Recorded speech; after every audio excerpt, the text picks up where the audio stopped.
from Hollywood, it's time now for Edmond O'Brien as... Johnny Dollar. Ralph waiting again, Johnny. I'm glad I caught you before you left. It was almost 2 hours before my plane leaves. What's on your mind? Another cable just came in from Manila. The amount taken in the burglary is roughly $75,000. That's dollars and not pesos. Dollars, yeah. They mentioned that a clerk has dropped out of sight. Native? An American. Name's Blake, Daniel Blake. Blake, all right. Now, that's all so far. What's your hotel in Manila? Do you know yet? Yeah, the Hotel Tondo. Tondo, good. I'll get word to you there if I learn anything you can use. Well, good luck on the trip.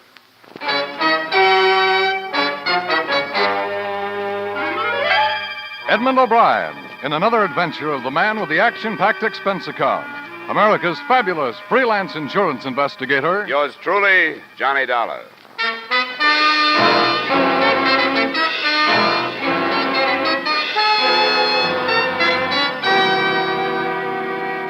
Expense account submitted by Special Investigator Johnny Dollar to Home Office, Columbia All Risk Insurance Company, Hartford, Connecticut. The following is an accounting of expenditures during my investigation of the Woodward, Manila matter.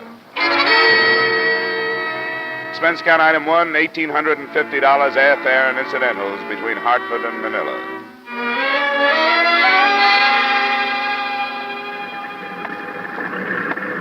$1 from the incoming PAL flight number 103. Will you go to the ticket office, please? Passenger Dollar from incoming PAL flight My name is number Dollar. I was 103. being paged. Oh, yes. These gentlemen are waiting for you. This is Mr. Dollar, sir. Oh, yes. I'm Floyd McDonald, Mr. Dollar, local manager of the Woodward Company. Oh, how are you, sir? And this is Irving Morgan, my assistant. Morgan? Glad to meet you. I've made arrangements to have your luggage sent to your hotel if you'd like to do it that way. Irving and I can drive you right in. Fine. That's darn nice of you. Well, I know how it is. At least I don't want to bother with details after a long flight like that. You'll give me your luggage check, sir? Oh, yeah. Have 'em right here. Thank you. Well, that's all, I think. The car's right outside. We can give you the details of the burglary on the way in. He told me very little that I didn't already know. The store he managed, one of Manila's largest hardware stores, was part of the American-owned Woodward chain. He had discovered the loss of the $75,000 himself Monday morning when he'd entered his office and found the safe open. Naturally, I feel very badly about it. But everything that can be done is being done. I don't know who the main office is blaming it on, but I think you'll find that Floyd and I were anything but careless. We've got 5 years without a loss behind us to prove that. And it only takes one failure to ruin a success, Irving. There's $75,000. Do I understand that it was all American currency? No, it was made up of pesos, too. I stated the amount in dollars and cents when I reported the loss. Were you in the habit of keeping as much money as that in your office safe? Oh, it wasn't my idea, or to my liking. It was because of a company rule. They were worried about conditions on this side of the Pacific and ordered us to stop banking our cash here. Instead of the usual yearly transfer of our money, it has been going to the States once a month. They didn't save much this time. What about this clerk, Dan Blake? Oh, don't get me started on him. No, there's nothing proved yet, Irving. What is it going to take to open your eyes, Floyd? We don't agree on just what to think about Dan, Mr. Dollar. In spite of the circumstances, I find it almost impossible to believe that Dan would do this to me. Could he have done it? Of course he could. He had access to the office, and he could have memorized the combination of the safe. Yes, that's true, but I can't forget that he was a very good friend of mine. He was like a son to me. Was he in any trouble that you know of? Owe any money? I hadn't heard of anything. He's been out of sight 4 days now. What kind of a search has been made for him? Well, I understand that the police have been working very hard. They class him as the chief suspect, too. Yes, but you've got to realize that the Philippines aren't like the States, Dollar. It's not hard to drop out of sight here. It's a big world. I know. I just watched a lot of it pass by. Well, as soon as my luggage arrives and I can get into a fresh suit, I'll contact the police, see what they've got.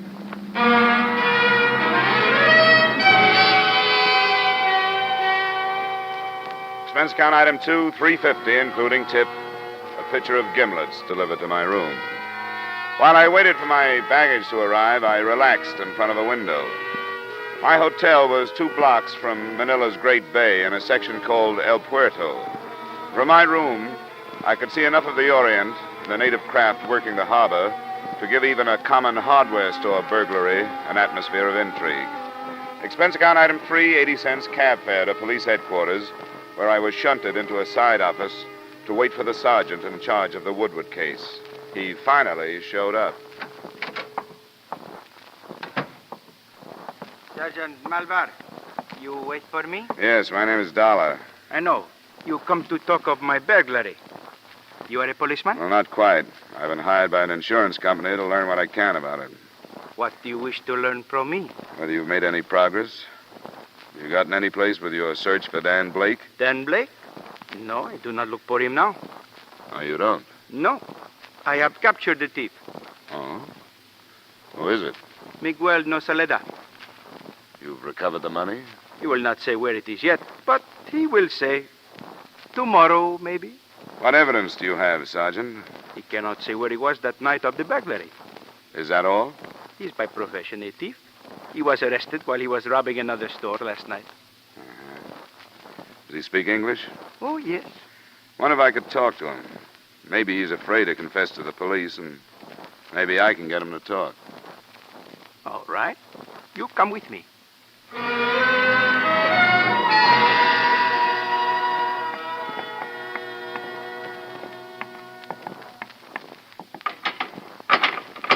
You do not stay long, only 5 minutes. That's good enough.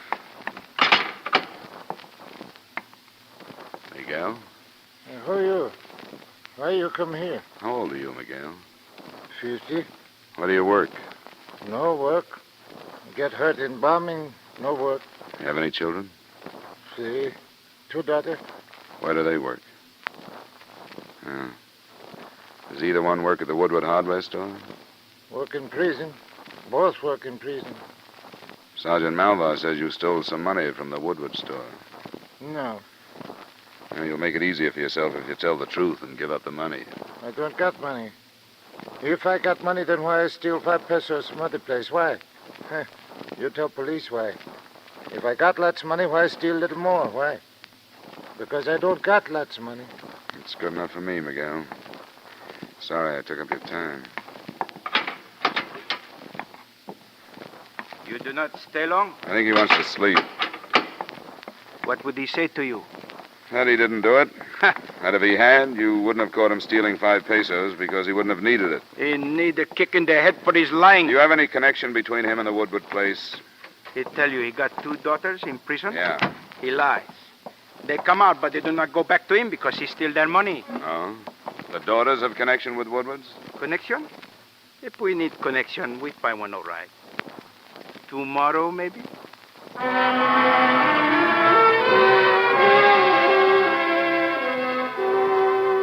I had an idea Sergeant Malvar's philosophy reasoned that it was a lot easier to grill the wizened little prisoner than it would be to continue the search for Blake. But I left him to his own devices and cabbed to the Woodward store. I was told that neither Floyd McDonald nor Morgan were in, but that a secretary would help me. Oh, how do you do, Mr. Dollar? I knew that you were coming out. My name is Charlotte Page. Floyd McDonald's my uncle. Oh, I didn't know that. He had to go out to Ermita with an order for a house that's being built there. Can I help you in any way? I wanted to look at the office, find out where the safe was. Oh, I can show you. I'll check this door first. Good stout lock. Have to have a key. Is this the only entrance? Well, the one window there, but it's in a blank wall. Mr. Dollar, I know you've been here only a little while, but have you learned anything? Not much, but all of it looks bad for Dan Blake. Can't believe it. I just can't believe that Dan would do a thing like this. How well did you know him? Evidently not well at all if he stole the money. We're the same age, found something in common working here together. I've had dinner with him occasionally, going to the beach. Know if he was in any kind of trouble, debts or anything? No, I thought he was very happy and comfortable here. He seemed to be. Where's this safe now? It's under the rug near the desk. You have to lift the corner of the rug. Did Dan Blake know where it was? Oh, yes. Everybody trusted him. He'd been here for years. Did he know the combination? No, I don't think so. Uncle Floyd handled the cash. Could he have memorized it? Well, I don't know that either. I hadn't given it a thought. I guess we can put the rug back. Oh, I forgot to get Blake's address from the police. You happen to know what it is? Oh, I've forgotten. It's somewhere on Sampalot. I can find it on the payroll. It should be right here. It'd be too easy to find him there, wouldn't it, Mr. Dollar? Much too easy. Thought I might pick up a crumb or two. Oh, here it is. 307 Sampelock Street. 307 Sampelock. Thanks. Tell Mr. McDonald I was here, would you, please? And that I'll be in touch tomorrow.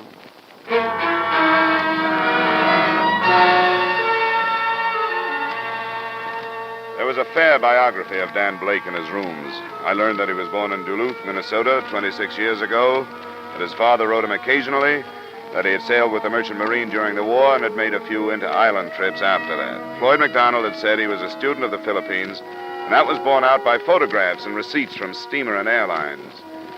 I made a list of the places he'd visited, but that was all I could do for that day. It wasn't until the next morning that I went to police headquarters and waited again for Sergeant Malva. You come back again. We do very good without your help. Well, pardon me, I don't want to butt in. I just wondered if you knew that Dan Blake spent a lot of time learning these islands. Oh? Did you know that he'd spent some time in San Jose, on Mindoro, on Marinduque, and in Palo on Leyte? I did not know. Well, it might pay you to check those places. There are more, too. From here, clear down to Mindanao. The search is finished. Huh? What do you mean? Dan Blake has been found. He was adrift in a dugout on Tayabas Bay. He was taken aboard a ship, and then he died. What killed him? He was shot many times. What about the money? It has not been found. Not yet. Sure, but maybe tomorrow.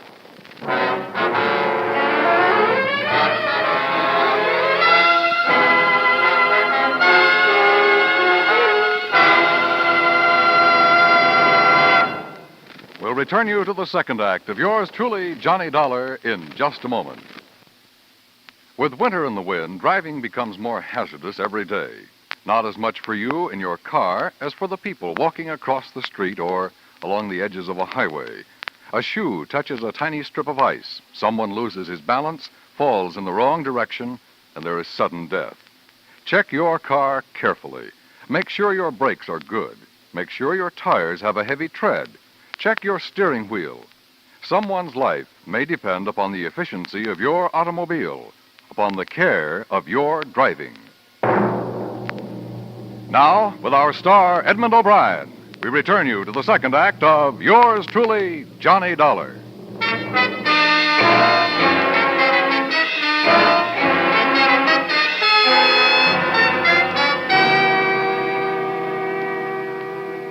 Sergeant Malva, Manila Police, was again taking his inimitable approach to a subject, believing what he wanted to believe. When I asked him how he knew the body was that of Dan Blake, he told me the ship captain who had picked him up said so. How did he know? The man had mentioned the name before he died. That was all, and it wasn't enough for me. I put in a call for Floyd McDonald, the Woodward Company manager. Mr. McDonald's office? This is Johnny Dollar. Is Mr. McDonald there? Well, no, he stepped out for a moment. This is Charlotte. Is there anything I can do? I'm calling from police headquarters. They have a body down here. A body? Picked up by a ship someplace. They claim it's Dan Blake, but there wasn't any identification on him.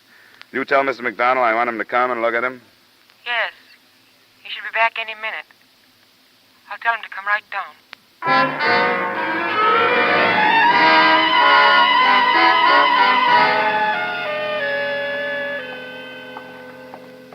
When did this develop, Dollar? And why wasn't I notified? Nobody was notified, Mr. McDonald. Sergeant Malva was playing it close to his chest. And where is Sergeant Malva? Didn't tell me where he was going. He left word that we could look at the body, and he left.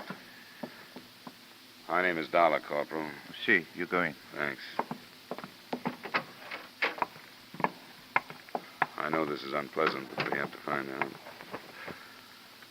Good Lord. Is this Dan Blake? Yes. Yes, it's Dan. Cover him up, please. Where did they find him? In a dugout canoe. Someplace called Tayabas Bay, I think. Yes. Tayabas Bay, southwest of here. Who found him? A man by the name of Kovar. He's the captain of an inter-island schooner. Could we leave here? Yeah, sure. What happened, do you know? Well, not firsthand. He'd been shot in the back 4 times. He was alive for a short time after Captain Kovar picked him up. The money has not been found. I see. Then there's no explanation yet. Not that I know of. Schooner is anchored offshore just south of the Pasig River. You know where that is?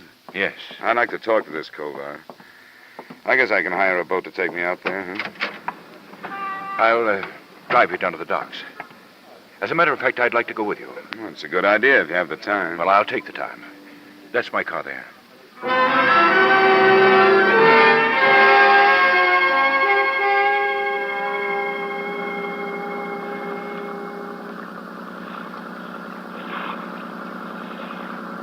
That must be the boat.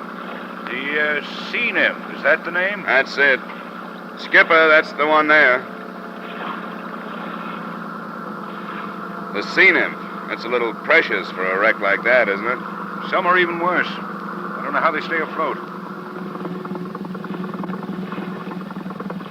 There's somebody on deck. What do you want? You Captain Kovar? Yeah, that's right. I want to talk to you about the body you brought in. You the police? No, this man is McDonald. Dan Blake worked for him. Hey, Corporal, get a line on the shoreboat. Okay, come on board. I'll put the ladder over for you. Watch it now. She's got quite a pitch today. Go ahead. Right. Have you got it? Yep. My name is Dollar, Captain. I'm working on the burglary for an insurance company. Yeah, come on in the cabin. I'd like to learn about that burglary. All that police sergeant would tell me is that I got the money and I better give it to him. Well, that'll take some doing. Yeah, take the chairs, you two. I'll take the bunk here. Well, now, what's this all about? Well, there's a little over $75,000 missing. He didn't have anything when I picked him up. He was in a dugout canoe? That's right. Looked like a Moro craft to me. Oh, I see what you mean. No, it was empty. I looked it over. How long did he live? Oh, 15, 20 minutes. Maybe not that long. I don't think taking him aboard did any good for him, but I didn't know. Did he say anything about the shooting? Nothing that I could understand. What did he say? I told you I couldn't understand. Just some noise. But you were able to understand his You're name. beginning to sound like that police sergeant, mister, and I don't like it. I thought I was doing right when I brought that boy Now, in. wait a minute, Captain. I wish I'd left him there. Police right now are getting papers to search my ship, and now you stop. I'm not making any accusations, but you were the last person to see him alive. I'm interested in what he said. Well, he said Blake. Blake. That's all I can understand. Tell you the truth, I wish I'd left him there. But you know what I think? What's that? If he went from Manila to someplace on Tayabas Bay where he had his dugout, plenty could happen. It's about 60 miles. You heard about our Hucks, our rebels? Yeah, I've read about him. They're a bunch of cutthroat scum, and they don't think twice when they get the chance to kill an American. $75,000, so much the better. What do you think, Mr. McDonald? Well, certainly a possibility. The Hucks are active. I guess there's not a chance of putting our finger on it if that's what happened. Not a chance. All right. Then let's leave that possibility until the last.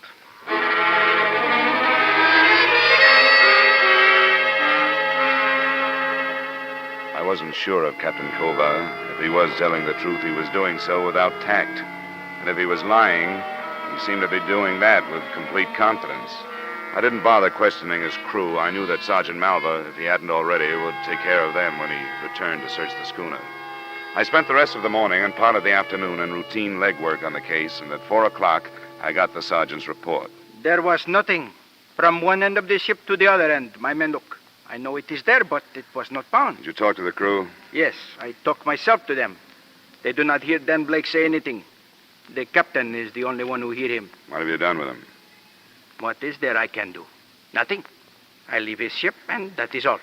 Huh? What now? But now, there is nothing now. So the Hawks killed him. Then that is all. I learned a few things about Floyd McDonald this afternoon. So? He's up to his neck in debt. Did you know that? So? I don't know about the Philippines, but in the States, it's an old pitch to have a patsy found full of bullets, but without the missing money. I do not know what you say. That maybe it looks like Dan Blake is the thief when somebody else is. I haven't been able to find a reason for the kid to have done this. Now I find that McDonald needed money. I did not know that. It would not be wise for me to question him. In Manila, Mr. McDonald is not the man to suspect. He is known as a man with honor. Yeah, so I gathered. That's probably why he could get so far into debt.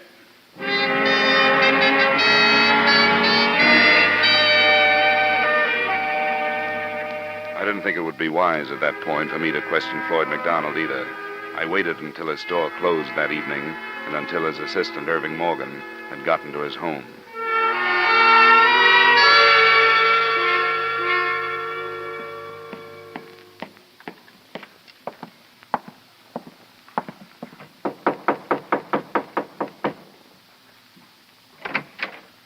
Good evening, Mr. Morgan. Oh, hello, Mr. Dollar. I've been thinking about you. Come on in. Thanks.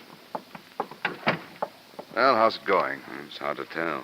From what I hear, the money's gone. For good. Did McDonald tell you that? Yeah, isn't that right? Maybe. I don't make it a habit to go around switching the values of national problems, but it's occurred to me that these Hucks could be pretty handy people to have around. I don't get you. Well, when a killing outside the city can't be explained any other way, it's marked off to the Hucks. Oh, you don't think they shot Blake? I'm not as sure of it as everybody else seems to be. Just what do you mean, Mr. Dollar? How much did you know about McDonald's personal life? Well, I see him socially, if that's what you mean. We're good friends. Does he owe you any money? Seems to me that's a very personal question. I have to ask that kind once in a while. I've learned that McDonald owes a lot of money to a lot of people. 1,000 here, 1,500 there. Loans, gambling debts. He'd be ruined if this became common knowledge, Mr. Dollar. He'd lose his position, everything. How far do you think McDonald would go to save himself? Are you telling me you think Floyd arranged this theft? Well, it's something to think about. And killed Blake to Oh, no, he didn't. You're sure of Well, that? He couldn't have. He's not that kind of man. He might be desperate, yes, but he'd never do a thing like that. Would he be at home now? I don't think so. It's only 7. He usually has dinner at the club. What club? The Merchants Club. Mr. Dollar, don't question him down there. Wait until he gets home. All right. I can count on you not to tell him I'm waiting for him. You certainly can. I want to stay as far away from this thing as possible.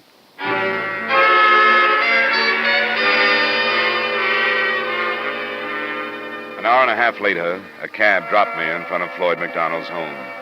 The residence, at least, was a picture of propriety. Set in a fashionable suburb, it was within earshot of a bellboy somewhere in the bay. I followed a sidewalk across a neatly hedged lawn, and halfway to the house, I stopped to watch a man come out of the front door.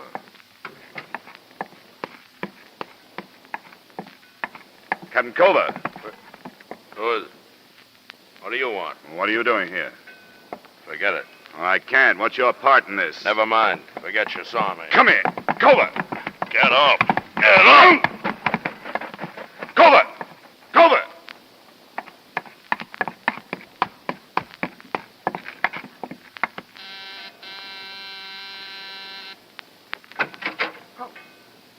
Now you. I didn't expect this.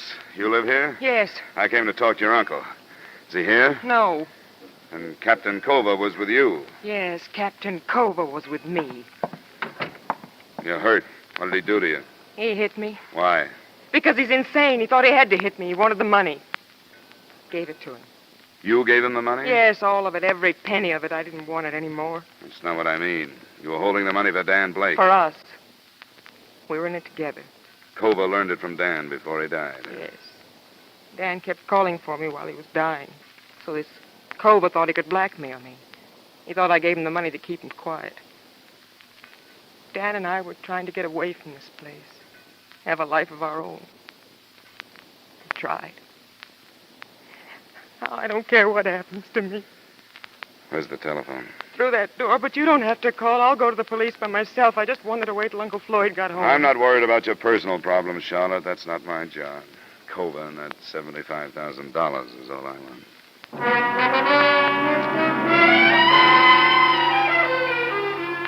I tried not to waste a minute, but time slipped by. 15 minutes on the phone, 25 to get back to Manila. When Sergeant Malva finally arrived at the harbor police dock, a boat was ready for us. Come as quick as I can. His ship is not at anchor? I checked it. He moved out about 20 minutes ago. We go then. Kami ay handa na.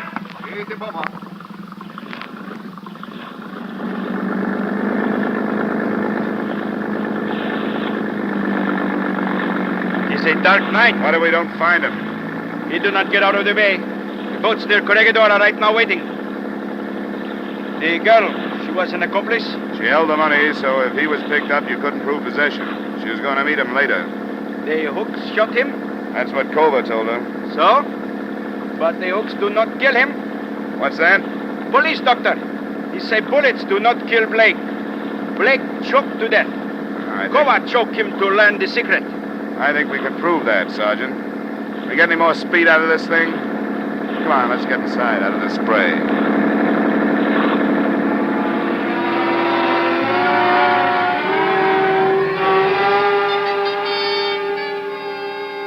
A 20-minute start isn't much when a schooner with auxiliary power is matched against a police boat. With our speed and the beams from 4 searchlights fanning out around us, we covered every possible course that Kova could have set. It took us less than 30 minutes. Come on! Already. We go outside. Yep, there she is. Now I show these men we are strong.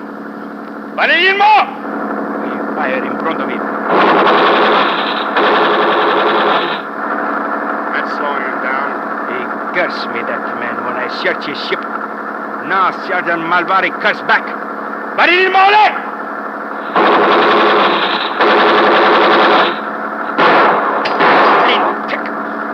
Is he crazy?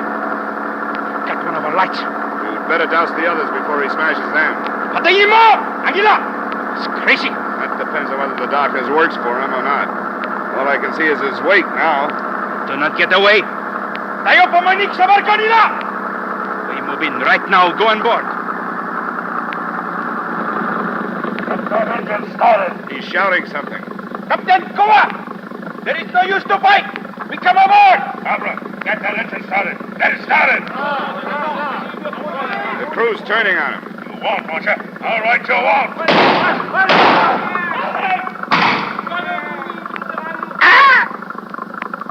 He's got to be stopped, Sergeant. Have your men stop him. Come on, there. He's running forward.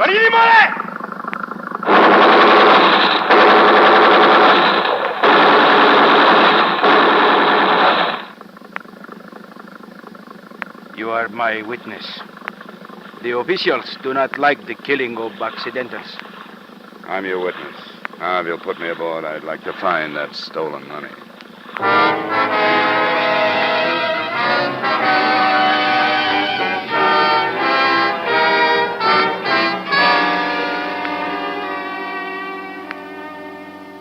Expense account item 3, $230, blanket item covering hotel, transportation, etc. Item 4, same as item 1. Expense account total, $3,940. Remarks? After the arrest of Charlotte Page, the stolen funds were counted in front of witnesses, and the amount was not as large as was claimed by McDonald. I don't know what you can do about it. Everybody seems to be out after something these days. Yours truly, Johnny Dollar.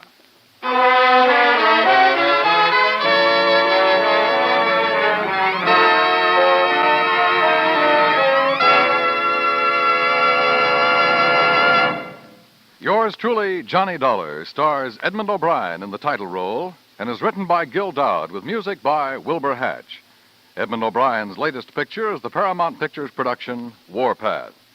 Featured in tonight's cast were Bill Conrad, Lillian Baeff, Robert Griffin, Bill Johnstone, Hy Everback, and Jack Crucian. Yours truly, Johnny Dollar, is produced and directed by Jaime Del Valle. This is Dan Cubberly inviting you to join us next week at this time when Edmond O'Brien returns as... Yours truly, Johnny Dollar.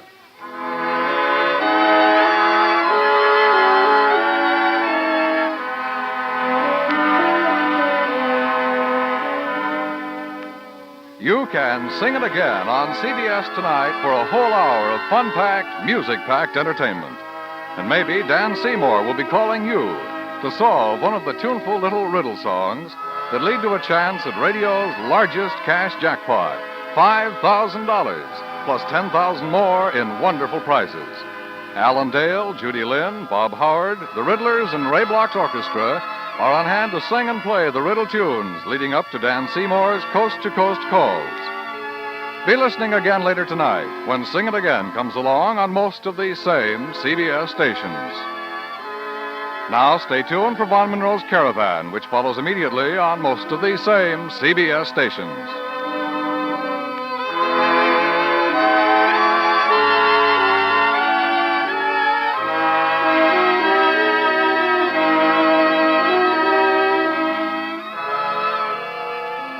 This is CBS, where you laugh with Lucille Ball and My Favorite Husband on Saturday nights, the Columbia Broadcasting System.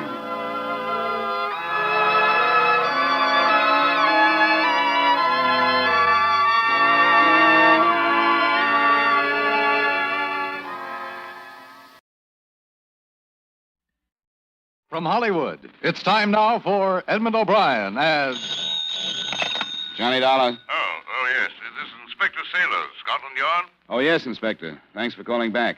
I understand you've been assigned the Scott Jewel theft investigation? Yes. Inspector Finley's been taken ill.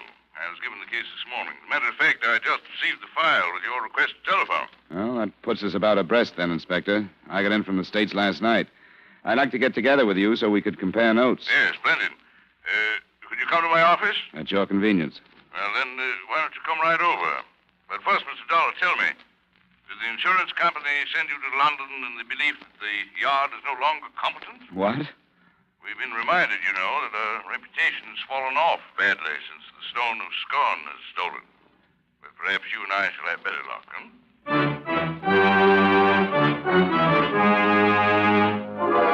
Edmond O'Brien in a transcribed adventure of the man with the action-packed expense account, America's fabulous freelance insurance investigator. Yours truly, Johnny Dollar.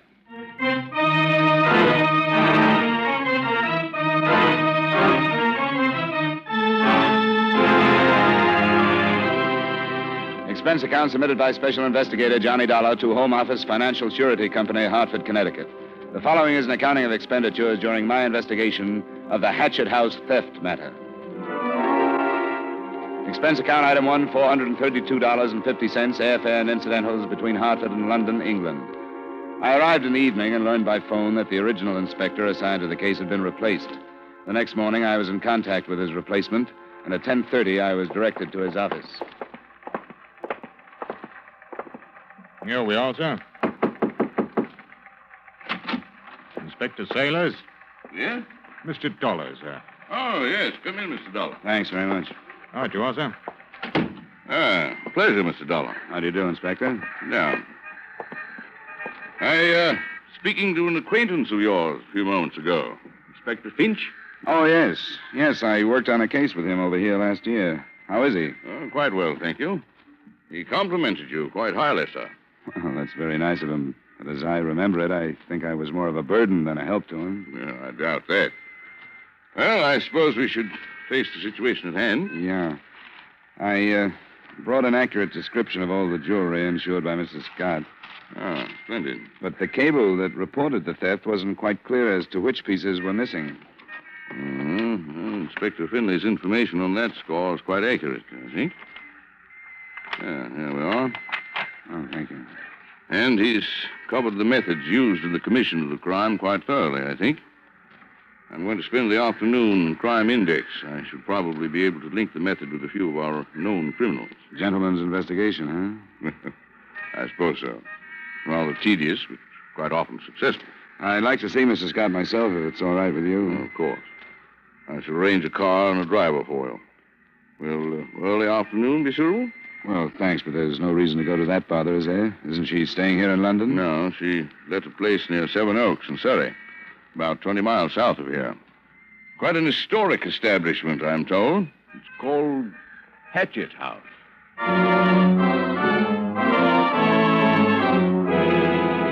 Before I left London that afternoon, Inspector Sailors and I pooled the few facts we had. I was able to tell him that Mrs. Marcella Scott, reputedly a wealthy Texas widow, was actually slightly on her uppers as far as ready cash went. She had sold some jewelry the previous year for considerably less than its insured value. He gave me the news that Mrs. Scott frequently had been seen in the company of another American tourist named Norman King. And together, we figured the loss at slightly over $100,000.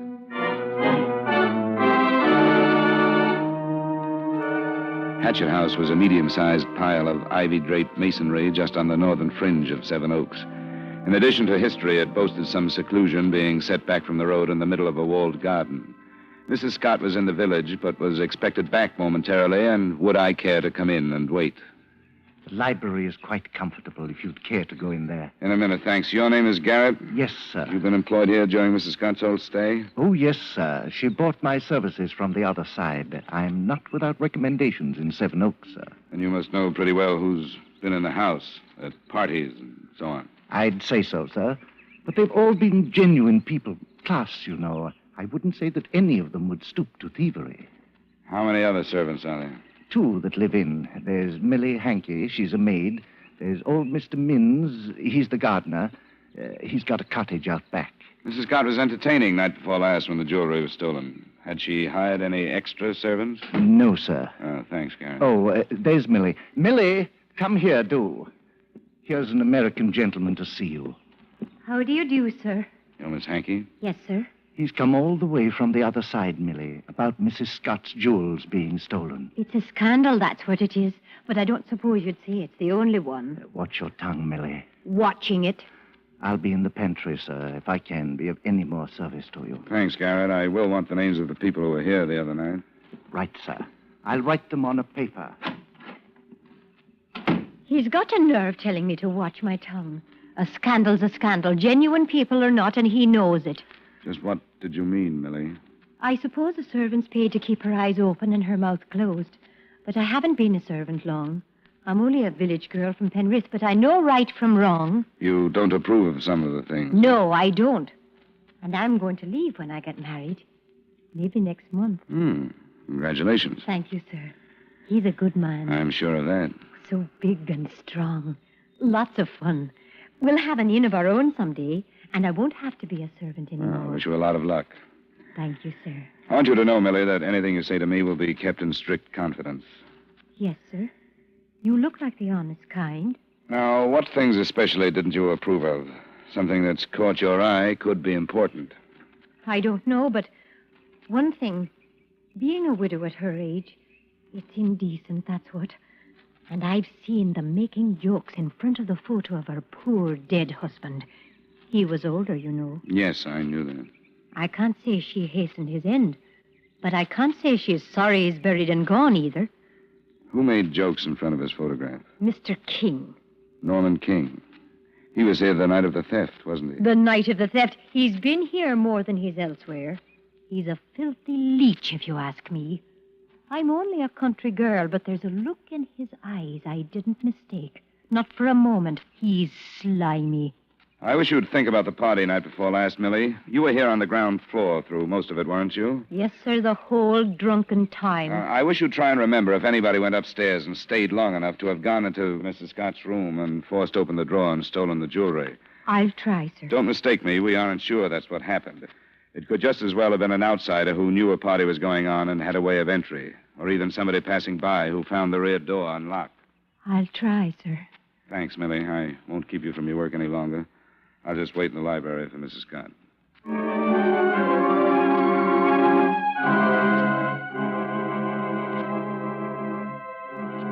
I waited an hour until the butler, Garrett, notified me that Marcella Scott had phoned. She had met some friends in the village, had driven to London with them, and wouldn't return until the next morning. I could find her any time after 9 that night at Claridge's Hotel. I spent another 20 minutes with the servants and left for London and Inspector Saylor's office.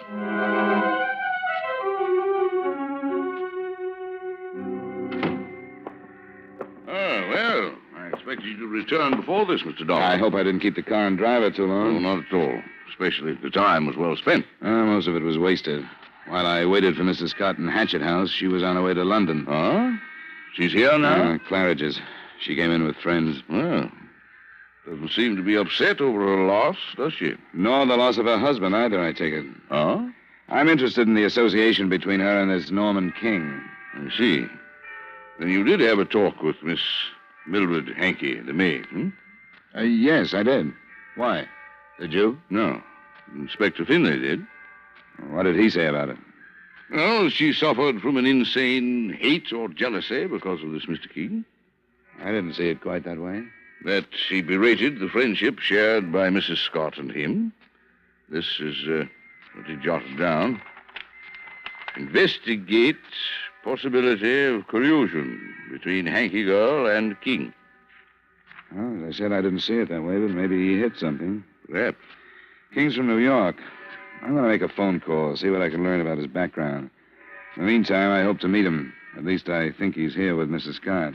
You're going to see her, then? Her message was that I could any time after 9. I plan to be available about 2 minutes after. I shall be interested to hear. Did you get anything from your files? Nothing.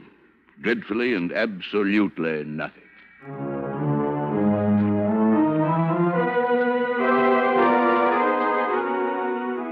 At 5 minutes before 9, I arrived at Mrs. Scott's hotel. On the stroke of 9, I phoned her suite, and at 3 minutes after, I met her. A striking honey blonde with tanned skin and an athletic figure that dressed her clothes nicely.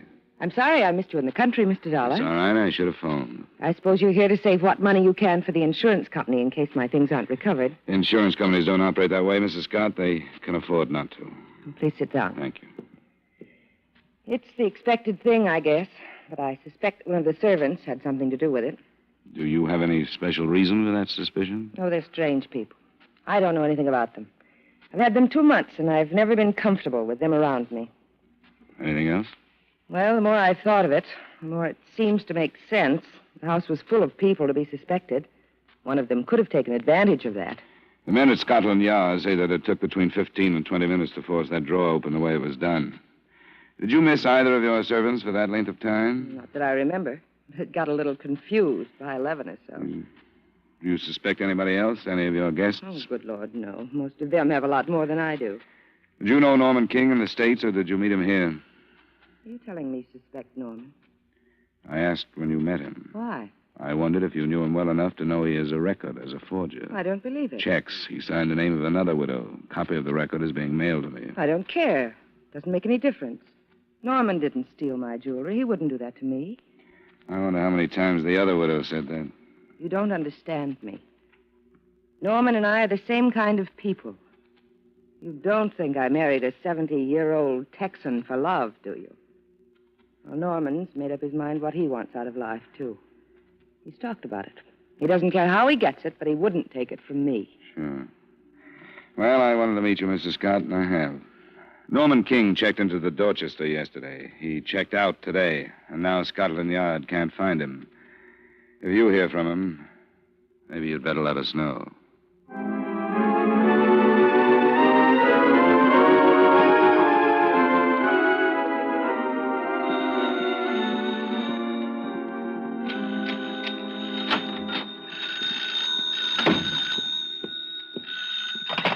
Johnny Dollar. Inspector Sailor.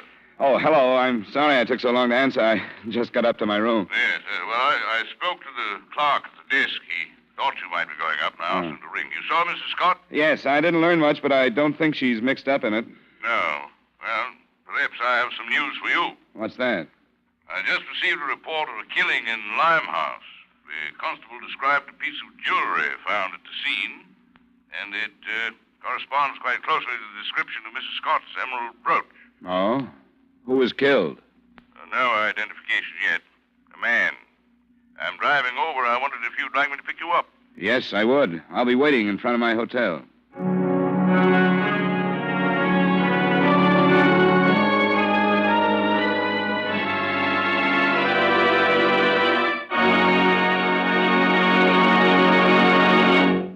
We will return you to the second act of yours truly, Johnny Dollar, in just a moment.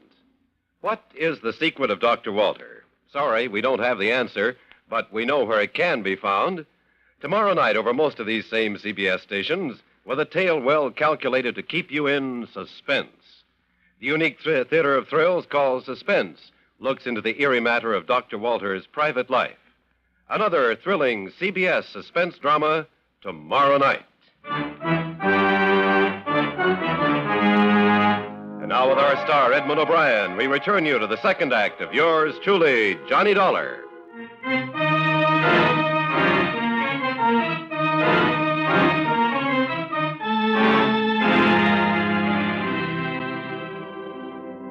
By the time we got to the dismal Coldwater flat near the Thames, The inevitable crowd had gathered in the street.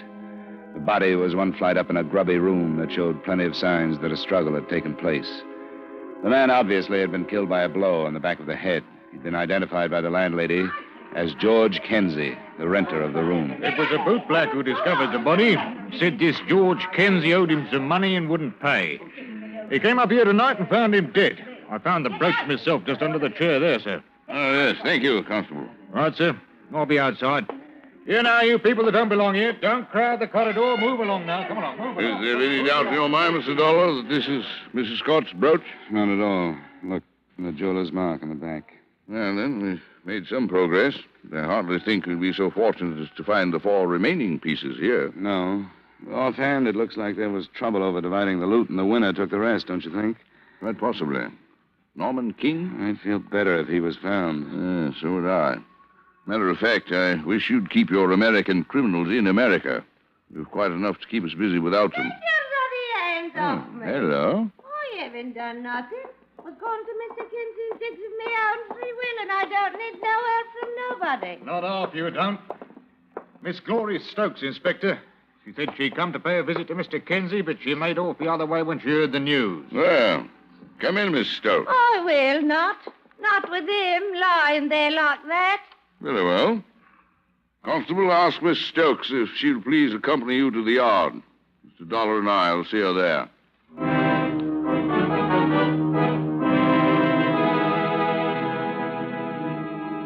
I suppose it's understood that when you're with Scotland Yard, you do as Scotland Yard does. We didn't search the place, but we learned it was empty of any more jewelry after a crew of technical men collected every possible bit of physical evidence in the room and started it towards the yard's various laboratories. The results of their meticulous tests, comparisons, and examination fell into place later. We asked a few questions there without getting anything, and then went back to the inspector's office, where Glory Stokes waited for us. It's time, I must say. I trust we haven't kept you waiting too long. This is Mr. Dollar, American investigator. How do you do? What would he be investigating that would concern me? We'll explain the whole thing to you, Miss Stokes. It ain't Miss Stokes. Something tells me I'm going to wish it was. You're married? I am. That's why I was going to George Kinsey's. I haven't seen me hubby for 3 days. And I was going to ask George if he knew where the rotter was. What's your husband's name? Leonard Stokes. You haven't seen him in 3 days. That's right. Couldn't he give you any idea where he was going? No, why should he? I don't care where he goes, and he knows it. But you said you were looking for him. I was. If he's going to desert his poor wife, she's got a right to know, hasn't she? Yeah, I suppose she has. I take it he spent quite a lot of time with this George Kinsey. Yeah, too much if you ask me. George was no good. He was a thief. I knew he'd end up dead like this. And if I told Leonard once, I told him 100 that he'd get into trouble if he chummed with him. He is in trouble. Ain't he in trouble? We aren't sure yet, Mrs. Stokes. What kind of trouble? Some jewelry was stolen from a woman in Seven Oaks. Jewels, oh, One of the pieces was found in George Kenzie's room. There's still almost $100,000 worth missing. More than 30,000 pounds, Mrs. Stokes. 30,000? George did that? Looks like it. There's a possibility that your husband was involved also. Leonard? Ah, don't make me laugh. He wouldn't have the brains.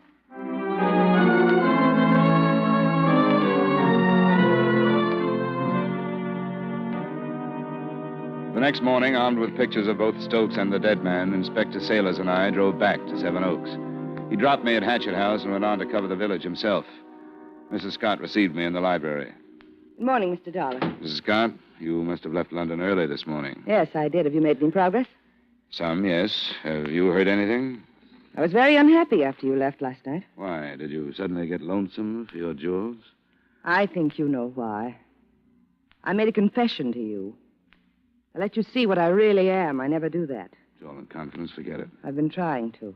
I got a radiogram from Norman King. It arrived here late yesterday afternoon. Did you notify Scotland Yard? No, I know you asked me to, but I didn't think it was necessary. He's on his way back to New York. He wouldn't do that with stolen jewelry, would he? It would be stupid, but I'll want the name of the ship. I'll give it to you. He inferred that he knew his record would come to light because of the theft and that he'd feel better leaving England before he was asked to leave. He's a stupid, irresponsible dunce. Yeah. I have some photographs I want you to look at. Here, I'll spread them out on the table. Who are they? Pictures of this man may not be quite lifelike because he was dead when they were taken. Who is he? His name is George Kenzie. He was found beaten to death last night. Your emerald brooch was on the floor near him, so we're assuming he was killed because of your jewelry. You ever seen this man around here? No, not that I remember. I want you to remember one way or the other. It's possible that this man just received the stolen property from someone else, but if we can find somebody in the house or in the village who recognizes him, then we'll feel sure that he actually was the thief, or one of them anyway. I'm trying to be sure. What about the other one? I don't think I've seen either of them. And if you'll leave the room, I'd like to talk to your servants. You're going out of your way to be nasty. You thoroughly despise me, don't you? No. What I dislike is the fact that the physical part of you wasn't matched up with some mental apparatus that deserved it. You asked me a personal question, Mrs. Scott.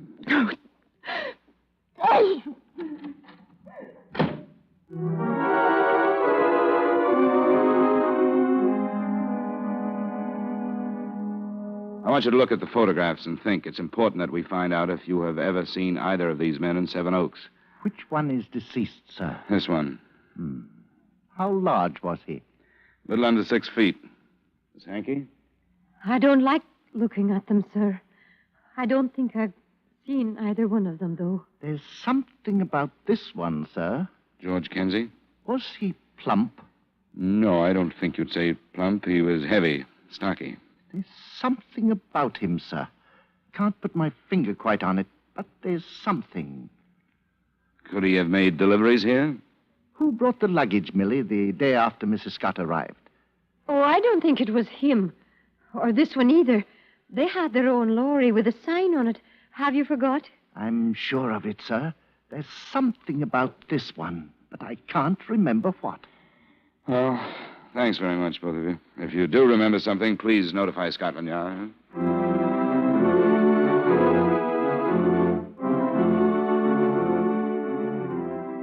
In the village, Inspector Sailors had found a few people who thought they recognized George Kenzie and 2 who were positive. None of them had recognized Leonard Stokes. So by the time we had left Seven Oaks, we were fairly sure that Kenzie had been actively involved. But since he was dead, being sure didn't mean any progress.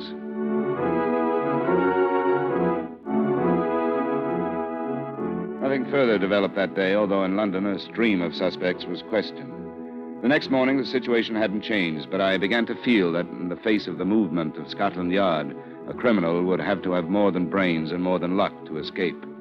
At 2 that afternoon, a report was phoned in that a man answering the description of Leonard Stokes had been seen boarding a train in Waterloo Station and followed to his compartment. Another call delayed the train so that Inspector Sailors and I were able to get aboard.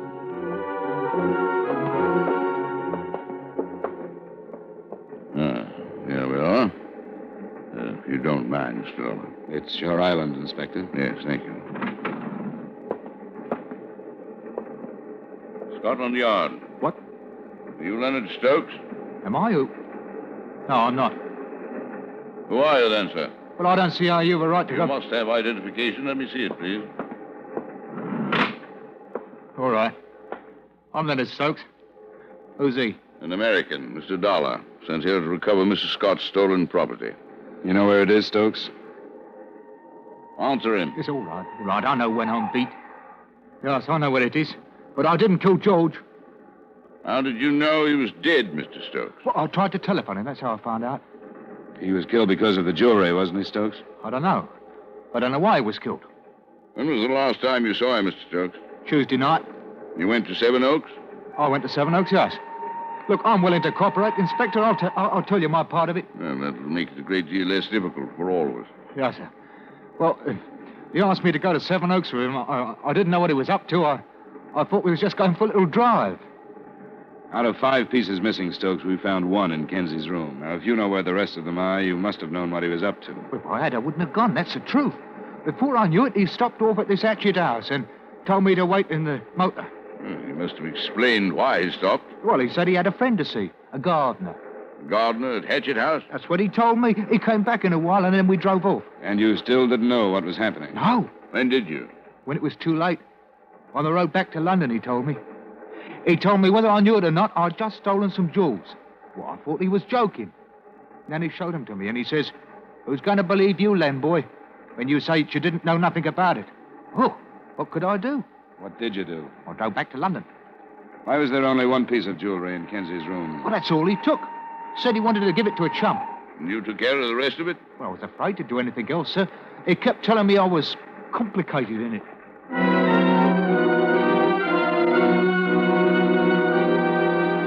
Stokes' innocence, as far as the robbery was concerned, became a little embarrassing even to him by the time we got him off the train and back to Scotland Yard. But his denial of any knowledge of Kenzie's murder was borne out, A, by an alibi that proved him innocent, and B, the result of one of the laboratory tests mentioned earlier. Traces of lip rouge found on the dead man's clothing pointed the way to the murderer. Mrs. Scott is resting in her room and left orders not to be disturbed. We won't disturb her, Garrett. Is Miss Hankey here? She's in the pantry, sir. Would you show us? This way, please. Thank you, Garrett. Oh, Mr. Dollar. This is Inspector Sailors from Scotland Yard, Miss Hankey. Miss Hankey? How do you do? You've come after me, haven't you? Yes, I think we have. I don't mind. I don't care about anything now. You did recognize the photographs of George Kenzie, didn't you? Recognize them? Yes, I suppose so. I remembered. I remembered the man I fell in love with. I told you I was going to marry, didn't I, Mr. Dollar? You met him in Seven Oaks? Yes. He told me he lived in London. And I felt like a child. I'd never gotten to know anyone who lived in London. When you're born in Penrith, you never do. He was so nice. He could talk so I could listen all night. Did he question you concerning Mrs. Scott? He took me to London. And he told me he wanted to marry me. And I believed him. Millie, we're sorry. I wanted a husband the same as every girl. But he was lying. He knew I was a servant. And he found out about things. Then, inadvertently, you told him about the entertainment Tuesday night. The party? He said it was going to come. I left the rear door unlocked because I was going to give him some refreshments. I thought he hadn't come. But he had.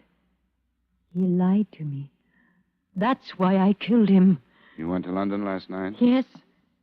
He told me to leave London. He told me to go back to Penrith. Then I knew that he'd lied to me and that he'd stolen the jewelry. He called me a stupid country girl. And that's when I hit him. I hit him and hit him. Because it was true.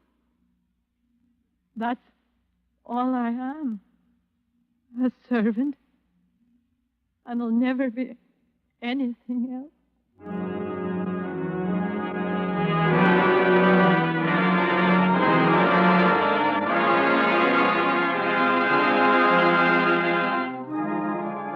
Expense account item 2, miscellaneous, $317.75. Item 3, same as item 1, transportation back to Hartford.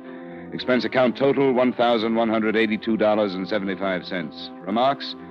The jewelry was recovered, but in spite of its value, that didn't seem too important. The importance, as I saw it, lay in the complete reversal of values.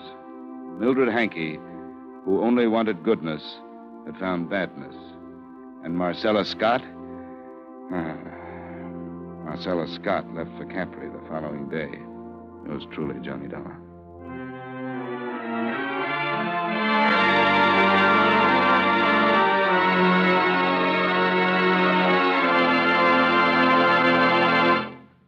Yours truly, Johnny Dollar, stars Edmond O'Brien in the title role and is written by Gil Doud with music by Eddie Dunstetter.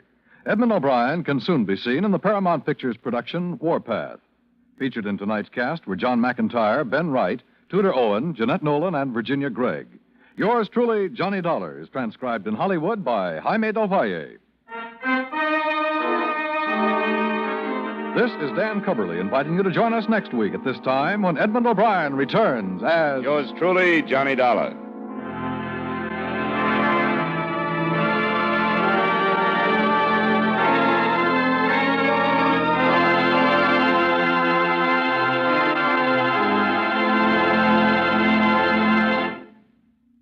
Tonight's the last Bing Crosby show of the season on CBS. What's more, Ken Murray, his pretty blonde songbird, Laurie Anders, and folk singer Burl Ives are all on hand to help the groaner ring down the curtain. Stay tuned for the Bing Crosby Show next on most of these same CBS stations.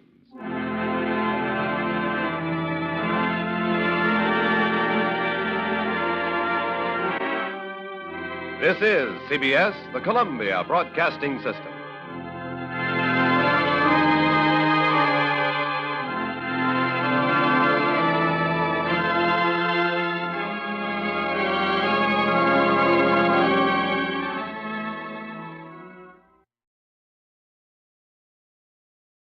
Time now for Edmond O'Brien as... Yours truly, Johnny Dollar.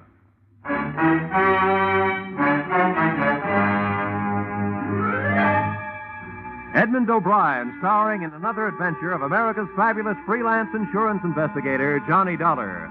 At insurance investigation, Johnny Dollar is only an expert. At making out his expense account, he's an absolute genius.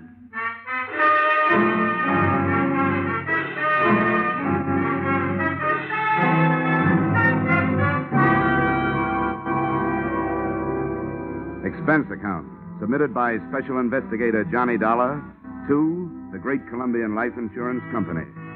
The following is an accounting of my expenditures during the investigation of the circumstances surrounding the murder of your policyholder, Loyal B. Martin, or how to take a vacation in Fairfield County.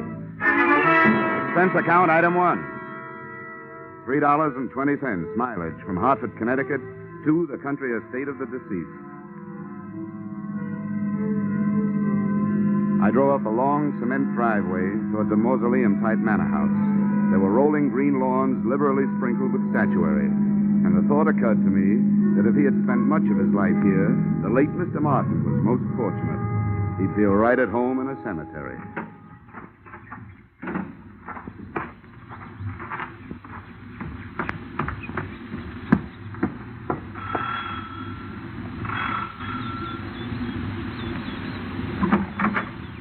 Yes? My name is Dollar. I'm here to see Mrs. Martin.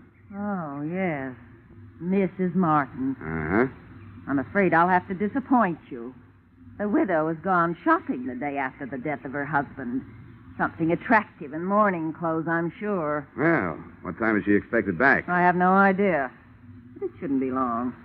Do you mind if I come in and wait? You'll forgive my asking, young man, but just what is your business here at Loyal Haven? I was sent here by the insurance company. Oh, why, yes. Well, then do come in. Here, right in here. I'm Mrs. Tompkins, the housekeeper, Mr. Dollar. I was with Mr. Martin for over 30 years. He was a wonderful man. This furniture also looks like it might have been with Mr. Martin for over 30 years. Victorian, isn't it? Yes, pure. Loyal... Mr. Martin, that is, was an expert on the Victorian period. Please sit down. Thank you. Mr. Dollar, I suppose you'll think it's indelicate of me at this time, but about Loyal's insurance, his policies, did they... Yes, Mrs. Tompkins, they did. One of his policies leaves you a nice, sizable amount. But before you start counting it, maybe you and I had better have a little understanding. Yes? Well, I'm not here to represent the payoff department. I'm here to investigate the murder. Oh, I see. Yes, before the company pays off, they want to make sure that among the beneficiaries, they don't pay off the murderer, because they really don't have to do that. Oh, I didn't realize... No, neither do a lot of people. You know, that's the way quite a few good murders are wasted. Yes, I suppose you're right. Well, if that's what you're here for, I suppose you'll want to talk to the police. Lieutenant Markwood is in the library. That's where it happened. Oh, library, huh? Well, that might help. If I can't find any other answers, I can always try looking some up in a book. Which way do I go? The door, just across the hall. Thank you. And what a hall. The only thing missing was old Queen Victoria herself. Even the musty odor clinging to the green velvet seemed to have been passed down through the centuries. There was a brace of moth-eaten pheasants on the wall and a bouquet of moth-eaten flowers under glass on a marble-top side table. The library was the same. but there were three things that looked out of place. A, an old suit of armor. B, a glass case filled with new, well-polished sporting rifles and shotguns. And C, a very gruff-looking lieutenant of the police who eyed me as I came in. And who are you? Oh, here's my little breath saver. Oh, yeah, Johnny Dollar. They told me you'd be here. Well, I've told everybody else I better tell you don't touch anything. They want to re-fingerprint the whole room. Okay. What'd you find, Lieutenant? Nothing but the cadaver with 2 bullet holes in his back. Haven't got a caliber report from ballistics yet. Have you an estimated time of departure? Yeah, the coroner says Martin died after dinner last night. Uh-huh. Anything to go on? Just the usual. Faith, hope, and suspicion. His wife, too young and too pretty for an ugly old buck like Martin, must have married him for his money. Then there's that housekeeper, Sarah Tompkins. Yeah, I met her on the way in. Well, she used to be the old man's intended, from what I can find out. Probably jealous of the young wife. Then there's the brother, Marty. He showed up a few weeks ago, broke and brooding. Probably in love with the young wife. And then there's Nick Bellotti, a private detective who hired himself out as Martin's bodyguard. Bodyguard, huh? No doubt also in love with the young wife. Could be. Who's your choice? Except for the fact that there are only 2 bullets, I think they all did it.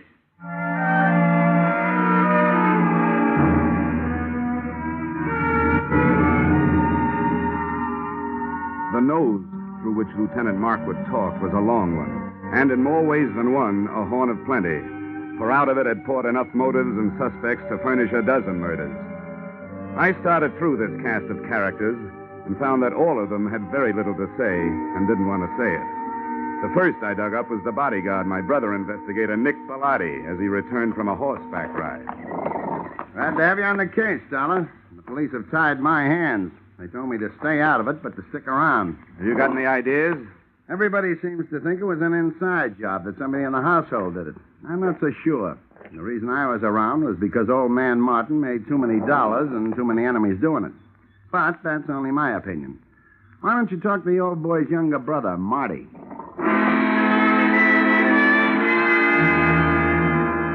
I found Marty living the life of Riley. He was upstairs in his room, cuddled up to a 20-year-old bottle of brandy, which was still underage to be around the kind of book he was reading. Yeah, I'll tell you something, Dollar.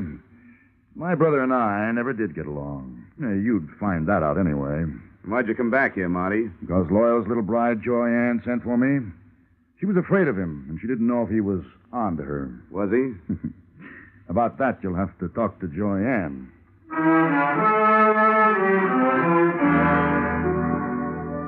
Joy Ann didn't get home until 3 o'clock in the afternoon. I caught up with her 20 minutes later as she came dripping out of the swimming pool. The suit she was wearing would have gotten her pinched on the Riviera. Oh, that was refreshing. It certainly is. Toss me that towel, will you? Yeah, surely. Here, Mrs. Martin. Joyanne, I hate formality. Who are you? Well, I'm from the insurance company, here to find out whether you killed your husband or not. Good for you, Mr. Dollar. That's what I like. Men who get right down to the point. I was told you were here. Oh? Nobody told me about you. Oh, come on over and learn. I want to stretch out here in the sun. Here, you man the fly swatter. Okay. Come on, sit down. Here beside me. If it gets too warm, slip off your shirt. Oh, thank you. Well, suppose we start talking business. Marty tells me you sent for him to come here because you were afraid of your husband. How come? Well, I knew Marty before I knew Loyal. As a matter of fact, he's the one who introduced me to. What do you call a dead husband? You call him unlucky, I guess. Anyway, for the purposes of this conversation, I'll know who you mean if you just say husband. But you didn't answer my question. I meant, were you afraid of your spouse? And if so, why? Yes, I was afraid of him. Oh, I might as well tell you, Mr. Dollar. I want to be frank with you. The only thing Loyal didn't have to offer me was love. I seem to be a girl who needs just that. Frankly, I tried to make up the deficit. Mrs. Tompkins, the housekeeper, saw to it that my husband found out about it. From then on, it was like living with a madman. So endeth my confession. So beginneth my suspicions. What about this housekeeper? Until I came along, she always thought that Loyal would wind up marrying her. Don't get me wrong. I realize that I'm still the best jury bait around. If you killed him, you might make some headway with a self-defense plea. Thanks. I'll remember that. In the meantime, just in case this thing gets messy for me, and it shows signs, I'm going to spend what's left of my free time enjoying myself. Well, that won't sound good to a jury, but it sounds good to me. If I spend too much time around here, I might wind up having to plead self-defense myself. Oh? From me? No, from that bathing suit.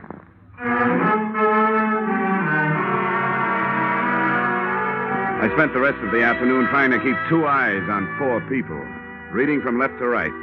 Brother Marty stayed in his room, finishing his book and his brandy.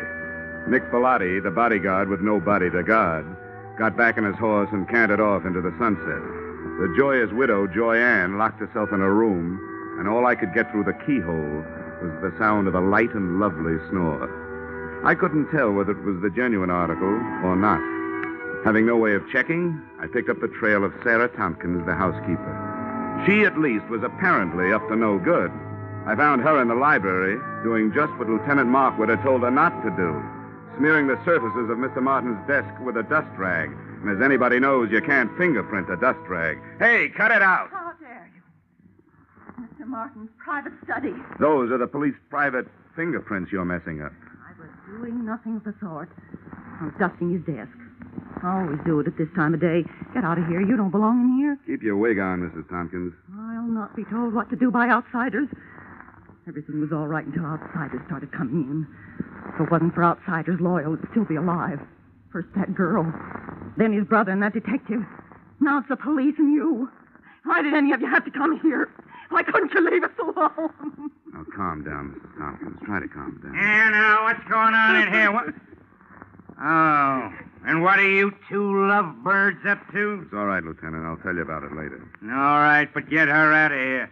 I've got some looking to do privately. Take her down to her room and then come back. You mean you got something hot? It ain't cold. Okay, Mrs. Tompkins, come on. But I haven't finished in there. Come on, you can get it later. There's just time for you to take a little rest before dinner. But I never rest this time of day. He didn't like me to. Mrs. Tompkins, come on, tell me. Really, why were you wiping off that desk? Those police this morning scattered white powder all over his desk. He would have been furious with me. He hated any kind of... The shots had come from the library, and that's where I went, but not fast enough. By the time I got there, Lieutenant Markwood was dead, and whoever had done the shooting was gone, apparently through an open window. Markwood still clutched the shotgun he'd grabbed out of the gun case, but hadn't had a chance to use. 2 things had just died in that room, the lieutenant and a hot piece of evidence he'd never had the chance to pass on to me.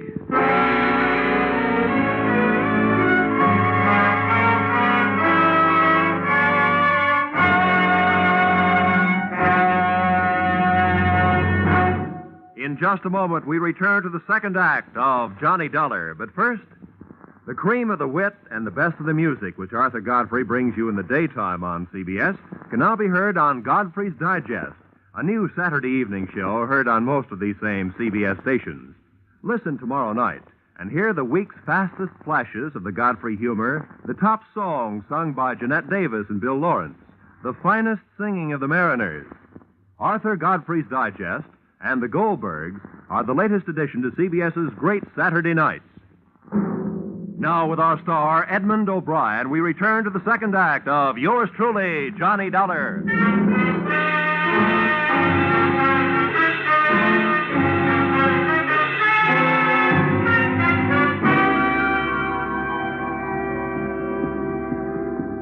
Hey, what happened? Oh, Markwood. Yeah, he's dead. Well, what are you doing, fella? I'm looking for what there seems to be a shortage of around here, Bellotti. Clues. You don't mind where you look, do you? Rule number 1, don't get caught frisking dead cops. Forget about it, Bellotti, will you? Maybe I can suffer from lapse of memory for you sometime. That's a deal. Got any idea what you're looking for? No. But whatever it was important enough to get him killed.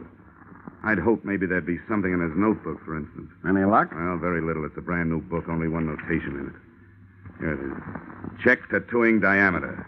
Recheck penetration. What do you make of that? It's too scientific for me. I'm a skip case and divorce type detective myself. All I know is you'd better put that book back in his pocket and leave it there. Yeah, I guess you're right. Nice timing, Bilotti, and remember, thanks for the loss of memory. Forget it. Say, what happened? What's going Oh, on good here? Lord. Lieutenant Markwood. Who did it? Dealer's choice. So far, the dealer's the only one who knows. First my brother, now Lieutenant Markwood. There'll be real trouble about this. Johnny, shall I call the police? Drop the innocent act, sister-in-law. I'll call them. No, maybe I better do it, Marty. If everybody will stop pleading not guilty by wanting to call the police, I'd like to get a word in. The police have already been called. Now, if you'll get out of here, I'd like to try earning my salary.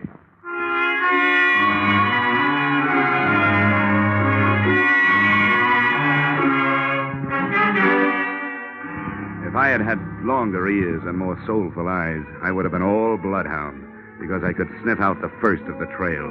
The smell of cordite told me that Lieutenant Markwood's killer had either been inside the room when he fired or just outside with the weapon pointed through the still open window. Outside, the grass formed a deep, wet rug right up to the house and smothered any immediate hopes I'd had of finding footsteps. But 10 feet away, I had better luck. A ray of light from inside spotlighted something that looked like it might be a star witness. It was a .32 caliber revolver. I scooped it up with my handkerchief and went back through the open window to look it over. Under the light, I checked 6 empty chambers and a crimson smear on the walnut grip. If somebody was feeding me a herring, it sure was red. But it wasn't blood. It was lipstick.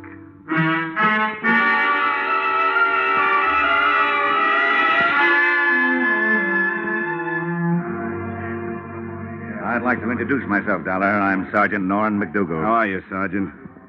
Poor Markwood. Thank the Lord he didn't have any wife and kids. I'm glad to hear that. Cops usually do. Well, there's one good thing about it. When a police officer goes, there's plenty of them that lives on to fight back. All the police in the world. You can throw in the private ones, too, Sergeant. Thanks, Dollar. And now maybe I'd better take your statement. Well, it won't take long. I heard the shots from the hallway, and I came back. He was killed either from inside the room or just outside the window. I didn't get a look at the killer, but I found what might be the murder gun. Here it is. Watch that handkerchief. 32 caliber. Yeah, how does that match up with the gun that killed old man Martin, do you know? Same caliber.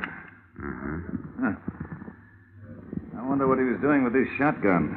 It ain't loaded, and Markwood knew better than to wave an unloaded gun in the face of a full one. Did you get anything else out of ballistics, Sergeant? Headache.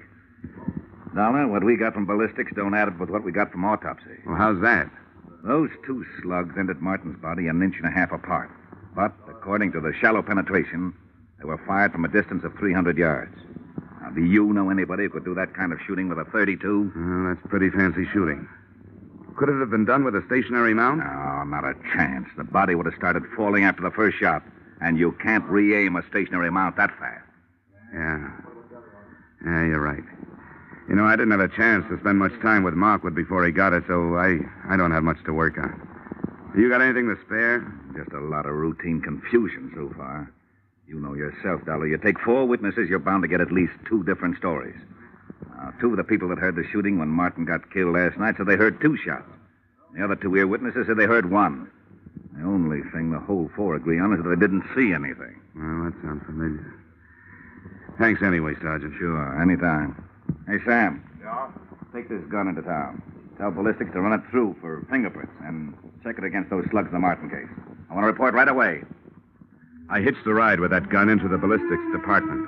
While waiting for the test to be made, I asked some questions, and I came up with a real brain buster. Despite the fact that the penetration report said that Martin had been shot from a distance of 300 yards, his skin and clothing had been tattooed with powder, indicating the shots had been fired at close range. The tree that little puzzler put me up would have made the giant redwood forest look like a hedge. Then they gave me the ballistic report. The lands and grooves scored into the slugs by the revolver barrel proved that both Loyal Martin and Lieutenant Markwood had been killed by the .32 caliber gun I'd picked up in the yard. No prints on it. Registered owner, The young lady who looked much better in a bathing suit than she'd ever look in the electric chair. The widow, Joyanne Martin.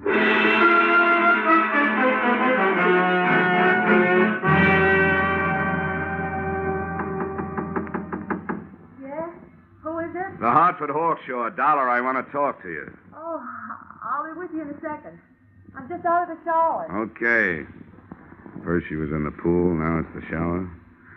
She's also in plenty of hot water. Hi. Don't pay any attention to my hair. Don't worry, I won't. I suppose you think it's a silly time of night for me to be taking a shower, but I thought it might help me to get to sleep. Well, I'm afraid I won't. Why, Johnny.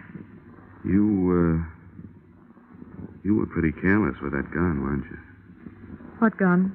Oh, that handy little .32 caliber gun with a handy little registration number engraved on it that told the nasty old police that you bought it 6 weeks ago. Well, my gun's right here in the drawer. I bought it to protect myself from my husband. Here, it's right. Oh, Johnny. Johnny, it's gone. It's real gone. It's done gone and killed 2 men so far. And if you can't do some fast talking and some fast proving, it stands a good chance of shortening your pretty little life expectancy. Somebody must have stolen it. Oh, no. That's not even a down payment on a story. Oh, but Johnny, there's a whole house full of people who could have done it. Not only that, they'd be glad to get me out of the way if they could. Why? Well, Mrs. Thompson, because she hates me. Loyal's brother Marty, because I stand to inherit everything. What about Nick Bellotti? Doesn't he have an axe to grind? I don't know what it could be. Okay, skip it. Tell me, you remember hearing 2 shots being fired around here any time before your husband was killed? Probably away from the house? Why do you ask that? Because I want to know, did you? You amaze me. Yes, I did hear 2 shots. The day before Loyal was killed. I was horseback riding down by the walnut grove. I remember because my horse shied. Well, this is coming a bit too readily to be readily believed. But how big is that walnut grove? Not very big. Yeah? Can you spot those shots a little closer? They sounded as if they came from about the middle. I didn't stay to find out. I guess I frighten easily. Yeah. Yeah, you frighten me easily. Why, Johnny? Why? I'll tell you why.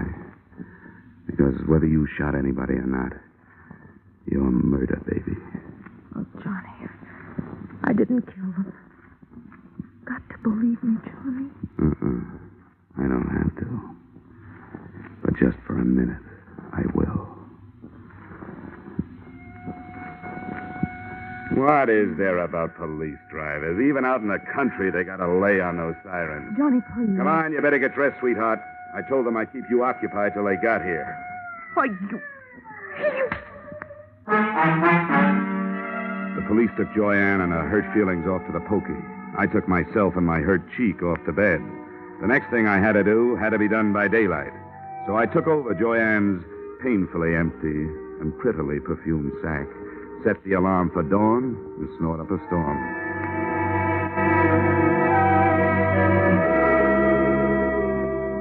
I never knew before how much went on in the country so early in the morning. On the way to the walnut grove, the damp air washed the cobwebs out of my head, and I started thinking. Now, first, Loyal Martin had been found dead with 2 bullet holes in him. Yet 2 of the witnesses, Joyanne and the housekeeper, Mrs. Tompkins, had heard only 1 shot. Second, that powder burn tattooing on the body, denoting a close-range killing, was in violent argument with a bullet penetration report which screamed long-range killing. Those facts, added to what was in Lieutenant Markwood's notebook, plus that shotgun clutched in his dead hand, came close to tallying up the total that had cost him his life. Inside the grove, I found 4 walnut trees with hollows in their trunks. The first one gave me a handful of nuts and a fancy sassing by an irate squirrel. The second one came up with a handful of spunk water and a wet cuff. And the third, I found what I was looking for. I found about 2 pecks of clean cotton waste. That is, clean, except for some powder burns. Everything was falling into place, including a blunt instrument which hit me on the head from behind. But before I hit the ground, I saw Brother Marty Martin legging it back towards the house.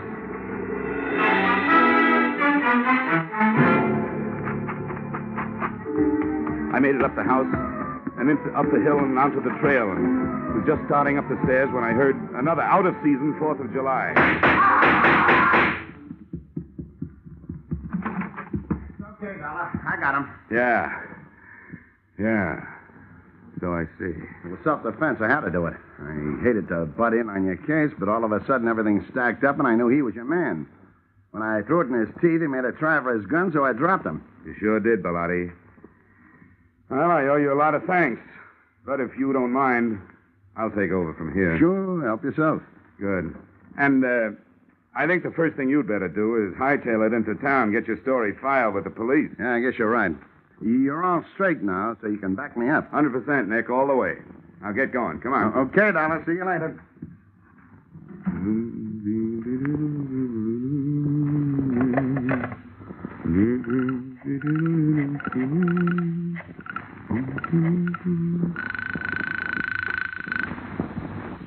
Sergeant Norrin McDougal. Yes, sir.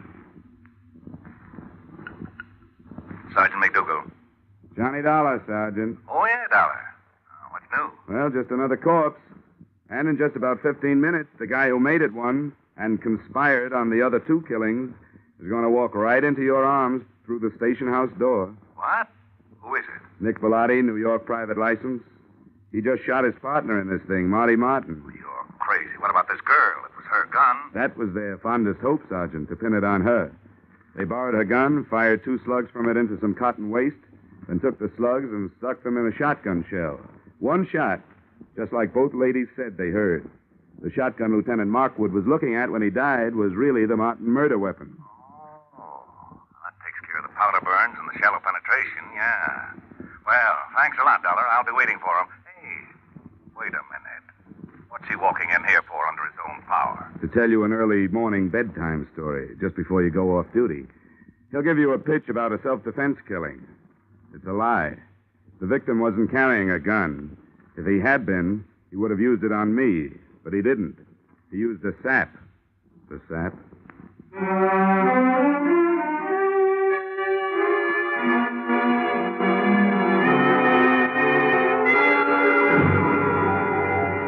Expense account, items 2, 3, 4, 5, 6, 7, 8, and 9. $624 entertainment. Appeasing a rich widow with rich taste. Expense account, items 1 through 13 inclusive, $160 entertainment of poor insurance investigator with extravagant taste. Expense account, item 14, $7.80 mileage New York to Hartford. You may disagree with that item, claiming that I finished the case in Fairfield County. But I didn't finish the case until I left her. And New York City is where I left her. Expense account total, $823. Signed, yours, truly, Johnny Dollar.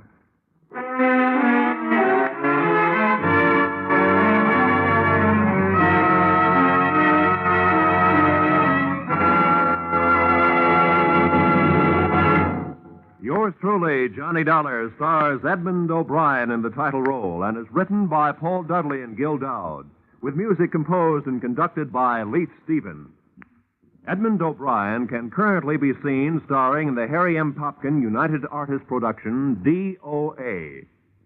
Featured in our cast were Irene Tedrow, Walter Burke, Ted DeCorsia, John Daner, Gene Bates, and Ed Begley. Yours truly, Johnny Dollar, is produced and directed by Jaime Del Valle.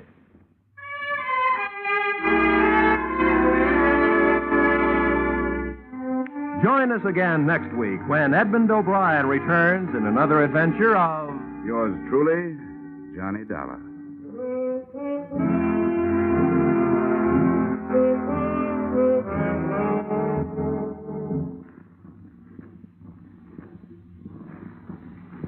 Ladies and gentlemen, CBS invites you to hear Senator Brian McMahon on the Capitol Cloakroom over most of these same Columbia stations tomorrow night. Senator McMahon is chairman of the Joint Congressional Committee on Atomic Energy. And when he's interviewed by CBS newsmen Eric Severide, Bill Shadell, and Griffin Bancroft, this will be the first detailed discussion of the hydrogen bomb and its implications. Remember, the first discussion by a high government official since President Truman's historic announcement earlier this week. Remember, that's CBS's Capitol Cloakroom, tomorrow night at 10:30 p.m. over most of these same CBS stations. Be sure and be listening. This is CBS, where, incidentally, Arthur Godfrey's Digest of Wit and Humor is also heard every Saturday night. The Columbia Broadcasting System. From Hollywood, it's time now for Edmond O'Brien as Johnny Dollar. Mickey McQueen, Johnny. How are you? Mickey? I tried to phone you a couple of times, but I never reached you. Well, I'm out a lot these days. Well, I heard about your promotion to sergeant, Mickey. Nice going. That isn't good. They're taking my beat away from me and putting me behind the desk. I've got to talk to a friend about it. Will you be home tonight? Well, you really sound worried, Mickey. What is it? Nothing yet, Johnny, but there'll be murder before it's finished. My mind's made up. I want to talk to you about it. Sure, Mickey. I'll be here any time you want to come up.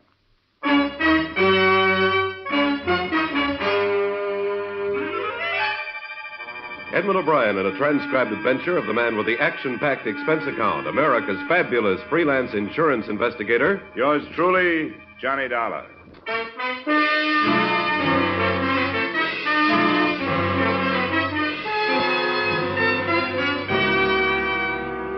Expense account submitted by Special Investigator Johnny Dollar, to whom it may concern, Hartford Police Headquarters, Hartford, Connecticut. I don't expect you to honor this statement, but since the reports to my regular employers go in on these forms, the following is an accounting of my expenditures during my personal investigation of the Mickey McQueen matter. You may wonder how I got mixed up in it. Well, it's been my privilege to have worked a number of cases with Mickey McQueen here in Hartford, and through the years, a friendship developed between us. So when he phoned Tuesday night to say he wanted to talk to me, I was glad to ask him up. But when it got to be 1:30 in the morning and he still hadn't arrived, I wasn't so glad. He arrived at 2.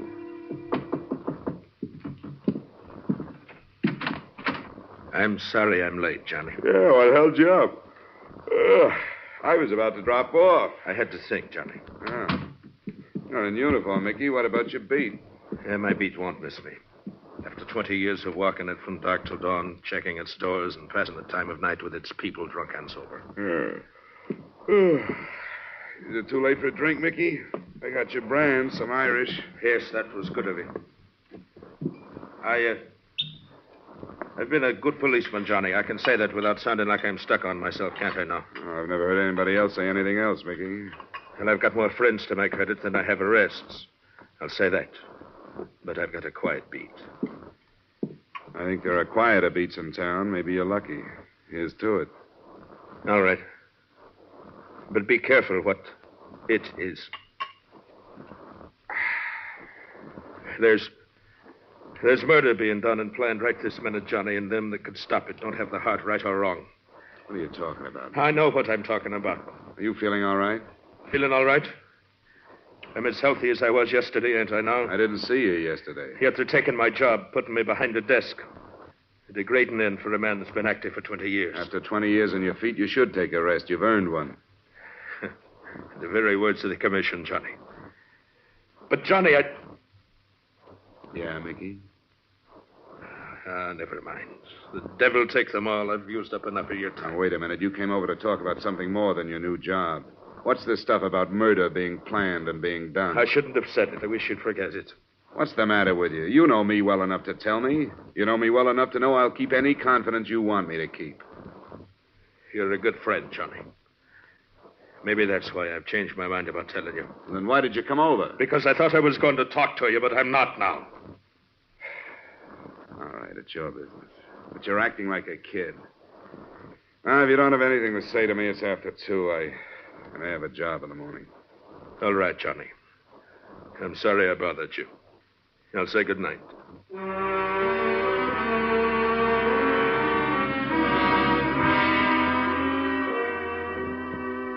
I didn't sleep very well for the rest of the night. In sort of a half doze, parts of Mickey's conversation kept coming back to me. And the more sleep I lost over it, the more I wished I had been less grumpy and more sympathetic. There wasn't a job for me the next day, and right after noon I decided to drop by his apartment and find out his mood when he was off duty.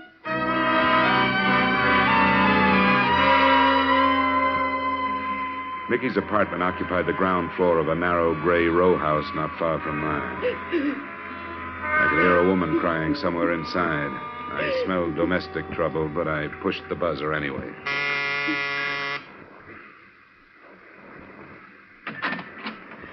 Are you the... I'm Johnny Dollar, a friend of Mr. McQueen's. Oh, yeah, Johnny Dollar. He said to phone you if I ever needed. Is he home? In there. She pointed in the direction of a door smaller than the outside door, the door to either a bathroom or a closet.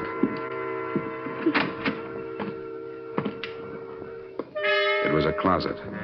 The clothes were bunched at one end of the rod, and from the other, still in uniform, his own polished leather belt drawn tightly around his neck, hung Mickey McQueen. I walked back into the lace-curtained living room. The woman who had let me in was in her middle 30s. She wore too much makeup, and her white blonde hair was anything but natural. She had stopped crying, and she acted as if she were waiting for me to start something. Well, what about it? Do you explain yourself, or do I get 3 guesses? Never mind that look. I only live here. Oh? I didn't know Mickey had a wife. Oh, maybe he was ashamed of me. My name is Thelma. Sorry, Thelma. You're an old friend of Mickey's? Yeah, but he never told me about you. Had you seen him lately? Yeah, last night. First he phoned me, then he came by to talk to me. What did he say? I'm not sure. He was pretty handy with double talk. Maybe I was supposed to understand it, but I didn't. What was it about? About his job, change he was making, and something about murders being planned and done, and nobody doing anything to stop them. Then he didn't tell you What? that I was leaving him. He's never mentioned you. Why were you leaving him? Well, because it was all wrong. I never should have married him in the first place. Why did you? Because he was the kindest, most wonderful man that ever lived. Does that answer your question? Not quite. Is there more? Did you know his first wife? Yeah. Well, then I guess you know he took her death pretty hard. He'd been married 10 years. I met him after she died. He was lonely, and so was I. Well, he was pretty wonderful to me. I thought I could help him. It wasn't because of him I was leaving. It was me. But I never thought he'd do this. I don't think he did. What do you mean? I think he was murdered. Why? When did you find him? Oh, I came home about a half hour before you got here. Have you phoned the police? Not yet. I didn't know what to do. Where had you been? I told you I was leaving him. I've been living in a hotel. Does it matter? Well, why'd you come back? Well, just to get some things I'd left. Why are you asking me these things? When it's murder, there's bound to be a lot of questions. I don't think it was. Everybody loved him. He didn't have an enemy in the world. Why would anybody want to kill a man like Mickey McQueen? For the rest of the day, I tried to talk myself into leaving the matter in the hands of the police where it belonged, but I couldn't do it. That night, I started making the rounds of Mickey's beat. I talked to a corner magazine vendor who had sold him a mystery, a woman in a cigar store who had talked with him, and a cabbie who had borrowed $5 from him. None of them gave me anything helpful. My next stop was the Cedric Hotel, where I looked up the house detective, Ned Martin. Oh, poor old Mickey. I'll miss him. So will I. Did you see him last night? Yeah, he dropped in. He always did, once or twice a night, just to shoot the breeze, you know. Why'd he do it? Did he leave a note or anything? I think he was murdered. What makes you say that? Came over to see me about 2:30 this morning. There was something on his mind. He wanted to talk about it, but he wouldn't. Yeah, that figures. What do you mean? I noticed something about him last night. He was real low. I asked him what was the matter. He said it was because it was his last night on his beat. He was supposed to check into his new job today. But that didn't sound right to me. Did you know he had a wife? Yeah, I heard about it. Then I hounded him till he showed me a picture of her. Bleached blonde? Yeah, she looks it. I didn't want to embarrass him by asking, but I wondered about her.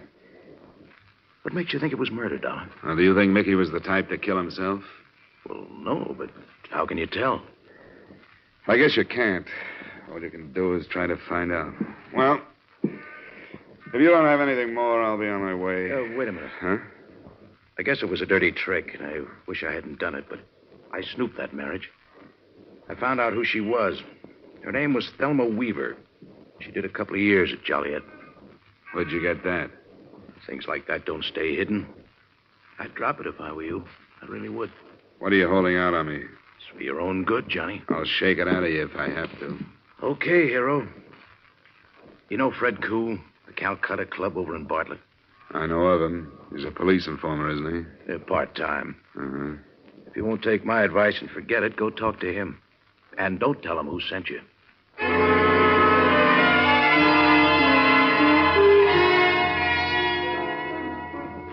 What do you want? I want to talk to you about Mickey McQueen. Do you have an office?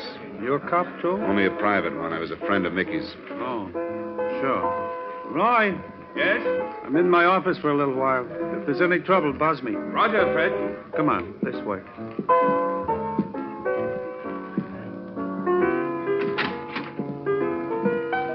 Got quite a crowd tonight, Fred. Sure, sometimes I get a lot of out-of-town trade.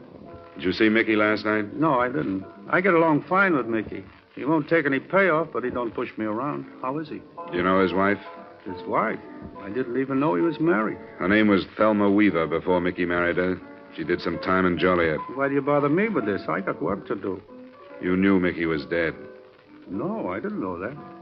I don't see how it would be enough, but it struck me that if somebody knew he was married to an ex-con, they might try to use the information. I suppose you're right. Yeah? Roy, Fred, I think you'd better come out. Important? Yes, I think so. Be right out. Pardon me, Dollar. A little trouble outside. Wait here. I'll come right back.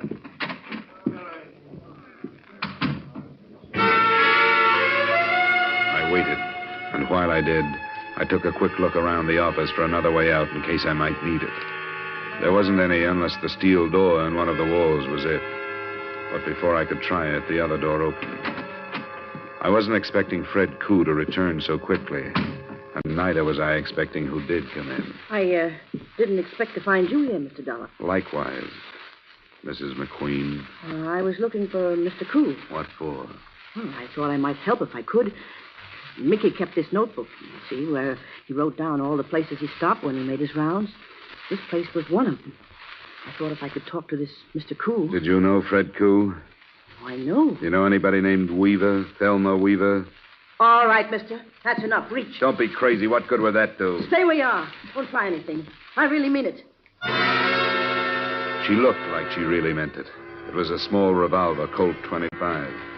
I didn't know whether she had come in meaning to use it on Fred Koo or me, but it didn't make much difference at the moment. She had it pointed at my midsection. I couldn't figure her. She held her little revolver as if she was used to the feel of it. But there had been something actressy about the way she said reach. I couldn't figure her, but I decided not to take a chance. I grabbed up the inkwell from the desk and threw not it, but the contents at her. Hey, what's it? Okay, drop it. Drop it. Drop it. Now sit down. All right. What do you want? That depends on what you want. I told you. I want to find out who killed Mickey. At the apartment earlier today, you didn't think anybody had. What about it? All right, Johnny. How much do you know? That your name was Thelma Weaver, that you spent 2 years in Joliet. That's right. And after 2 years in that place, I didn't want to go back to the life and start all over again. I gave the bunch in Chicago the slip and came here. I was hanging around trying to pick up enough to pay my way to Florida or someplace, and that's how I met Mickey. He arrested me. Vagrancy. What a laugh. He showed in court the next morning and got me released in his custody.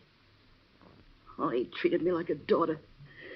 He loaned me some money, offered to get me a job, and I really felt for the first time like I could start life all over again. Oh, I know it sounds corny, but... But good. You make it sound real good. You don't believe me, do you? Sure. I believe you as far as you've gone. I even believe the part about starting a new life. You saw that Mickey had a heart as big as the city, and you didn't lose any time moving into it. That was smart. It was about the safest hiding place you could have found. For you, but not for Mickey. How did I know about Fred Koo? Somebody spotted me and told him. And he didn't waste any time getting in touch with Chicago. Those men out there, they all from Chicago? Well, most of them. Did you spot the tall one? He talks with an English accent. Yeah, I remember him. Roy? That's him. He came first. He checked the possibilities on Mickey's beat, and then he found out about Mickey being moved over to a new job. Where was he being moved? Some desk job. Where? At the police arsenal. The arsenal. How did Roy find that out? I told him. I had to. He made me tell him. What are Roy's plans, do you know? Yeah, the Marquardt building. The one that has all the wholesale jewelers. No, that's no good. Mickey was supposed to help them with a job of that size, or they'd reveal that he was married to an ex-con. That's not enough. They must have more than that on you or him. Oh, I might as well tell you. Can't hurt me now any more than I've been hurt. His name is Roy Weaver. I'm married to him. He threatened to bring bigamy charges unless Mickey helped him. That would do it. With your record, bigamy would be a long stretch. Yeah, 5 years. Mickey would do almost anything rather than cause me that. Who killed him? Roy did.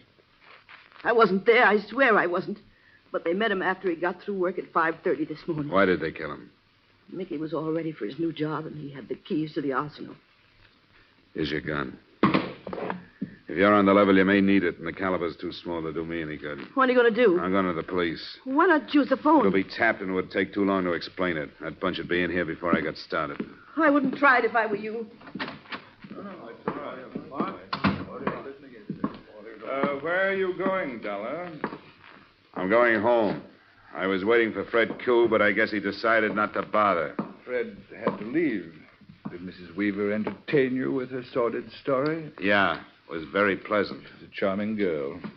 You were going home to think about it. Well, if you don't mind, get out of my way. Carl, Benson. I'm afraid I do mind. I couldn't chance having Fred interrupted at the arsenal. Get out of my way! Hey, where you gone? Come on! That's enough! Ah, that's fine, Carl. Now, shall we go back to the office and wait? Bring him along, Carl. It's a pity you became involved in this, Dollar. I'd hoped there wouldn't have to be any more violence. You did stop him. Yes. Thanks for the buzz, darling. Oh, it was a pleasure. Look what the skunk did to my dress. Did Fred get started all right? He's well on his way. Should be back within the hour. Hey, Mr. Weaver, what do we do with this guy? Oh, keep him out of the way. Put him in there. And see that he stays quiet. Sure. Hey, you. Turn around.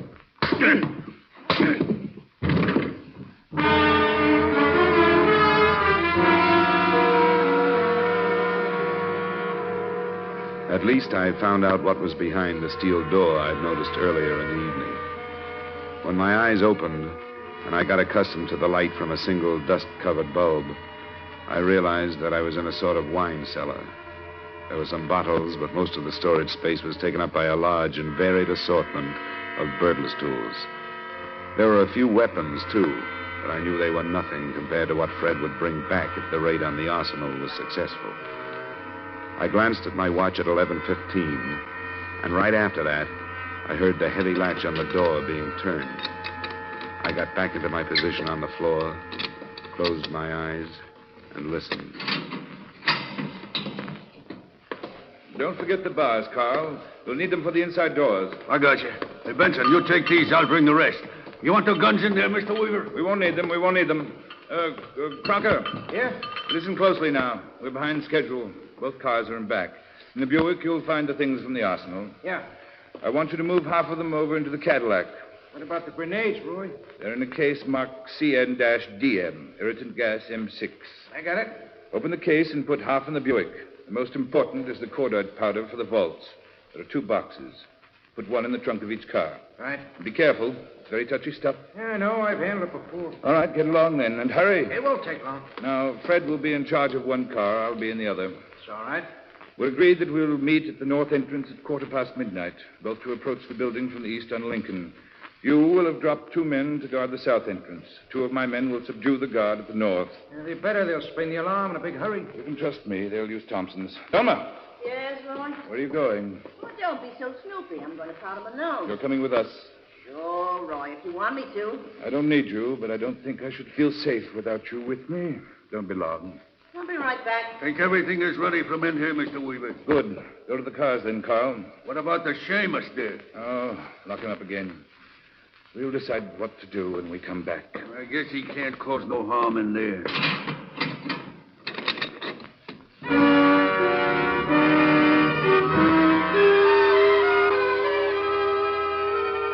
I tried to force the door that time using one of the bars they had left behind, but I couldn't do anything with it. Then I started poking the cement walls. I knew better than to expect to find any other exit, but with the biggest burglary in the history of Hartford underway, I had to do something. I kept a check on the time, and it was 20 minutes before they were due to arrive at the Marquardt building when a sound stopped me. The steel door was being opened. I moved behind it, still holding my bar. Dollar, it's Ned Martin. You in here? Yeah, Martin. I'm here. How did you know I was here? Some dame phoned the hotel. She told me you were here. Why should she call you? How should I know? I don't even know who it was. She just said she knew you came to the hotel and that you were locked up in here. I mentioned the Calcutta to you, so I came over to see what it was all about. Now, what's the matter? Don't you believe me? I don't know what to believe. You said you were holding something out on me when I talked to you. I was. I knew Fred Koo was selling the information about Mickey's wife to some guns from Chicago. I knew it could have led to trouble. Why didn't you tell me? You said it was for my own good. I thought it was, and mine too. I didn't want you to know so much you'd have to tell where you learned it, to prove how smart you were. I don't like this kind of stuff. You got a car? Yeah, but it stays right where it's parked till you tell me what's going on. This Chicago bunch raided the police arsenal. They're armed with everything from cordite to Tommy guns. They're going into the Marquardt building in less than 20 minutes. What's that? Wholesale jewelers. Would you take me out there? I'll take you part way if you're crazy enough to want to go. That's good enough. Let's get into the office.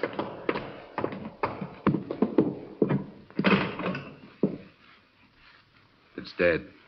Who'd you want, police? Yeah. We could stop on the way. It'll take us 15 minutes to get to the Marquardt building. If we run into a patrol car on the way, we'll stop it. If we don't, you can drop me and then phone in. Where's your car?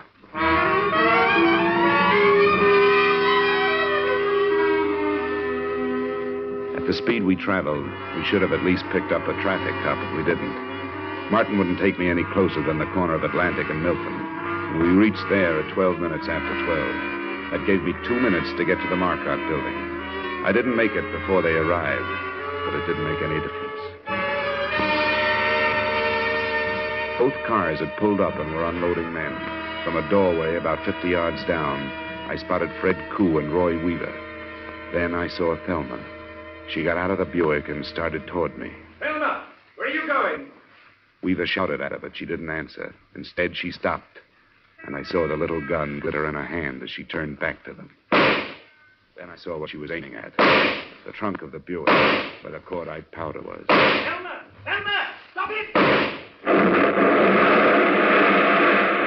car went up in a blast of powder and gasoline, and she moved back toward the other one.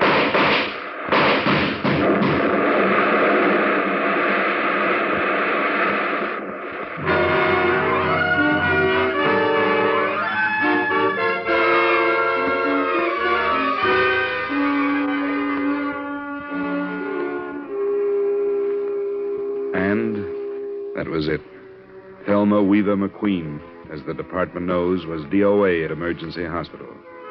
None of the mob got out alive except Roy Weaver, who lived long enough to sign a confession to Mickey McQueen's murder. I want you to know that I may have lost a good friend, but you have lost a better policeman. I hope to see those early news accounts that called him a suicide corrected. Expense account total, no dollars and no cents. Yours truly, Johnny Dollar.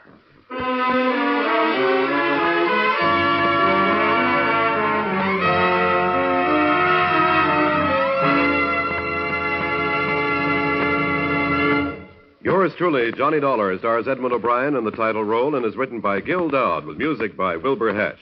Edmond O'Brien's latest picture is the Paramount Pictures production, The Redhead and the Cowboy. Featured in tonight's cast were Bill Conrad, Martha Wentworth, Herb Butterfield, Jack Moyles, and Ray Hartman. Yours truly, Johnny Dollar, was transcribed in Hollywood by Jaime Del Valle. This is Dick Cutting inviting you to join us next week at this time when Edmond O'Brien returns as... Yours truly, Johnny Dollar.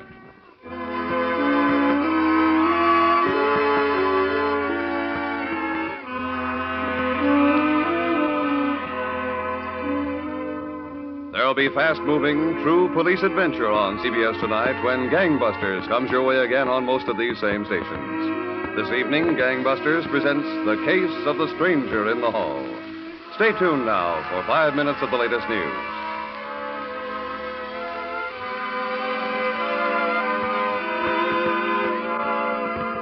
This is CBS, where you laugh at Jack Benny every Sunday night, the Columbia Broadcasting System.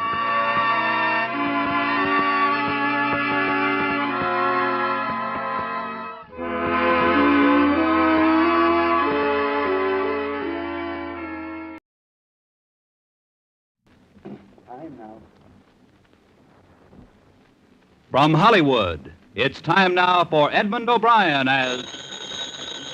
Johnny Dollar. You're the man who was sent here by the bonding company, aren't you? Yeah, that's right. Who's this? My name is Shade, Pat Shade. I'm a private detective working on the case for the bank. Fine. I didn't know they'd hired one, too. They call me every once in a while, tracing phonies mostly. Is there any chance that you know the missing messenger? Yeah, I know, Lillis. I had him tagged as a clean, honest kid. I still have.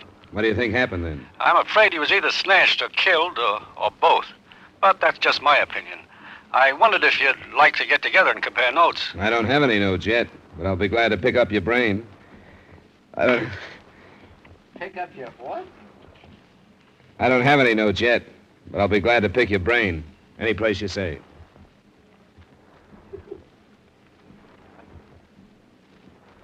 Edmond O'Brien, in another adventure of the man with the action-packed expense account. America's fabulous freelance insurance investigator...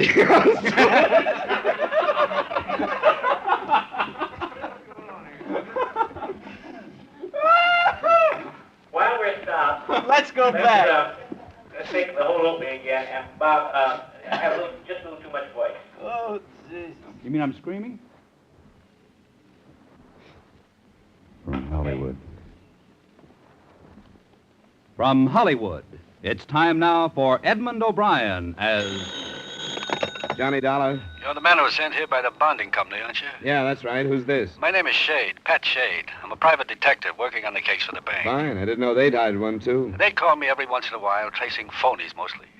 Is there any chance that you know the missing messenger? Yeah, I know, Lillis. I had him tagged as a clean, honest kid, and I still have. What do you think happened then? I'm afraid he was either snatched or killed, or both. But that's just my opinion. I wondered if you'd like to get together and compare notes. I don't have any notes yet, but I'll be glad to pick your brain. Any place you say.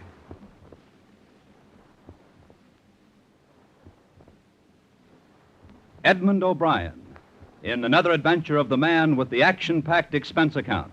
America's fabulous freelance insurance investigator... Yours truly, Johnny Dollar.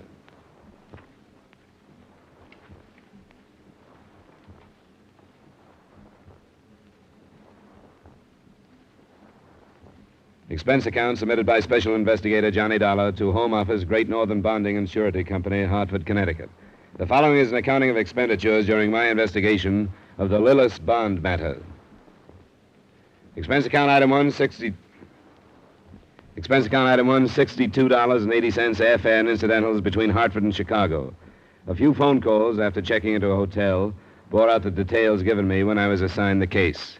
Henry Lillis, the messenger, had left the Golden State Bank at 10:30 a.m. He was carrying $80,000 in cash, and his destination was only a few blocks north on LaSalle Street. He never arrived there. At 5 that evening, in a bar near my hotel, I met the private detective working the case for the bank. Pat Shade was a puffy, florid man with past 50 beginning to show in his watery blue eyes. I've been in the business for a long time. More years than I like to think. Left the police force and opened my own office in 1931, when Chicago was still the rawest town in the country. Not exactly overdone right now, is it? Quieted down a lot. Just as well for me. I'm too old for the rough work I used to do, and I'm getting older. I'll end up holding the sign at a school crossing one of these years. You younger fellas ought to think about it. Ought to get out of the business before it's too late. There's no future in it. I've heard that said before, but never by anybody who left it for something better. I wish I'd stayed on the force.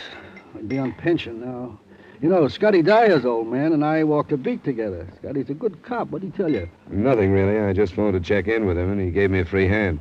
Tell me about this Henry Lillis. Nothing much to tell. Bright kid, a couple of years out of high school. His father's dead, and he's got a mother to help support. You think you know him well enough to be sure of the honesty you mentioned on the phone? Sure? No. I'm not sure of anything anymore, anything or anybody. But there's nothing in his background to tell you anything else.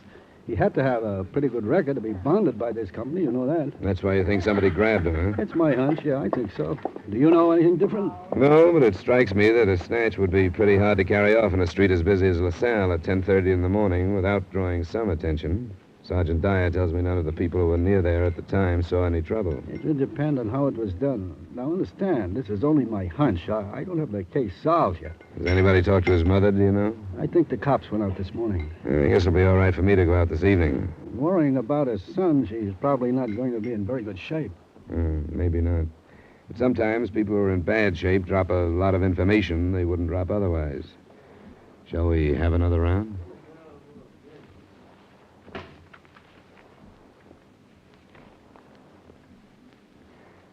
The Lillis house was a small one in a respectable but not plushy neighborhood. It had been painted recently, and its yard was well tended. I noted these things because they made it appear that, except for widowhood, Mrs. Lillis and her son were a comfortable and average American family. She was an attractive woman of some 40 years who obviously, and with good cause, had been crying. Please sit down, Mr. Dollar. Thank you. The police have already been here. I suppose you know that. Yes, I knew they'd come. They didn't say it in so many words, but after they left, I realized they suspect that my son is responsible for this crime, don't they? They aren't sure of anything yet, Mrs. Lillis. It's terribly difficult, as a mother, to be fair and honest. If Henry did this thing himself, then at least he may be safe and unharmed, and he may come back and take his punishment. Do you understand? Of course I do. Naturally, my first instinct was to defend him against the suspicion. I couldn't believe it was possible that my son was a thief. But then I realized if someone else was responsible, then Henry had been kidnapped and would be in serious danger. So now, Mr. Dollar, I'm praying that my son is guilty. And if he is, I'll do everything I can to see him brought to justice. I know it's a bad situation for you, but I'll make my part of it as easy as I can. Did your son say or do anything that would have indicated he was planning anything like this? Was he in trouble, or was there anything he wanted to get away from? No, nothing that I noticed. Henry was forced into manhood quite early. He's been without a father since he was 9. He became quite independent, and he shared very little of his outside life with me.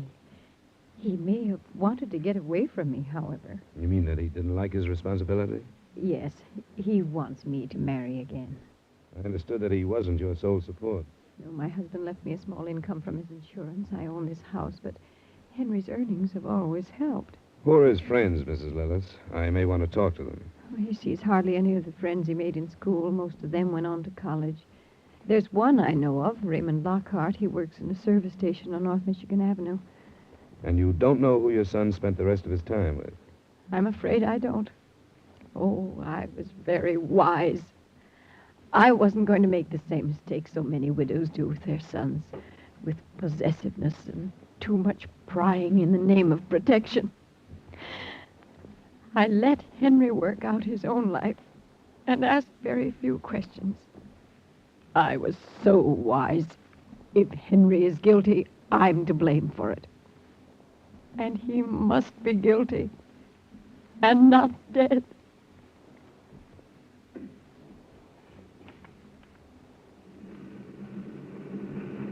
Thanks, Mr. Sprague. Come in again, huh? Oh, I'm sorry. You caught me on a busy night. I read about this thing with Hank Lillis in tonight's paper. First I heard about it. You think he did it? It's one possibility, Raymond. As a matter of fact, I looked you up to ask you the same question. You mean, do I think he did it? Well, if it turns out that way, it'll sure be a surprise to me. The paper said they were looking into the idea that somebody could have forced him into a car. Yeah, every angle is being covered. Yeah, I've known Hank for a pretty long time. I trust him with my paycheck any day in the week. As far as I know, the only trouble he ever got into was kind of his temper. Got him into a few brawls. When did you see him last? Oh, gosh, I don't remember. You see, we used to get out in the town together once every 2 weeks or so, but we haven't for a couple of months. He won't admit it, but I think that he's pretty thick with this girl he's going with. Oh? I didn't know about that. Yeah. They stopped in here one night to gas up. It's her car. She's pretty all right. Blonde, but I don't know. She kind of struck me as a dish that's been around quite a bit, if you know what I mean. Sometimes you can tell the way they kind of look at you, you know? What's her name, do you know? Well, the more I think of it, if Hank is in trouble, I'll lay you 10 to 1 it is this blonde. The devil was her name. I talked to him about her. Lily or Lillian, I think. Oh, what was her name? His mother doesn't know about her, I take it. She didn't mention any girl. No, this one is not the type to take home to Mother. He said he met her at the bank somewhere. I can check that then. Yeah. Be right with you. Right with you. Her father is some kind of a guard there or something. Guard? A private detective by any chance? Was her last name Shade? Shade, that's it. Lillian Shade. How could I forget a name like that?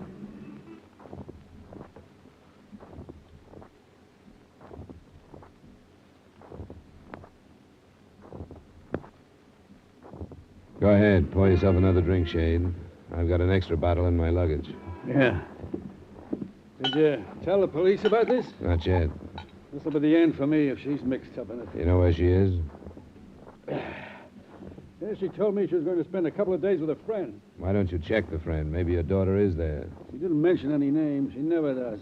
She's no good. She's like her mother was. You mind? Go ahead. Where is her mother? She ran off with some guy.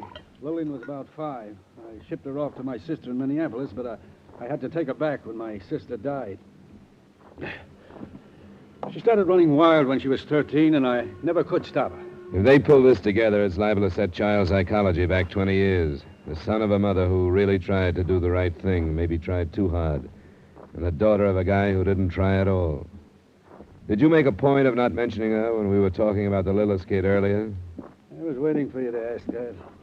I didn't know there was anything between them. She met him and she dropped in at the bank one morning. I guess I knew they met like that a few more times, but the rest of it I didn't know anything about. Did she have a job? She hasn't worked for a few months. When she does work, it's in some cheap bar, so that's worse. Was it your car she drove? No, it was hers. You know the license number? No, but that won't be hard to learn. You're sure it was registered in her name, then? Well, I never noticed the slip. I supposed it was. She said some friend bet some races for her, and she got it with the money she won. I can't see any reason why it wouldn't be in her name. Yeah. Dollar. Huh? It was damn decent of you to talk to me instead of going to the police. Instead? I hope you aren't going to ask me not to give this to the police. Oh, no, of course not. But I was going to ask you to let me tell them. It's going to look mighty bad for me if you go in, with Scotty Dyer in charge of the case and his old man and I on the force together in the old days. I don't want it to look like I was holding back information from him. Were you? No, but I won't be able to prove it to you until we find Lillian. She'll tell you I didn't know anything about her and Henry. All right, Shade. You going in tonight? Just as soon as I leave here. And you don't have to do this, but I'd appreciate it if you could forget your calling me down here. It would be better for me if they didn't know you had to tell me about Lillian. All I'm interested in is getting the money back. Doesn't make any difference what I say or don't say. You go to the police tonight, and we'll play it as it comes after that.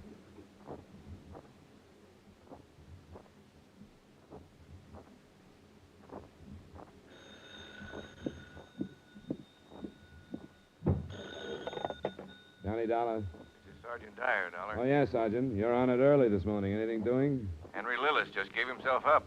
When? This morning? Yep. Hitchhiked in from someplace up the lake. Something about a fight with one of the men in the deal. He's messed up some. What about the money? They need some medical work before we can get a decent statement from him. Shock, mostly. I put him in the hospital. Didn't he say anything? And he kept mumbling something about somebody with a name like Saunders. Go on down. We'll talk to him as soon as we can. I think he'll be ready to tell his part of the story anyway.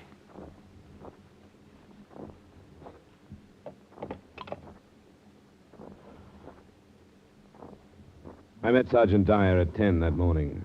It was after some 15 minutes of conversation had passed by without mention of Pat Shade that I learned he hadn't reported the night before. I brought up the subject myself, and Dyer knew him well enough to automatically reach for the phone and call the bar at my hotel. Shade had stayed there until it closed. 3 more calls to his office, his home, and the bank failed to raise him. But right then, it didn't seem too important to the case, since Henry Lillis was in custody. We got in to see him at 11:30. He was a slight, fair-haired kid, by this time past the feeling of fear. His face was pale and blotched with the disinfectant the doctor had put on some scratches and bruises. Feel strong enough to talk now, Lillis? I guess so. This man is from the company that bonded you. You don't look like you had much fun out of that 80 grand, Lillis. No, I didn't. Where is the money? I don't know where it is now, but we took it to a house above Lake Bluff. Who is we? I don't care who it hurts now. Lily and Shade. She was with you then? She was with me or I was with her. I don't suppose it makes any difference. We were together. You mentioned hurting somebody. Did you mean her father? Yeah.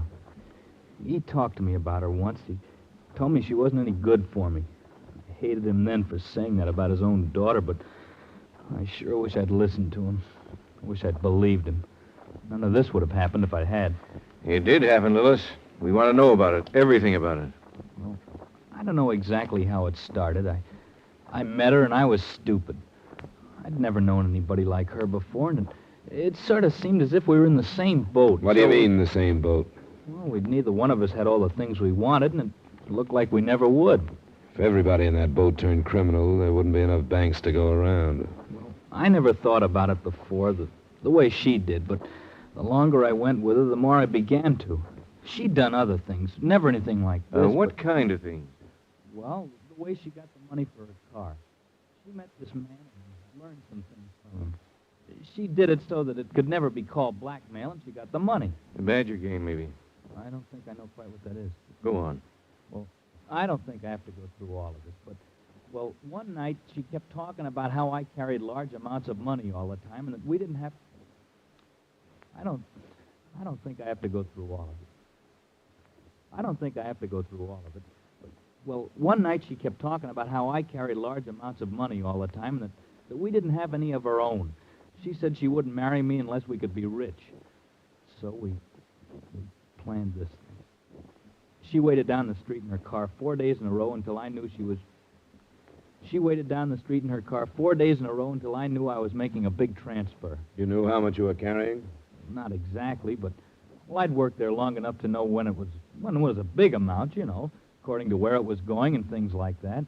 So yesterday morning I got into the car, and by the time I was due back at the bank, we were out of town. This house near Lake Bluff where you went, who's it belong to? She said a friend who was on a trip someplace. She had a key. I think it belonged to this Sanders or Saunders or whoever it is. How'd he fit in? Well, I didn't know anything about him until he showed up late last night. Then I found out that Lillian didn't have any idea of going away with me like she'd said. From the beginning, she knew she wasn't. She was just using me, and this man, she called him Red, he told me to get out. How much money was your share? None of it. Not any of it. But I didn't even care about that. But Lillian had used me. When this Red told me, I went crazy, I guess. There was a fight. That I barely remember. I left the house, but I don't know where I went. And when it got light, I found the highway and started hitchhiking. Nobody picked me up because I was all bloody and my clothes were torn. And finally, this man did. He was a minister.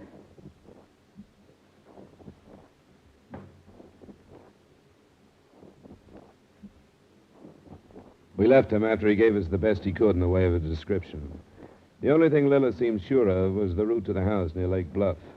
The 3-state alarm was put out on Lillian Shade and the red-headed man in a green club coupe. In less than an hour, the sergeant and I had made our 20-mile trip and were approaching the place on a dirt driveway that stretched some 50 yards to the road. Hey, hold it. It might not be as empty as it looks. A car on each side. I think that might be the girls.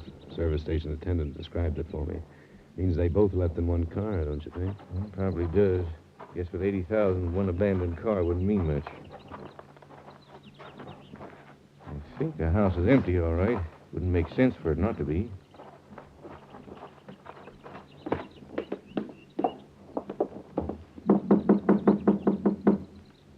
No.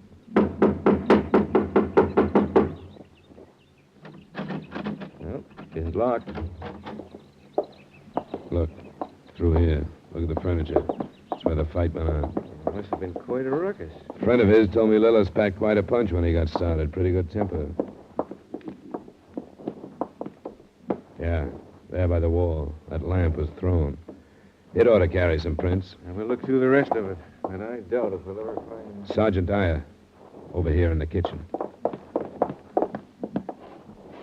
It's Lillian Shade. She's dead.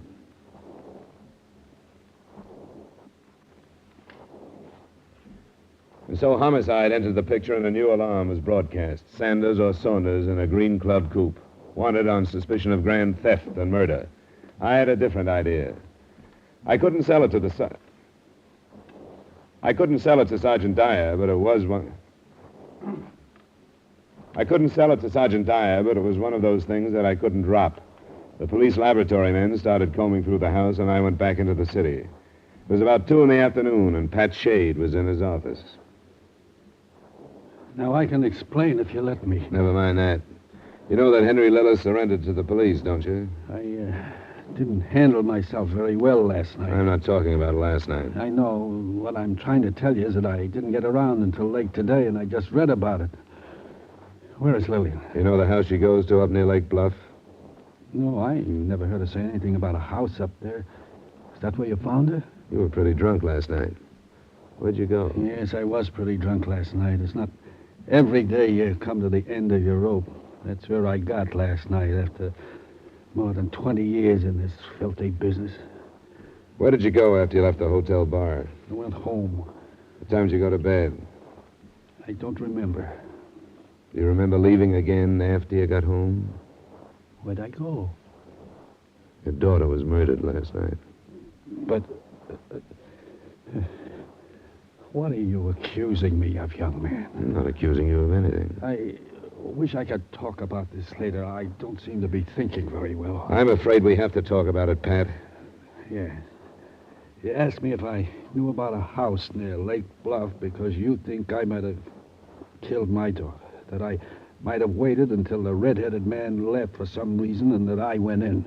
How'd you know about the red-headed man? Henry Lillis' statement. Part of it was in the paper. Do you think I killed Lillian? I know that last night you hated your daughter. Yes, I did. I have nothing to lie for anymore, so I can be truthful. If I had struck Lillian last night, I wouldn't remember. It may be quite possible that I killed her.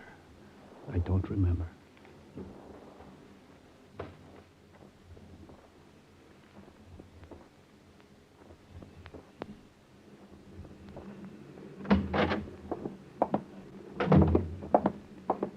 I understand you found Pat Shade, Dollar. What do you have to say?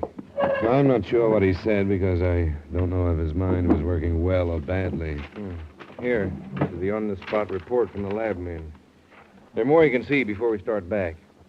Thanks. This is almost enough, isn't it? Wait till you see the rest of it. You have a tough time squeezing out now. Well, shall we go?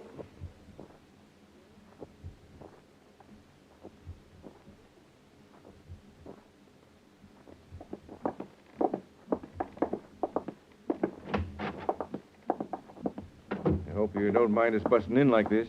Hello, Lillis. Hello. We wondered if you could help us on a few details we're confused on. All right. Are you sure that the only cars that came up to Lake Bluff were Lillian Shade's and this Saunders? They're the only ones I knew about. Were there more? That's what's confusing us. Now, this fight, it was in the front room and not in the kitchen, is that right? Well, it's hard to remember, I think so. And after And after that, you left, and then you caught a ride into town and gave yourself up. Yeah. Why'd you give yourself up, Lillis? I don't know why. It just seemed like the only thing I could do. Because maybe you thought if you gave yourself up on a grand theft charge and told a sad story that we'd never think of you in regard to murder. Murder? That's a dirt driveway, Lillis. The only car that drove up that driveway was Lillian Shade's. Looks like there wasn't any red-headed man there at all, doesn't it? Like you messed up that room to make it look like there'd been a fight. Fingerprint men aren't through. All right! I didn't mean to kill her. We got out there and we had the money and she got scared. We looked at all of it. She went to pieces. She wanted to take it back, and I knew we couldn't. I lost my temper and hit her because I was excited. I thought she was faking, but she wasn't. She wasn't faking. I didn't mean to. We can go, can't we, Sergeant? Yeah. I'll come back later for a statement.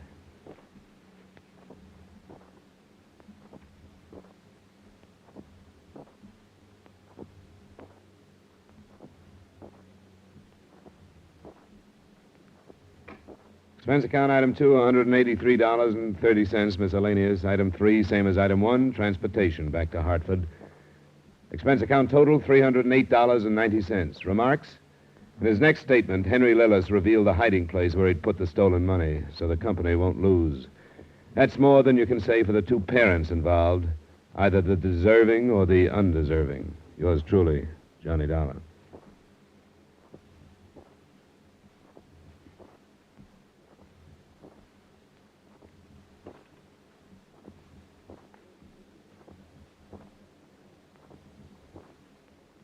Yours truly, Johnny Dollar, stars Edmond O'Brien in the title role and is written by Gil Dowd with music by Wilbur Hatch.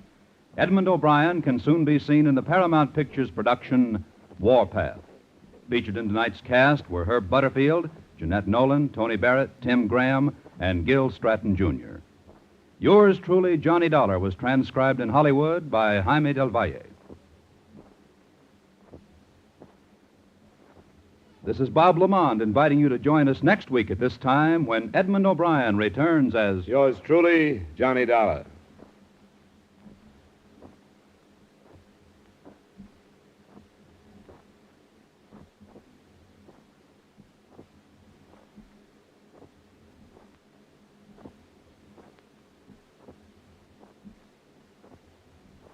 I'm not kidding. Funny, they were falling down.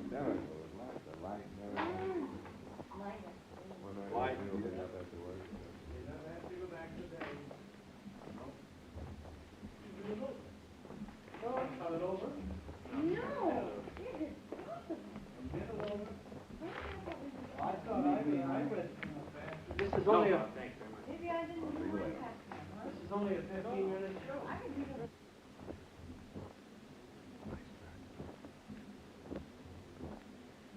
And you don't know who your son spent the rest of his time with? I'm afraid I don't. I let Henry work out his own life and tried to ask very few questions. I thought I was so wise. Now, if Henry is guilty, I'm to blame for it. And he must be guilty. And not dead.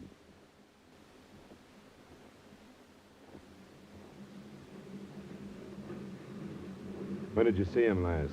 Gosh, I don't remember. See, we used to get out in the town together every 2 weeks or so, but not since he's been going with it. When did you see him last? Gosh, I don't remember. We used to get out on the town together every 2 weeks or so, but not since he's been going with his new girl. Oh, I didn't know about her. Yeah, she's pretty, all right, a blonde, but she kind of struck me as a dish that's been around quite a bit, if you know what I mean. What's her name, do you know? What the devil was it?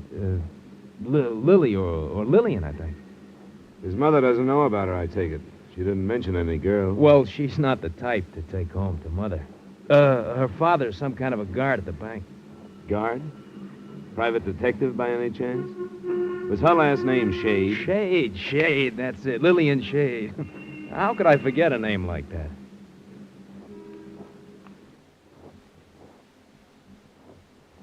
Go ahead. Where is her mother? She ran off with some guy. Lillian was about 5. I shipped her off to my sister in Minneapolis, but I had to take her back when my sister died. She started running wild when she was 13, and I never could stop her. Did you make a point of not mentioning her when we were talking about the Lillis kid earlier?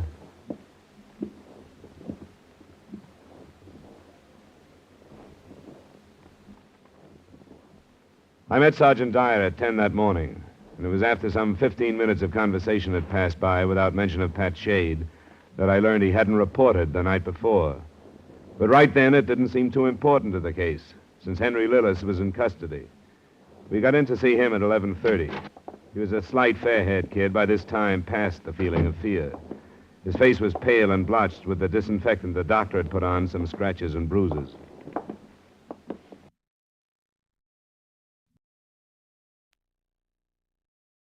From Hollywood, it's time now for Edmond O'Brien as...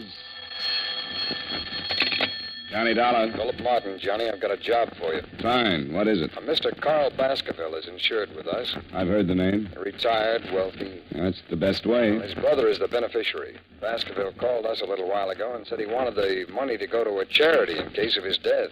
What made him change his mind? He thinks his brother's out to kill him. Oh, that's charming. What do you want me to do? He's insured for $500,000, Johnny. You just made me a bodyguard. At least until we found out how true Baskerville's story is. We did some checking. 6 years ago, he sent his brother William to prison for absconding with company funds. William was released from state prison a week ago. Oh, yeah. That's where I've heard the name. I remember the case. Now, it's a strange setup. Sends his brother to jail, names him as beneficiary, wants it changed because he says his brother's going to kill him. Cain and Abel really started something, didn't they?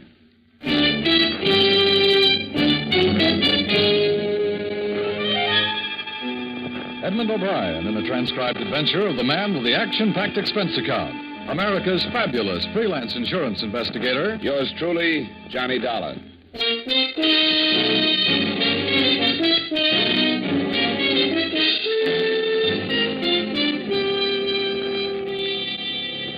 Expense account submitted by Special Investigator Johnny Dollar to Home Office, Columbia All Risk Insurance Company, Hartford, Connecticut. The following is an accounting of expenditures during my investigation of the Baskerville matter. Expense account item 1, 3887, train fare and incidentals between Hartford and New York, after receiving from you the necessary information concerning Mr. Carl Baskerville. Expense account item 2, 750, cab fare between Grand Central and Baskerville's home on Long Island. The house was set back from the road, hidden by tall trees, and surrounded by several acres of well-kept lawns and gardens. I walked up the long gravel path to the front door and knocked. I lit a cigarette and waited. The afternoon sun was warm on the back of my neck, and the air smelled of wet grass and bright flowers. Yes? I turned around to see the biggest man since Goliath. He was close to 7 feet and must have weighed in at about 280. He was nice-looking and wearing a well-cut blue suit, probably made from the best part of a tent. Can I do something for you? Bend over. I'm getting a stiff neck. I'm Johnny Dollar. I'm here representing... Oh, yes, Columbia All Risk. They called and said you were on your way. Come in. I'm Mr. Baskerville's personal secretary. Mr. Baskerville is expecting you. The big man led the way through the big house, through the big French doors that opened on the big garden. Carl Baskerville was sitting in a chair, feeding the birds. He was reaching his late 50s with the sour look of a man that didn't want to. As he tossed the breadcrumbs out on the gravel walk, a big diamond on his little finger flashed in the sun. Mr. Baskerville. Oh, Collins. Who's that with you? The man from the insurance company. Pull up a chair and sit down, young man. Thanks. What's your name? Dollar, Johnny Dollar, Mr. Baskerville. Yes, your company called me, eh? I'm just feeding the little birds. Yeah, Birdy. Birdy! I've been doing it for some time now. Swell. What are you standing around for, Collins? I want to talk to Mr. Dollar in private. Oh, yes, sir. If you need me, I'll be in the study. I won't need you. Yes.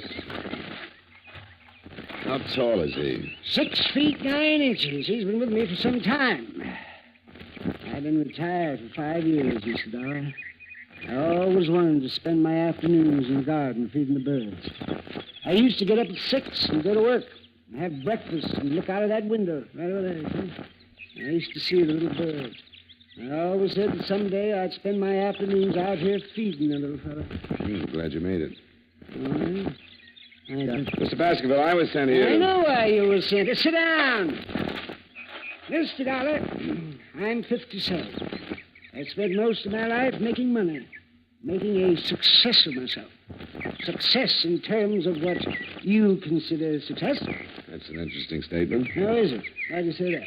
How do you know what I consider the norm of success? Isn't money important to you? Sure, it has to be. How important? Very, but not all important. Oh, yes, sir. Well, what else is important to you, Mr. Dollar? A lot of things. Don't be evasive. Tell me something. A philosophy. Oh, philosophy. I see. What kind of a philosophy? Not taking people for granted. Oh, I see. Here, you feed the birds for a while. Go on.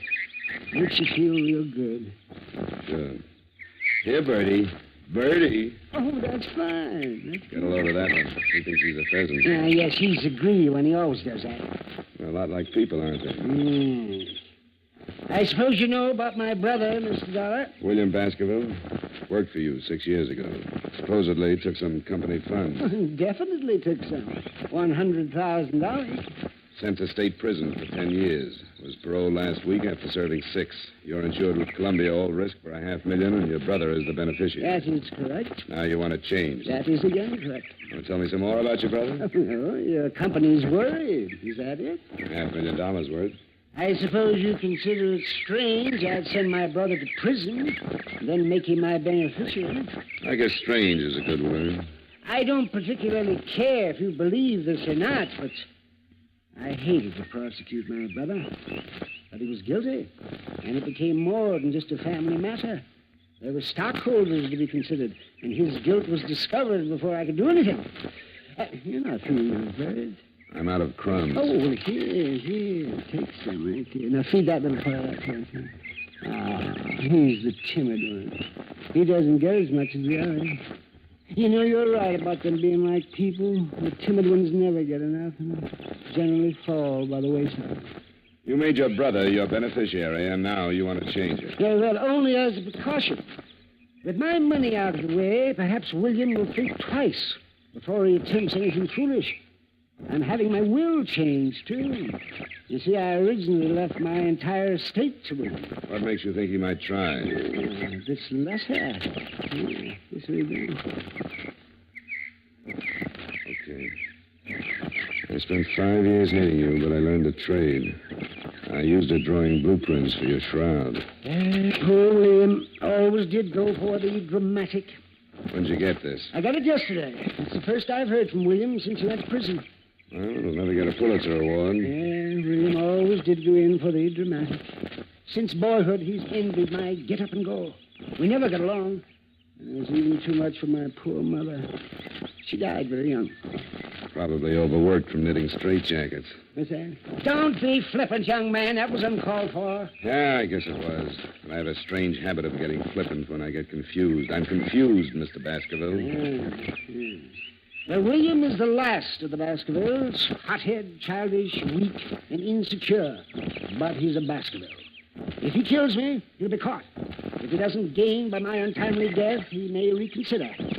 I still have hopes of a reconversion, so to speak. The regeneration of a Baskerville. If you will. Perhaps when he calms down and forgets his last 6 years, we'll talk. And then I plan on renaming him as my sole heir. Are you still confused, Mr. Dollar? You haven't contacted him? I told you didn't know where I was. Somebody out looking for him? Of course not. Why? Because I think somebody should be. If you're going to remove the temptation, it might be a good idea to inform William. How's he going to know he's been momentarily disinherited? Man? Yes, Mr. Baskerville? Well, I must admit... If you don't want to call the police, I'd suggest a private detective. Yes, but there's no telling how much time... It's better than feeding the birds. Can you think of anyone who might know where your brother is? Well, perhaps I can. There was a girl before William went to prison. I'm not even sure she's still in New York. What's her name? Carter. Virginia Carter. Lived someplace in the village. I only met her once, 6 years ago. And hire yourself a good private detective in a hurry and tell him about this Virginia Carter. She might know where William is. Yeah, all right. In the meantime, I'd recommend that the change of beneficiary be hurried up. Oh, I'm getting tired. I'm tired. I'll finish feeding my birds. Yeah, sure. Good day, Mr. Dollar. Oh, here. I had a few crumbs left over. Oh, well, thanks. Hey, Birdy. Birdy!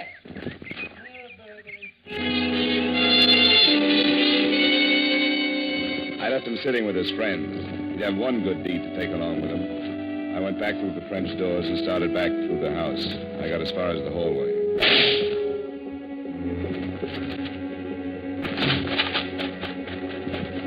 Baskerville. Swell. He was sitting in the chair with a bullet hole just over his heart. His head was resting on his chest, and he still held the breadcrumbs in his hand. He seemed to be smiling like he knew he was going to be able to feed the birds for a long time. Mr. Baskerville! Mr. Baskerville! Good Lord. Where were you? What? Where were you? In the library. I heard the shot. I saw William. Where? Over there at the far end of the garden. He had a gun. He turned and ran. Let's call homicide.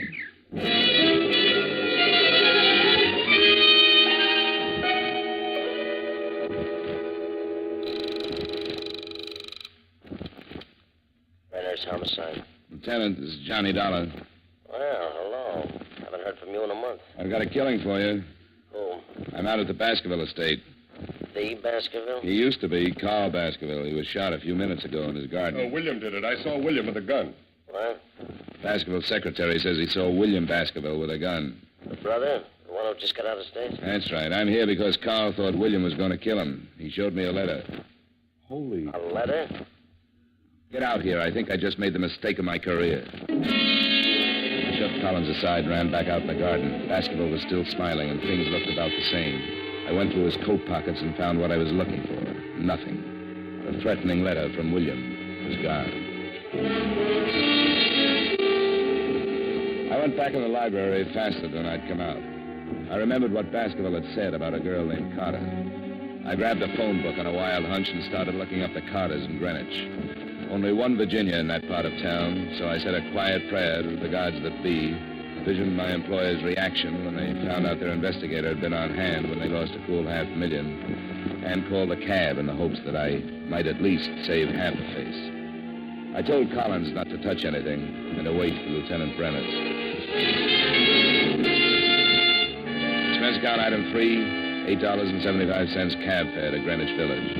It was a long shot, but it could be the same girl that had known Martin. I went up the stairs of an old brownstone and knocked on the door. When it finally opened, I got the quickest scalding in history. She was wearing something thin enough to make a silkworm hang himself. Yes?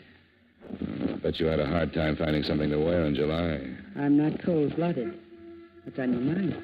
I'd like to know about William Baskerville. Oh, that one. I haven't seen him in years. Maybe you've got a picture of him? I've got lots of pictures. There might be one of William somewhere. Well, let's look through the whole flock. I've got lots of time. Before I let you in, you'd better tell me your name. I don't want you to steal anything from me. Honey, if anybody stole anything from you, they'd get their fingers burned off at the elbows. Come in. She opened the door and led me into the living room, sat down. The shades were drawn, and I had a hard time finding the couch. Oh. Pardon me, I'm flying blind here. You must have studied Braille. Well, how do we look at the pictures? With a magic lantern? I thought maybe you wanted to relax a minute. Put something in a glass. I'll cool down. I don't drink. Never keep the stuff around. Doesn't leave you much of a field. What do you major in? Cigarettes. Have one? Yeah. I haven't got a match. Just hold on to it. It'll light up. I think I'd better get the pictures. I'll be right back. I get lonesome in the dark. I'll just be a second. Turn on the radio. Where is it? By your elbow. Oh. That's nice. Picked it out myself. We can start with these. If William isn't in this file, I've got lots more. You're not in a hurry, are you? Not a bit. Good. This might run into overtime.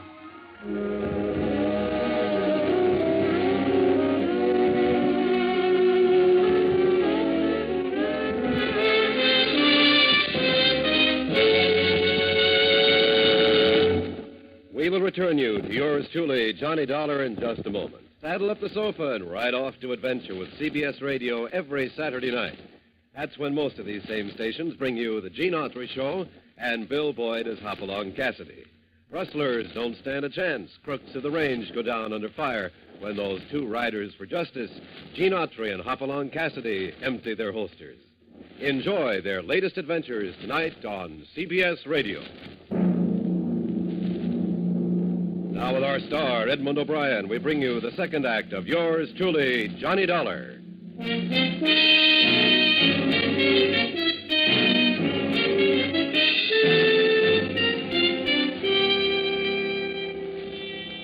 Virginia Carter wasn't worried about working late. There was only one trouble with the job. It was tough keeping my mind on two things at once. It was like trying to read a mail order catalog in front of a blast furnace. She sat close to me and handed me one picture at a time, describing each guy in the photographs. I've seen draft boards with smaller clientele. Several times she stopped and looked at one of the pictures, smiled, and passed the guy to me. I was going to mention an old snapshot I had of myself when she tapped one of the collection with a polished fingernail. William Baskerville. Here he is. Figured to be sooner or later. How long ago was this taken? Well, I couldn't say exactly, but I guess about 6 years. You should keep a file. William was a nice guy. He had money. Showed me a good time. What else do you know about him? He has a brother with a checking account at Fort Knox. William have any unusual habits? A few. They wouldn't help you find him. Well... I remember something. He used to play the saxophone. Hobby?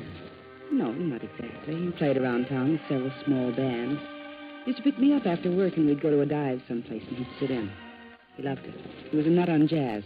You make money at it? I guess so. Before he went to work for his brother. I don't think his brother liked him playing the sax. Okay, honey, thanks. I'll stop around again sometime. Take a look at your parlor. Must been a nice soft web. All right if I take William with me? Not if you bring a picture back to yourself. Maybe I'll just bring a camera. You can take it yourself. Good. That's why I keep the room so dark. I hated to leave, but my hair was already curly enough. She had given me one lead. William was a musician of sorts, and sometimes he made money at it. I started across the street to catch another cab, and I was halfway there when I heard the car. It was an old trick. You drive by fast, open your door, and if anyone is in the way, he winds up with a face full of automobile. I ducked in a hurry.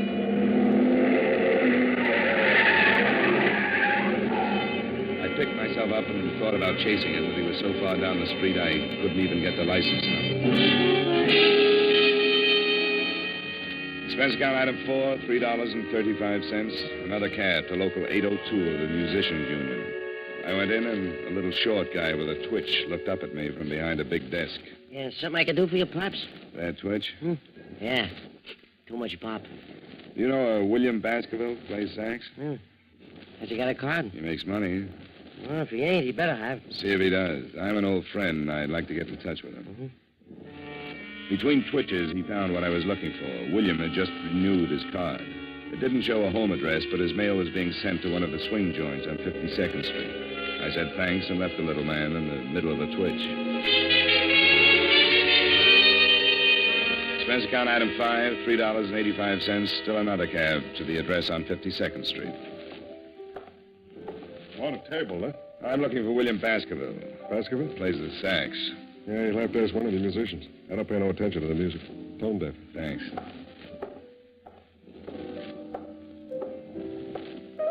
Can I bother you for a minute? No, but you can talk to me. Move and lean on the piano. Know William Baskerville? Sure. He blows here. Where is he?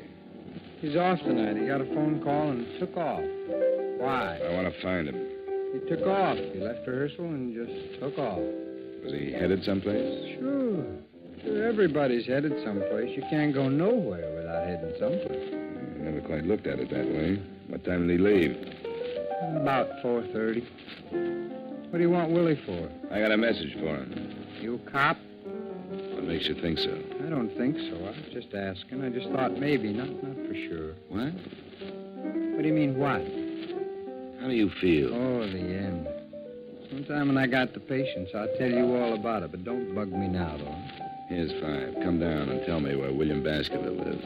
I'll take the 5, but I'm staying right where I am. I like you. I may cry. You're putting me on now. You've got my 5. 5? Oh, yeah. What did it buy you? An address. Crazy. I want William Baskerville. Okay, I can't make this much longer anyway. 69 East 12th Street. Thanks. Solid.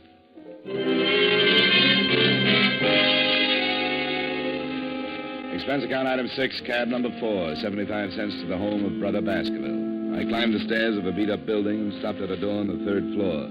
According to the landlord, Brother Baskerville's room was on the other side. I tried my knuckles again and put my ear to the door. I couldn't figure it out at first. It was a strange sound, the light scraping like a rope over wood. I tried the door. I I'd been right on both counts. It was rope and it was rubbing on wood. Because Brother Baskerville was making the sound effects, but he was doing it the hard way. He was on one end of the rope, hanging by his neck. He was turning slowly like a weather vane in a soft breeze. The chair was tipped over at his feet, and there was a phone on the table. I crossed to it and was about to call Lieutenant Brenner's when I looked at the dead man again, and my stomach jumped up and kicked my mind into high gear. I walked back to him and picked up the chair. What I saw threw the suicide theory right out of the window. If he had used the chair to stand on, he would have still needed a ladder just to tie the rope to the rafters. I've seen a couple of guys that hang themselves, but never one that jumped 4 feet in the air to do it. I shoved the chair under him just to make sure. He cleared it by a good foot.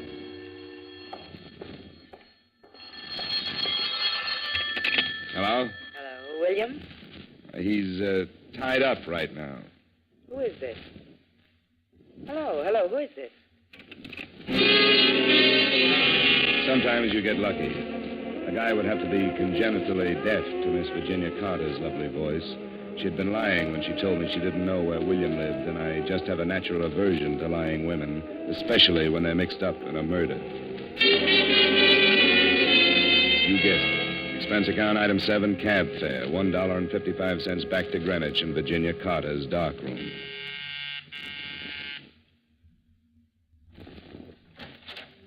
Well, Mr. Dollar, did you bring your camera? We'll play spin the bottle some other time. How'd you know my name? Why, you gave it to me this afternoon. You're a bad liar. I'm coming in. Oh, now, wait a minute. I'm expecting someone. If it's who I think it is, you better hide all the rope in the house. Now move it. Oh, You heard from Collins yet? I don't know what you're talking about. Only 2 people have lied to me today, you and Collins. You told me you didn't know where William lived, and you called him 10 minutes ago. Collins said he saw William standing in the garden with a gun, and a musician told me William didn't leave rehearsal until 4:30. I didn't leave the Baskerville home until 4. Get out of here. I don't know anybody named Collins. Okay, but Collins just killed William Baskerville. Oh, yes. He strangled him first and then stood on a chair and hung the body to a rafter.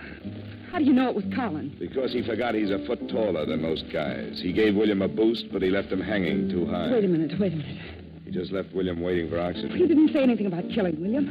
I want to get out of this mess. And slow down and tell me everything you know. Well, I met him with William. William introduced me to him one night. After William went to prison, I started seeing Collins, and he told me that he'd been in some kind of a deal with William. He'd stolen some money, and that was why William went to prison. He went up and was supposed to split with Collins when he got out. So William came back and wanted his share, and Collins killed him, huh? I didn't know he was going to kill him. He forged some kind of a letter so that it would look like it came from Martin. That's where the letter figured. He was going to kill Carl Baskerville and blame it on William. He didn't say anything about killing anybody. He killed him and stole the letter. Looked like William had killed him and taken the letter to hide the motive. Listen, Mr. Dollar. Collins must have come in through the kitchen and started shooting. She went down like a diver with a bends and died on her face. He was trying for me when I jumped to one side and knocked over the only light burning in the room. He came close, but the flash of his gun gave him away, and I threw enough lead to fill a sink. Collins stumbled back into the kitchen, but he was dragging. I heard him drop, and I moved in after him. The moonlight slanted down through one of the windows and splashed out on the hard floor. He was lying in it, on his back, like he wanted to get that far anyway. You'd better give it up, Collins. Forget it. No reason to kill you now. Before you close your eyes, tell me something. All right. It won't take too long. Why didn't you go out and get William yourself? Why wait until I found him? Didn't take the chance. I knew the old man would have somebody. Start looking sooner or later. I killed him in the garden because I knew you'd make a good whip. Probably go looking for Virginia after he told you about her. You called her and told her to tell me everything she knew. That's right.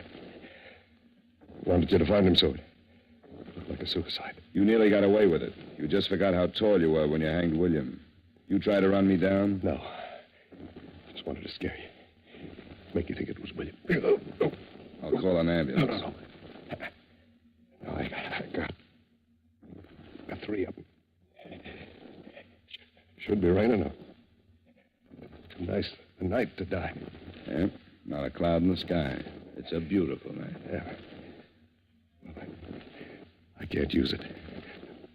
but I'll give it to you.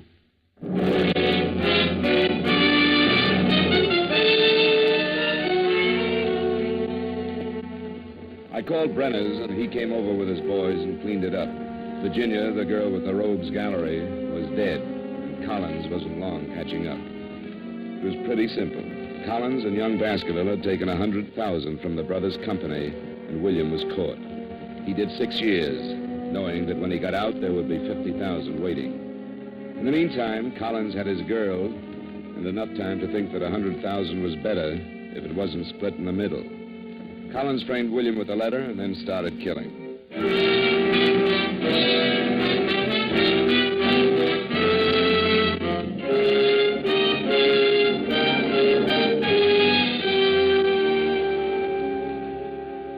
Expense account item 8, $23.45 dinner and incidentals covering the rest of the night up till the bars close. Expense account item 9, $10, a massage and steam bath. Item 10, another cab to Grand Central, 65 cents. Item 11, $38.55 train fare and incidentals back to Hartford. Expense account total, $137.27. Comments? Murder isn't so bad. A ride in any New York cab makes a killing look like a Sunday school taffy pull. Yours truly, Johnny Dollar.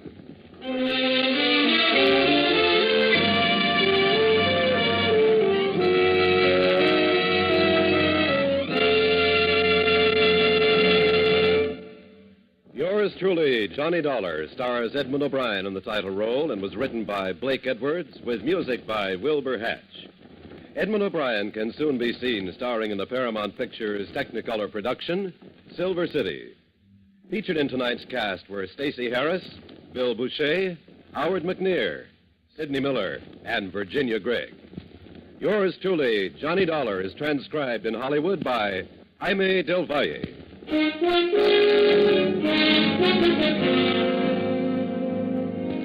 This is Dan Cumberly inviting you to join us next week at this time when Edmond O'Brien returns as... Yours truly, Johnny Dollar.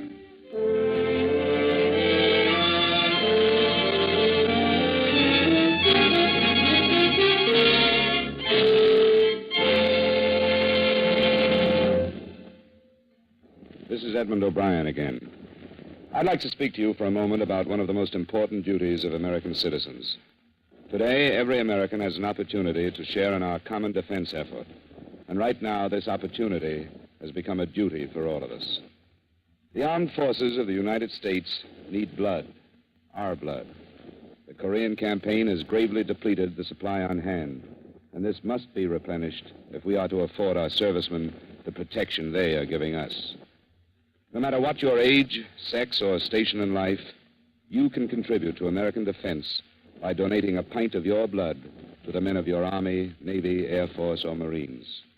Call your local blood donor center or Red Cross chapter today for an appointment. Remember, your donation of blood may save the life of a wounded serviceman. Give your blood today to save a life tomorrow.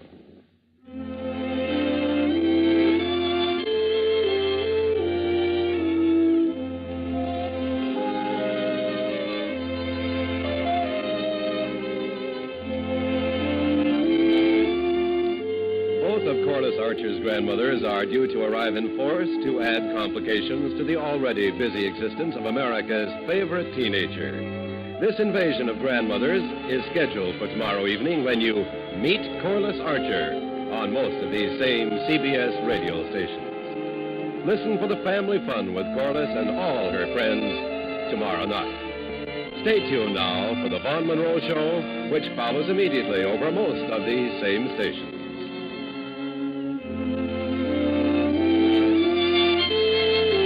And remember, True Actions fans, never miss a case with Gangbusters Saturday night on the CBS Radio Network.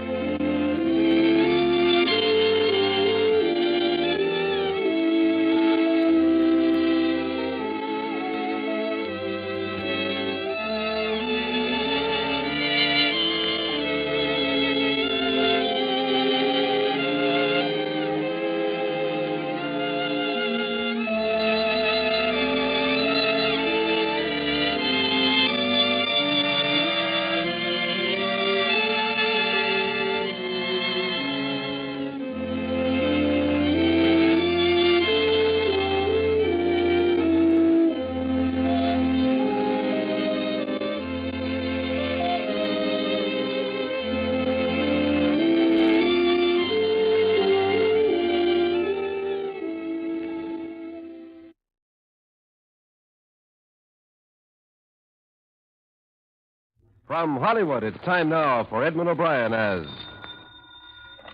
Johnny Dollar. This is Sergeant Biggin. I'm calling for Police Chief Allen. Oh, yes, Sergeant. How are things going? Good and bad, you might say. We're at the hospital. George Enfield just died of his injuries, but it looks like the other man, Charlie Watson, is going to pull through. Has he been questioned yet? No, but the docs say he can be in an hour or so. That's what I'm phoning about. Chief Allen says you can come over if you want to get in on it. Good. I'll see you in about 20 minutes. Oh, Sergeant, did you get the new tally on the robbery? No, I didn't know there was a new one.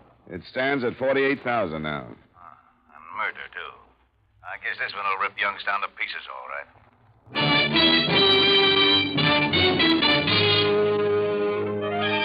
Edmond O'Brien in a transcribed adventure of the man with the action-packed expense account, America's fabulous freelance insurance investigator. Yours truly, Johnny Dollar.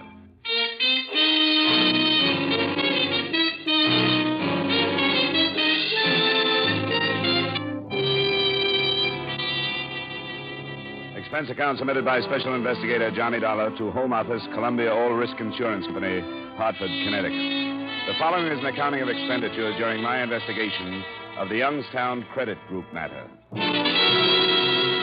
Expense account item 1, $45.60, airfare and incidentals between Hartford and Youngstown, Ohio, where Sergeant Biggin added the following details to what I had already learned. The Youngstown Credit Group is a savings and loan set up for the employees out at Federal Mills. About 2 years ago, they set up this service to cash the men's paychecks. Enfield and Watson have been going right out to the plant every payday at noon. Charged a small fee for the service. The same two men every week with that kind of money? That's right. And this morning, somebody finally caught up with them. Knew the route they took and the time. Evidently stopped their car some way, got into it, relieved them of the money, and then pushed them out while they were making their getaway. Enfield and Watson are a mess. That's all we've got except an abandoned sedan that might fit in someplace.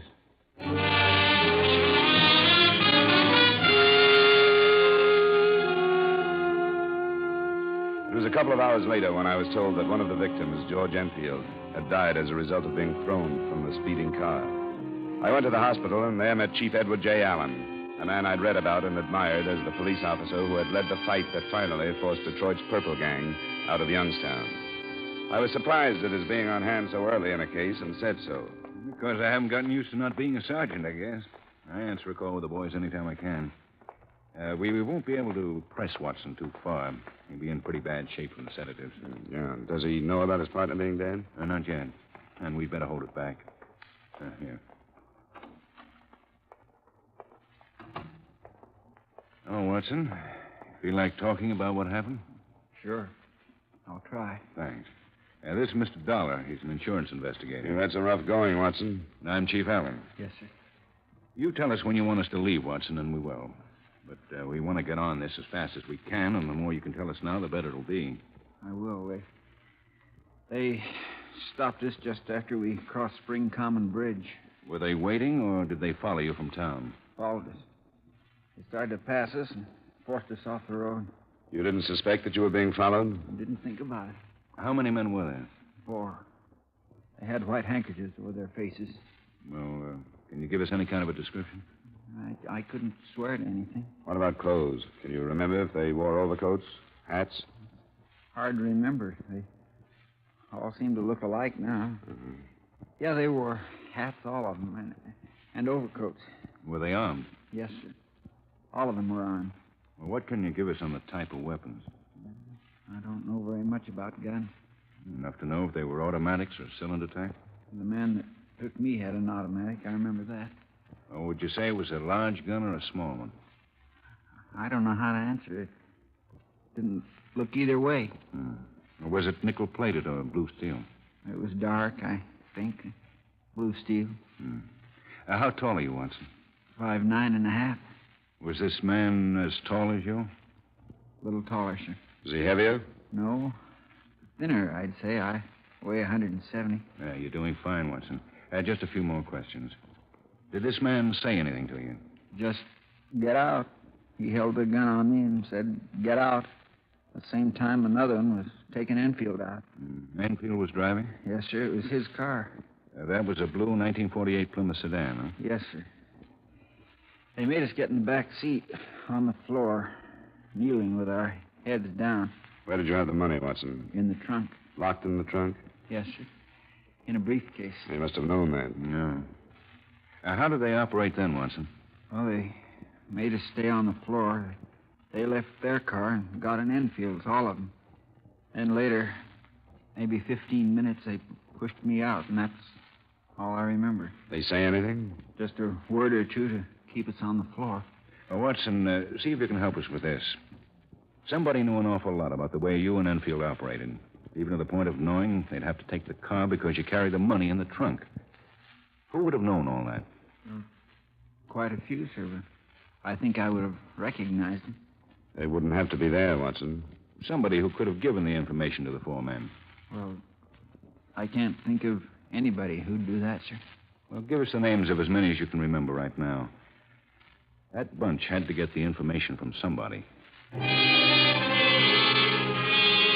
The names he listed included those of men in the Youngstown credit group, a man or two at Federal Mills, and from the bank where they drew the money each week, 3 employees who would have known the time they left and that they locked the money in the trunk of the car. There were 12 all told, but instead of our following them up, some officers were assigned to check their movements for anything that might lead us someplace. An alarm on the Plymouth sedan and the description of the man with the glasses was broadcast, and while Chief Allen waited for results at headquarters, I went out to the east side to talk with Enfield's widow. All I can think is he's gone, and I don't know what I'm going to do.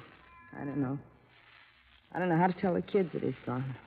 Do you have anybody to help you, Mrs. Enfield? Nobody. I don't want anybody. I want to be let alone. Nothing has ever been good, nothing. He scraped and did without and never got ahead, and now it ends like this. I don't know what I'm going to do. Why do you have to bother me? Because somebody who knew a lot about your husband, or Watson, is to blame for all this. I don't hardly know what you're saying to me. I just keep thinking, I've got to tell the kids. I'm sorry, Mrs. Enfield. I hoped you could help us find the man who did this thing. How could I help anybody? By telling me if there was some acquaintance of your husband's you think might have known his routine when he went to Federal Mills. Somebody who could have taken advantage of what he knew. He wouldn't talk about that. Why should he? Who are some of his friends, Mrs. Enfield? I didn't know many of his friends. He never told me much about what he did. Never brought them here. Where would he have met them, then? Downtown, someplace, I'm not sure. It could be important. He used to bowl, but I never went with him. I couldn't say where. Why do you make me talk about things he did? I won't do them no more.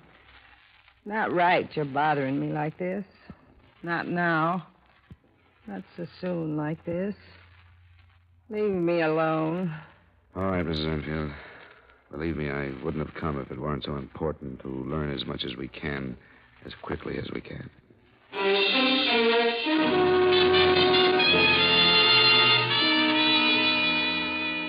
The importance of speed, of course, was based upon the fact that the $48,000 to have been used to cash paychecks was in small, untraceable denominations. What we were afraid of was that the 400 men would split the money, separate as quickly as possible, and leave the area. It was 5:30 p.m. by the time I reported back to Chief Allen. The search for the Plymouth by then was statewide, but nothing had developed. At 7:15, something did. The owner of a farm a few miles from town called in a tip. A few minutes later, we pulled up in front of his house. I didn't think anything about it till I got the paper this evening. I read how the police were looking for a Plymouth sedan. I said to my wife, wonder if that could be the one. She said, don't seem likely, but I made up my mind to call you anyway. Well, I'm glad you did, Mr. Long. Well, there's a Plymouth like that down there at the edge of my land. It's there now? Well, it was at nightfall, and what's more, I was fixing some drift fence down that way when it drove in. I remember now, there was 4 men got out of it. Now, what time was that? About noon. Did you get a good look at these men? I didn't pay much attention till another car come and turned around. Then they all got into that one and drove off. Were they carrying anything? A briefcase? No, I didn't notice. Now, which way did they go? Well, toward the city, same way both cars come from. Now, what kind of a car was it? Well, these blame new models all look the same to me. I couldn't say. It was blue, though. What about the men? Is there a chance you'd recognize any of them? Well, I couldn't be sure. I don't pay much attention to people. Well, thanks very much, Mr. Long. We'll go take a look at that Plymouth. Just drive down the end of my fence there. You'll see a turnoff. It's not a real road, sort of a lover's lane like.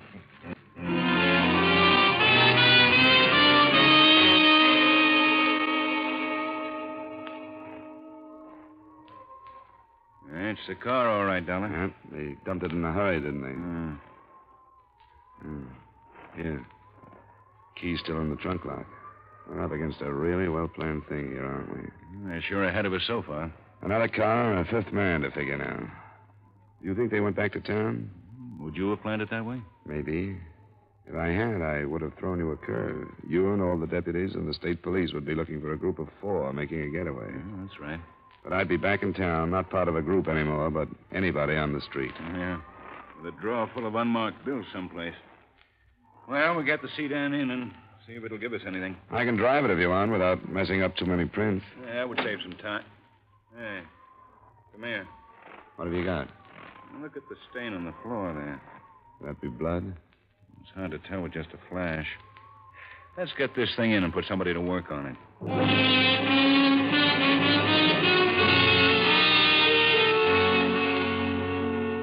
We learned that night that the stain on the rear floor of the sedan was blood, but I didn't get its full meaning until the next morning when I showed up at police headquarters. Good morning, Mr. Dollar. Hi, Sergeant. Chief in? He's been here since dawn. Go on in. Thanks. Oh, there you are. Just called your hotel. I take it I'm late for something. Did you sew this thing up after I got out of your way? No, hardly. I asked him to speed up the autopsy on Enfield last night, and it turns out that he was beaten before he was thrown out of that car. Oh? Yeah, with all the rest of the damage to his head, it was easy to miss. But the fatal wounds were caused by a blunt instrument, probably a length of pipe. And he must have known somebody in the group. Sure he did. We've got a downright premeditated murder on our hands.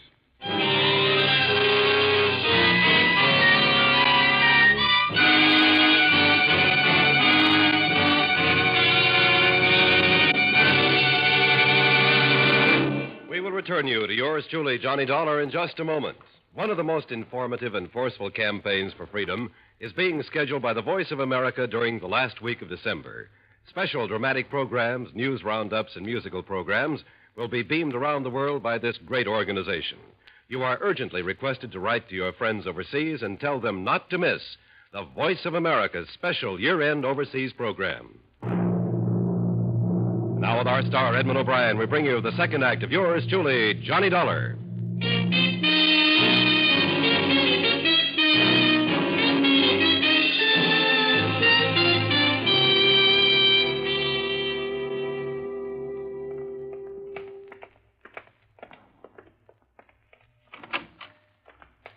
Morning, Watson. Morning, sir.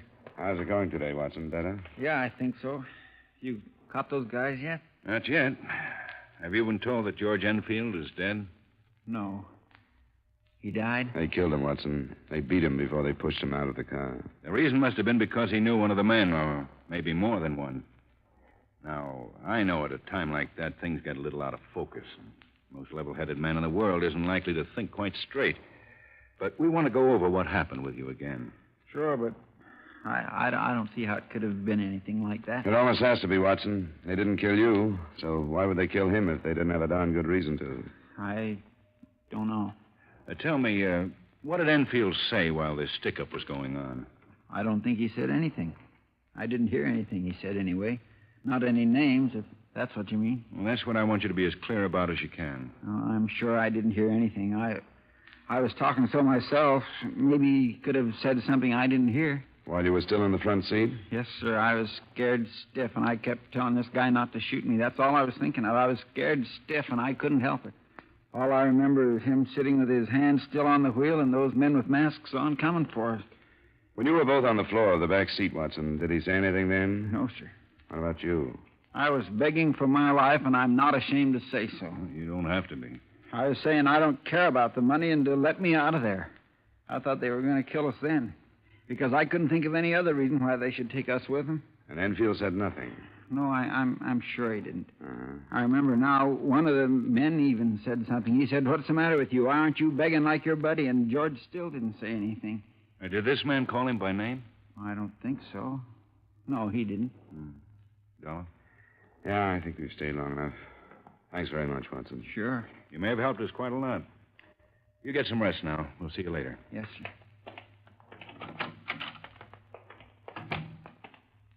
What do you think? Well, I guess the same thing occurred to you. That Enfield might have set the whole thing up, and they got rid of him because he was the only link between them and the job. Uh-huh. Well, I'll give Watson a half hour's rest and see if I can find out how Enfield was acting before they were stopped. Will you go out and check the widow again? Sure.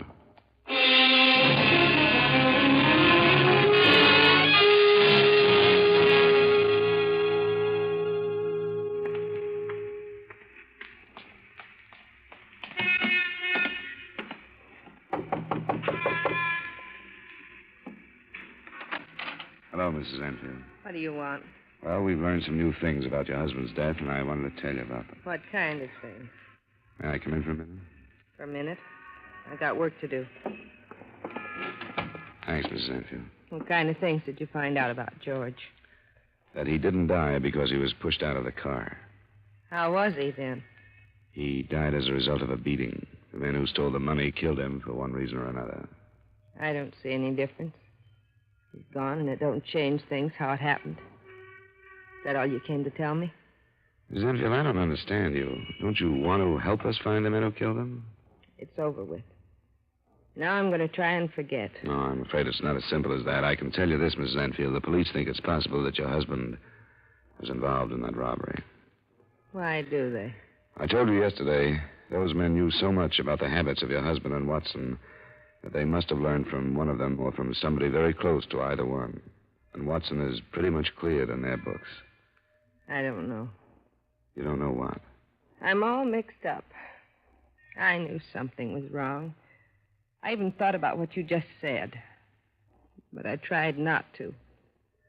I didn't want it to be true. If it's true, it'll come out. You've got to realize that, Mrs. Enfield. My sister from Cleveland came and got the kids. She can keep the truth from them until I can move out of here. They think he was a hero. They're all I care about. Nothing can hurt me any more than he did. I'm sorry, Mrs. Enfield. I'll show you what kind of a man he was. This is what I found yesterday before you came. A railroad ticket. He was going to leave us. California. Why didn't you tell me yesterday? I didn't want anybody to know. I was ashamed. The kids, mostly. I didn't want them ever to find out. He was going to leave us with no money, with bills we couldn't pay. And that's all. That's what he thought of us. Was he involved in the robbery, Mrs. Enfield? I don't know. Something was going on. For the past 2 weeks, you'd tell there was something. He was out every night. He'd say it was at the High Point bowling alleys, but one night I was sick and I phoned there. He hadn't been there for 3 nights. Do you have any idea who he'd been seeing? No, but one night he talked on the phone to somebody named Carl. I was listening, and he said he'd meet this Carl at the High Point. That's all I know. Nothing more definite about the robbery? No. Except why would he buy a railroad ticket to California unless he was going to run away? Carl at the High Point. Thanks, Mrs. Enfield. We'll see if we can find him.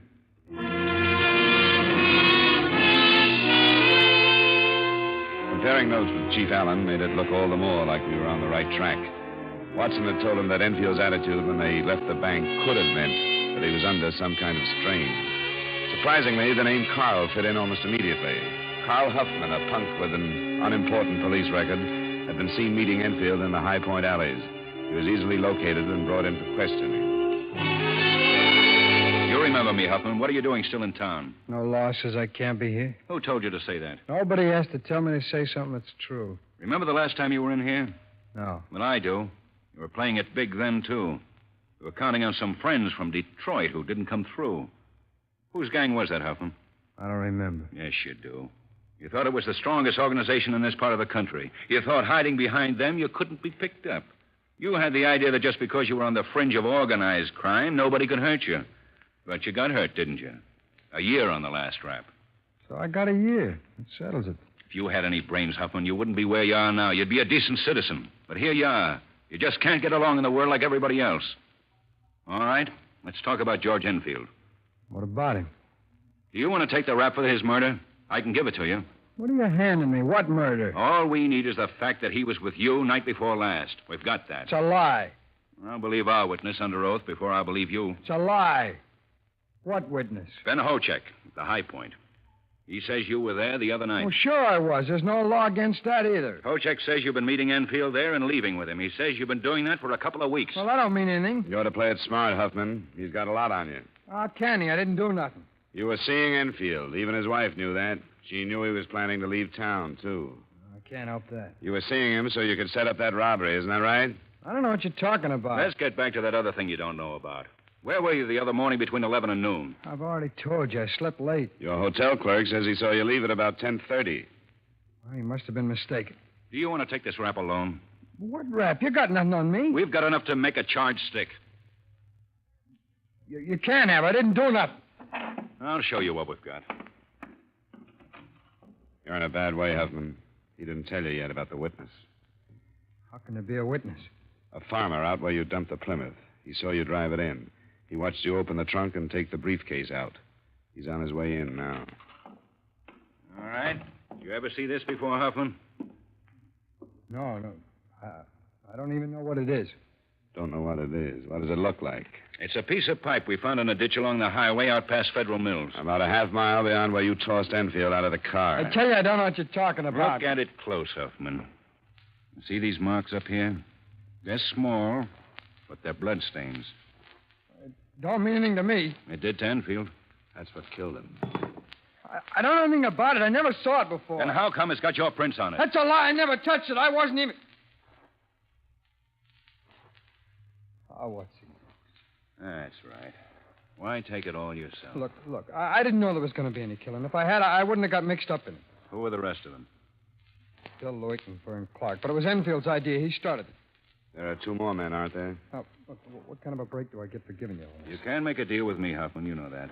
Any break will have to come from the district attorney. Who are the other two men? Thayer brothers. Thayer brothers? Yeah. When did they come back to town? A couple of weeks ago. They've been laying mighty low. We haven't heard about it. Well, they wanted it kept quiet. They came back to build up a new organization. Chief, look, I'm giving you a lot. I ought to get a break. Well, it won't hurt you to cooperate. Well, they're the ones that did the killing, Ed and Charlie. Why? They didn't like Enfield. They were sitting in the back seat with him. They didn't say anything till after, though. Then they said that they were afraid he'd spill everything. They knew he was going to leave town, and they said nobody'd ever find out how he was killed. Well, the other two men still teamed up with him? No, this was a first job for Lewick and Clark. They work at the Ace Trucking Company. Now, what about the Thayer brothers? Where are they? They're staying at their old place out at the city limit. The Tuxedo Club? Huh? Well, that's still closed up. Well, that's where they are, unless they left when they learned you picked me up. Well, how would they know that? Look, I'm giving you an awful lot of stuff, Chief. They know because one of their friends has been following me around ever since the job. Sergeant Biggins, you see? The Thayer brothers are back in town. Back? According to Hoffman, they've holed up in their old joint. Get 2 or 3 squad cars out there. I don't want them to try to take the place because the Thayers have probably been tipped. I want some roadblocks set up in case they try to leave. I'll get right on it. And get 5 or 6 of our best men to meet me here at 4:30. We'll go out and pick them up at dusk.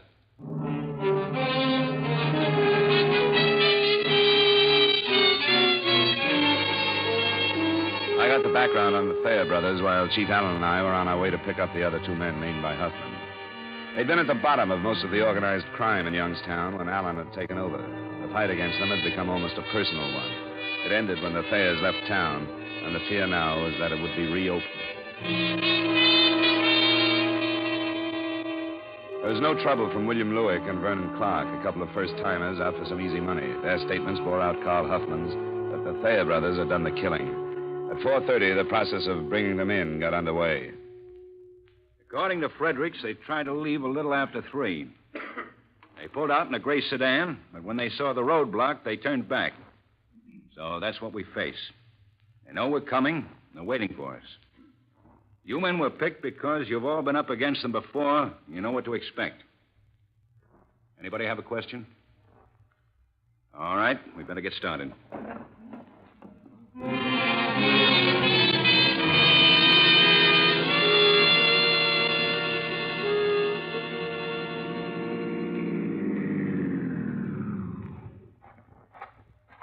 Anything happening, Biggins? Some guy from a grocery store back near that crossroad got curious and came to talk to us. He says the Thayers have been coming in his store. Says they've been drunk for the last couple of days. That's something to think about, Chief. Yeah, I know it is. If they're gassed up, they're a cinch to make a play. Yeah, we'll see. Who's that up ahead? Well, that's Samuels. He got here just a minute ago. Walter and Hayes are with him, both with Thompson's. Good. Hey, no lights in the place. I don't know what they're thinking. They must know we're coming. What's the layout of the place? The living quarters are in the rear. That's where they'll probably be, but... Biggins. Yes, sir. You take one of the men with the Thompson, go in the front. I want the other to cover me at the rear door. Walter's back there already. Good. Well, let's get it done then. Dollar? It's my case, too, Chief. Okay.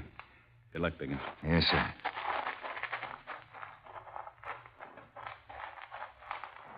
I'm moving in now, Walter. Right.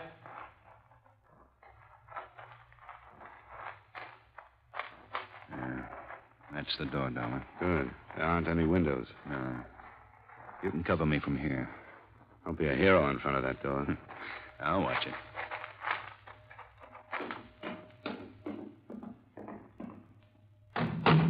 Ed, Charlie, police.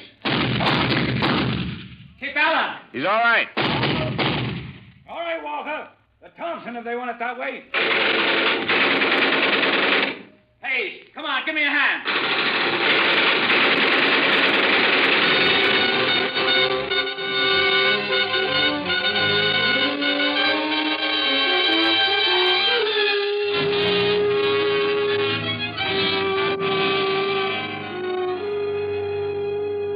Expense account item 2, $104 miscellaneous. Item 3, same as item 1, transportation back to Hartford.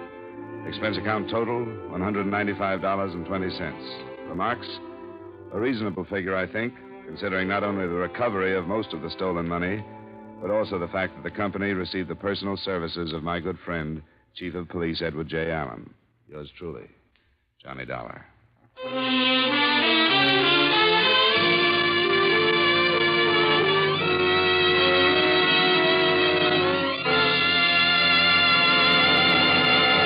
Yours truly, Johnny Dollar, stars Edmond O'Brien in the title role and is written by Gil Dowd with music by Wilbur Hatch. Edmond O'Brien can now be seen starring in the Paramount Pictures Technicolor production, Silver City. Featured in tonight's cast were Ed Begley, Bill Johnstone, Parley Bear, Virginia Gregg, Tim Graham, and Stacey Harris. Yours truly, Johnny Dollar, is transcribed in Hollywood by Jaime Del Valle.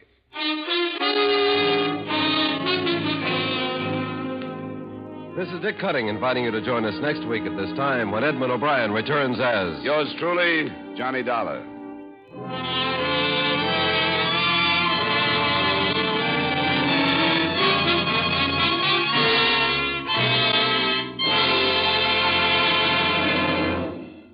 When you read the headlines on Korea, remember this.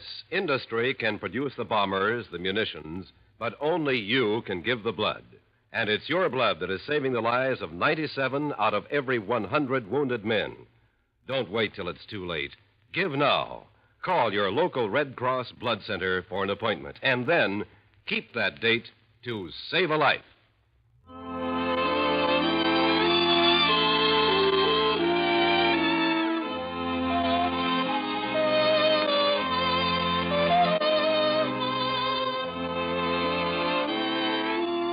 A comical catastrophe is about to overtake a department store when Mortimer Snerd takes a pre-Christmas job behind the counter.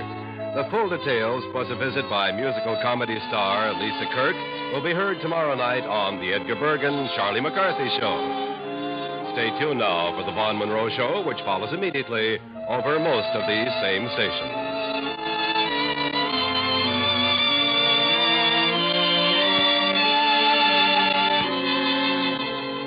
And remember, King Arthur Godfrey's Round Table holds court every Sunday afternoon on the CBS Radio Network.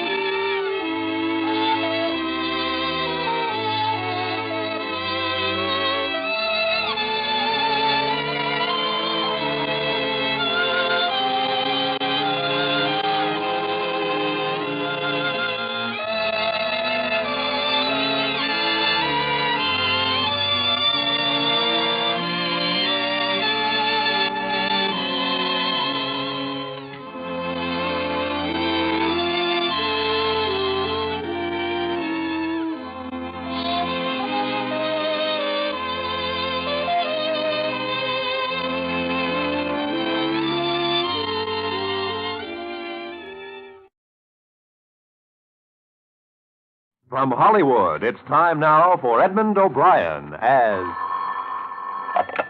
Johnny Dollar. Hank Layson at Intercommercial, Johnny. Say, did you ever hear the Caligio diamond? Doesn't strike a chord. Worth about $200,000 on the open market. It's insured and it's been stolen, right?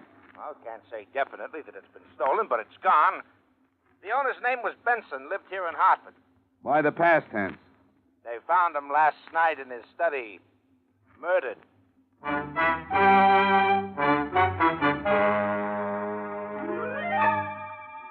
Edmond O'Brien in another transcribed adventure of the man with the action-packed expense account. America's fabulous freelance insurance investigator. Yours truly, Johnny Dollar.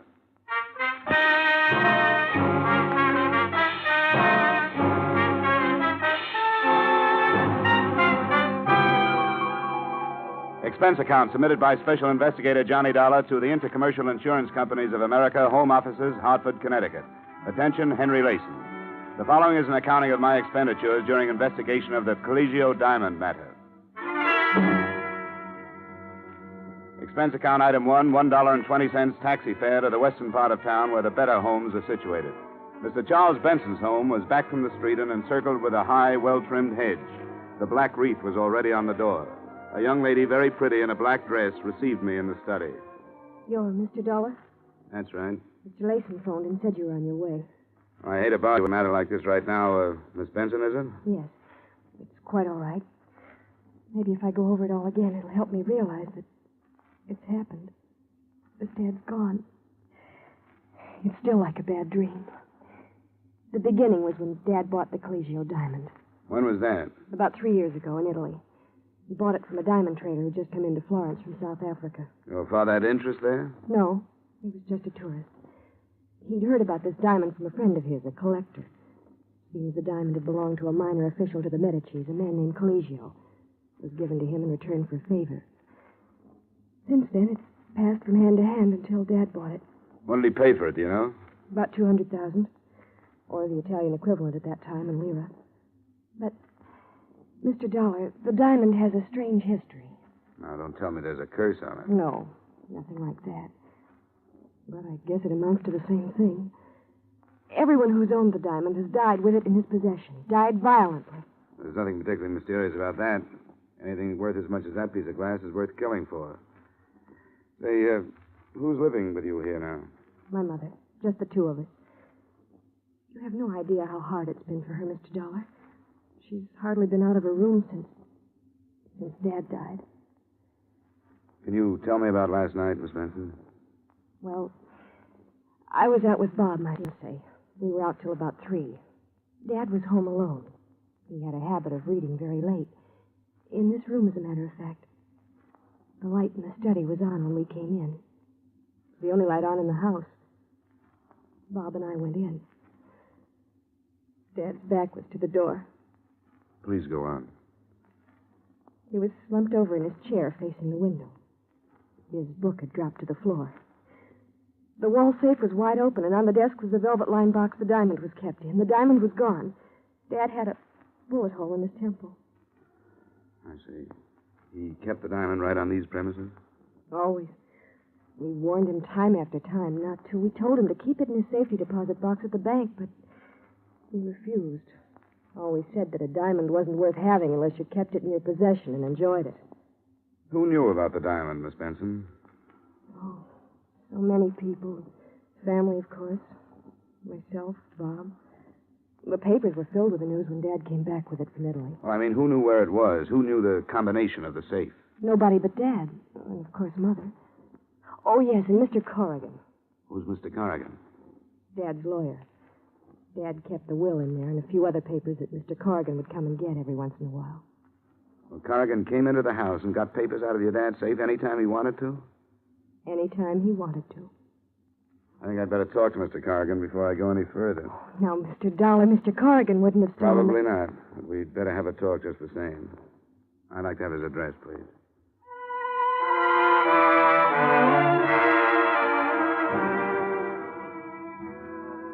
Expense account item 2, 80 cents taxi fare to Main Street where Mr. Corrigan's office was located.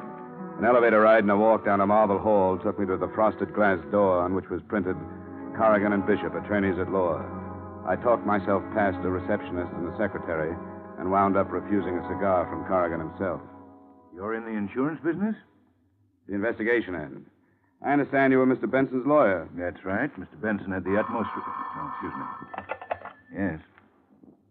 No, Vermont maple. Well, $45,000 is way too much. Yes, in board feet. Have them ship it from Montpelier, if that's the case. Well, have them try to get it down then. Yeah. Yes, Mr. Dollar, Mr. Benson and I were associated for about 15 years in one way or another. We went to school together. It was a terrible shock to learn of it. Oh, excuse me. Who? Oh, put him on. Harry, what's with Chicago? No, same thing. No, she's in Arizona. Arthritis. Well, a little better. You know how it is. Yeah, we'll do that. And mind left Annie. Okay, you bet, Harry. Yeah, you bet. Sure. Bye. Now, you're here about the diamond or about the life insurance policy? The diamond. Well, diamond is a very rare item. Whoever got into the safe knew the combination. I understand there weren't many who knew the combination. Well, that's true. Mr. and Mrs. Benson and myself were the only ones. I suppose I'm the prime suspect. But, of course, these safe crackers, they use a stethoscope these days. You probably know more about that than I do. Oh, excuse me. Who? Oh, yes, put him on. Yes, Jays. Oh, it is? Oh, swell. Yeah, it's a shame, isn't it? Yeah, very young man. 45. Oh, yes. Terribly upset. Well, yes, she's due here at about, well, any minute now. We're going to make the arrangements. Oh, I wouldn't let her go near the place, no. Well, I certainly tell her. Yeah, you bet. Yeah, you bet. You bet. Yeah, bye. Well, exactly what did you want to know, Mr. Dollar? Anything that would help us locate the diamond. Well, have you talked to the police? No, I thought I'd amble around among the persons involved first. Well, as I say, you probably know more about that than I do. I wish there was something I could say, but the last time I saw George Benson was about 2 weeks ago. You think this was an outside job? Well, that's my opinion, but it's sheer speculation. Oh, excuse me. Oh, she is? Well, send her in, please. I hope you won't mind, Mr. Dollar. That's Mrs. Benson. I'm taking you down to the dressmaker's. Oh, I see. Why don't you go out that door? Fine. Oh, thanks, Mr. Corrigan. It's quite all right. Anything else I can do, you'll let me know. You bet. I didn't leave. I stood in the little outer room and sneaked a listen through the door. There was some reason why Mr. Corrigan had rushed me out one door while Mrs. Benson came in another one. I heard some things that made the whole case of the Caligio diamond a lot more interesting. I pushed the door open a crack. Darling. Oh, Dad. You look lovely in black.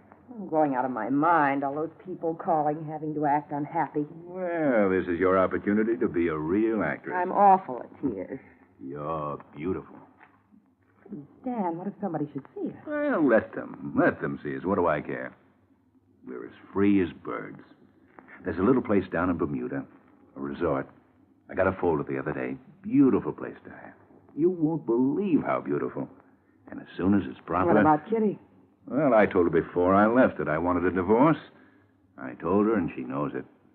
That's why she went to Arizona. To get away, to think things over. I didn't want to hurt her, but I wanted her to know. Darling, I can't believe it. It's too good to be true. But we've got to be careful. Very careful. Well, let's go or we'll be late. Darling, I love you.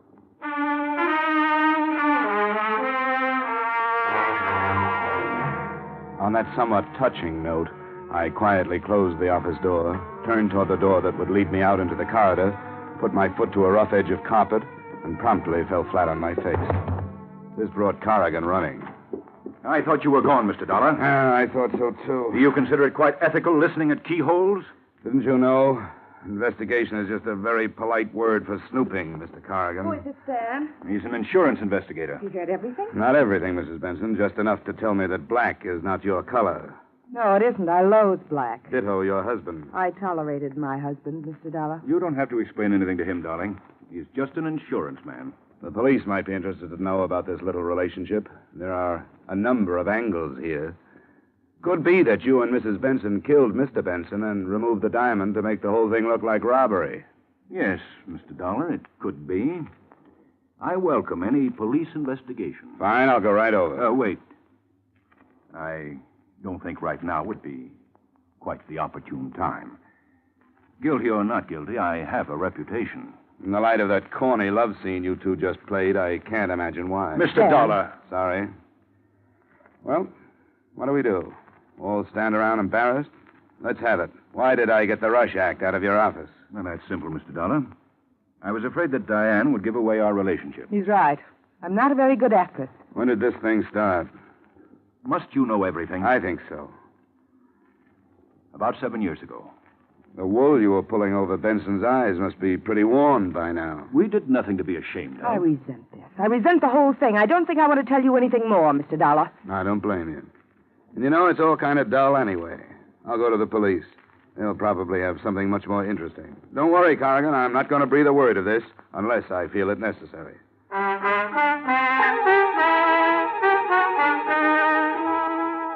But I never made it to police headquarters. I got out in the street when a very large, very quiet man in a brown and white sport shirt stopped me. Mr. Dollar? Yes? You like some information? About what? The fifth, the tropical. I never play the ponies. These ponies you play. Hop in. Thanks. No. Oh, come on. Hop in. Is that dangerous, that steel thing in your pocket? How very discerning of you to recognize the outline. Inside. Right. Okay, Bunny. Relax, Dollar. Where are we going? You're going to sleep. I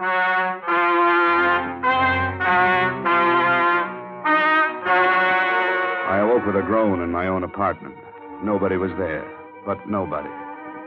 As soon as I could focus my eyes, I tried to lift myself off the floor. After 5 tries, I managed to turn my head. What I saw made me want to go back to sleep again. The place was a mess. There wasn't 1 inch that hadn't been gone over with what must have been a tractor. Every drawer in the place had been turned upside down. The problem was reaching the phone. It was all of 10 feet away, but it might have been 10 miles. I started to crawl. About halfway to it, I grabbed hold of the cord. I pulled the phone toward me until I got my hands on the receiver. Hello? Hello, Johnny? Hello? Hello? Johnny? Yeah, Johnny. Johnny, you sound awful. Yeah, I can understand it. Well, what'd you find out about the Caligio diamond? You were right. About what? It's gone. Well, that's brilliant. Who took it? I don't know. Well, what are you doing to find out? Right now, I'm just lying around. Somebody gave me a tumble. Say, are you drunk? You better send a doctor. I think I'm going to pass out again. Johnny? Johnny? Hello? Johnny?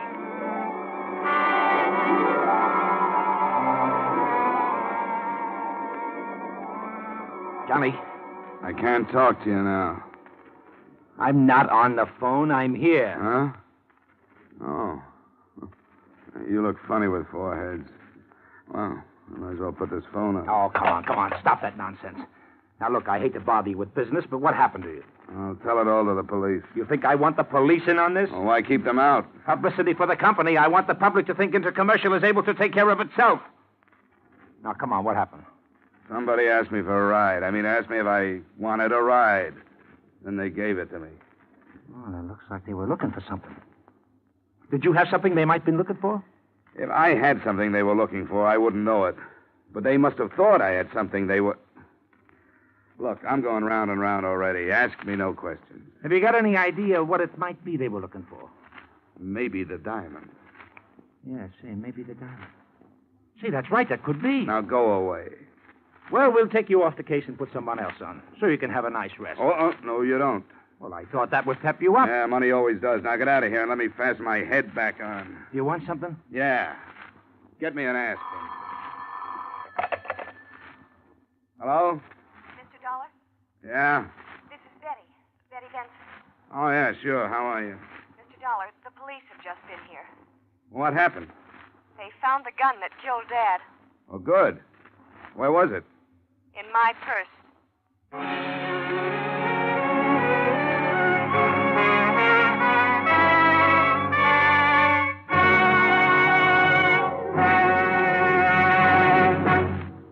We will return to the second act of yours truly, Johnny Dollar, in just a moment.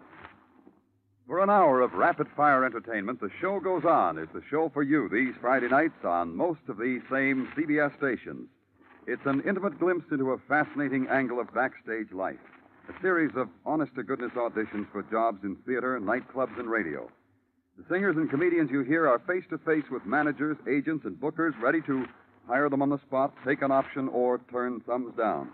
Be sure to hear The Show Goes On and its latest acts this Friday night. Now, with our star, Edmond O'Brien, we return to the second act of yours truly, Johnny Dollar.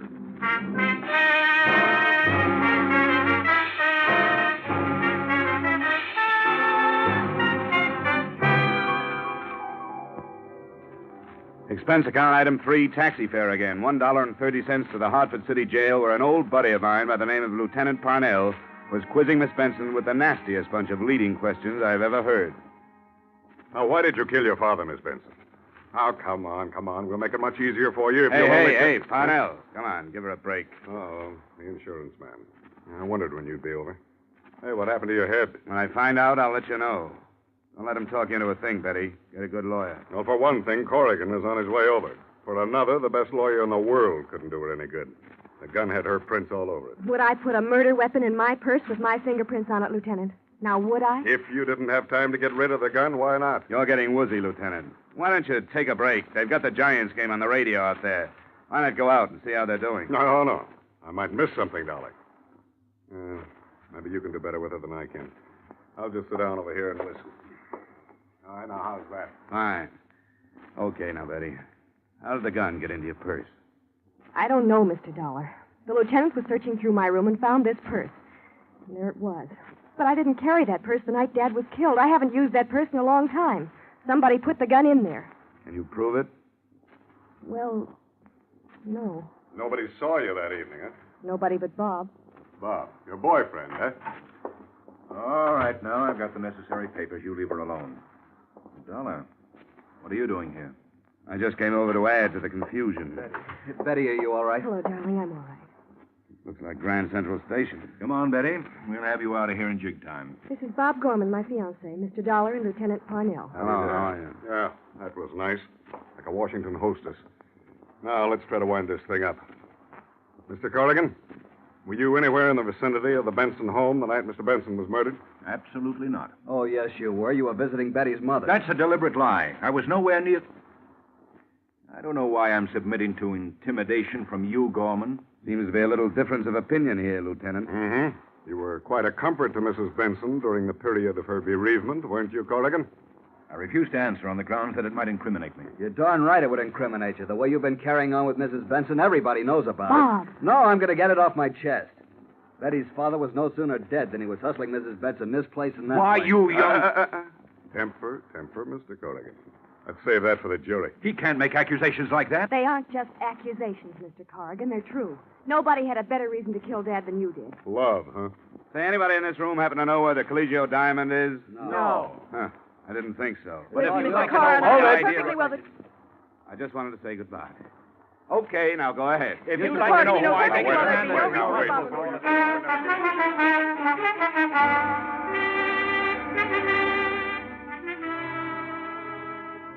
Expense account item 4, $12.20 miscellaneous taxi fares all over the place.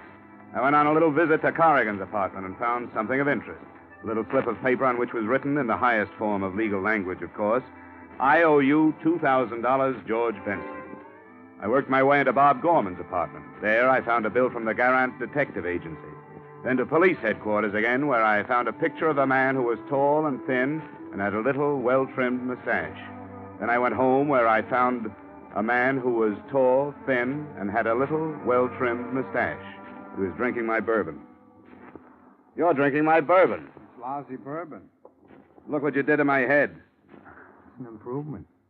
All right, what do you want? The diamond. What else? I don't have it. I don't believe it. Well, search the place. I already did. Well, I guess that does it. I'll see you later. Don't go. Out of the way. I said don't go. You crazy... Okay.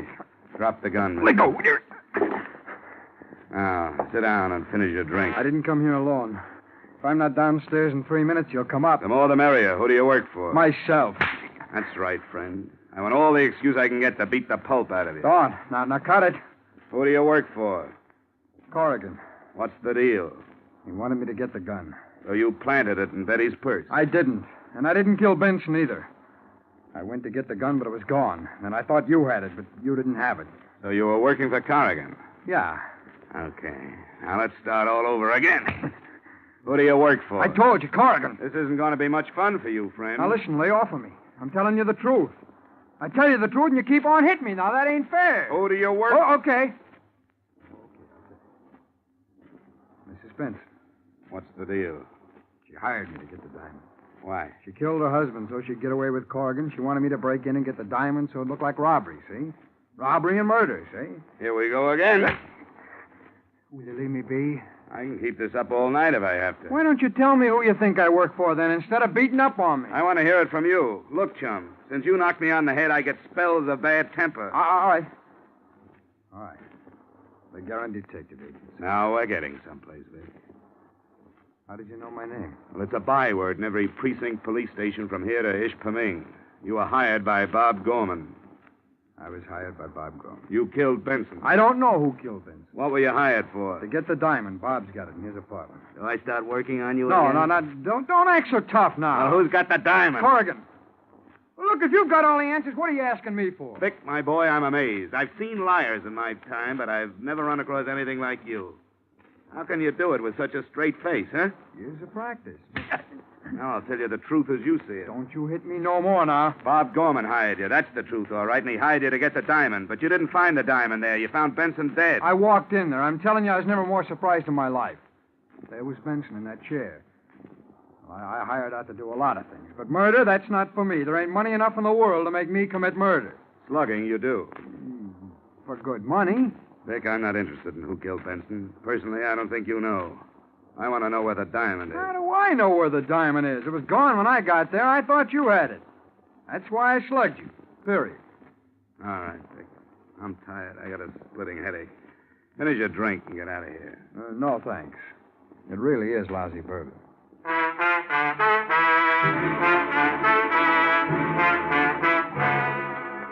Things were as dark as ever. Vic was no help. I knew Bob hired him, but that was all I knew.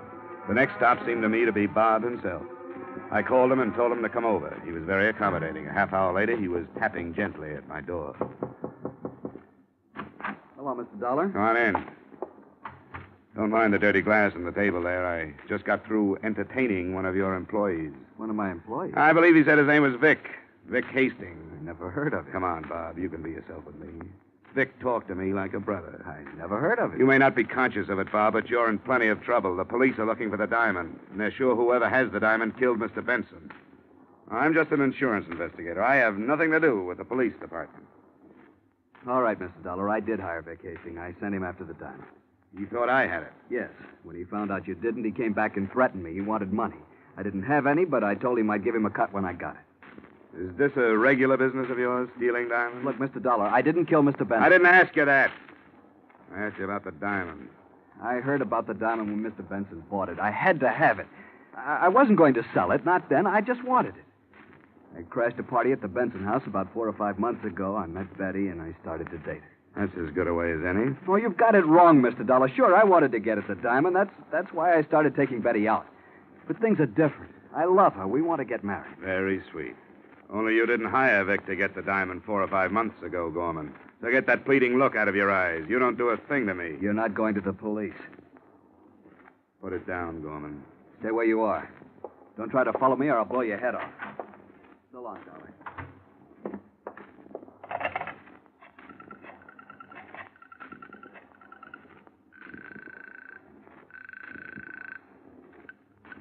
Parnell speaking.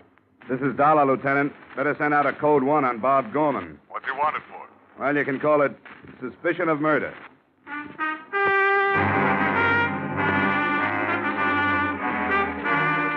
Expense account item 5, 120 taxi fare to the Benson home. I found Mrs. Benson in a sad state upstairs due to her husband's death and her daughter's incarceration.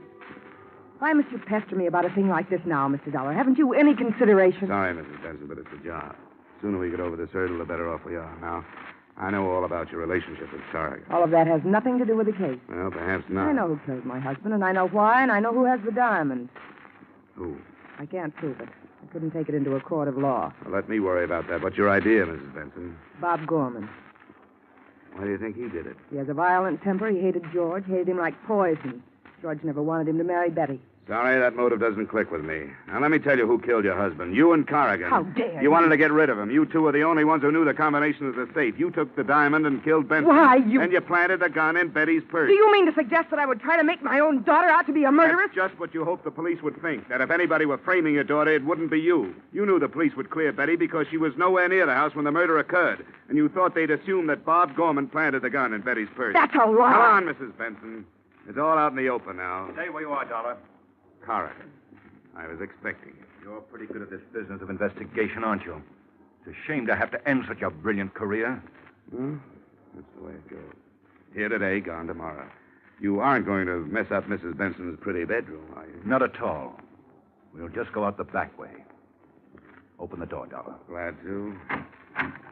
After you. He's all right, Mrs. Benson. Come on, get up, Corrigan. The lieutenant is waiting.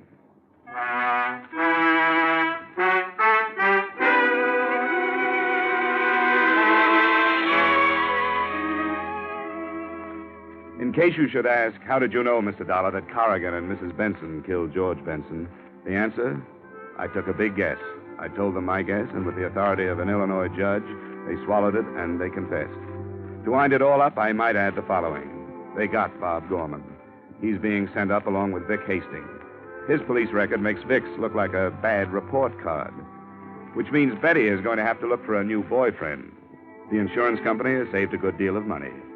Everybody bad goes to the penitentiary. Everybody good stays free, which proves that bluff is better than logic. This time, anyway. Expense account item 6, doctor bill and miscellany for my sore head amounting to $25. Expense account total, $65.34. And that's pretty cheap. Yours truly, Johnny Dollar.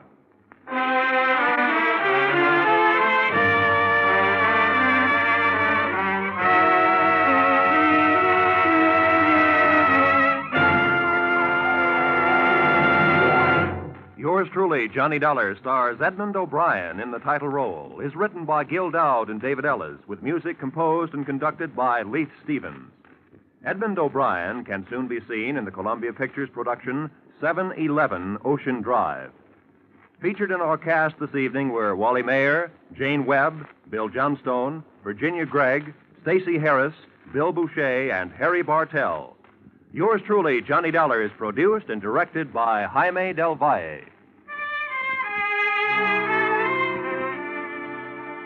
Join us again next week at the same time when, from Hollywood, Edmond O'Brien returns in another transcribed adventure of... Yours truly, Johnny Dollar.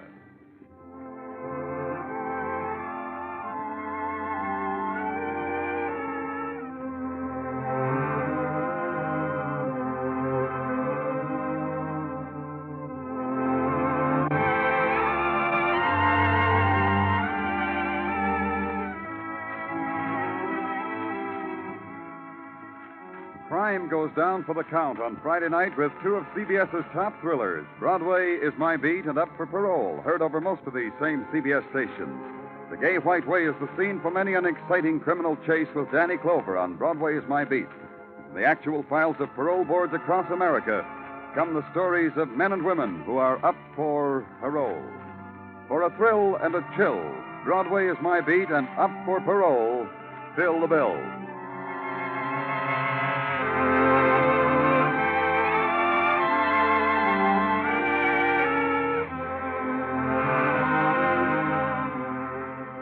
This is CBS, where you thrill to gangbusters every Saturday night, the Columbia Broadcasting System.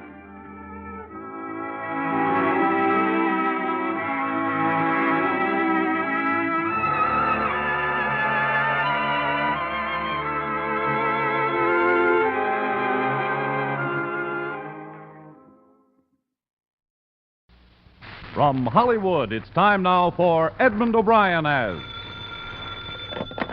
Johnny Dollar. This is Bruce Hardwick, Mr. Dollar. Do you remember me? I think I do. You're with the Corinthian Life and Liability, aren't you? That's right. We have some work for you if you aren't busy. I'm not. Shoot. Good. Our New York office got a call from the police this morning. They had investigated some trouble on the east side and found one of our policies at the scene and wanted to find out what the company knew about the man it covered, which was very little. What kind of trouble was it? Nobody seems to know. All the signs of murder, I understand, but no body. Will you go down and see what you can make of it?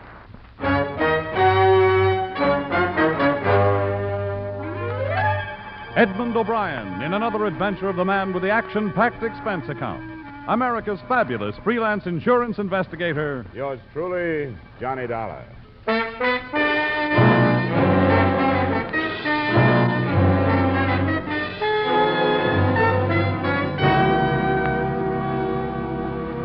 Expense account submitted by Special Investigator Johnny Dollar to Home Office, Corinthian Life and Liability Insurance Company, Hartford, Connecticut. The following is an accounting of expenditures during my investigation of the Richard Splain matter. Expense account item 1, $35 trip from Hartford to the scene of the crime. A part of Manhattan where the citizens have been conditioned to sleeping through screams, gunshot, and even the odors.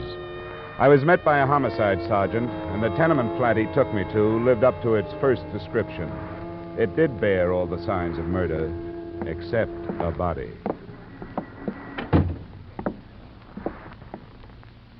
Well, it must have taken a long time to accomplish all this.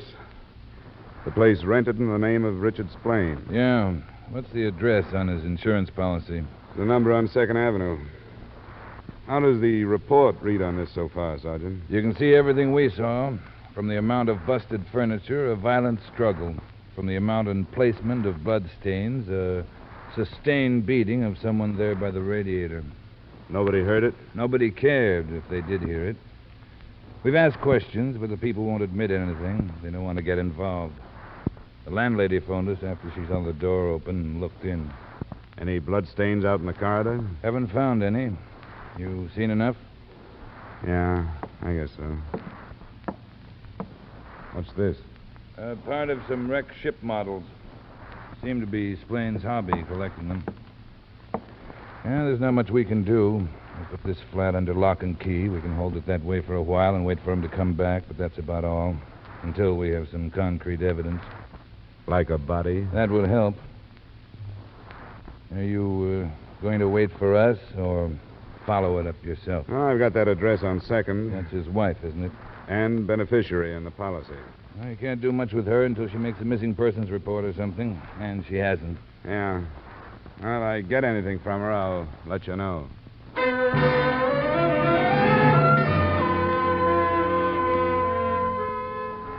Expense account item 2, $1.50 taxi to the 2nd Avenue address.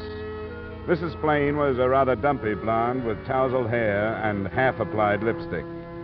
She obviously didn't want me to come in. Well, it's not that I don't want to help any way I could, Mr. Dollar, but I haven't seen much of Dick lately. We split up, you know. No, I didn't. Who came in here, Clara? Oh, it's something about Dick. Dick. Well, what about him? I'm sick of you getting bothered over that bum. Oh, now, Mark, hold your temper. This man is from the insurance. Mr. Dollar, this is Mr. Bond. How are you? Okay. What's insurance got to do with this? Splain had a policy on his life. Mrs. Splain is the beneficiary. I guess I never told you, Mark. I almost forgot about it myself. It isn't very much. $35,000. How did you learn about what happened? Well, the police phoned me. Wanted to know if he was here. I told them the same as I told you. Well, I don't even know if Dick was in or out. What do you mean, in or out? In port or at sea. Oh. He worked on a boat. In his policy, he listed his occupation as a carpenter. Well, he used to be. But since the war, he's been a ship's carpenter. He's away all the time. That's one of the reasons I dumped him. That wasn't the worst. Mark, you talk to Mr. Dollar while I go on and put the rest in my mouth. Oh. I feel like I'm not half dressed. Well, what do you want to know about him? Whether he's dead or alive. You think he'd call Mrs. Splain if he was hurt and in trouble? No. I know for sure he wouldn't. When they quit, they meant it. Has there been a divorce? Not yet. It costs money. She hasn't got any. I haven't. And if Splain has, he's not letting loose. Would you happen to know if there's somebody he would turn to? The police checked the hospitals without finding him. No, I don't know where he'd go. Hey, what makes you so sure Splain's the one that got messed up? Maybe he went to work on somebody else. That's what I was thinking. One thing I can tell you from experience. Dick can take care of himself. And he's mean. But honest, that's the very best I can do. Okay, thanks. Here, I put my hotel room number on my card in case you want to phone. And I'll let you know if anything develops.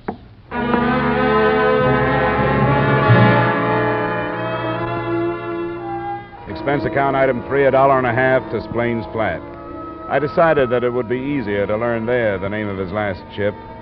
And with that, I hoped to find someone who was closer to him than his wife. Sergeant Burns was no longer there, but a lie or two got a pass key from the landlady, and I went in. The top drawer of a battered bureau produced not only what I was looking for, but more.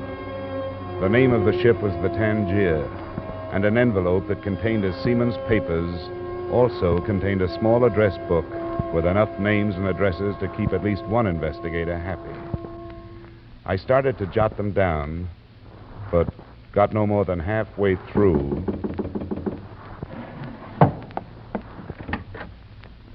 I hope you don't mind, Sergeant. Hey, what's all this? Who are you? I'm a friend of Splain's. I heard you moving in here and thought he was in. What happened? Shut the door. What a mess. Nobody seems to know what happened. Who are you? A cop? Private type. Is Splain dead? Who'd want to kill him? I don't know. I was only asking. All that blood and everything busted up. Look, I don't want to get mixed up in it. I just knew him like in the bar sometime. Wait a minute. Yeah, Come on, what's the idea? Shorty, I want you to tell me about Dick Splain. No, stay off me. I don't know much about him. You knew enough to walk through his door before anyone answered it. Well, sure, I do that sometimes. I come to talk to him sometimes when he's in from a trip. I can't go to them places. He tells me about them.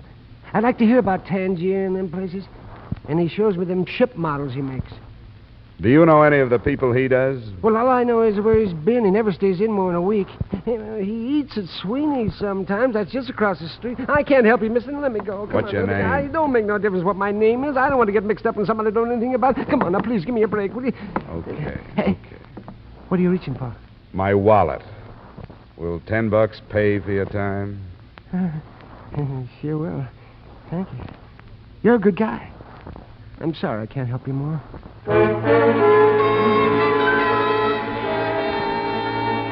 Expense account item 4, $10, peace offering.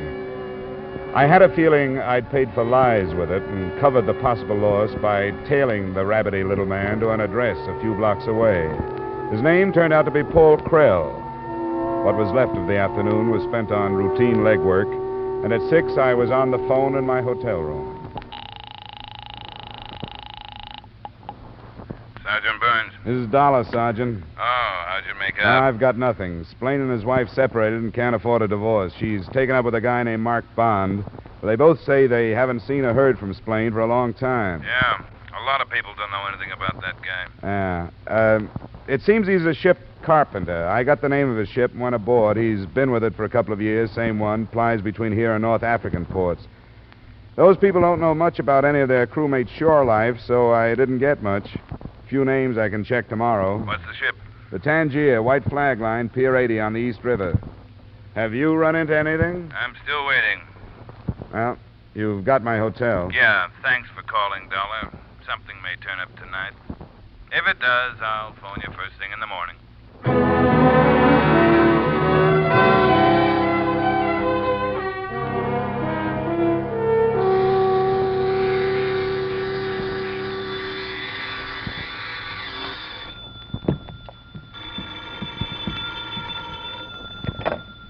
Johnny Dollar.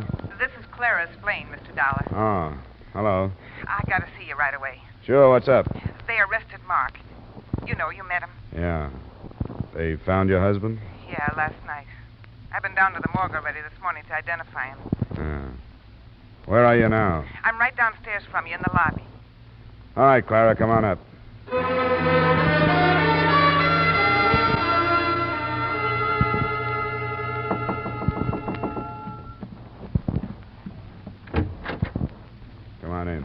What'd you tell him about us marking me?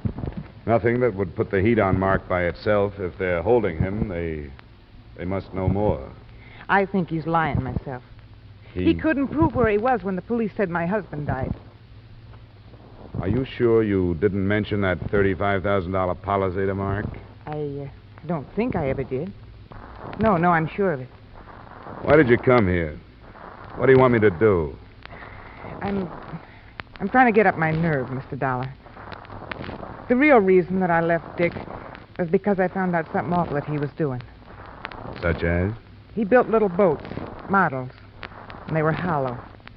He brought dope into the country inside of them. I didn't tell the police that because I was afraid of what they'd do to me for knowing all this time. You should be. Did Mark know about it? No, I never told anybody. But maybe it's important now. You're right. True or untrue, it is important.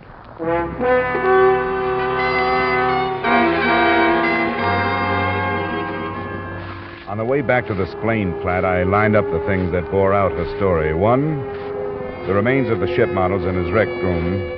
2, the possibility that Paul Krell may have been a narcotics buyer. And 3, the address book that could have contained a list of customers. But I didn't have a chance to do any more probing when I got there. The place was under police investigation. That's far enough, mister. Nobody goes inside. Sergeant Burns up there? What of it? Well, I've been working with him on this. My name is Dollar, insurance investigator. All right. I'll pick you up. Thanks. What's all the activity? Uncover something?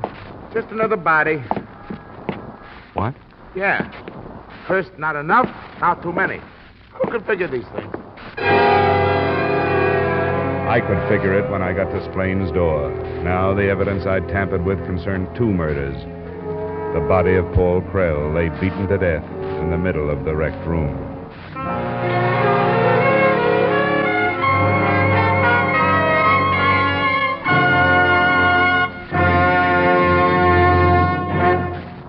In just a moment, we'll return to the second act of yours truly, Johnny Dollar, starring Edmond O'Brien. But first, how's for trying to sing it again tonight?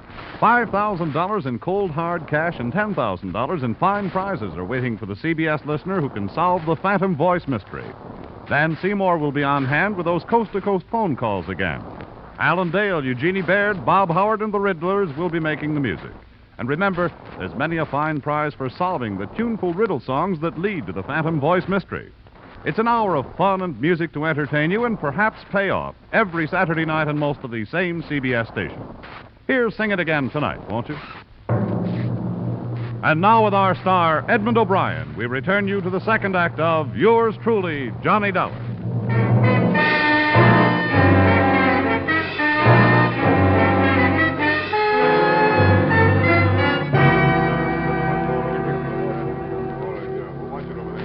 Sergeant Burns. Yeah? The guy says he knows you. Wants to come in. Keep him out. Oh, Dollar. How does this happen, you're showing up here? I got tired waiting for your call. You were going to phone this morning if anything broke. Oh, I was, huh? What kind of cooperation is this? I gave you everything I got yesterday. Almost, huh? The landlady tells me you came back here yesterday. You know, it's things like that that lose licenses for guys like you. Climb down, Sergeant. You gave me the nod to go ahead without waiting for the police. Not to mess around with evidence. I'm on the verge of putting you away 48 hours for questioning. Don't talk me into it if you don't want to go. Stay out of my hair. Okay, Sergeant. I guess we've put our cards on the table. What'd you come back here for yesterday? To get the name of Splain's ship. I figured it would be easier to get it here than by making the rounds of the hiring halls. I told you what I got out of it, a few names. Come here. There's only one change when we came back here to find this body. The top drawer of the bureau was standing open. This envelope was torn with this stuff dumped on the top. Did you do this? No. Hey, don't touch that. Keep your hands where they belong. We're dusting that stuff for prints. Sorry. I guess I'd better get out of here, Sergeant, before you and I lock horns. You're beginning to make sense, Dollar. I thought I was, too, at least hoped so. The notebook from which I'd copied the list of names and addresses wasn't among the other articles dumped on the bureau top. But Sergeant Burns' threat to hold me for 48 hours made it easy to keep my mouth shut about it and about my having met Krell.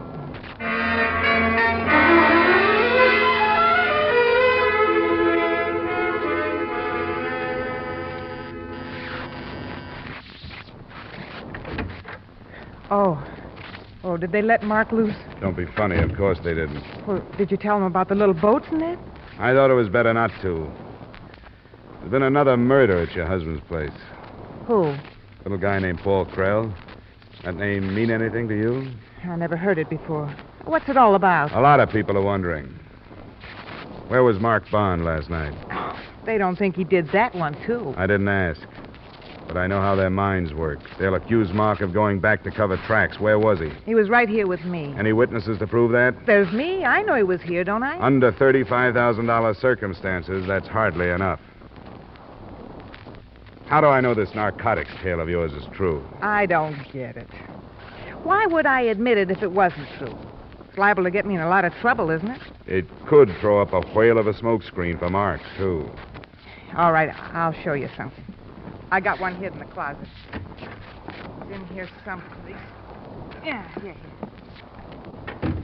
This one he called a frigate. First, you have to set it on something. Yeah, then you twist this thing, a mast, I think. Yeah, this part opens up. Let me see that. Ah, that's pretty. Dick was always good with his hands. This is the only thing of his I got. Well, maybe a chemist can prove whether or not it carried narcotics. I can't. But assuming that was the case, who did he sell to? I don't know. I didn't want that kind of money, and the minute I found out one night, I told him to get out and never mention it again. That's too bad. If he was cutting in on a combination, that might account for his death. But if he was playing ball with them, it's something else. Which brings us right back to your boy, Mark. Have you thought of that? I know he didn't do it. If I thought he did, would I look you up? I'm taking the other approach. If he was innocent, why would you bother tossing me this model ship bone to chew on?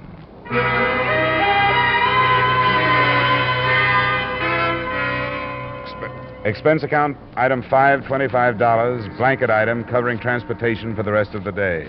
At the address of Paul Krell, I learned what I believed to be the truth. That his association with Splain was no more than a friendly one. From the list of names I'd copied, I picked Jerome Kentner, who had the closest address, an apartment about $250 a month away from the park. Yes? Mr. Jerome Kentner? Yes. I'd like to talk to you about a man named Richard Splain. What about... I don't know any... I've given myself away, haven't I? Yes, I'm afraid so, Mr. Kentner. But you don't have to be afraid of me. I'm not a policeman. Oh, I suppose you want to come in. I think I'd better. All right. What is it? Splain is dead. He was murdered night before last. Oh. That's bad, isn't it? How did you find out about me? There's a list of names in his rooms. Yours was one of them. You bought narcotics from him? Ship models. I collect them. Don't you see them there in the case? Yeah, I noticed. Who are you and what do you want? Private investigator. I want to find out who killed Splain. I didn't. Why would I do that? I don't know. When did you last see him? Well, it wasn't night before last. I don't think I have to answer all these I don't questions. want to blackmail you into answering them, but I will if I have to. It was last week sometime. Tuesday, I think. How well did you know him? I met him, that's all. Met him through a friend of mine. What's this friend's name? Go ahead and blackmail. I'm not talking anymore. Huh? Suit yourself. I'll leave my phone number in case you change your mind.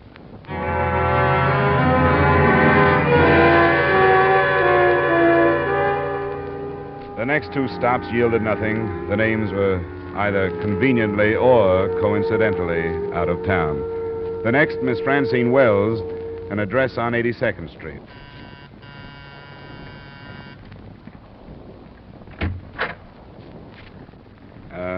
Miss Francine Wells, please. In regard to what? Well, I'd rather tell her if you don't mind. I'm afraid I'll have to insist. Are you a salesman? No, I'm not a salesman. It's Miss Wells and... Young man, you'll have to tell me who you are. Someone for me, Dad? I was expecting Fred, remember? Yes, I remember, and this gentleman is not Fred. Oh? Good afternoon. Hello. I'd like to talk to you if I could, Miss Wells. What about? I don't know you, do I? No, you don't, but it's important that I speak to you in private if possible. Dad, be a good guy and go in the other room for a minute. And leave you alone with this stranger? I will not. Come on. It's probably something about work. Oh, if it is, why must it be so private? I'll tell you later. And if I need help, I'll scream. No, if it is that private, keep it low. He'll be listening. What's it all about? Richard Splain. Who? Richard Splain. Who did you ask for here? I mean, there's been a mistake. You must have come to the wrong place. If your name is Francine Wells, I haven't. It was that name and address I found in this flat. How on earth would my name and address get into the apartment of a man I never heard of? Unless we have mutual friends or something. Well, maybe you do. Your name was only one of a dozen or more. I don't understand at all. Who is this Richard Splain? Well, maybe you knew him without knowing his name. He sold narcotics. He's been murdered. No. What'll I do? I am a pushover for a shocker, aren't I? I'm sorry. It just worked out that way. You aren't sorry. Well, sit down. I guess you're going to stay a while. I'll stand up. I knew this day would get here. I dreamed about it.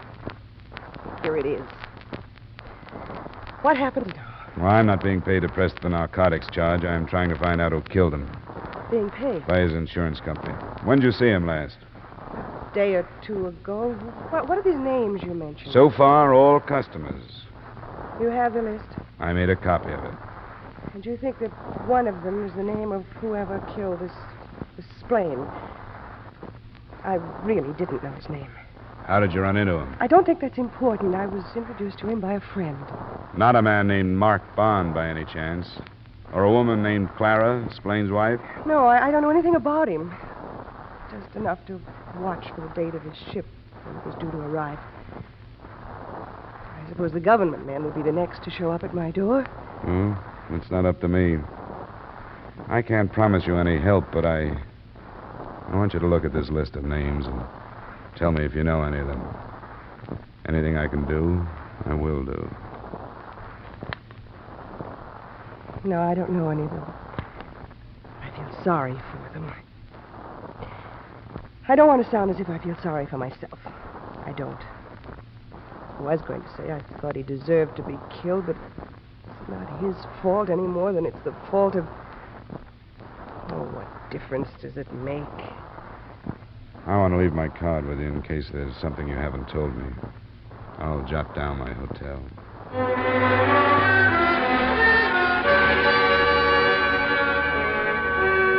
Most of the others I got to were pretty much the same. Mixtures of fear, desperation, sometimes defiance, and usually fatalism by the end of it.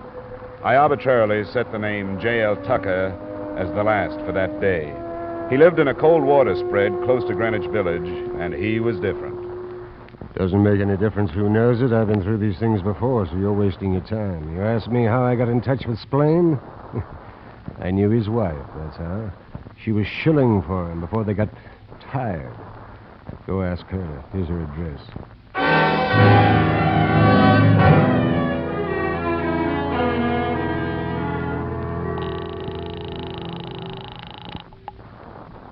Hello? Dollar. I just left a man named Tucker. He said he knew you. I thought I'd better call. Oh, Tucker. How'd you find him? He tells me you made the contacts for your husband before you separated. That's a lie. Why would he say it? Well, I knew about Tucker. One night it came up. He admitted he was looking for somebody, and, well, I told him about Dick. I didn't know what I was doing. I was stiff. I've spent a long day, and we're back to you, Chubby. Now, look, don't decide to leave town.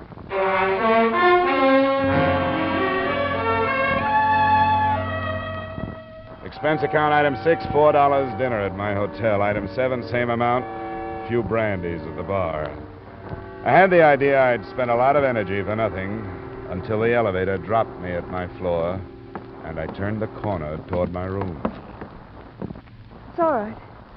You left your card with me. You must have expected something. I left my card a lot of places. I didn't expect you, Miss Wells. You don't seem to have had any other takes. Come on in. Well? You said if there was anything else I wanted to tell you. Yeah? Well, there is. It goes a long way back. I don't know how these things happen to some people and not others. I was no angel, but I was all right. Come on. Come on, sit down over here. I've always told myself that some people get bitten by rattlesnakes and others don't. But it's not the same. It was in school after a party. Neither one of us had any sense. He got it from somebody. Who was this? In Pennsylvania. His name was Phil. I don't know. I came home, never saw him again. But that was the start of it. It was only 2 years ago. I knew it would end. Kept wondering how. Now it has ended. What are you trying to tell me? I killed Richard Splain. That's what I'm trying to tell you. Why? Because I went to him without any money, and he laughed at me. I don't know what happened to me. I picked up something and started to hit him. I hit him. Why didn't you tell me this before? Because I thought I could go through with it. But I can't. If it happened this time, I don't want to go on anymore. I went to him without any money, and I picked up the first thing I touched and started to beat him. What was that? I don't even remember. An andiron? Yes, I think that's what it was. And Paul Krell, you killed him too? Yes. I don't know. Yes, I did. I must have. And I don't care. I don't care. Well, that was a good try, but it won't work. This wasn't a woman's killing, no matter how desperate she was. You want me to go? Or do you want to stay here? Please. Please, I did it. I did it. Isn't that enough? Haven't I done enough? Yeah? Yeah, I'm afraid you have.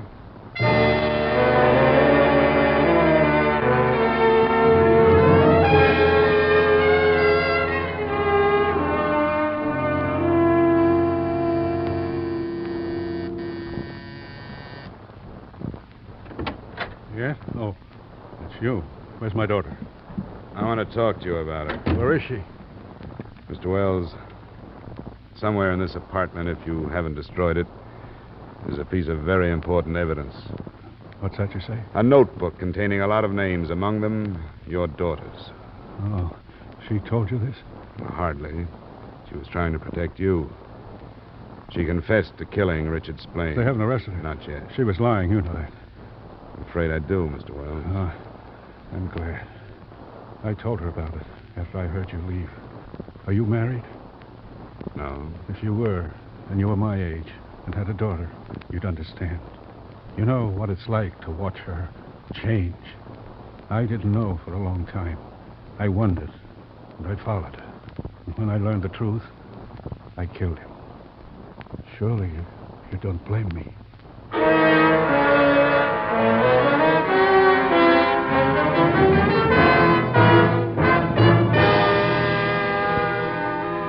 I turned Wells over to the police, not Sergeant Burns, and heard him explain his second killing, that of Paul Krell, who had arrived as Wells was looking for any trace his daughter might have left at Splain's. Remarks? Don't question the policy payoff to Clara Splain, in spite of the fact that she hardly deserves it. Expense account item 7, same as item 1. Expense account total, $375. Yours truly, Johnny Dollar.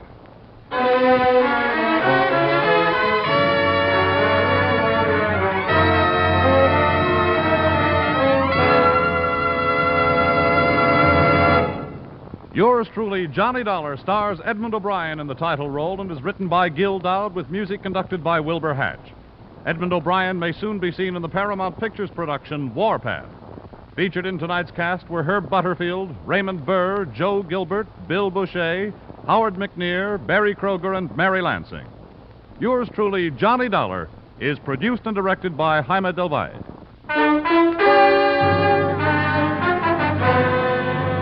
This is Bob Stevenson inviting you to join us next week at this time when we'll again bring you Edmond O'Brien as... Yours truly, Johnny Dollar.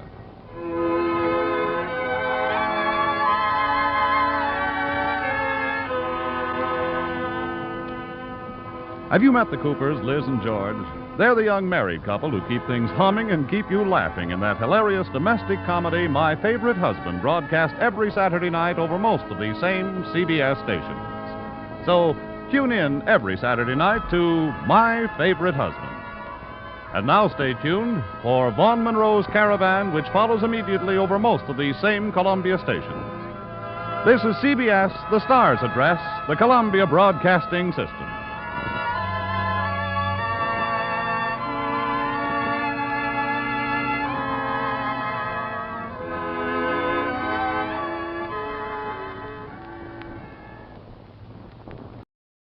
From Hollywood, it's time now for Edmond O'Brien as... Johnny Dollar. My name is Edward Hawley. I represent the East Coast Underwriters Association of America. Yes? It has been brought to my attention that you are a special investigator, available on a contract basis. That's right. But as a matter of fact, we carry a policy on a Sidney Rykoff, a pugilist, I believe. We have received notification of a very unusual nature. Uh-huh. Why don't you get it off your chest, Mr. Hawley? Off my chest? Oh, yes, of course. We have just received a ransom note. Mr. Rykoff has been kidnapped. Edmond O'Brien in another transcribed adventure of the man with the action-packed expense account, America's fabulous freelance insurance investigator. Yours truly, Johnny Dollar. Expense account submitted by Special Investigator Johnny Dollar to East Coast Underwriters Association, Hartford, Connecticut. Attention, Edward Hawley. The following is an accounting of my expenditures during investigation of the Sidney Rykoff matter. Expense account item 1, $1.50 cab fare to your office. Now, I'm not in the habit of beating about the bush, Mr. Dollar, but the situation from which we must extricate ourselves is, well, delicate enough to warrant your extreme caution. Sidney Rykoff will be dead in 7 hours. You want to pay off the ransom note, is that it? Now, you understand that this requires the utmost secrecy, because few people realize the necessity of insurance companies, such as ours, being forced to negotiate with unscrupulous persons. Here's the note. It was mailed yesterday in Kansas City. Have the police seen this? Certainly not. I'm afraid you don't understand at all, Mr. Dollar. Now, you see... Yeah, I see. $25,000 is against $100,000 for you boys. No questions asked, right? Right. It was what anyone would expect a ransom note to look like, made up of print taken from newspapers and magazines and pasted on a plain sheet of yellow paper. It read, "We have Sidney Rykoff. If you want him alive, bring $25,000 to the Anthony Millstone Mausoleum, Johnson Park Cemetery, Kansas City, Missouri, at exactly midnight, May 13. If you call the police, forget the money, Rykoff will be dead." Now, naturally, $25,000 is a lot of money. If there's a possibility of saving it, we wish you do a little investigating first. Now, look, Mr. Hawley, it's 5 o'clock in Kansas City now. As you said yourself, he'll be dead in 7 hours. It'll take me at least 5 hours to get there. We'd better pay off first and investigate later. You've marked the money, haven't you? Certainly. Here's the list. And here's the $25,000. The matter's in your hands. Expense account item 2, $453 in advance for charter plane. As we hit the Ohio River, the sky started to blacken ahead of us. Looks pretty rough out west. What's weather say? Nothing later than St. Louis. Storm front to 16,000. I think we ought to set down. We can't. If I'm not in Kansas City by midnight, somebody will be dead. You a doctor? Yeah, in a way. But this is one sickness that can only be cured with money. Look, mister, I'm going to lay it on the line. I'm no hero. I got a wife and a couple of kids back east. My contract says I'll get you to KC if I can. But that front ahead there isn't kid stuff. It'll bounce this kite around like a balloon. Well, I can't tell you to do it. It's up to you. But if we set down now, we'll find a dead man in the morning. Okay, mister. I'll do the best I can. Fasten up. This plane is 200 power to climb above it. We'll try to go right through. Hope the wings stay on.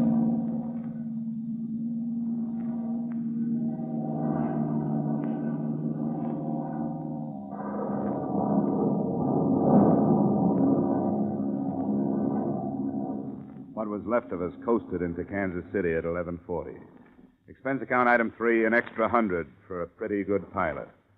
Expense account item 4, $3 transportation to Johnston Park Cemetery. The driver took my money and scooted off fast. I found the right mausoleum at the edge of the park. I looked at my watch. It was 3 minutes to 12. Park's closed, mister. Yeah, I know. I'm supposed to meet somebody here. What for? It's a financial matter. You can conduct your business with me. Wait a minute. How do I know there won't be more business tomorrow? You don't. Where are you going to leave him? We'll let you know. Here you are. Thanks. See you around. There's never a guarantee in a kidnapping case. You hope the guy will be alive, but you don't just sit around waiting for him to show up. I checked into a hotel, had half a night of sleep, and the next morning I strolled around the listed place of occupation of victim, Sidney Rykoff, the Southeastern Athletic Club. This high-sounding name covered for a bunch of cheap pugs and cheaper boxing equipment.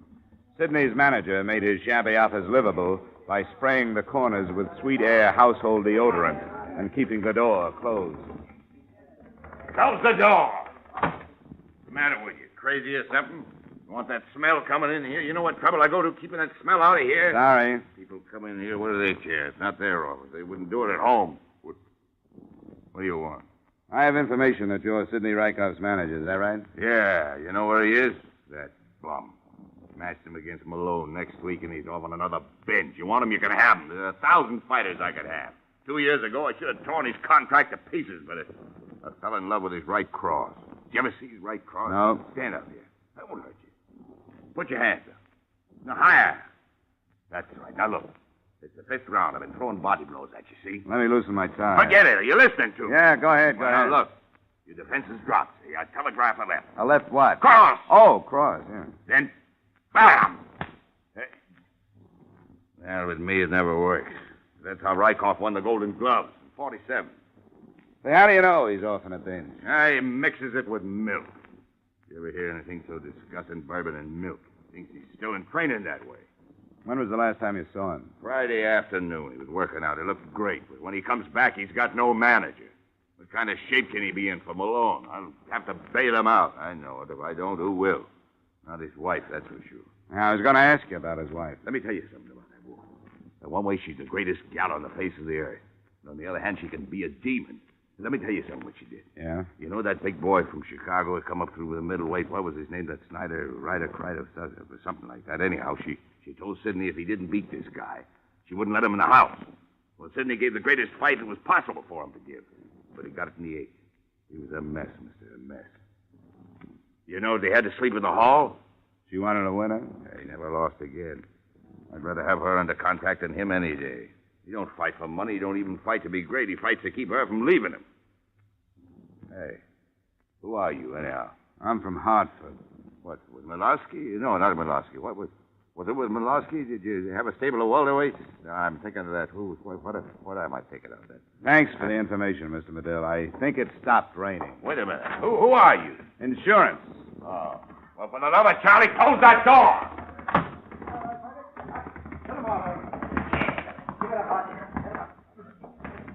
Say, I hear you're nosing around about Sidney Rykoff. I've been losing a lot of money on him. What makes you think I want to know anything about him? Quit it, will you? I listen to doors. You found out anything? About what? About his disappearing. Who said he disappeared? He ain't been around. He disappeared.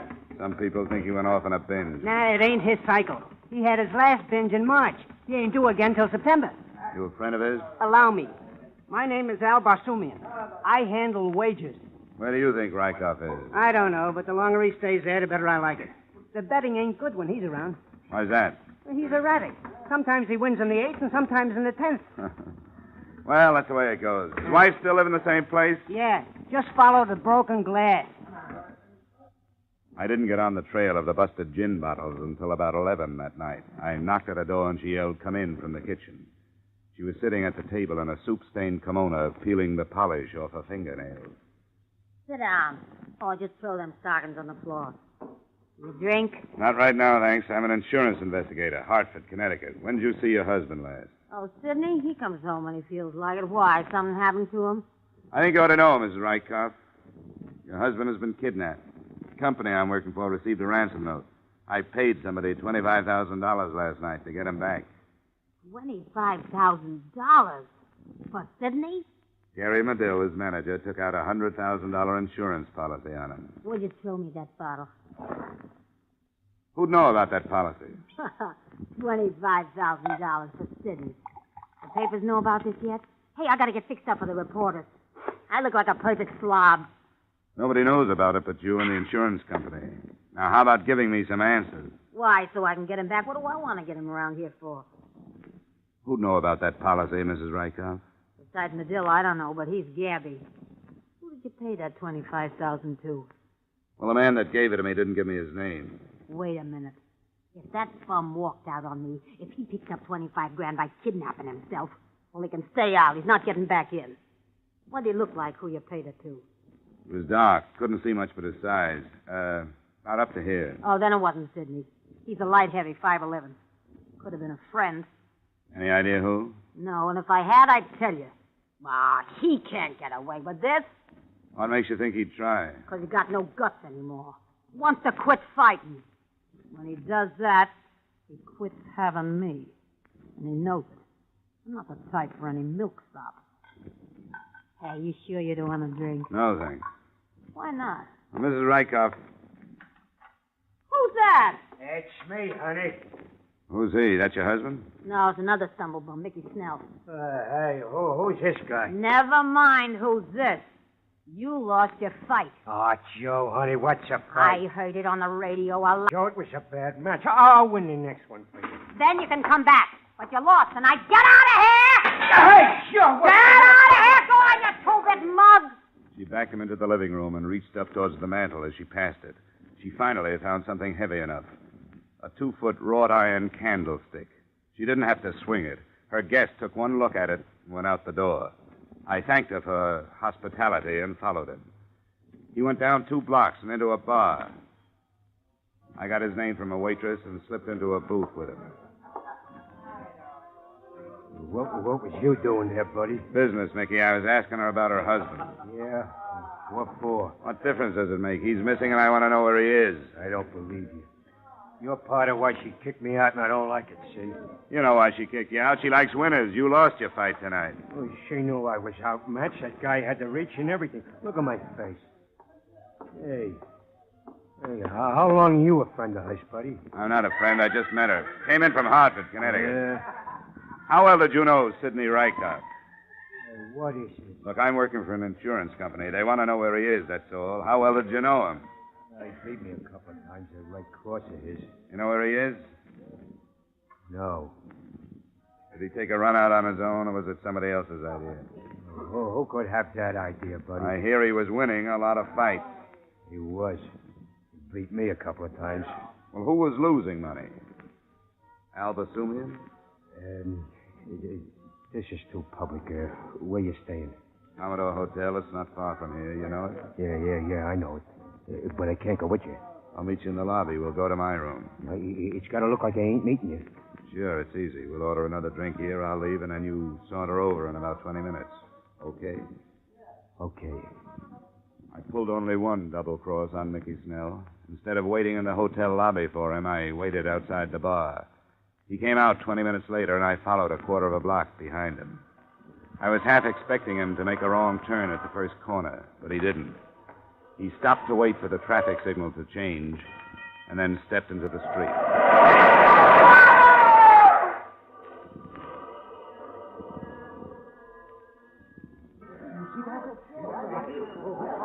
And you say you saw it happen, Mr. Dollar? That's right, Lieutenant. I saw it happen. It was deliberate hit and run.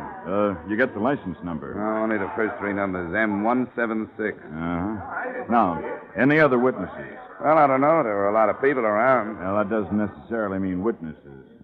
Say, what'd you find in his wallet? Oh, identification. Mickey Snell. He was a fighter. He must have won tonight. He was loaded. Can I see one of those bills? Yeah, Dollar, but watch it. I have to keep a record. Thanks. It was a $50 bill the lieutenant handed me. In the corner was a number I'd memorized on the plane trip out. The bill on Mickey Snell's body was part of the ransom money I'd paid for the victim I hadn't gotten back. We will return to the second act of yours truly, Johnny Dollar, in just a moment. Circle Wednesday night.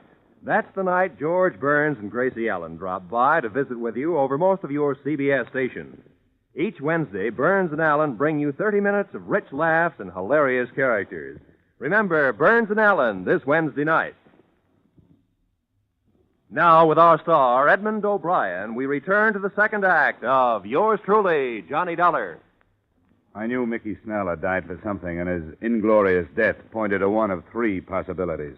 First, Al Basumian's gambling ventures. Second, Gary Medill's insurance on Sidney Rykoff. And number three, the old kidnap yourself and collect the ransom type crime, with Mr. Rykoff himself as the suspect. To me, the latter loomed as the most probable. I told the police as little as I could, still operating on the assumption that Sidney would be dead if I spilled what I knew. At 2:00 a.m., I went back to my hotel for another half-night's sleep. The next morning, I made up my mind to visit Mrs. Rykoff again. It was such a nice day, I walked. As long as Sidney was missing, there was nothing to do but ask questions until something seemed to make sense. Because everybody had an angle. Basumian might have been paid off, Gary Medill might have been paid off, and Mrs. Rykoff might have been paid off. I took the whole thing up with Mrs. Rykoff as she stood in front of a cracked full-length mirror, trying half-heartedly to comb the knots out of her hair. You come in here with your ouch, lousy accusation. I'm not accusing anybody, Mrs. Rykoff. I'm trying to get at the truth. Now, somebody has your husband, right? Hand me that brush. And somebody has the $25,000, right? How should I know?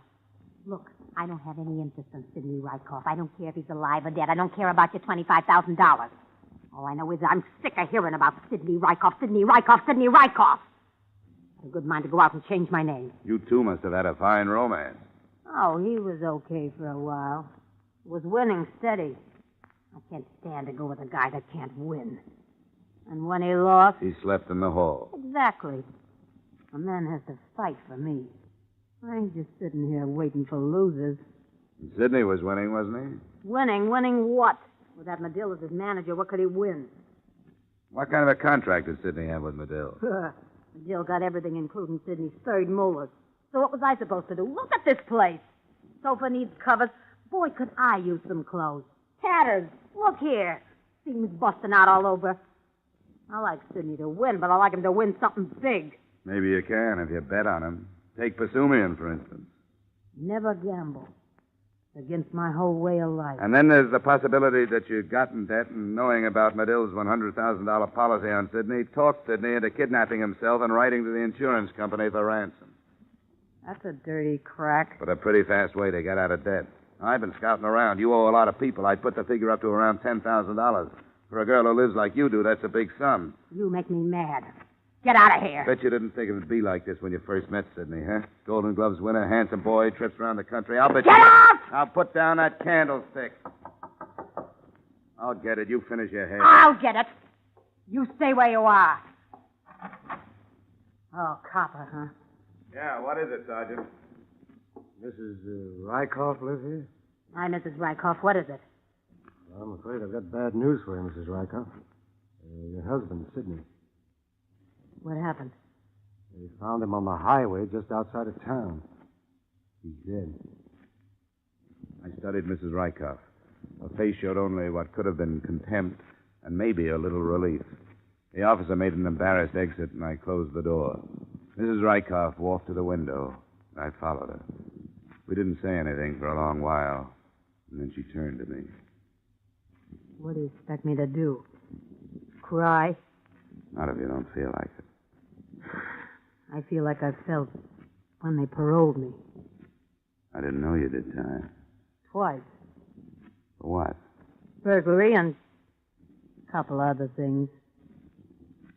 What are you going to do now? I don't know, something. Go away, I guess. You know, he wasn't such a bad guy when you got to know him. He tried hard.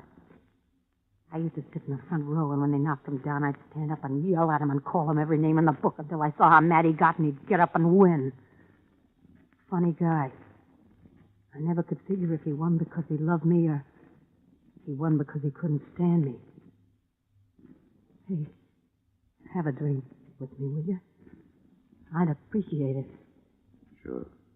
Expense account item 5, $250 transportation. After toasting the remains of Sidney Rykoff in gin, I went down to the morgue and took a look at what was left of the Golden Gloves champ. His head had been bashed in with what the attendant described as a heavy instrument. The heavy instrument hadn't been found. They covered him up, and I went back to the hotel. It was still possible that Sidney had abducted himself, collected the money, then been killed for it by whoever he hired for the job. But then everything was possible. The more things happened, the more things were left in the dark. My head was spinning with Rykoffs and Medills and Basumians, and the taste of that raw gin wouldn't go away. I slept through the day, got up and ate dinner, and went to sleep again. It was a good thing I did, because the next morning, the phone rang early. Hello? Mr. Dollar, Yeah? this is Al. Al, give me a sec. Oh, yeah, Al. Yeah, Basumian. You better get down here to my place. Yeah, why? Don't be ridiculous. I can't tell you over the phone. 1050 Clay Street in 10 minutes, huh? Yeah, as soon as possible. Well, hurry. Yeah. Expense account item 6, $185 taxi fare to the brick bungalow of Mr. Al Basumian. I was surprised to find a man of such uncertain profession housed so well. He met me at the door in his bathrobe and without a word led me down the cellar stairs. He flicked on the light near the furnace and pointed mutely at something gold in a box of ashes. I lifted it out carefully. It was a golden statue of a boxer. The engraving read, Sidney Rykoff, 1947. The base was caked with dried blood. This is liable to be a little difficult to explain to the police, Al. I came down this morning to give the furnace a good cleaning. It ain't been used since winter. My wife has been after me to clean out the furnace because it ain't been used in so long, so I came down here. Look, Dollar, I didn't have nothing to do with this. This is probably the object that killed Sidney Rykoff. Could very well be that you thought up this kidnapping, killed Sidney, and took the dough. Would I kill Sidney, plant a murder weapon in my own furnace, and then call you? Now, would I? To throw suspicion away from yourself? It's been done before. All I can say is I didn't do it. Look, Dollar, I'd call you because I thought maybe you could get me out of this. You being a man of influence... As far as influence goes, mine stops at getting funeral passes. I'd stick around if I were you, Al. Any traveling you might do between now and when the police get here is liable to be considered a confession. You gonna turn me in? What would you suggest? Drop the trophy back in the box, Dollar. Every so often I run into something like this. Come on, stand away. Just shows you, Al. Never trust a friend. He might be more honest than you. Get upstairs. Get those hands up. You bet. He walked me in front of him for a few paces. As we passed the light switch, I let my elbow brush it down. As the lights went out, I fell to the floor. He shot over me, and I felt the hot sprinkle of powder. I grabbed his legs and pulled him to the ground. Okay, Al. Come on, let it go. Let it go, I say. You dirty double-crosser. Come on, drop it. I grabbed the gun and felt my way along the floor on the wall to the light switch. When I snapped it on, I found I'd left a very cold Mr. Basumian on the cellar floor. I took the Golden Gloves trophy out of the box of ashes, wrapped it in a piece of newspaper, and headed up the stairs. Expense account item 7, $2. Taxi fare again. To the police station? No. I was a fool, but no. I had a big hunch that the man I'd left in his own basement was not the killer or kidnapper of Sidney Rykoff. What I should have done is told the police my theories and hopped a plane for home. But there was $25,000 the company had paid in ransom money, plus $100,000 for the death of Sidney Rykoff, which they were going to have to pay. And if things stacked up the way I had it figured, maybe I could save him on both accounts. No, I didn't go to the police. I went to the drab apartment of Mrs. Sidney Rykoff. I was about to knock when I heard a pair of familiar voices inside. You shouldn't have come here, Gary. Well, I had to. Now that they found him, we can get out of here. You think so? I don't mean right today. A week, maybe. Then we'll get out. Kiss me, baby. I let it scram. Careful. As he opened the door, I ducked around a corner of the hallway and flattened myself against the wall. Once he looked back. I saw him squinting into the shadows, and I wasn't sure whether he saw me or not. I waited till he was a good way down the street before I went to the drugstore and phoned for the law. I told the lieutenant in charge to give me 5 minutes alone with Mrs. Rykoff and then to take her away. He agreed, not knowing what was up. I went back up to Mrs. Rykoff's apartment. In the hallway, I quietly unwrapped the Golden Gloves trophy and stuffed the newspaper into my pocket. The door was open, just a crack. I opened it wider. There was no one in the living room. I squeezed inside and shut the door with care. I heard her pulling up window shades in the bedroom. I went over to the mantel. There was a round, clean spot in the center, and the trophy fitted right into it. Then I went over to the couch and sat down. I felt the comforting bulge of Basumian's gun in my pocket. and I lit a cigarette. She must have smelled the smoke. How did you get in here? You left the door open. You got a lot of nerve. You know, something's different about this room. You know that? You know, I can't put my finger on it, but there's something added. Maybe it's you. No, I mean in the way of furnishings. Are those the same drapes you had in here before? Look, let's skip the interior decorator routine. No, please, it bothers me. Let's see, the sofa was over here, remember that? Chair was over there. Maybe it's something on a mantelpiece. What? Yeah, it's that thing. Hey! Where did that come from? I don't know, but it sure is pretty. Oh, I guess that's what Sidney won in the Golden Gloves, huh? Let's see that. No, stay away from there. Well, what's the fuss? It's just a trophy. You're pretty smart, aren't you? Well, it isn't going to do you any good. You better put that trophy back where it belongs, Mrs. Rykoff. You don't want to cave in my skull like you did your husband. Nobody's stopping us. Nobody. You must swing a pretty mean trophy, Mrs. Rykoff, but not today. Let go of me! Come on, give me that. No! That's better. You better stand over there near the door. Go on. This thing's loaded. Get him, Jerry! Jerry! Jerry! Thanks, Lieutenant. Hi, Dollar. Well, better late than never, huh? It all tied up nice. Al Basumian's gambling racket was looked into and cracked wide open. Mrs. Rykoff's confession read something like this. I killed him a week ago. I got mad at him. I picked up the trophy off the mantelpiece and killed him. I didn't mean to kill him. I called Gary, and he put the trophy in Al Basumian's furnace and got his boys to lug the body out to a place he had. They kept the body for a week and then put it on the highway after the insurance company paid the ransom. End of confession, end of affair, end of story. Expense account item 8, $203.54, air travel back to Hartford. Expense account total, $982.28. Yours truly, Johnny Dollar. Yours truly, Johnny Dollar, stars Edmond O'Brien in the title role and is written by Gil Dowd and David Ellis, with music composed and conducted by Leith Stevens. Edmond O'Brien can soon be seen starring in the Columbia Pictures production, The Los Angeles Story. Featured in our cast were Howard McNear, Howard Culver, Walter Burke, John McIntyre, Bill Gray, and Jeanette Nolan. Yours truly, Johnny Dollar, is produced and directed by Jaime Del Valle. Join us again next week at this time when Edmond O'Brien returns in another transcribed adventure of Yours truly, Johnny Dollar. From Hollywood, it's time now for Edmond O'Brien as... Johnny Dollar. Hello, Mr. Dollar. This is Dr. Carr. Yes? Sergeant Wright had to go back to his office and asked if I would call you. Oh, I get it now. The Boldrick shooting. Sorry, I understood Dr. Stone was on the case. We've both been attending Boldrick. What's his condition now, Doctor? He's improved some, but he'll be lucky to live. We gave him 3 blood transfusions this afternoon, and this evening he regained consciousness. Was Sergeant Wright there at that time? Yes. What did Boldrick say? Did he say who shot him? No, he wouldn't talk about it. Said he didn't remember, but he was lucid when he arrived. Oh. When do you think I can see him? Well, that's why I called, Mr. Dollar. You can see him this evening. Sergeant Wright hopes that since you aren't a police officer, perhaps Boldrick will talk to you. Well, I can try. I'll be there in about 45 minutes.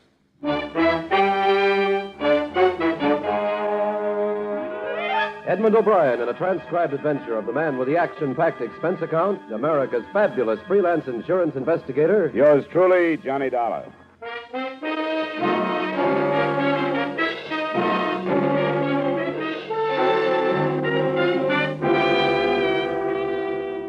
Expense account submitted by Special Investigator Johnny Dollar to Home Office, Corinthian All Risk Insurance Company, Hartford, Connecticut. The following is an accounting of expenditures during my investigation of the Arthur Boldrick matter. Expense account item 1, $2.30 cab fare from my apartment to the emergency hospital.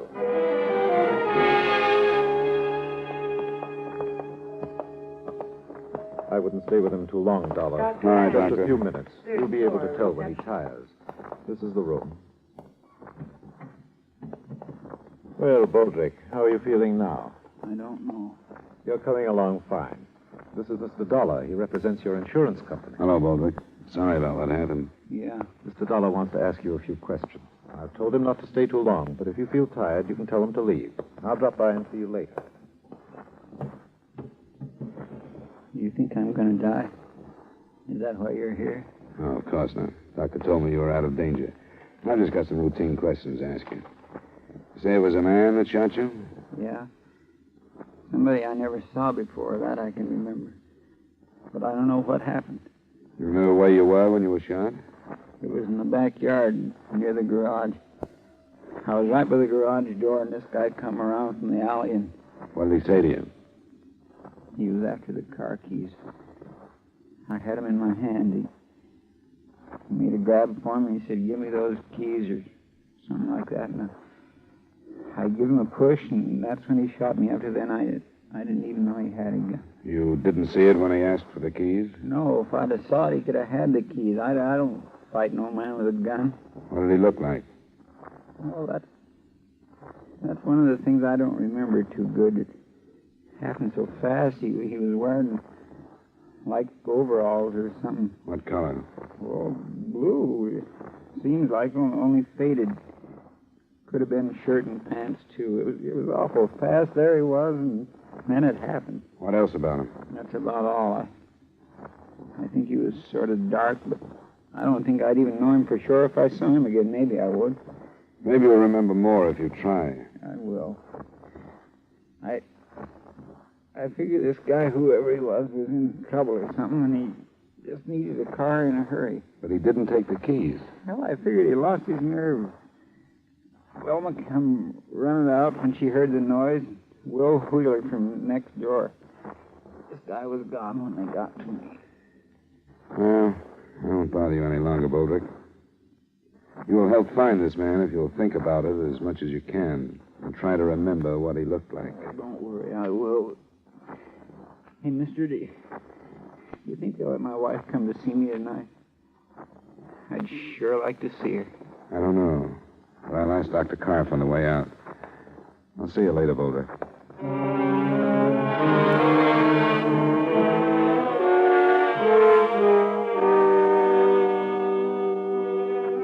I made my report to the sergeant, and the search was started for a dark man dressed in a faded blue work clothes and possibly armed with a .25 caliber pistol or revolver. It was only 7 o'clock, barely dusk, so I cabbed out to the Boldrick address. It was a single-story, run-down house in a neighborhood we Hartfordians choose to call an older part of town rather than a slum. His wife was a work-worn woman who looked older than her 34 years. She led me into the backyard and showed me the garage that faced on an alley and the spot still stained where her husband had lain. It was there. Nobody was in sight when you got out here? Mm-mm. I didn't see nobody. Neither did Will Wheeler. Your husband mentioned him. He lives next door? Yeah, that house.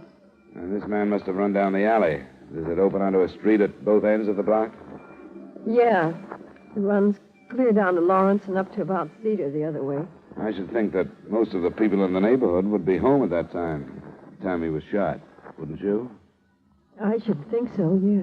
And the police will probably find somebody who saw this man running down the alley. I think somebody saw him. But most people... Is everything all right? Yeah, Will. It's all right. Somebody's bothering you and you don't feel like it, just tell me. It's all right, Will. He's from the insurance. My name is Dollar. You must be Mr. Wheeler. That's right. I don't think nobody ought to be bothering Velma in the middle of all this trouble. I wanted to meet her and ask a few questions, that's all. I'm through. All right, then go on in the house, Velma. Try and get some rest. If it's all right, then. Sure, Mrs. Boldrick. Thanks very much. All right. I guess I couldn't help very much. This has got her in pretty bad shape, finding art like that. And then they won't let her go unseen. How is he, do you know? Pretty bad. I saw him a little while ago. Was he making sense? Seemed to be. Before the ambulance picked him up, he was kind of off. All he could say was some guy shot him, that he didn't know. Something about the car keys. But he told me, too. Yeah, this is a rotten neighborhood. It's full of rotten people. He isn't going to die, is he?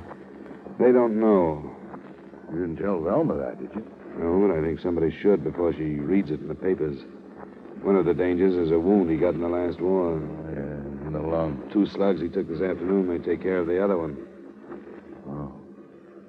I didn't think it was as bad as that. I guess I'd better tell her. I've been a friend of Art's for a long time. Well, I will see you later, Mr. Dollar.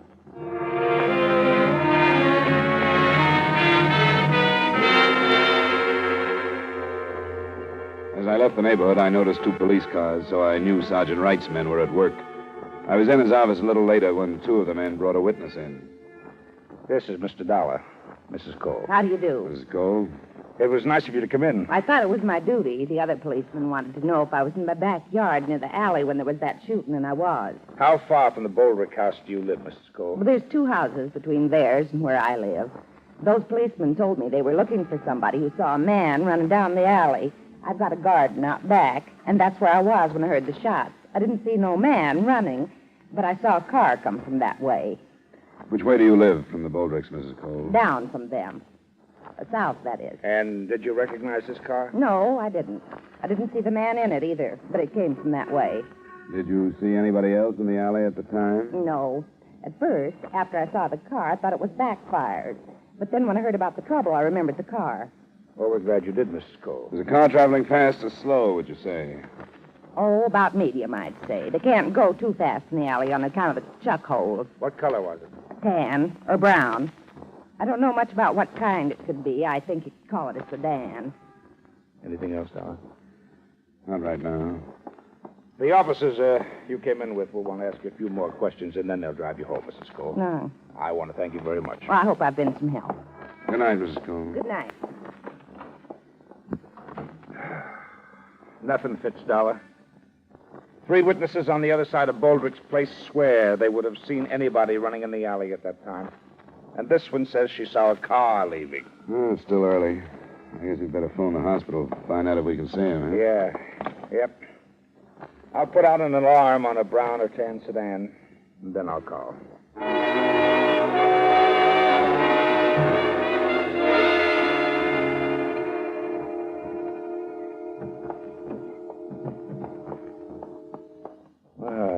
Hello, Boldrick. How you feeling now? Not so good. How come they tell me I'm not strong enough to see my wife, and then they let you guys come in? I want to see her. It'll only be a few minutes. We thought you'd like to know what they found out about the shooting. Sure I would. What? Well, enough to make us wonder if you're telling the truth about what happened. I don't get you. 3 witnesses who live in your block say that a man didn't run down the alley after the shooting. Well, I can't help what they said, can I? But another witness said she saw a car drive away. The more people we question, Boldrick, the less possible it seems that this man you talk about could have shot you. They'd have no reason to lie, so we've come back to you. You haven't been telling the truth, have you? Why should I do anything else? What about this car that drove away? I didn't see any car. I don't know anything about it. Now, look, you've been evasive about this from the beginning. You told me you couldn't remember, but you had time to think before Dollar got here. And you gave him the story about this man. We think you're protecting whoever shot you, Boldrick. That's crazy. We want you to tell us who it was. I can't tell you. I don't know. You won't tell us who was in the car? Leave me alone. All right, Boldrick. If you want to protect whoever tried to kill you, I guess it's your business. But we'll learn who it was. Wait a minute. I deserve to get it. That don't make any difference to you, but it does to me. I don't want to hurt anybody anymore. That's why I won't tell you. Now, take it easy, Boldrick. There was only one way to stop me from hurting people. What were you doing? My ex-wife. You were still seeing her? I guess there was only one way to stop me. I was hurting her husband, my wife, and my friend. Was her husband in the car, Boldrick? I think we better call the doctor. Was her husband in the car? Yes, but I don't want to hurt him anymore. Maybe we shouldn't have questioned him, huh? I'll call Dr. Karff.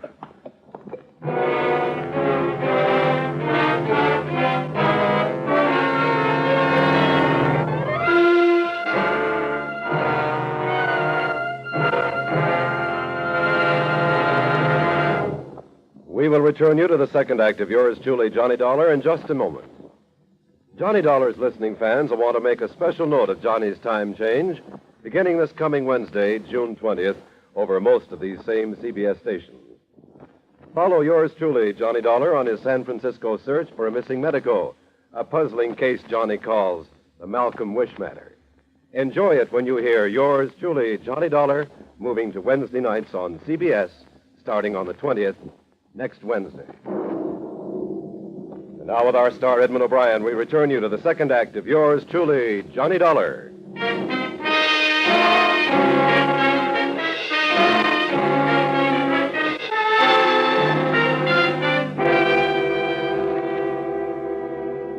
With Arthur Boldrick nearing the point of death, the next move was obvious. To bring in the man he had accused and arrange a formal identification and accusation. Sergeant Wright called 2 other officers to stand by the hospital and, in case we were too slow, get a deathbed statement. Then Wright and I left. The dying man's first wife, Anna, had married a man named Thomas Hood. We found their house in the slightly more desirable neighborhood, but not too far from where the Boldricks lived. Yes? Are you Mrs. Hood? Yes. Here you are.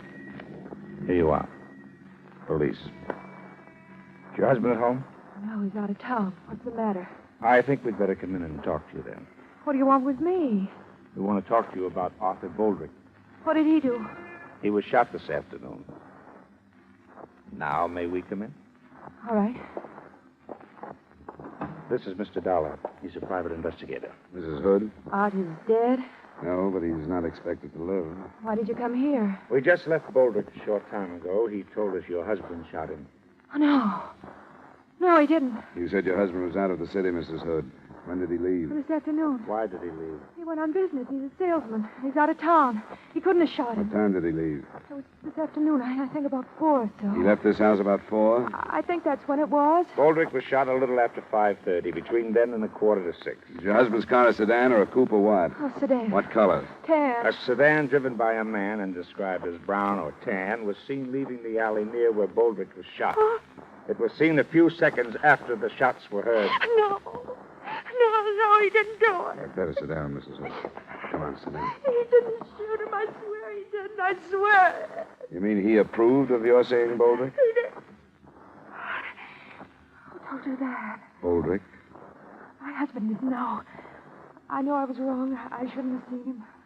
That doesn't make any difference. Except my seeing him didn't have anything to do with whatever happened. Tom didn't shoot him because he didn't know about it. And he mustn't know. He mustn't find out. In spite of what you thought, it looks like he did know. Now, where is he, Mrs. Hood? We want to reach him tonight. I won't tell you. He didn't have anything to do with it. And I can't let him find out about Art and me. Mrs. Hood, according to the doctors, Boldrick won't live through the night. This is going to turn into a murder case. What we say to your husband about you isn't important in the least. Very few things are when it's murder. He didn't know. He didn't have anything to do with it. When do you expect to hear from him? I don't know. Sometimes he phones, but never the first day out.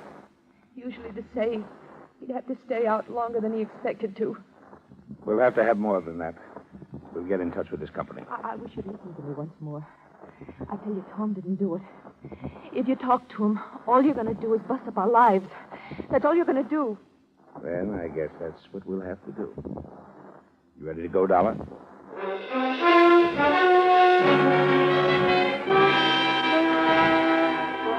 the time we got back to the hospital, Arthur Boldrick was dead. He had made a deathbed statement, and the gang had named Thomas Hood as the man who had shot him. While Sergeant Wright went to work on locating him, I stopped by the Boldrick house. It was the next-door neighbor, Will Wheeler, who... I got a lot of drinks down there, and she finally went to sleep. I don't know what kind of shape she'd be in if you woke her up. I won't bother her then. Her husband died about an hour ago. Oh.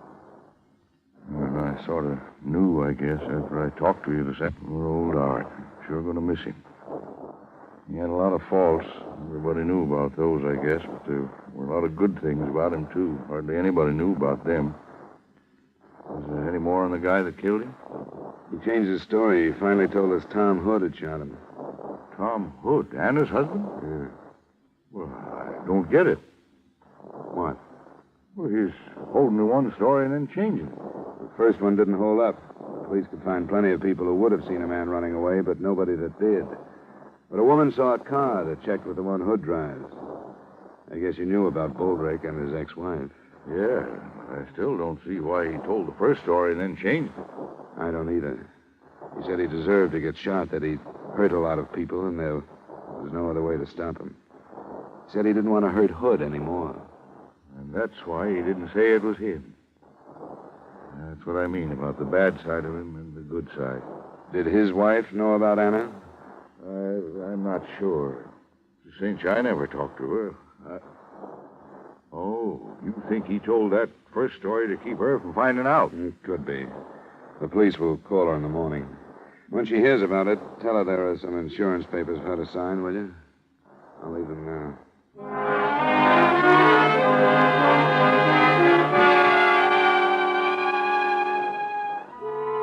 The next morning, when I phoned Sergeant Wright at 10, things stood pretty much the same. Thomas Hood hadn't been located. He supposedly had left for Boston, where he was expected to check into the Royce Hotel, but he never reached there. The Massachusetts police were alerted, and we were sure that part of it was covered. I got to Wright's office at 10:45, and at 11:30, we were thrown a curve. My name is Mandel. I read in the paper this morning about the shooting out north yesterday. Well? My friend said I was a fool for coming in to see you, but I work on radio repairs, and I delivered a set to some people in the next block that afternoon. What time did you deliver it, Mr. Mandel? About 5:30, a little after. I read how some woman saw a tan sedan going down that alley, and you were looking for it. Well, I'm pretty sure that was mine. You drove through the alley? Yeah, I did. You're sure of the time? You can ask the people who own the set. Their name is Olston, in the next block. You followed the alley through the next block? Yes, I did. The same way that dame said. Did you hear the shots? No, but I think I know why. That alley is bumpy, and I got a few loose bolts in that car. It's pretty noisy. But the car that dame spotted was mine. I'm sure of that. Well, thanks, Mr. Mandel. That's very interesting information. It was interesting, especially in the face of Boldrick's deathbed statement.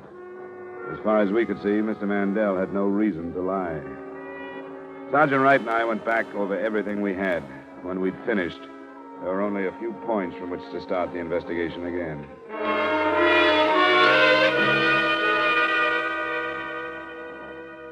This is Sergeant Wright, Mr. Wheeler. I don't believe you've met. How do you do? I do. We hope Mrs. Boldrick is able to see us. Yeah, I think she's in pretty good shape. What, has anything new developed? Well, we think so, Mr. Wheeler. Where's Mrs. Boldrick? She's here, in this room. I want to talk to you, Velma. This here is Sergeant... Sergeant Wright. How do you do? Hello, Mrs. Boldrick. We want to cover this as quickly as possible. You know that your husband accused Thomas Hood of shooting him? Will told me. It was an... Do you believe it? Said so. You knew about him and his ex-wife? No. Not till Will told me about what he said when he was dying. You're sure of that? He never talked about Anna. Well, in spite of the fact that your husband accused Hood right up to the time he died, it looks like Hood didn't shoot him. Why would he say it? Must have been that he was trying to protect someone. But if you didn't know about him and Anna, he couldn't have been protecting you, because you wouldn't have had any reason to kill your husband. So, who do you think he was protecting, Mrs. Boldrick? I don't know. Wait a minute. Art told so many stories. I don't get it. The last one depended on a car. I told you about it. But it turned out not to be the one that Hood drove.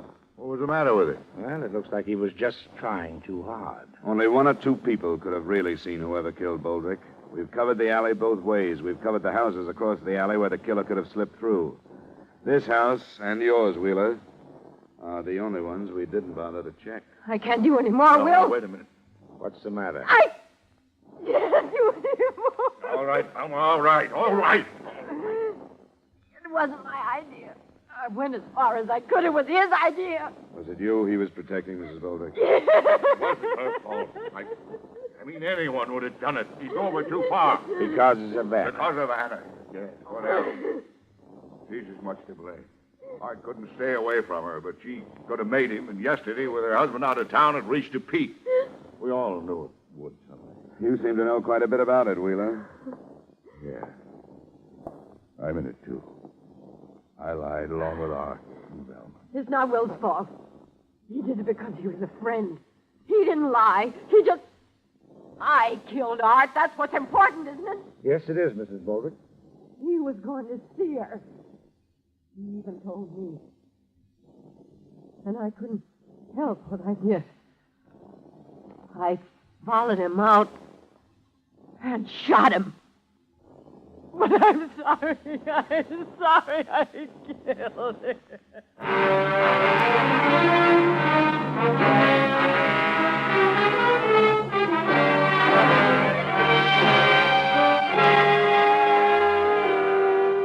Expense account item 2, miscellaneous, $75. Expense account total, $77.30. Remarks? According to precedent, Mrs. Boldrick will probably get one of those widow's specials from 3 to 20 on second-degree murder. That should have her out of prison in a little over 2 years. So the company has that length of time to figure out ways and means to avoid payment of her claim. Yours truly, Johnny Dollar.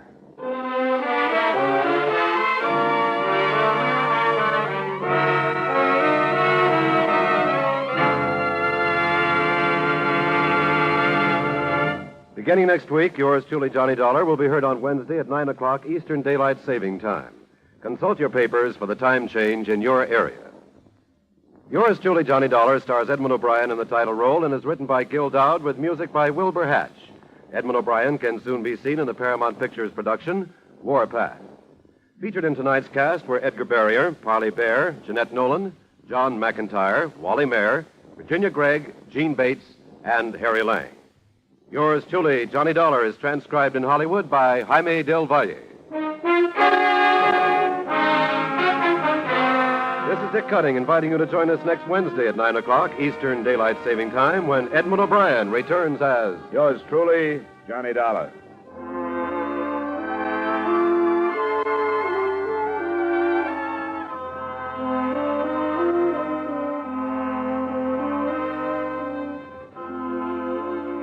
Here is a really novel crime-busting switch. Instead of chercher la femme, it takes a femme to do the detective work on tonight's action-packed Gangbusters Manhunt on most of these same CBS stations. In this fast-paced Gangbusters chase, it takes a lady detective to trap a shrewd safe-cracking trio when her male counterparts fail to get the evidence. And now, stay tuned for 5 minutes of the latest news.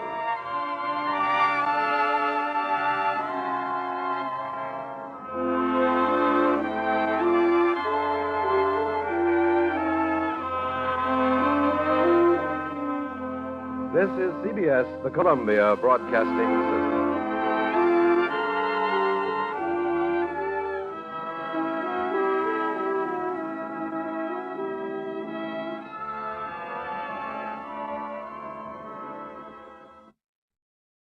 The Hallmark Playhouse, which is heard during most of the year at this time on Thursdays, has finished its summer vacation. So be with us when Hallmark Playhouse returns to CBS a week from tonight on September the 7th. Now, from Hollywood, it's time for Edmond O'Brien as Johnny Dollar. Carl Brewster down at East Coast. Yes, Carl. I wonder if you do a little job for us. Sure, what is it? A policyholder of ours needs some protection. Well, I hope this doesn't indicate a trend. This is the second time an insurance company has hired me as a bodyguard. Isn't that rather unusual? Well, it's rather an unusual case. This girl, her fiancé, has spent the past 5 years in prison. He's being released tomorrow, and he swears that the first thing he's going to do is kill her. Well, that's cozy. Mm-hmm. I think she deserves some help. Come on down this afternoon, and we'll talk it over.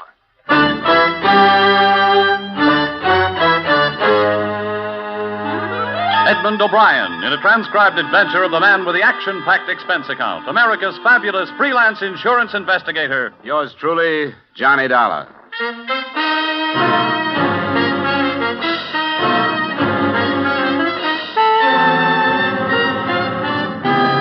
Expense account submitted by Special Investigator Johnny Dollar to Home Office, East Coast Underwriters, Hartford, Connecticut. Attention, Carl Brewster. The following is an accounting of my expenditures during assignment on the Virginia Beach matter. Expense account item 1, $1.50 cab fare from my apartment to your office. Well, you're prompt, Dollar. How are you, Mr. Brewster? Or did we set any particular time? No, I guess we didn't. Mm-hmm. Well, I'm glad to see you anyway. Sit down. Thank you. Now, let's see. Oh, yes, the Browning girl, Janice Browning. How much did I tell you over the phone? That her boyfriend was getting out of stir and was going to kill her. What you left unsaid was that she probably deserves it. What's that? I don't hold much sympathy for these dames that get themselves involved with some hoodlum and then decide to get disinvolved the minute the going gets rough. But it's your money. I wouldn't jump to conclusions, Dollar. This is a pathetic case. Of course, the girl made a mistake in taking up with this fellow, but 5 years is a long time to think. And she'd realized her mistake. What did he go up for? I believe it was robbery.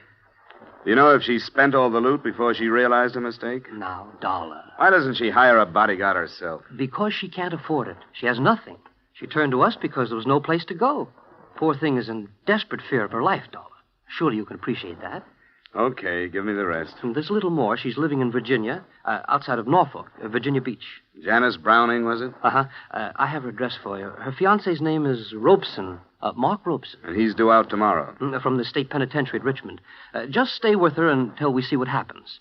She was here, Dollar. I talked to her. This will not be an unpleasant assignment for you. She must have something more than a policy to knock this whole company off its feet far enough to hire a bodyguard. That could spell bankruptcy if it went far enough.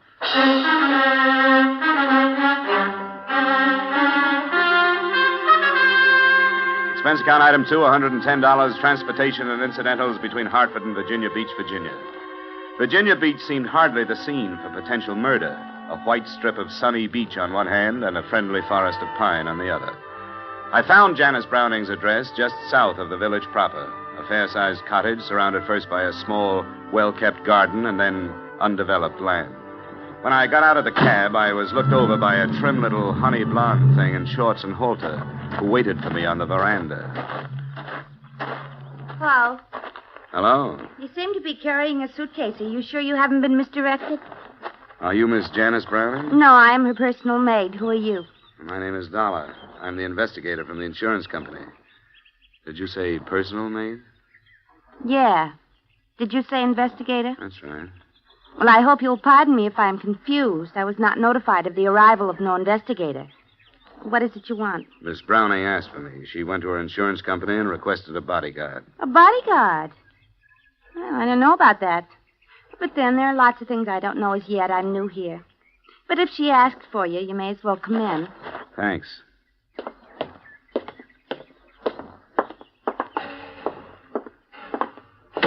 I suppose you were surprised when I said I was Miss Browning's personal maid because of the way I'm dressed, if you'll pardon the expression. As a matter of fact, I was surprised that she had one. Why'd you say that? I'd been led to believe that she couldn't afford things like that. Well, between you and I haven't been paid yet. But she seems to be very generous. She turned over her entire wardrobe for me to wear at any time. Yeah, but maybe that's a bad sign. Maybe she's going to pay me off in clothes, and they don't quite fit, as you can see. How long have you been here? Just only 3 days. My name's Betty Light. I took the name Light from my stepfather. Just what are you doing here? Well, Miss Browning has a fiancé coming out of prison today, and she's afraid to meet him alone. Prison? Well, you could never tell. But I suppose it's her business. What is it? Well, if I was sweating out a fiancé after all that time, I wouldn't be quite so thick with what she's thick with. What do you mean? Well, if I were him, I'd feel cheated. She hasn't been wasting her time, from what I can tell. And in 1 week, that's plenty.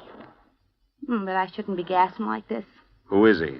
His name is George Masters. And if there's a fiancé on tap, he'd better be careful. Why is she afraid, as if she shouldn't be? Well, because she changed her mind about him and evidently didn't tell him about it. Sure, the same old story. Well, this is a surprise to me, but the least I can do is work out the wig. You know, Betty, I feel the same way. It was just past midday when I arrived, and wasn't until almost 5 that a cream-colored convertible coasted into the driveway carrying a man and another honey blonde. I could see immediately how Janice Browning had swept the insurance company off its feet. How do you do, Mr. Dollar? I'm so glad you're here. Oh, may I present Mr. Masters? How are you? Mr. Masters? I won't stay, Jan. I know you have things to talk over. I'll pick you up at 7. All right, George. Bye, Dollar. Feel a lot better, too, now that you're here. I'll do what I can. See you at 7, Jan. I'll be ready. Oh, please sit down, Mr. Dollar. Betty? Yes, Miss Browning. I don't think we'll need anything, and I'd like to see Mr. Dollar alone, if you don't mind. Oh, by all means, Miss Browning. Could I have your permission to visit the beach? Of course, stay as long as you like. You know where the beach things are. Oh, I wouldn't think of encroaching. I'll just go the way I am. She's the strangest girl. Where'd you find her? She was a waitress in New York. I asked her if she wanted to come down for the rest of the summer. I thought she'd be company. But she's become so formal, or tries to be. Oh, would you like a drink or something? No, thanks. I suppose you think I'm an awful coward to scream for help the way I did. Well, I haven't heard all the particulars. I really didn't know what else to do. I thought of running away, but, well, I've made friends here. There's the simple fact that I don't have any money. How serious do you think this threat to kill you is? I'm afraid it's quite serious. But I don't know what will happen, and I wanted somebody to be with me. When did you see him last? 6 months ago. I thought about it for a long time, about our breaking our engagement and which would be the best way to do it, and I decided to face him while he was still in prison and simply tell him I couldn't go on. Well, that wasn't the easiest way to hand it to him. I know, but it was the fairest, I thought. He didn't create a scene or anything, but I'll never forget his expression. He just looked at me and said, "Have your fun. You've only got 6 months, because when I get out of here, I'm going to kill you." Well, now the 6 months are up. He's been let out. He knows you're here? Yes, he'll come here. Your friend Master said he was going to call for you at 7. Where were you going? Just to dinner and maybe a club afterward. I think you'd better cancel it. Why? I'll go crazy if I have to sit in this house and just wait. I don't want you to come back here after dark, for one reason. If you can't go a long distance and stay, I don't want you to leave at all. The village is too small. If he knows it, he'll find you. I'll be with George. Look, you managed to put the responsibility of this thing into the lap of your insurance company, and they handed it to me. Now, I want you to stay here where I can keep my eye on you. All right, Mr. Dollar. I'll do anything you want me to. Good. Oh, you might mix that drink you offered. Scotch, if you have it, and plain water.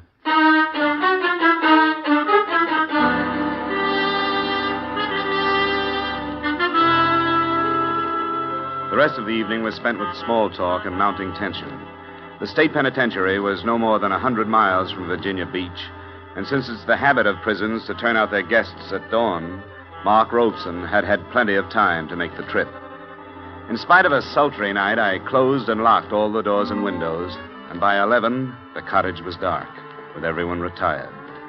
The living room was the most strategic spot in the house, so I stretched myself across a couch that was too short for me and listened to the silence. It must have been some time after midnight when I heard a door crack behind me. Who's that? It's I, Mr. Dollar. Oh, you shouldn't be roaming around the house, Betty. I darn near laid a chair across your head. Oh, it was too hot to sleep, and besides, I have a few things on my mind if you're interested. Sure. Sit down. Thanks. Did I not understand you to say that this Con was her fiancé? That's right. Well, she certainly lives in circles, if you ask me. I happened to uncover some information that will knock you for a loop. What? Well, basically, I've never been a snoop, but I didn't go to the beach. Oh? No, after you advised me of the situation around here, I felt I had a right. I went into her room, which is no more than an oversized closet with bath. And it's a good thing I did, because in a drawer, I found a picture of Miss Browning posing as a bride. A bride? Yeah. Are you sure of that? As sure as I'm sitting here. And the guy standing with her was a bridegroom if I ever saw one. Were they fancy? What do you think of that? I don't know. It doesn't necessarily mean anything. But from what I've overheard, this fiancé of hers has been in prison for 5 years. Yeah, that's the story. Then how come her wedding picture was taken in 1947? Was it? And that's what's stamped on the back of it. Now, is that screwy or isn't it? It definitely is. And there are some other things that don't ring truly. For example, this mug she is currently tied to. I heard her when she called him tonight, and it sounded more like... He blasted your room. Get down on the floor. Stay there. Hey, hold it! Hold it, Robeson! He hadn't moved away from the window he'd fired through. When I got to him, he was still pointing the now empty gun at me, pulling the trigger and looking down at it stupidly. Get away. I won't go back. I don't have to stay in the hospital now. I'm all better now. Give me the gun, Robeson. It's empty. No. It's mine. You're one of her men. She always had men. No, I'm not one of her men. Let's go in the house and calm down. You talk like a doctor. Yeah, you're a doctor. You can't take me back. Get away from me. You told me to make myself believe that she was dead and I'd sleep better. Come on, Robeson. Get away. I won't go back. Let go. Don't cause any more trouble, Robeson. Now, Come on. I won't go back. Let go, Robeson. No. Now I don't have to go back. Let go.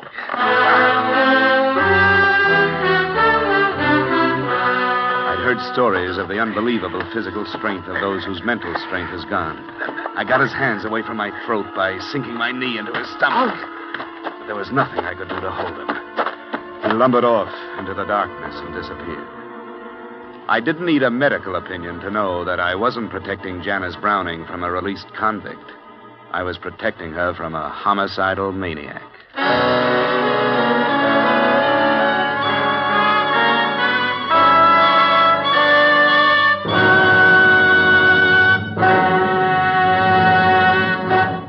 There's the opportunity of a lifetime waiting today for any healthy young American man.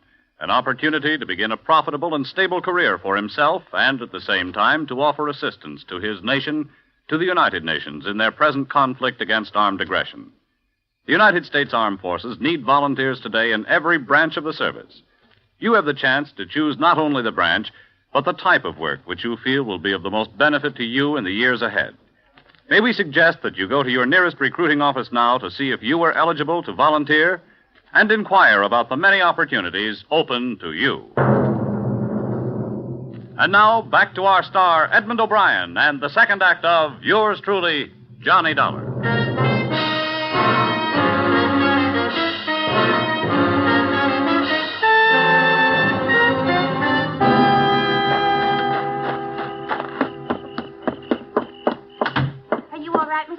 Yeah. Turn on some lamps in here, but stay away from the windows. I doubt if he'll come back, but he might. That brute is still on the loose? Yeah. Where's Miss Browning? She's still in her room. I heard her bawling, but she stopped now.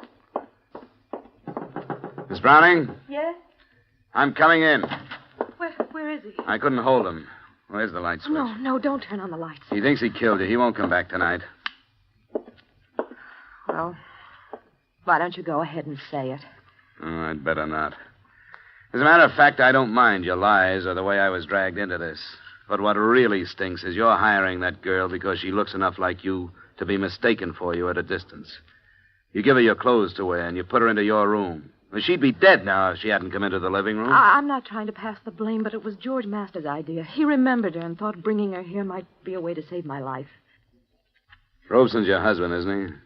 Yes, he's my husband. Well, what's he doing running around loose? He escaped from a hospital in Pennsylvania. He's been there a year. He tried to kill me before he was committed. Why didn't you tell the insurance company the truth? I did. No, you didn't. Yes, I did. It was Mr. Brewster's idea to tell you that he was coming out of prison. He thought you wouldn't take the job if you knew the truth. Well, he was right, and I'm leaving the job right now. Oh, you have every right to. You can get yourself some protection around here. I couldn't when I tried. I went to every private detective in Norfolk and Portsmouth. None of them would take the case? No. Well, what about the police? What is this, county out here? Yes, it is. I notified the sheriff's office, and they promised me extra patrols, but that's the best they could do. How did you happen to turn to the insurance company? Well, George Masters is my lawyer. He suggested it. Mr. Dollar, I'm not begging for help or excusing anything I've done, but I've been half crazy with fear and the awful lost feeling when nobody would help me. I had to do something. What about your lack of money? Was that a lie, too? Oh, every penny I had has been spent on treatment for Mark. I borrowed from George on my insurance.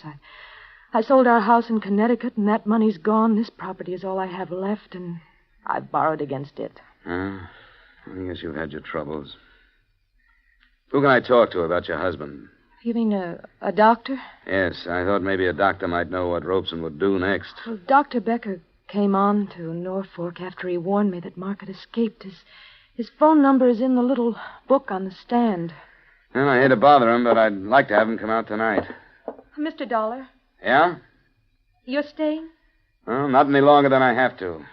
Say, you'd better get up and have a drink. You're shaking like a leaf.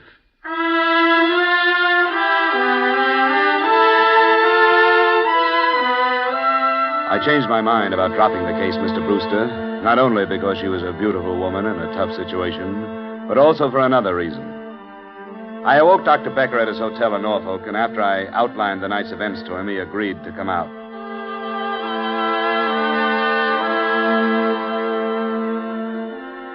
It must have been a decidedly unpleasant experience, Mr. Dollar. On the other hand, you are fortunate to be alive. Yes, I guess I am. Robeson is only dangerous when his basic jealousy is aggravated. You say you arrived with luggage? That's right. Perhaps he was watching then and misunderstood your visit. Oh, I get it. Well, what do we do now, Doctor? He probably thinks he killed her. Can we expect him to come back? Well, that is hard to say. He'll suffer a deep sense of remorse. Then he may feel that what took place was only a figment, a dream. The remorse would cause introspection and keep him away. The fantasy thought might bring him back to investigate. When? Oh, who knows? Tonight even, or tomorrow. Would he try to kill her again? Oh, yes. An extremely strong fixation. Do you want him to come back? Well, I want to see the end of this. That's the best way I can think of. I'll keep his wife here tomorrow outside so he can see her if he does come. She's the one who really has suffered, the poor girl. I wish there were a way to ensure her safety. We could alert the police. Well, with the police on the scene, then he would not return. Shh. Here she comes. Hello, Dr. Beck. Oh, good evening, my dear. Morning, rather. Oh, I'm so sorry about the trouble. I'm afraid it can't be helped. I was so sure at one point that he was responding to treatment. I know you've done your best, Doctor. Mr. Dollar, I may be imagining things, but I'm awfully worried. It'll be all right. No, I mean, I tried to phone George, and there's no answer. It's after 2, and he should be at home. Mark knew that George and I have always been friendly. Would there be any danger to this man, Doctor? Oh, I hardly think so. All of your husband's aggressive urge was directed toward you, Janice. Well, could we go and see if everything is all right? I can't help it. I'm worried. Where does he live? In the village. It's not far from here. Could we borrow your car, Doctor? Oh, by all means, my dear. Here are the keys. You'll come with me, Mr. Dollar? Oh, I'm not letting you go alone. We'll be back as soon as we can, Doctor.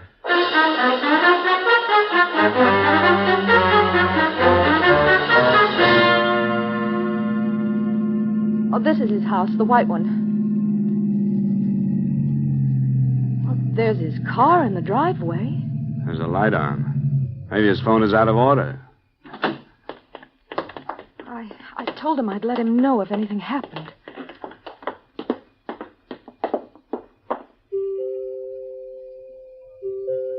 George?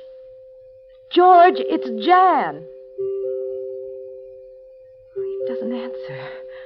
I want to go in. Let's see. It's unlocked. George? Light's coming from a room back there. Oh, that's his study, where the phone is. Oh, we can check that then.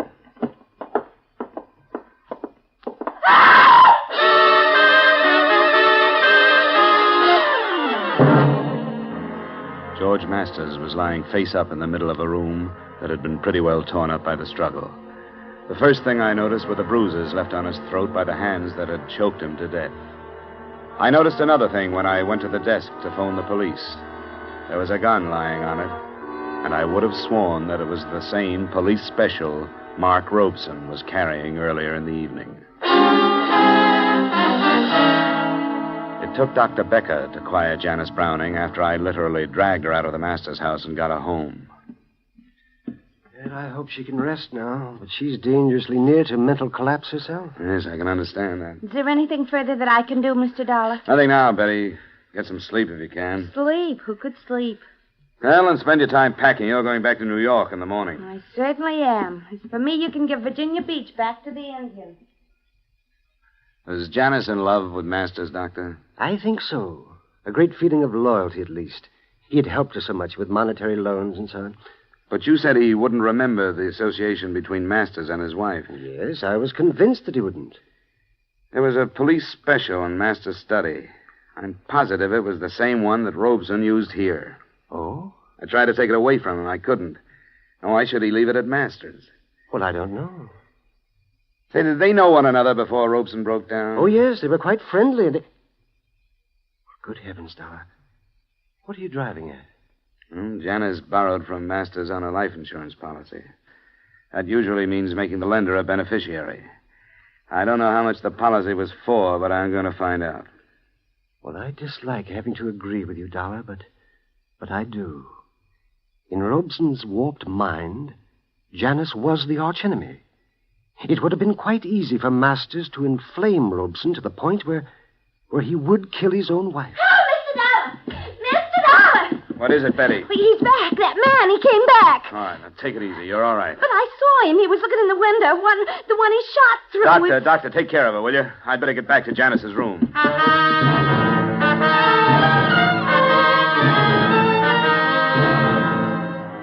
There was no more trouble that night, nor was there any rest.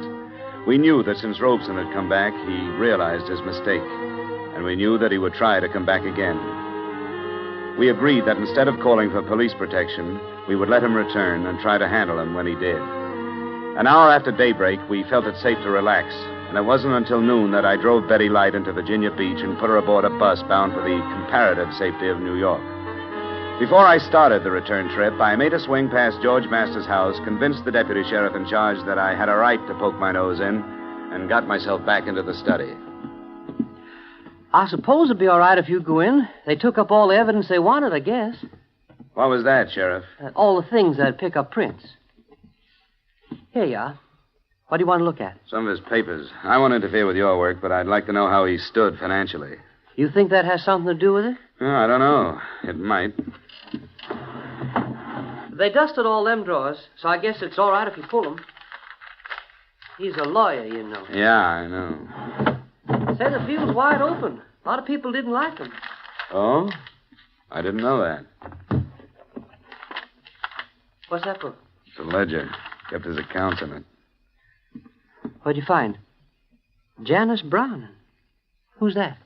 Somebody he loaned some money to. Ooh, I'll say he did. $20,000. Ah, that's all I wanted, Sheriff. Thanks, and I hope I haven't caused you too much trouble.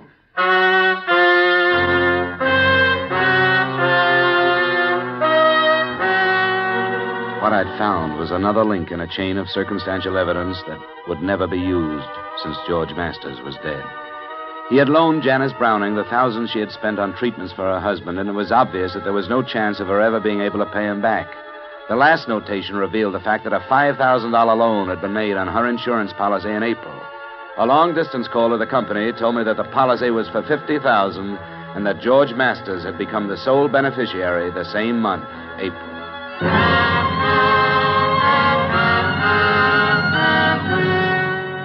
I see no purpose in telling her, Mr. Dollar, or questioning her. I don't either, Doctor. I hadn't planned to, but the sheriff's office won't think twice about throwing it at her if it gets out.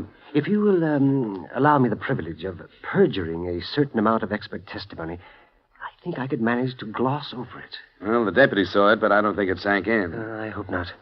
Of course, we're assuming that we'll be successful in subduing Robeson. You said he would come back. I'm sure he will. It is you I'm worried about. Well, I'll have to be ready for him this time. He's too strong to take without a weapon. I hate to do it. Oh, I don't think you need to be. The poor fellow will have no idea what is happening except that he has come back. Okay. She awake? Yes, I think so. Well, it's 3:00. She should be outside in case he's watching. Yes. I'll go and explain our tactics to her. Good luck, Mr. Dollar. I hope all goes well.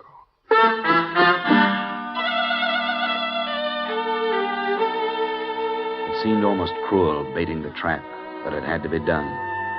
We paraded Janice Browning through the garden in her most fetching get-up until dark, and then sent her in to sit in front of an open window. I don't know how she held on to her own sanity. I do know that I had a little trouble myself. I sneaked into a position outside the house from which there was a good view of all the approaches but the one from the north. He arrived at about 10:30. He was moving toward the living room window, and I started toward him. Hi, Mark. What? I can't see you. I'm George Masters. You remember? George Masters? That's right. It's your fault. She wasn't in that room. Did I tell you she was in that room? You aren't George Masters. He made a mistake. I told him, and he said I made a mistake. You're the doctor. Get away from me. We'll do it right this time, Mark. Come here. George Masters is dead. You aren't George Masters. No, I'm not, Mark. But you have to come with me. No, I don't. I won't go back to the hospital. I won't let you. Mark! Robeson, don't! Get away! No, I don't! I'm sorry, Robeson.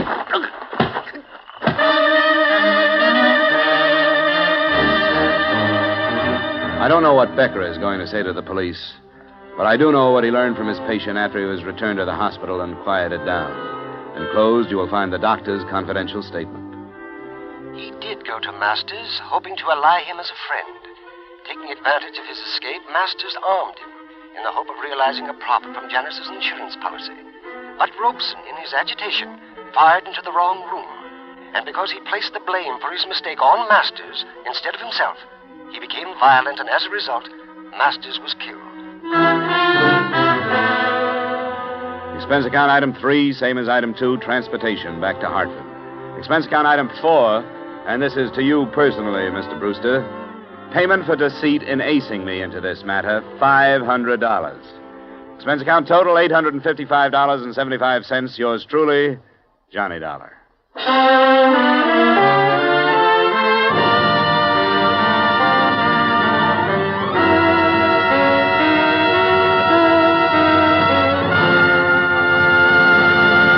Yours truly, Johnny Dollar, stars Edmond O'Brien in the title role and is written by Gil Dowd with music composed and conducted by Leith Stevens. Edmond O'Brien can currently be seen starring in the Columbia Pictures production 711 Ocean Drive.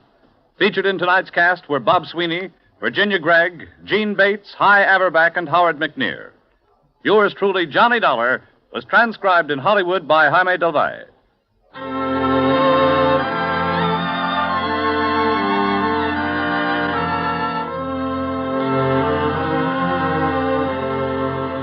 CBS is the star's address, and when you pay a daytime call, you'll find one of CBS' greatest stars, Arthur Godfrey, on hand to welcome you 5 days a week, Monday through Friday, for an hour and a quarter each day. Arthur and all the little Godfreys make life more musical and fun for you. Hear Arthur Godfrey's daytime program every Monday through Friday on most of these same CBS stations.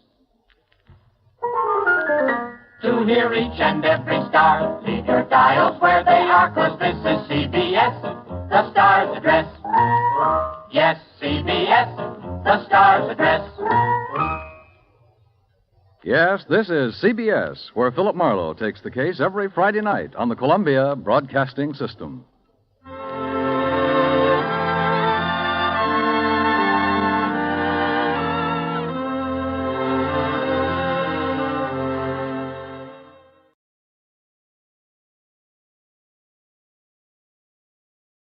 Wrigley's Spearmint Chewing Gum, the refreshing, delicious treat that gives you chewing enjoyment, presents for your listening enjoyment Edmond O'Brien as Johnny Dollar. Frank Gaber at Monarch Life, Johnny. You free for about a week? What's the deal? The name is James, Mrs. Martin James. She disappeared May 25th. Her husband's a wealthy contractor in the Denver area. What's the policy price? $200,000. She better not be dead. According to the police, there's very little possibility that she's anything else.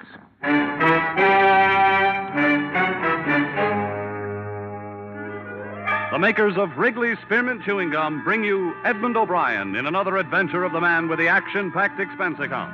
America's fabulous freelance insurance investigator. Yours truly, Johnny Dollar.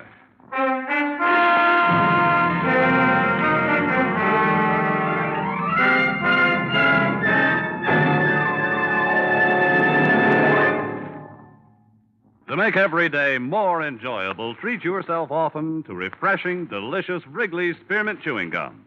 Here's a taste treat you can enjoy indoors, outdoors, at work, or at play. The cool, long-lasting mint flavor refreshes you. The smooth, steady chewing helps keep you fresh and alert. Adds enjoyment to whatever you're doing. Wrigley's Spearmint Chewing Gum. Healthful, refreshing, delicious.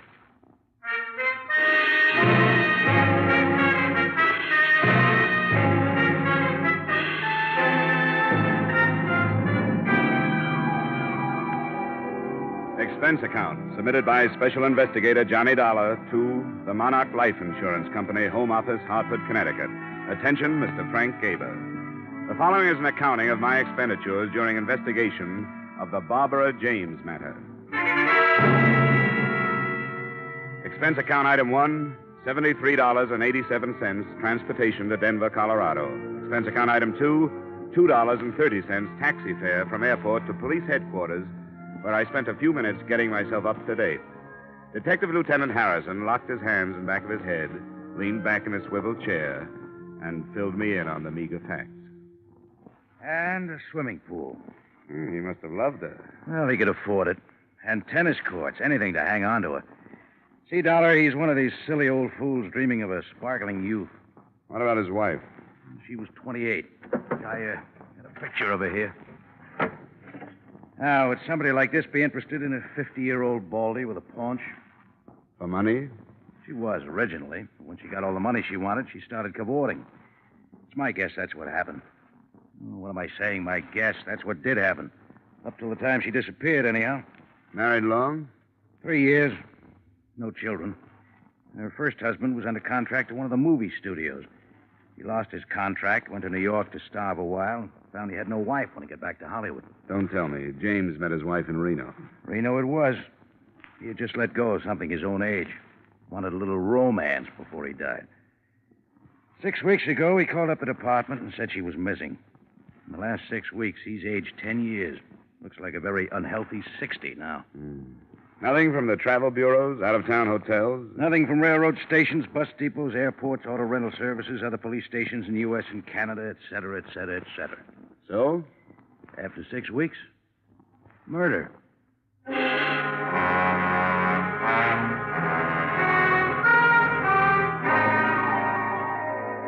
Expense account item 3, $1.50 taxi fare to the lush mansion of Mr. Martin James. On the way over, partly for pleasure, partly for business, I studied the glamour photo of the missing girl. She was standing beside a swimming pool in a bathing suit, smiling at whoever was taking the picture. She was quite a girl. The James place was a colonial-style museum piece up on a hill overlooking the city. A pretty young thing in a nurse's uniform met me at the door, took my name, and disappeared behind 2 high oak doors. In a moment, she was back. She ushered me into Mr. Martin James. Mr. James looked very old. His legs were wrapped in a patch quilt. One hand clutched the collar of his bathrobe about his throat. The other hand held a glass of milk. How do you do? Sit down, won't you? Oh, thank you, Martha. That'll be all. I know your suspicions, Mr. Dollar. And my answer is no. I'm not at all sure she hasn't run off with a younger man. But all the ticket officers show... She'd use another name. Very possibly. You see, Mr. Dollar, Barbara married me for my money. I married her for her youth and her beauty. It was a decent enough arrangement until she became dissatisfied. Yes, I suppose I was a fool. Then you think she left you? If I ever allowed myself to really believe that, I wouldn't want to live. I can stand the news that she's ill, oh yes, or even that she's dead, but not that she's left me. And I sit here day after day telling myself that maybe, in a small way, she loved me. And what do you think did happen to her? I don't know, but she would have sent me some notification, postcard, anything. You know, there was a strain of sweetness in her. She found it very difficult to be unkind. Oh, she had a conscience, Mr. Dollar. Tell me, how did you discover she was missing? Well, I came home one night. She said she was going out. We had a quarrel. It was the only time I ever raised my voice to her. She stormed out of the house, didn't even take any of her things. You know any of her close friends who've left town? No, I don't. But, of course, I didn't know all of her close friends. I suppose not. Well, Mr. James, can you suggest any of her friends that I might start with? No, Mr. Dollar. Although I suppose Bennett would be as good as any. Who's Bennett? Oh, he runs the Yellow Bird Cafe, a nightclub downtown. I always had the idea he was number 1 on the list. The Yellow Bird Cafe. Well, thanks, Mr. James. If I hear anything new, I'll let you know. Thank you, Mr. Dollar. Oh, one more thing. Yes? If you find her, and she did leave me, tell her she needn't come back.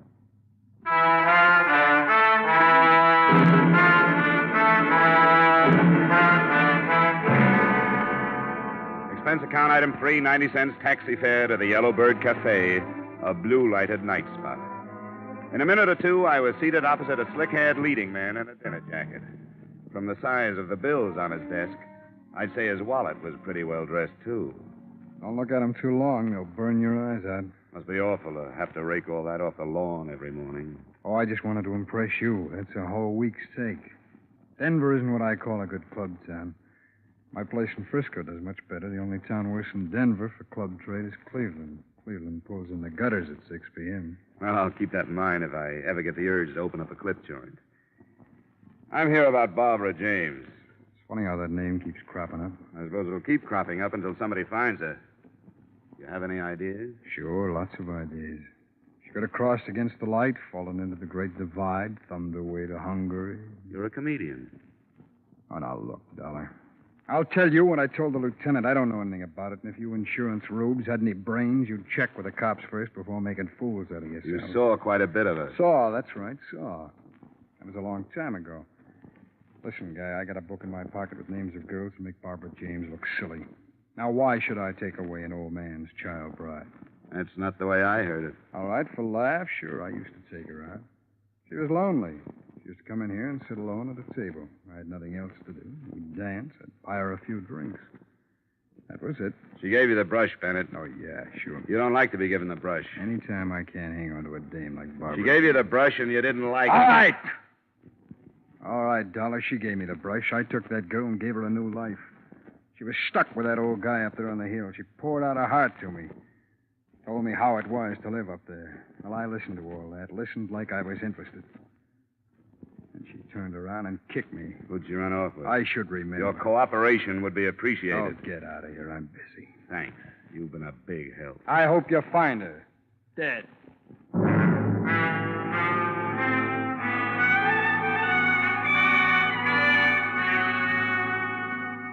Expense account item 4, $3 for 2 drinks, 1 for me, 1 for the young lady I dragged away from the dice table. 2 drinks later, I was a lot better informed. You know, if he catches me talking to you, I'll probably be fired. If he catches you, you'll deserve it. I bet they were quite a team, this Bennett and Barbara. She gave him the brush. That's what everyone says. You think she's dead? I don't draw any conclusions without having the facts. Bennett hates to be brushed. So do I. Bennett started this place on money he borrowed from James. Now, that's a new thought. Mm-hmm. Here's another. Barbara James's first husband is in town. I didn't catch the name? Fred Fogel. Another leading man. Another leading man. Yeah, I think that's worth another drink. Uh-oh. Here comes Bennett. Say, where's this Vogel staying? The Parkson. Goodbye now. Well, I see you're pumping the help. Oh, just browsing. Browse elsewhere, huh? Right. Well, it's been swell. Wait a minute, Dollar. What did she tell you? We discussed baseball. Come on, sit down, Dollar. Make up your mind. All right, sit down. Look, Dollar, I don't know where Barbara James is, and for all I care, she's at the bottom of the ocean, but there are a few things that have nothing to do with this case, which I would hate to have circulated around. Every man has personal matters. I'm glad you recognize it. Now, come on, what did she tell you? You didn't tell me Vogel was in town. Is he? What's he doing here? How should I know? All right, Bennett, forget it. But listen, this girl, this Dice girl, I don't go firing her or anything. I appreciate your interest in her welfare, Dollar, but I keep her for all the things she doesn't say. Finish your drink, Dollar. Ice is melting.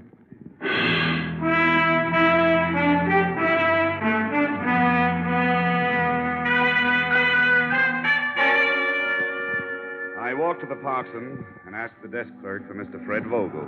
He was out. I waited an hour. At 3 a.m., he came in, slightly tipsy. He got his key and went upstairs. I followed in the elevator. When I got out on his floor, he tossed me a curious glance, but that was all. When he'd closed his door and I was on his side of it, he was even more puzzled. You got the wrong room. Oh, yes, you have. We got the wrong room. Now, do you mind? Are you Fred Vogel? Yes, how did you know? You were married to Barbara James? That's right. Well, come on, sit down. Let's have a talk. Now, look, I like to talk, but it's 1 o'clock. 3 o'clock. Well, you see, it's even later then. How about tomorrow? Well, I like to work at night. I'm with an insurance company. We're trying to locate your ex-wife. I haven't seen her in 3 years. No, 4. No, 3.5 years. And what are you doing in town? Just passing through from New York to Hollywood. I took the northern route. Beautiful. I shunted off this way to see Barbara again. I thought I'd pay my respects to her new husband. Sounds too casual. You know, I'm glad you dropped in. I was out all night sitting in some crummy bar and there was nobody to talk to. Do you like a drink? No, thanks anyhow. Well, you don't mind if I have one? Oh, go right ahead. You know, when she left me, Mr. Oh, what? Anyhow, when she left me, I was destitute. Shook my confidence in myself. I always knew she was too good for me, but I never knew how much too good for me she was until she left me. Shouldn't have gone to New York. Why did you? Make money. Sure, make money. Why else would anybody be fool enough to go to New York? When I came back, she was gone. She'd gone with this guy, this James. Why did you come back, Fred? Had to see her again. 2 months I've been in town. I'm almost broke. First 2 weeks, I didn't have nerve enough to go up to her place, and then she disappeared. Now I can't go until I find out where she is. You've had a rough time. That's right. That's just what I need. I need somebody to sympathize with me. That's what I need. Oh, man, I wish you would have a drink with me. All right, Fred. I'll have a drink.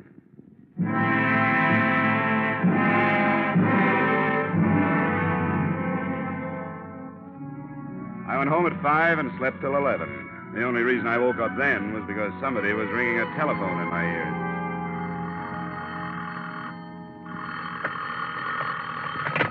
Yeah, hello. You sound like you're in the crest of a hangover. Who's this? Harrison, Oh? I'm with the police department. Oh, sure. Yeah, what's up, Harrison? Did you know that Bennett was one of Barbara James' favorite people at one time? Yeah. Well, there's a girl named Dorothy, a dice girl. Yeah, very nice. Dice. D-I-C-E, dice girl. Oh, yeah, Dice Girl. We found her this morning on the highway. 4 bullets too late.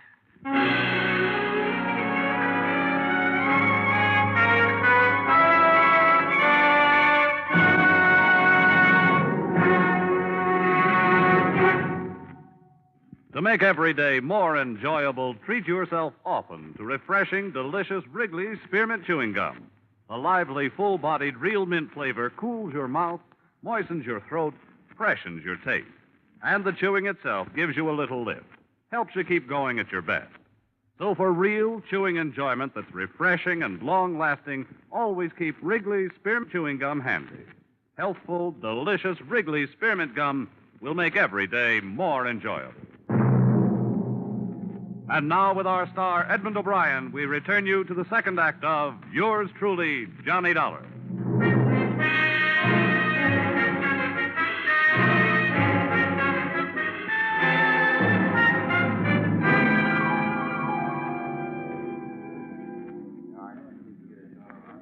Well, it sure doesn't look like the apartment of a 26 girl. And this isn't installment furniture either, Lieutenant. Let's nose around in that closet, huh?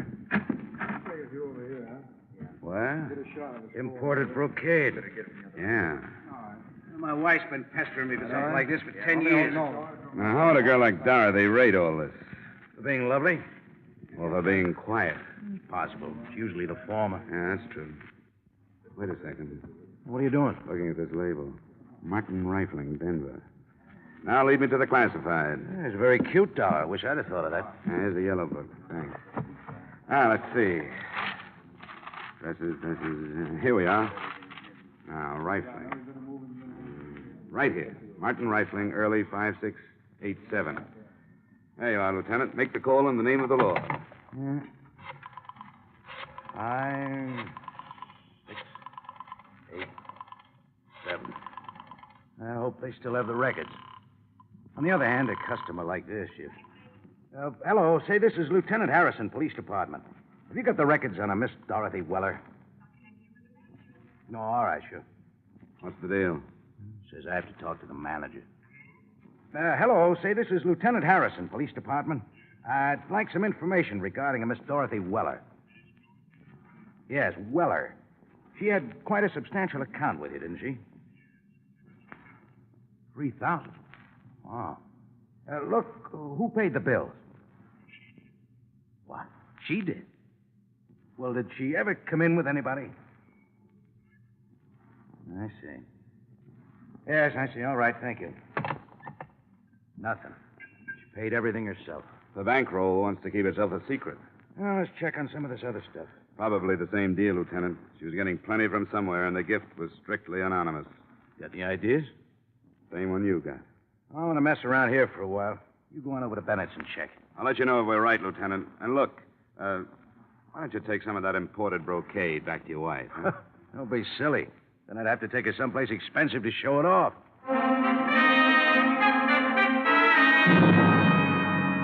Expense account item 5, $1.30 taxi fare to the Yellowbird Cafe. It was 2 in the afternoon, and the place was quiet as a mausoleum. I went to Bennett's office and tried the door. It opened. Bennett was in his chair, bent over the safe. As I closed the door, he bounced up. Dollar. What do you want? A little information. We came across some bills at a dress shop. Yeah? Yeah, $3,000. Guess whose name was on them. I don't even know what you're talking It was about. Dorothy Weller, that's who I'm talking about. $3,000. Well, she must have come into some money. And now she's dead, and you were the rich uncle. I wouldn't spread those kind of rumors, Dollar. You killed her, Bennett. You killed her because she was bleeding you to death. Prove it. I can, by your bank account. She was your favorite charity. Get out of here. How does it tie in with Barbara James, Bennett? Get out, I said. You don't really want me to get out of here. If I did, I'd go right to the police, and you'd be arrested on suspicion of murder. Now, come on. I want tales. All right. All right, Dollar. Barbara James never gave me the brush. And how did Dorothy Weller fit in? I sent her with a message to Barbara the night that we were going away. I sent her up there to tell her where to meet me. The night Barbara was killed? Yeah, that's right. The night she was killed. What happened up there? I don't know. Come on, Bennett. I tell you, I don't know. She wouldn't tell me. You paid her enough. Well, not to give me information, to keep things to herself. If anybody ever found out that Barbara and I were going to run away together. So I spread the tale that she'd given me the brush months before. You could be lying, Bennett. Could be, but I'm not. If you're not, it smells of double blackmail. What do you mean? Come on, you're not that stupid. Obviously, Dorothy was playing both ends against the murder. You were supplying cash to keep your name out of the Barbara James guest book. And somebody else was paying her to keep quiet about what happened that night. Who would that be? James?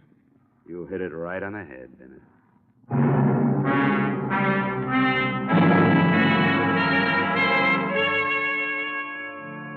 Expense account item 6, transportation to the Martin James place. I found old Mr. James out by the swimming pool, accumulating a wrinkled tan. He sent the nurse for something cool for me, and we settled down to conversation. Are you calling me a liar? All I know is something drastic happened the night Barbara James disappeared. Now, look, I don't prosecute anybody. I'm just an insurance man. My job is to find your wife, that's all. Well, I've told you the truth. No, I'm afraid not, Mr. James. Because it happened something like this. You came home. Barbara was packing. She was there with another girl, a girl named Dorothy Weller. She told you she was running away with Bennett. You had a quarrel. Oh, it's the most You've been ridiculous paying thing. Dorothy Weller plenty to keep that quarrel to herself. Why, that's sheer invention. Investigation, Mr. James. Now, exactly what happened that Oh, night? everything happened exactly as I told it to you. Bennett tells a different story. Then it'll have to be Bennett's word against mine. It'll be more than that, Mr. James. Dorothy Weller is dead. Huh? Yes. I see. Now, what happened that night? So we quarreled. Barbara said she was going away with Bennett. I didn't want her to go. She left anyhow. I paid Dorothy Weller a good deal of money, not to mention the quarrel, to the police. What happened to your wife, Mr. James? I don't know. She didn't run away with Bennett. What happened to her, Mr. James? I don't know. You killed her, didn't you? No, You told her no. you'd kill her before you'd let her go. Then she tried to go and you shot her. Oh, no, that's a lie. Well, Mr. James, it's only a matter of time. Don't admit anything now. You don't have to. The only witness is dead. But we'll find the body. Oh, thanks for the drink.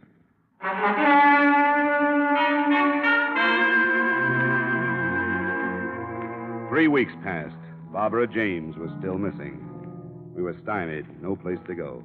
We searched every inch of the grounds on the James estate. We found nothing. The garbage disposal, nothing. The incinerator, nothing. Yet neither of us doubted that James had killed his wife.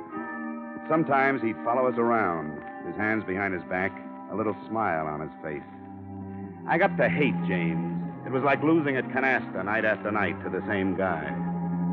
One day I was standing in the patio looking down into the blue water of the pool when somebody tapped me on the shoulder. Mind if we clean it? Huh? The pool. Oh, well, you better ask Mr. James. Oh, I thought you was going to use it or something. No. Well, we service the pool every 2 weeks. Unless somebody's using it, we go right to work, you know. Well, go right to work then. Yeah, sure thing. We built this pool, you know. Oh, really? Yeah, I've been building pools in and around Denver for 25 years. My father was in business before that.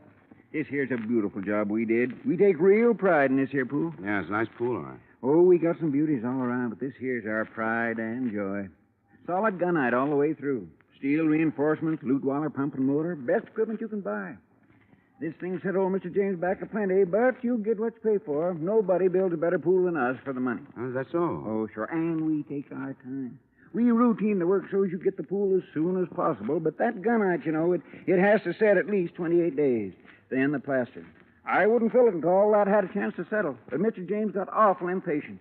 Wanted the pool filled 10 days after we gun-nighted. I told him, I said, Mr. James, you don't build a pool like this every day. He said, I know that. And I said, Mr. James, you want this pool right, and I'm going to make it right for you. A few more weeks ain't worth getting impatient about. Ah, impatient, was he? Oh, my, you should have heard him.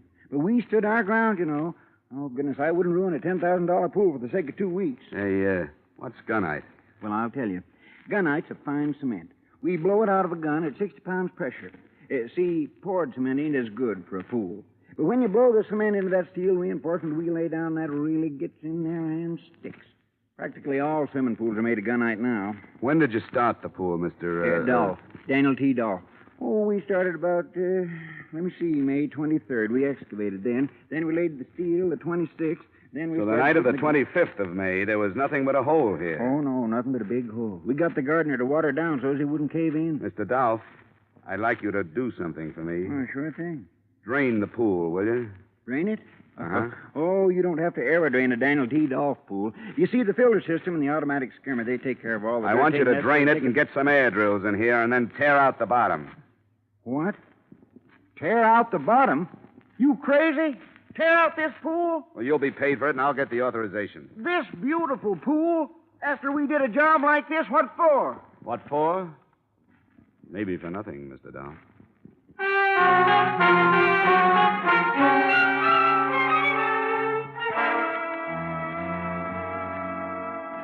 You dig up the pool? That's right, Mr. James. Oh, that's the most outrageous suggestion. I've got a police order. Well, then you and the police department and the company you work for better be prepared to pay the consequences, Mr. Dollar. I'll admit this is a pretty expensive hunch, but it's all right. I work for pretty expensive people.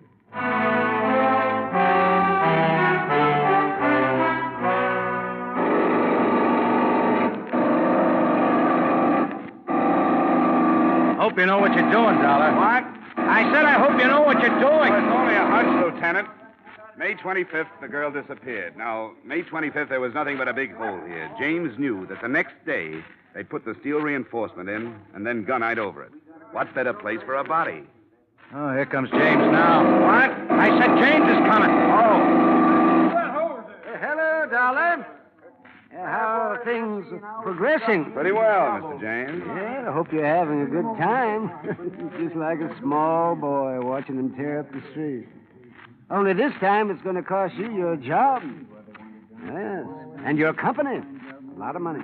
The order comes from the police department, Mr. James. You have to bring that up.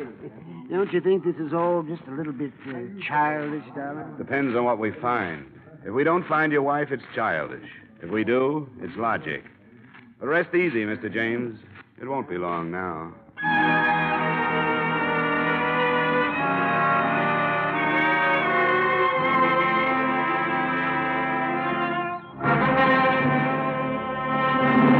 Dollar. Yeah, Dolph? I just hit a loose section. Oh, wait a minute. I'm coming down. Come on, Lieutenant. Right behind you. There, right here, Dollar. You see, it shouldn't be this loose. Yeah, give me that shovel.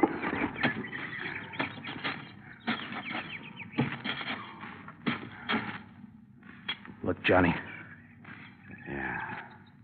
Great place for it. What is it, Dollar?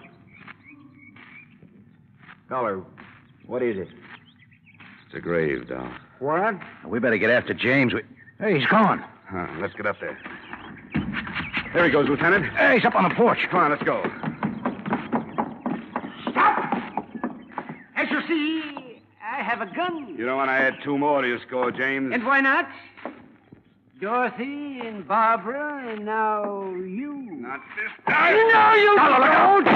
Let it go. No, you're... Oh, nice work, Dollar. You all right? Just fine.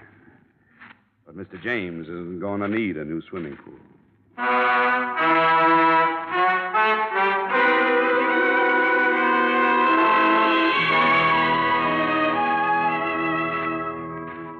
So Mr. Martin James had fashioned his wife's tomb, a foot of loam and 1/4-inch steel mesh, 4 inches of cement, and 8.5 feet of water. A good tomb made to last a lifetime. But unfortunately, it wasn't quite deep enough. Expense account item 9, same as item 1, $73.87. Transportation, Denver, Colorado to Hartford. Expense account total, $344.59. Yours truly, Johnny Dollar.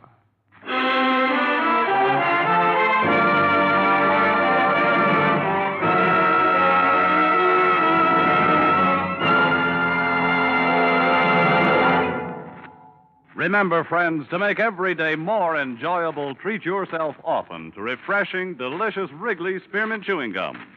There's lots of cooling, real mint flavor in every stick. And chewing Wrigley Spearmint helps keep you feeling fresh and alert. You feel better, work better, get more fun out of doing things. So indoors, outdoors, wherever you go, keep some healthful, refreshing Wrigley Spearmint Chewing Gum handy. To make every day more enjoyable, treat yourself often to delicious Wrigley's Spearmint Chewing Gum.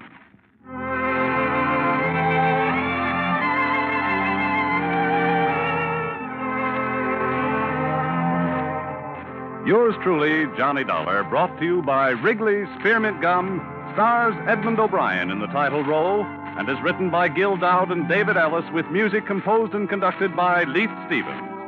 Edmond O'Brien can soon be seen starring in Columbia Pictures' production 711 Ocean Drive. Featured in tonight's cast were Parley Bear, Jack Moyles, Howard McNear, Stacey Harris, Gene Spaulding, and Jay Novello. Yours truly, Johnny Dollar, is produced and directed by Jaime Del Valle.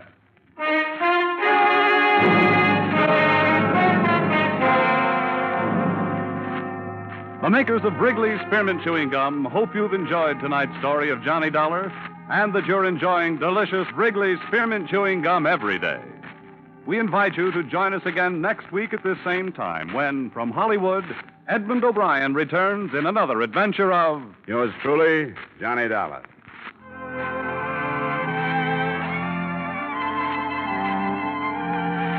Bob Stevenson speaking. This is CBS, the Columbia Broadcasting System.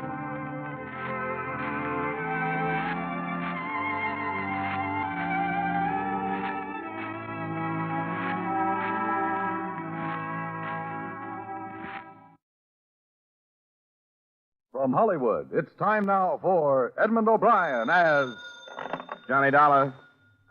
Mrs. French speaking. Who is this? Oh, I'm sorry for my explosive greeting, Mrs. French. It's a habit I've gotten into. This is Mr. Dollar from the insurance company. Oh, yes, I received the message that you'd called. But I don't think I understand you're coming to Chicago. Well, I guess they haven't got around to writing you about it. They sent me here to talk to you about your son. I see. And then if we decide there are grounds for your fears about him, they've given me authority to go out to the Malay states and investigate the situation. Oh, that's very nice of them. I am afraid for Edward. I'll come out to see you about 1:30 then, Mrs. French.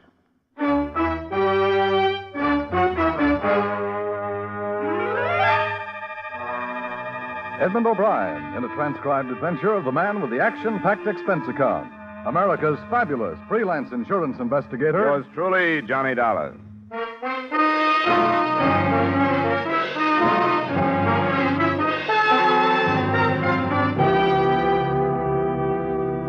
Expense account submitted by Special Investigator Johnny Dollar to Home Office Tri-State Insurance Group, Hartford, Connecticut.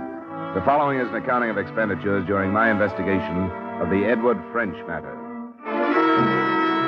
Expense account item 1, $95 airfare and incidentals between Hartford and Chicago, the home of Edward French's mother.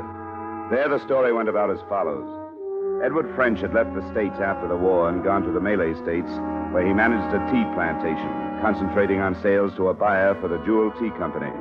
He'd married an English girl, and their life seemed pleasant enough, but a letter from a Constable Wicklow had reported the abrupt end of that. Edward, on a business trip to Singapore, had disappeared. The current crop of Malay guerrillas was suspected, but there was not one clue as to whether he was alive or dead.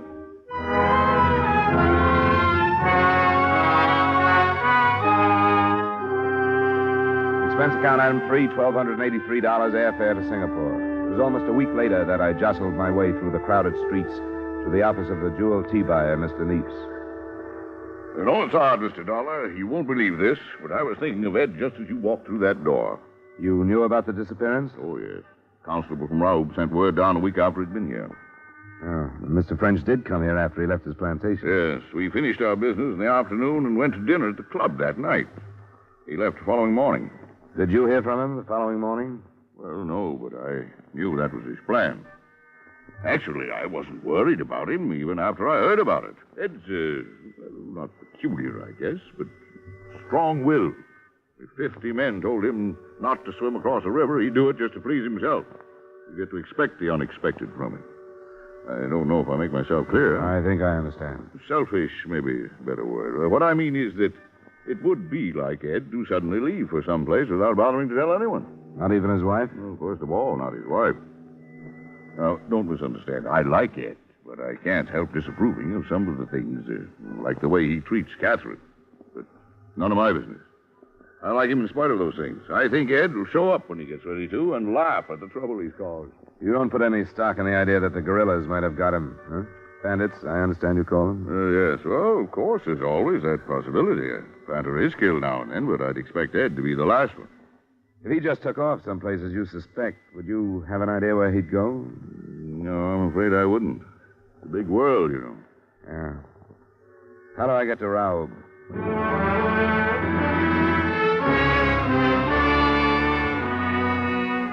I began to appreciate the state of siege British Malaya is living under when I boarded the train the next morning. All the windows in all the cars were covered with wood, hard and thick enough to withstand fair-sized bullets. At the stopping point near Raoub, I was met by 2 native policemen armed with Bren guns who drove me the rest of the way in a jeep that had been encased in armor. There was no trouble, but by the time I reached the police station in Raoub, I had a healthy respect for the dank wall of jungle that pushed in from all sides and the unseen enemy it hid. Because on the way, I was notified by the native driver that Constable Wicklow had been killed from ambush the day before. His replacement was Constable Downs. It's a nasty business, cleaning them out. Poor Wicklow'd been at it for almost a year. Well, it must have happened after I talked to the police in Singapore. Yes, stewardess night. They attacked the steward estate. That adjoins French's. Wicklow was killed on the way out with reinforcements. They'll single out the leader every chance they get. What do you know about French's disappearance? Very little, I'm afraid. I read Wicklow's report when I learned you were coming. Undoubtedly the work of the bandits, although it might appear to be kidnapping. Kidnapping? That's a new theory. Oh, hardly a theory yet. But it's not been their habit to conceal the bodies of their victims. This is the first case on record where a vehicle has been taken. I didn't know about that either. That's what Wicklow's report said. That's all I know about it. Constable, I want to go out and talk with his wife. How do you... take the Jeep by all means. It's rather late in the afternoon to start out. If you can't be sure of getting back here before dark, well, there's hardly any possibility that you'll take a chance. The native boys simply won't start back. They'll stay behind the barricade there for the night, and so will you.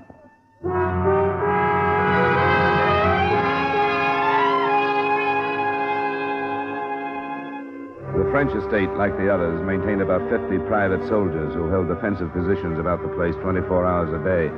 By the time I got there, they had pulled in for the night and were manning a tight perimeter around the main house.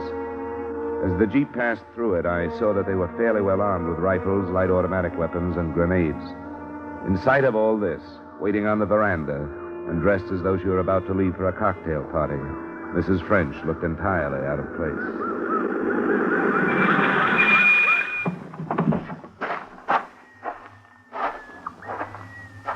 Mrs. French? Yes? Oh, didn't Constable Downs telephone about my coming? He said he would. Constable Downs? I'm afraid he wasn't able to. Our telephone wires have been out. Oh. Well, my name is Dollar, Mrs. French.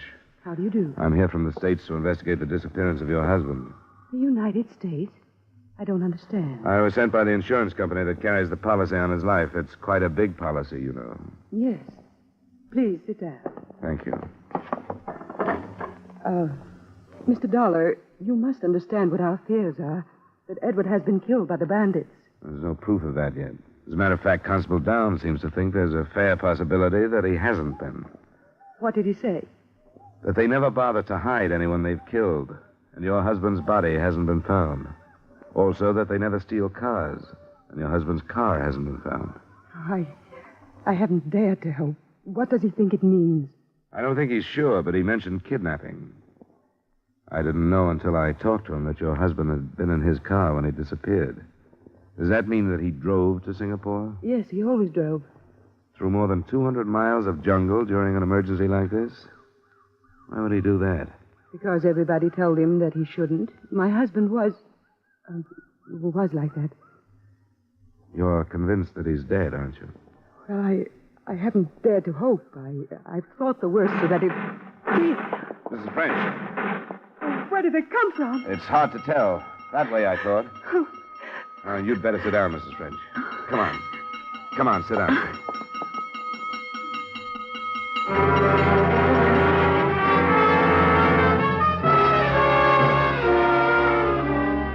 About 15 minutes later, I thought I understood her violent reaction to the shots in the far distance. A small lorry pulled up in front of the house, and a blond man of 30 or so years got out of it. He was introduced to me as Keith Stewart, manager of the adjoining estate. From one brief look that passed between Mrs. French and him, I thought I understood who she had been afraid for.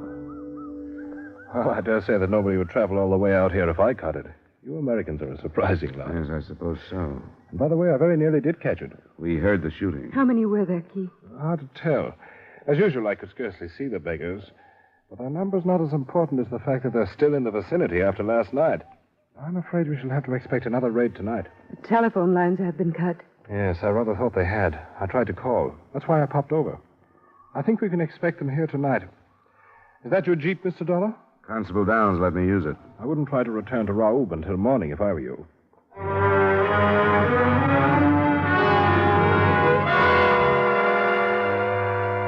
2 hours later, it was dark. A double guard had been posted, and floodlights glared out in a 200-yard circle around the house. There was a rather strange supper shared by Mrs. French, Keith Stewart, and myself. The association between the two was obvious to me by the time coffee was served, and the rest of it came out later that night. I couldn't sleep in the uneasy house, and at 11 I left my room to go get some air on the veranda. But they were already there. And what I overheard from inside the house just about settled the case as far as I was concerned. I was waiting for a definite statement when the conversation was interrupted. Here. Go inside, Captain. What is it, Stewart? Well, sir, did our little war awaken you? I wasn't asleep. You said you had a weapon for me? Yeah. Go inside, Captain. All right. Please be careful. Right over here, Mr. Dollar. Not a gun of American manufacture. Are you familiar with the Thompson product? Yeah, thanks. You'll have to arm it. The chamber's empty. Now then, you're going out there with me? That's what you wanted, wasn't it? Very good. Rather an odd way to carry on an insurance investigation, isn't it? That's right. But you'd hardly call this an ordinary case.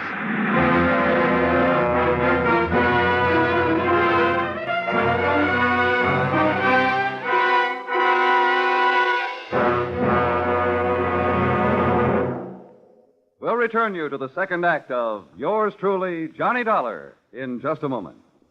There have been some changes made, and it's faster, it's funnier, it's got new life and brand new punch because Jan Murray's taken over. What show is this? Why, CBS's Saturday night musical quiz, Sing It Again, that hour of melody, mirth, and money that's heard on most of these same CBS stations.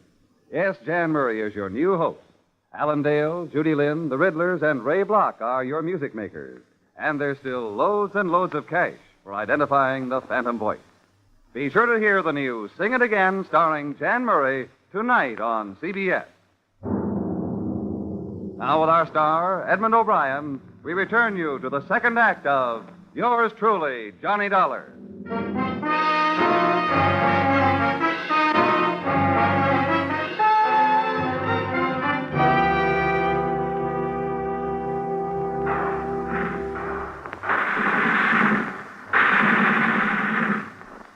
Converge your fire! Converge! Blast to keep that lane covered! We've other guns to look about for targets. There's a movement to the left, Stewart. Good man, 2 of them. Take them if you like. There's 100 of them. The main force all right. Swing your fire! You there! Concentrate on their rear. You 2 dollars. Straighten them out! We'll be in the enfilade position.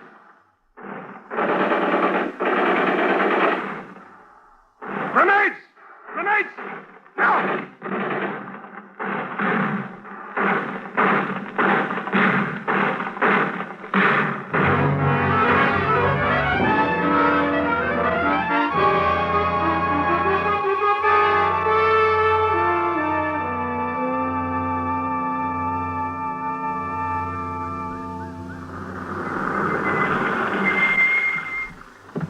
Thanks, man.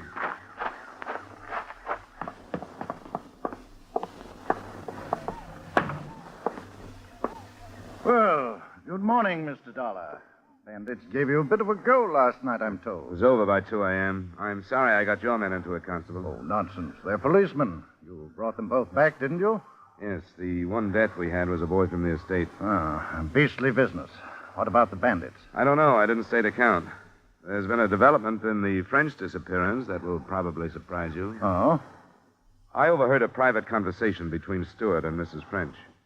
Or at least they thought it was private. I can think only one thing after hearing what they said. They're back of French's disappearance, not the bandits. Oh, see here now. I told you it'd be a surprise, but it's the truth. You suspect that there's something between them? It's more than a suspicion. I know that to be a fact. Good Lord. They talked about whether or not French knew about their association and whether or not he'd mentioned it to somebody who could have told me about it. She's afraid I'm suspicious of them, she said. What else could they have been talking about, Constable? I don't know. Good Lord. Did it sound as though they'd killed him? Yes, it did.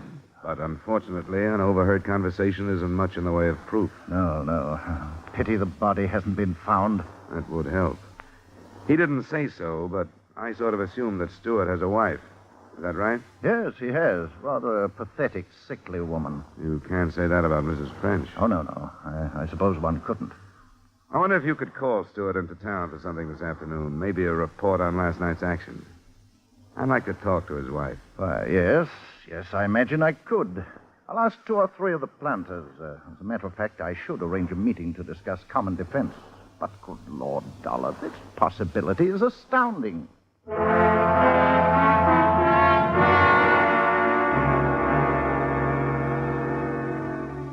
was almost too hot to move when Constable Downs opened his meeting, but I jeeped to the Stewart estate and was admitted to the room where Mrs. Stewart was resting, a pale, fever-ridden woman.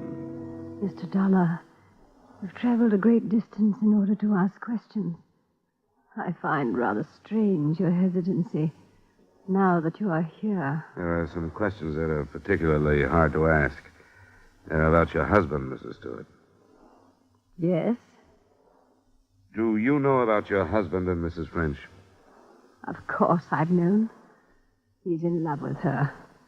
And I don't care. Has he spoken of divorce? Under British law, Mr. Dollar, it would be my place to speak of divorce. Why do you ask? I wondered if he or they had any plans for the future. I assure you that any of Keith's plans for the future will include me. Unless he kills me. At times I wish he would. Do you think Edward French knew about his wife? I don't know. Mrs. Stewart, I don't know if you really think your husband is capable of killing you. But it looks very much as though he did kill Edward French. I hope he did. And I hope he's punished for it. Can you think of anything that might help me prove that he did? No. Oh, I wish I could remember. French disappeared about a month ago. Evidently, he left Singapore in his car. If your husband killed him, he would have to have met him on the road back. Can you remember your husband leaving for any length of time about a month ago? Yes. Yes, I do remember. A month ago. He left before noon in his lorry. He was gone for 2 or 3 hours. Did he say where he'd gone? No. I asked him, and he said he'd been inspecting the groves. But he was lying.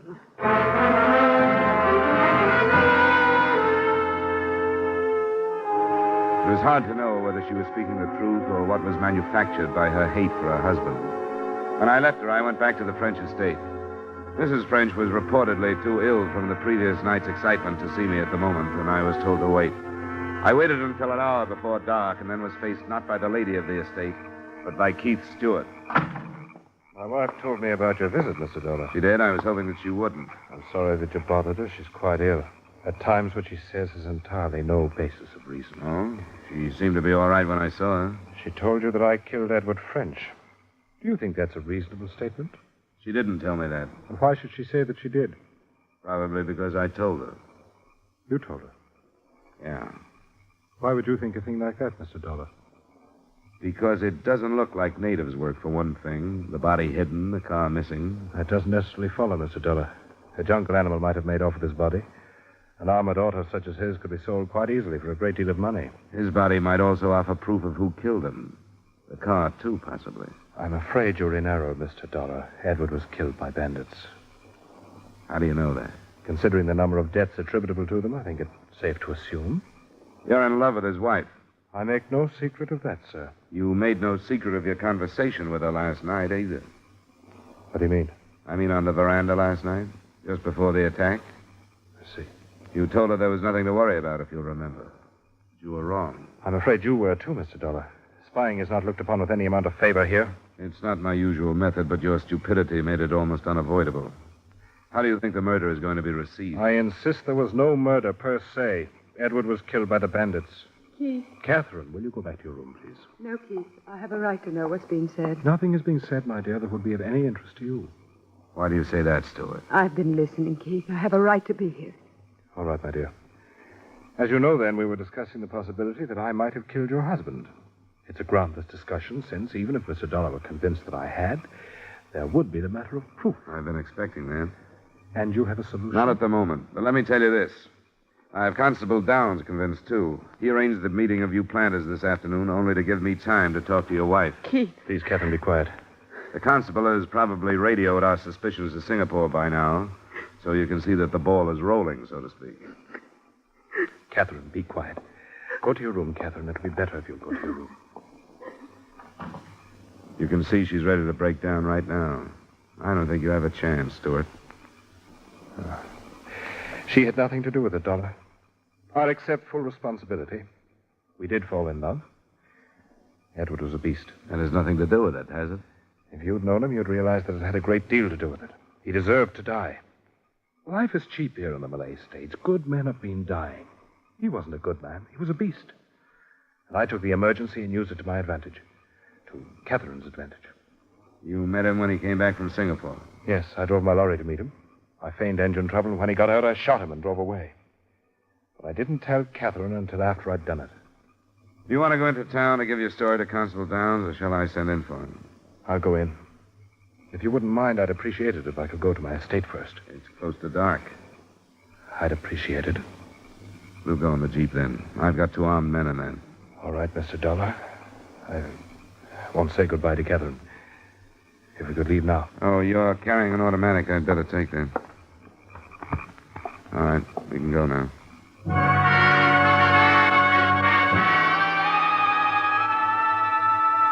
It was too close to dark when we swung into the last mile of his estate. The jungle seemed to press in closer than ever. The orange sun had sunk below the trees by the time we reached the house. The guard was set, and I wondered if I had spent another night with a Thompson in my hand. We walked into the house, and there faced a man I didn't recognize until Stuart screamed his name. French! French, but how? An emaciated Edward French, a scarecrow, half alive, and holding a pistol in his hand. French? Edward?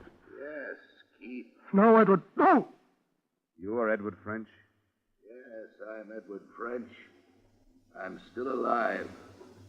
I stayed alive so I could come back and face the man who thought he'd killed me. How is Catherine? Edward. Is she happy thinking I'm dead? She should have known that I wouldn't die. I didn't die, Keith. Keith was going in to give himself up, French. You won't have to now. Oh, wait a minute. Let things go the way they're going. I know how things are going. I don't know you, but don't try to stop me. Edward. Look, Edward, there's nothing I can say. Nothing I can say, but Edward, there must be something.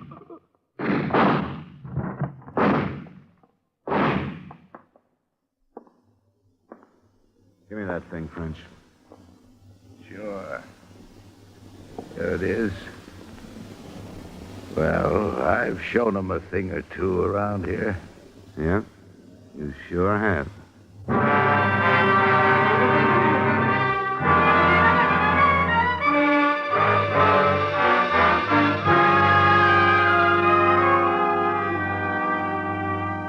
Expense account item 4, same as items 1 and 3, transportation back to the States in Hartford. Item 5, miscellaneous, $200. Expense account total, $2,739.50. Remarks?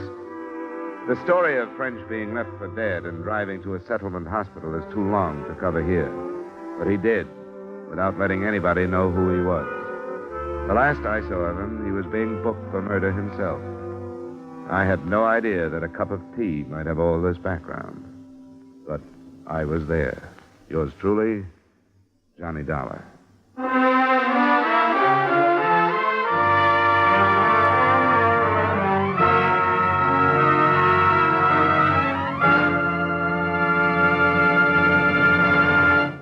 Yours truly, Johnny Dollar, stars Edmond O'Brien in the title role and is written by Gil Dodd with music by Wilbur Hatch.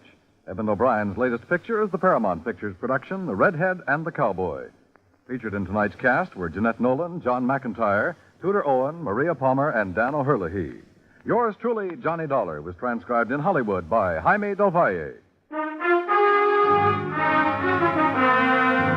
This is Dan Coverly inviting you to join us next week at this time when Edmond O'Brien returns as... Yours truly, Johnny Dollar.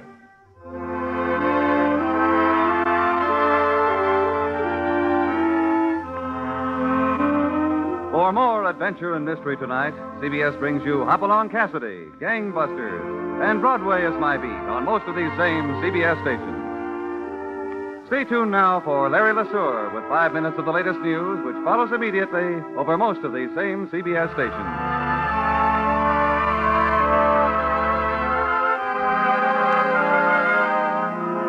This is CBS, where you laugh at Jack Benny every Sunday night, the Columbia Broadcasting System.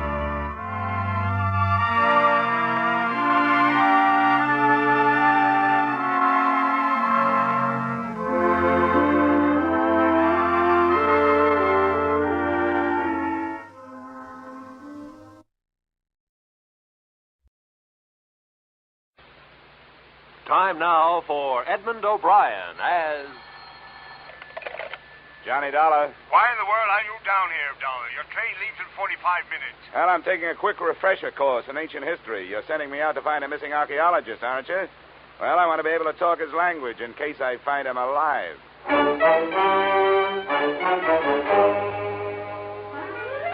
Edmond O'Brien in a transcribed adventure of the man with the action-packed expense account. America's fabulous freelance insurance investigator. Yours truly, Johnny Dollar.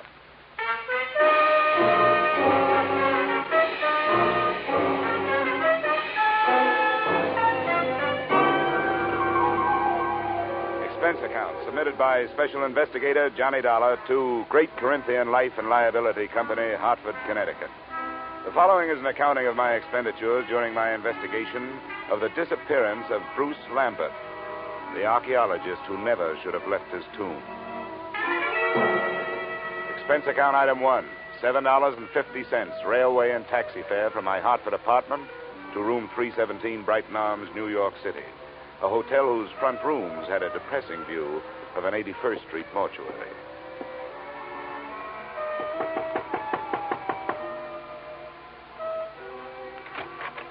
Miss Lambert? Yes, please come in, Mr. Dollar. She was tall without awkwardness, had the physique of an athlete, but still with softness, and a golden tan made her seem out of place, set against the snow heaped on the sill outside the windows. Thank you for coming, Mr. Dollar. I realize that mine was a rather unusual request to make of an insurance company. Not at all, Miss Lambert. The company doesn't want to lose a policyholder any more than you want to lose a brother. But there are a lot of good private detectives in New York. I couldn't afford one. I had thought of notifying the police, but I realized that Bruce's case would be just one of many to them. They're so impersonal. And if there's a chance of any notoriety... Miss Lambert, if you mean that for some reason you'd rather the police didn't find him, you'd better tell me about it. Yes, of course I was going to. I don't see how it could make any difference. Please sit down. Maybe we'd better start way back at the beginning, huh? That would be in Egypt, wouldn't it? Yes. In the desert some 100 miles west of Thebes. My brother's an archaeologist, and he'd uncovered some ruins. It was quite an important discovery, something about the 12th dynasty. I don't know much about it. You were with him? Yes, I didn't spend much time at the excavation site. I stayed in the village. But the reason the police might make it difficult is that, Bruce discovered some relics that he didn't declare to the authorities there. You mean he swiped them? Well, if you're in the habit of using extreme bluntness, I suppose you could put it that way. All right, I'm sorry. Please, Mr. Dollar, this is quite unpleasant for me.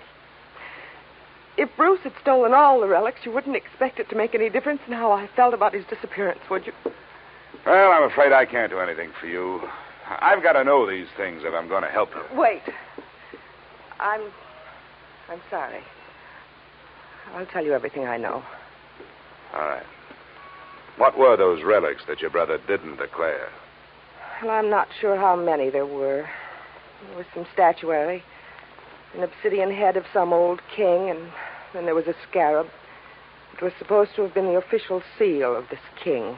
Do you know how valuable this stuff is? I'm afraid that it might be very valuable in some circles.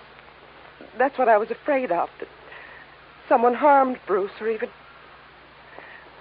But there's so many things to be afraid of. He isn't strong. Maybe even his mind. He was injured quite severely in a traffic accident in Alexandria just before we left Egypt. I've got to find out what could have happened to him. Oh, come on. Now. We can't find out this way. What does your brother look like? Is he light or dark? Here's a snapshot. Oh. He's blonde. His hair is straight and was quite long when I last saw him. And that was 4 days ago? Yes. The day our ship docked, I was arranging for my luggage. He just disappeared. What else? What's his build? Slight, medium, heavy? Slight, I'd say. What about his clothes? Well, he was wearing a dark blue suit and a gray overcoat. The right sleeve of both would be empty because his right arm and shoulder are in a cast. Uh-huh. A traffic accident. Yes, both were fractured. I wish I were able to be more help. But I've told you everything I know. He just vanished. Did he have the telling of it? I left the troubled Marcia, checked into an 8th floor room in the Brighton Arms, where a phone call told me the North Fleet had already sailed. No hope of information there. So I headed for the U.S. Customs Office. Good afternoon. Mr. Nixon? Yes? Well, my name is Dollar. I'm an insurance investigator. The girl outside said you could help me. I'd like to get some information on a passenger who arrived from Alexandria on the North Fleet. North Fleet. Well, I'd have to know the day of arrival and the name of the line. It was 4 days ago. They'd made it... that would make it the 20th. It's a British ship. North Fleet. Well, no. What was the passenger's name? Lambert. Bruce Lambert. Did he clear any luggage through customs? Bruce Lambert. Yeah. Witnessed the examination of one piece of luggage, a suitcase, personal effects, one piece of statuary purchased in Alexandria, no duty. What address did he give you? Bruce Lambert. No street number. No hotel. The Brighton Arms. Oh, the Brighton Arms. Well, don't count on that.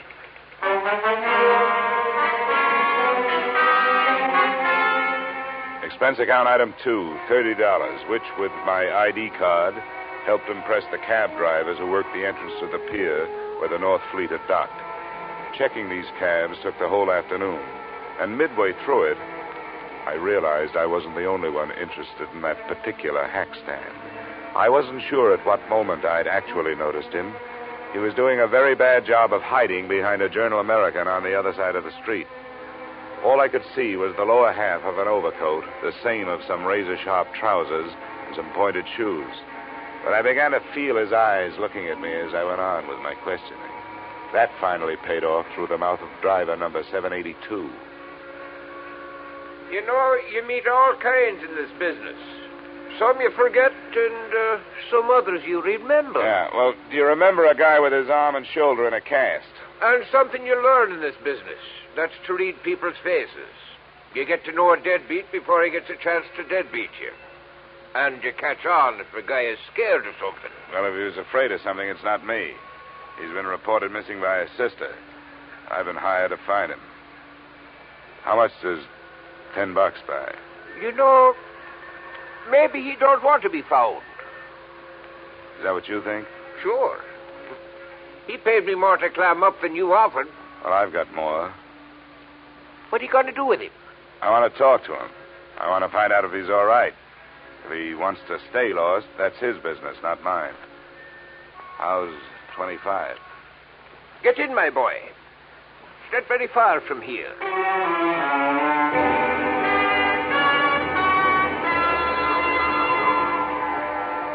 Our destination turned out to be an old red brick hotel near 39th Street between 10th and 11th Avenue. And it occurred to me that as an archaeologist, Lambert was running true to form. He'd even used some ruins to hold up in. One $5 bill brought the information from the room clerk that Lambert was out of his room, and another brought a pass key that let me in.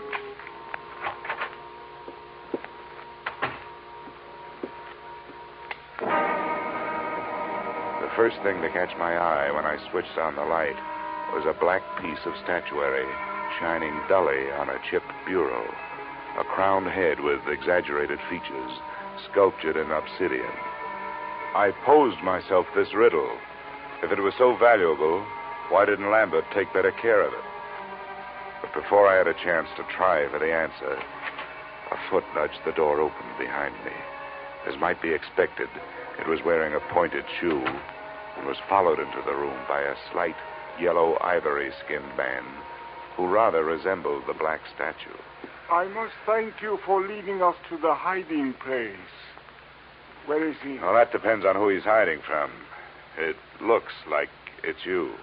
Perhaps it is that you do not know where he is. Yeah, perhaps. I followed your taxi after you talked with those drivers. That was very smart. Where did you think I expected you to go? What's your interest in Lambert? You were employed by the girl to find him.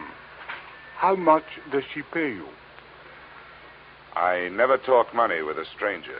Perhaps we will not be strangers for long. The point of importance is that you have not yet found him. Mr. Drummond will pay you $2,000 to do so. Mr. Drummond is generous, but what makes you so sure I haven't found Lambert? Because he is not here. But that only means he's someplace else. Please, I have no wish for violence. Well, then put that thing away. In the first place, gunfire, even in this neighborhood, is going to bring the law. In the second place, that's a lady's gun. One of those handbag jobs. You know, you ought to be ashamed of yourself for carrying it. Please, I have no wish to use it. Then get rid of it.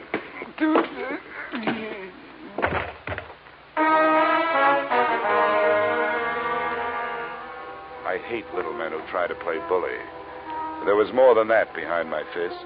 I figured I could learn to know him better if he was quietly stretched out on the floor.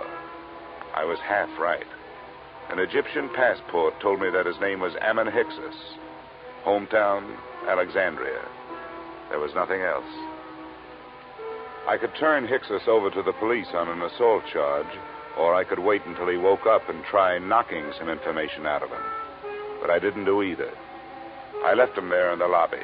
I gave a message to the room clerk for Lambert, telling him to stay out of his room when he came back and to phone me at the Brighton Arms.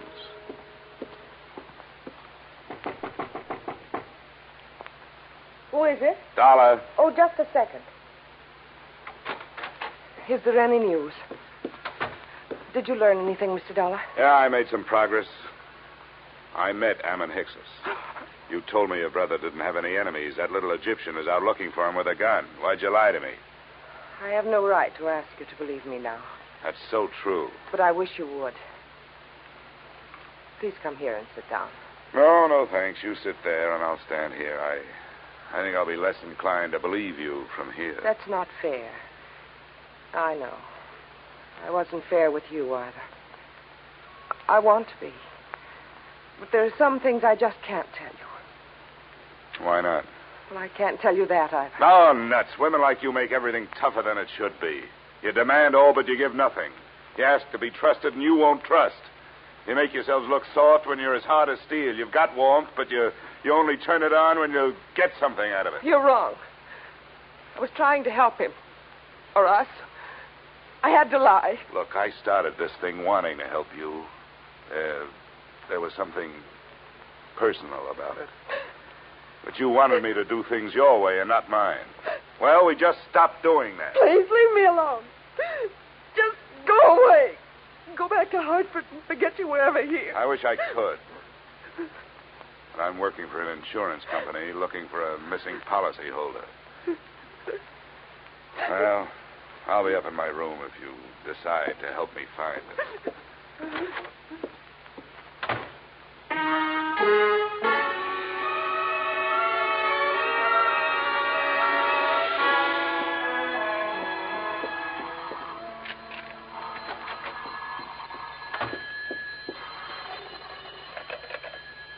Yeah? Is this Mr. Dollar? That's right. This is Bruce Lambert. I got your message to call.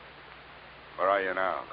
Not so fast. There were 2 attempts on my life while I was on my way here from Alexandria. I'm not anxious to tell anybody where I am. How did you get into this? Marcia called your insurance company when you took the run out. They hired me. Good for Marcia. Is she all right? Well, that depends on your point of view. I suppose she's being the helpful sister to you, but for me, she's done nothing but act mysterious. I don't get it. She won't tell the truth about you. I hope you do better. She told you she was my sister? Well, sure she did. Why shouldn't she? Well, I can't see why she'd do that. She isn't your sister? No, I don't understand it. She's my fiancée.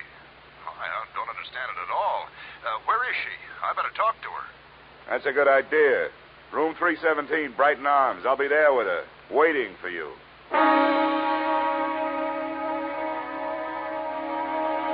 Which, in a way, was how it worked out.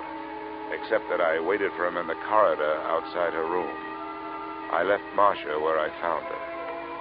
She was on the bathroom floor, where she died from wounds inflicted by the proverbial blunt instrument, and where her lies had died with her.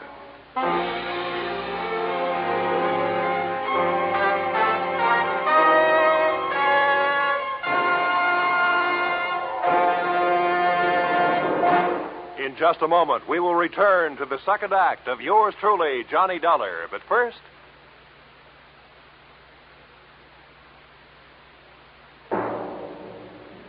And now, with our star, Edmond O'Brien, we return to the second act of yours truly, Johnny Dollar.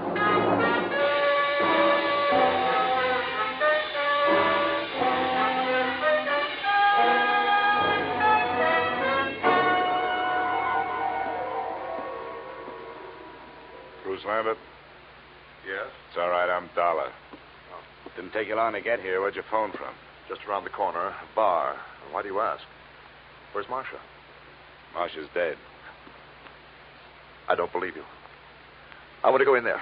She isn't dead. Let me in there. Come on, use your head, will you? There's nothing. Oh, your arm. I'm sorry. Look, you don't want to go in there. Believe me, you don't. There's nothing you can do for her. She can't be dead. She can't be. Come on. Where? Why? I want you to come up to my room with me. You've got to do 2 things. First, give me every reason you can think of why this should have happened. And then, before the police get here, you'd better start rehearsing a story of your own.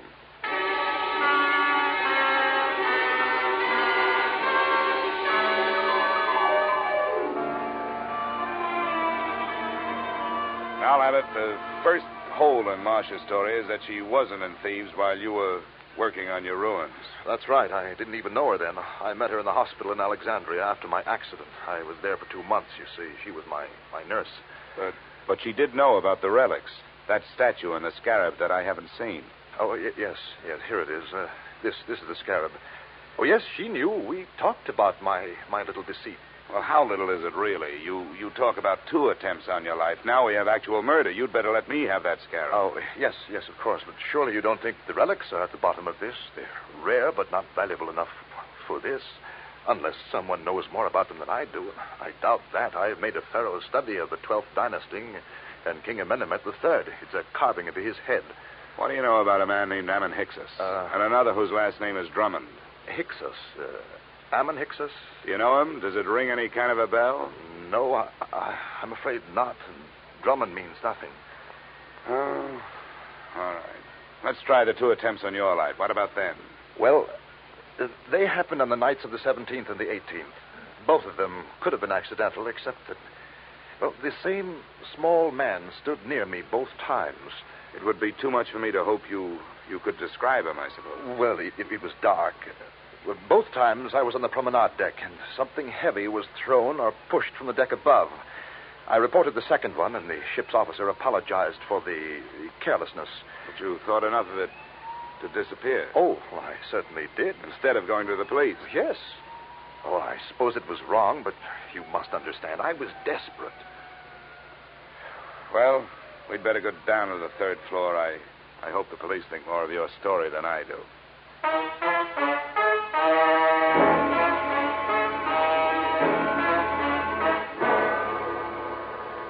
In 20 minutes, room 317 really looked like a murder scene. The place was swarming with New York's finest, white with fingerprint powder, and blinding with flash bulbs. The lieutenant to whom I made my statement looked as if he thought I was as crazy as I thought everybody else in the mess was. But then he changed his mind. Dollar? Hey, where is that insurance stick? Here I am. Him in the bathroom. Oh, there you are, Dollar. Yeah, find a suicide note or something? What'd you say that name was? Hickses. Yeah. Well, I guess there aren't too many ways to spell that one, so this must be it. Pillbox. Let me see that. Prescription from Alexandria. Dr. Ammon Hickses. We'll put a tracer on that phone number you took off him first thing in the morning. Yeah. Hey, you going to take Lambert in for questioning? I guess we'd better. Routine. He's clear as far as I can see. Well, do something for me, will you? Have your doctors run a test of that plaster cast of his. And call me in my room, huh? A test for what? Well, just look it over. It would make a handy blunt instrument, if nothing else.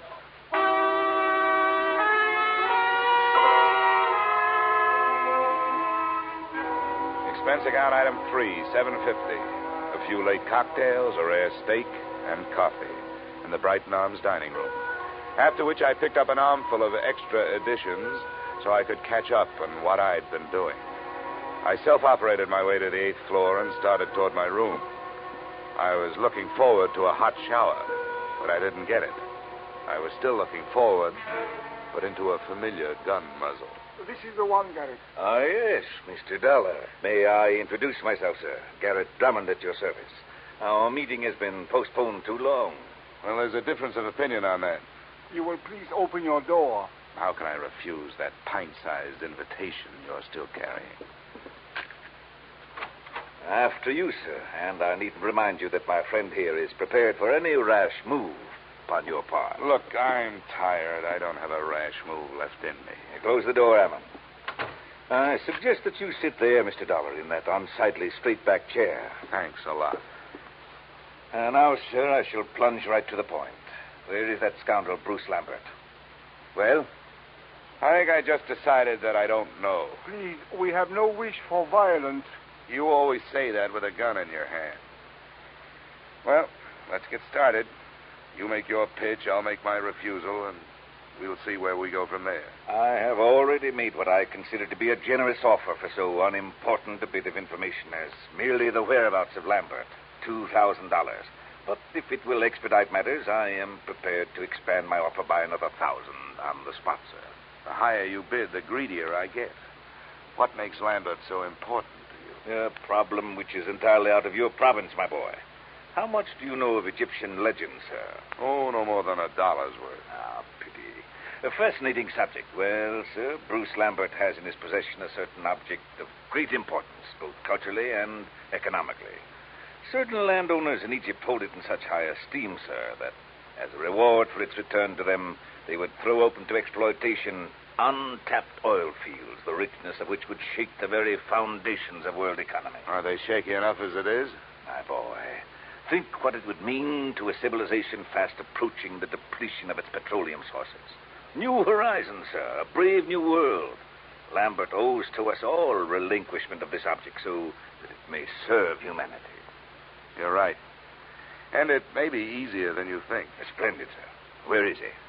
Which relic is it? The black statue your playmate could have picked up for free? It is King Amenemhet's scarab that I would discuss with Lambert. I demand to know where he is.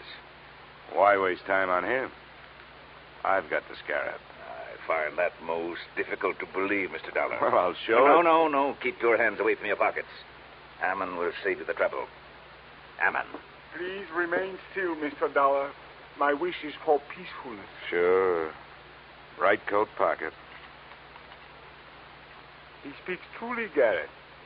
Here it is. What's the matter, Garrett?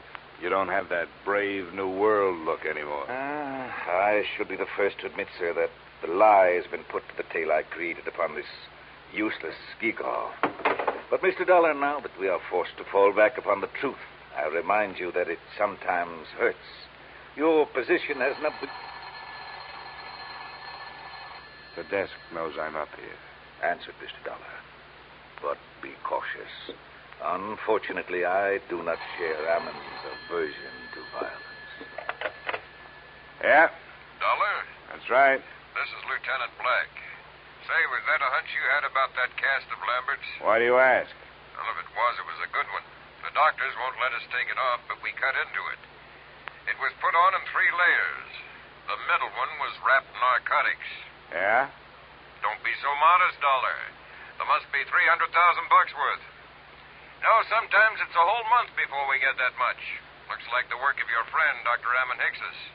Yeah. Oh, wake up, Dollar. I want to check Lambert's statement with yours. I'll have you there in 10 minutes. Goodbye. Okay. I commend you, sir, upon your show of intelligence. Who was it? The police. They're looking for Lambert. Oh, and what did they give as their reason?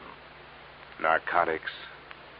The story of a man bound for America who cracked up in a car, and while he was unconscious and being patched, said narcotics were put in his cast by a Dr. Ammon Hickses, probably assisted by a nurse named Marcia. But there is no proof. Ammon, we'll waste no time on evasion. Yes, we used the boy. A courageous scheme, but for that silly goose of a girl. She was the true conspirator and the traitor as well. She happened to fall in love with the guy. The romantic Atlantic crossing. An empty proposal of marriage suddenly becomes more important than actual coin of the realm. But enough of that. The police are looking for him, and, teeth, so am I. Where is he? I don't know. Ammon, call his hotel in 39th Street. No, wait, my friend. The police must be watching that. Are they, Mr. Dollar? Well, that's where his personal things are. If I were the police, I'd be watching. Yes, we seem to find ourselves in such a position that we must at least pretend to see eye to eye, sir. Very well. We shall wait here. The chips are down, so to speak. Ammon. Yes, Garrett. Take the pistol. Into the bathroom with you.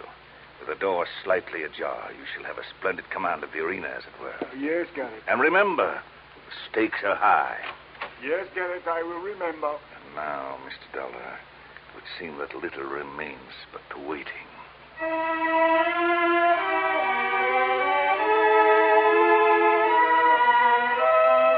The waiting was more than enough. Drummond settled himself on the bed, facing the door, his pudgy hands folded over his bulging waist. I was still in the desk chair, facing him. As usual, the police were late. 20 minutes passed before we heard the knock on the door. Your guest, Mr. Dollar. Come, we shall go to the door together. Now, keep your back to me and open it. It's your party, Drummond.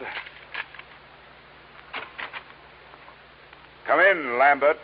Not Lambert, the police. Ammon, shoot! Ammon, my friend, help!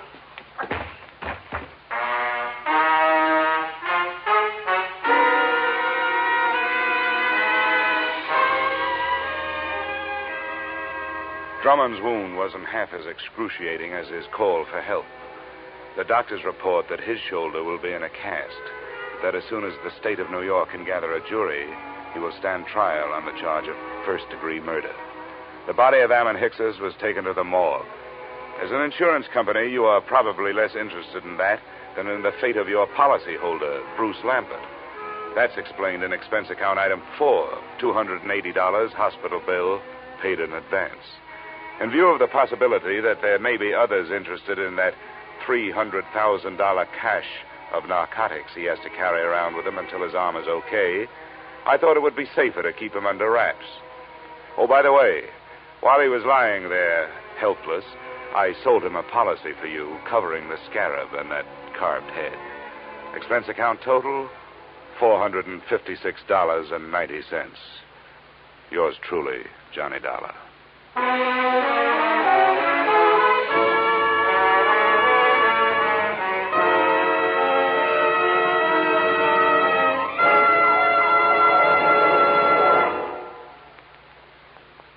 Yours truly, Johnny Dollar, stars Edmond O'Brien in the title role and is written by Paul Dudley and Gil Dowd with music by Leith Stevens.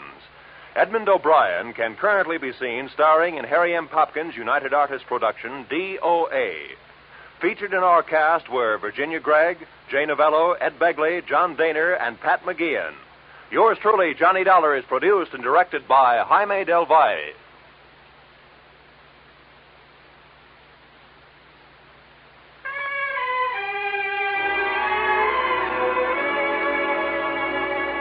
Join us again next week when Edmond O'Brien returns in another adventure of Yours truly, Johnny Dollar.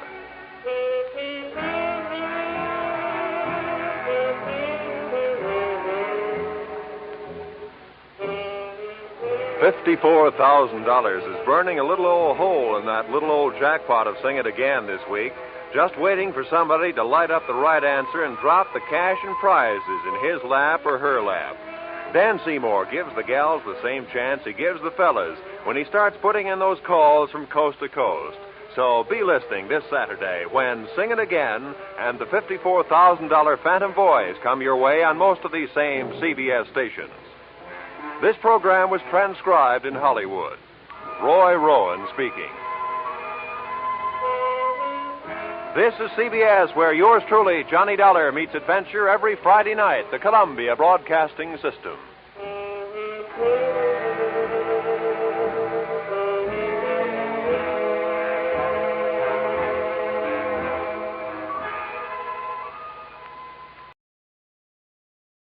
From Hollywood, it's time now for Edmond O'Brien as Johnny Dollar. This is Lieutenant Shark. Did you leave a message for me to call? Yes, I did, Lieutenant. I want you... It was all bundled up by the time I got it. Snyder got your name and what hotel, but I never did find out who you are and what you wanted with me. It's about the Alonzo Chapman killing. Oh. Well, what's your interest in that? I'm an insurance investigator. I was sent out here from Hartford, Connecticut to see what I could learn. Oh, you were? Well, how'd you get out here so fast? We got the news at about 8 last night. I was on a plane by midnight and in Los Angeles by noon today. Must be tired. I don't have any more than I had last night. I suppose you want to talk to me, though. Yeah, I'd like to. All right. Come on over. But give me an hour so I can get some lunch.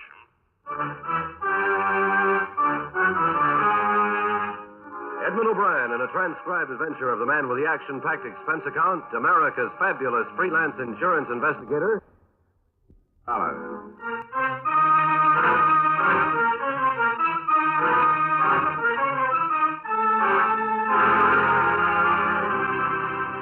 Expense account submitted by Special Investigator Johnny Dollar to Home Office Tri-State Insurance Group, Hartford, Connecticut.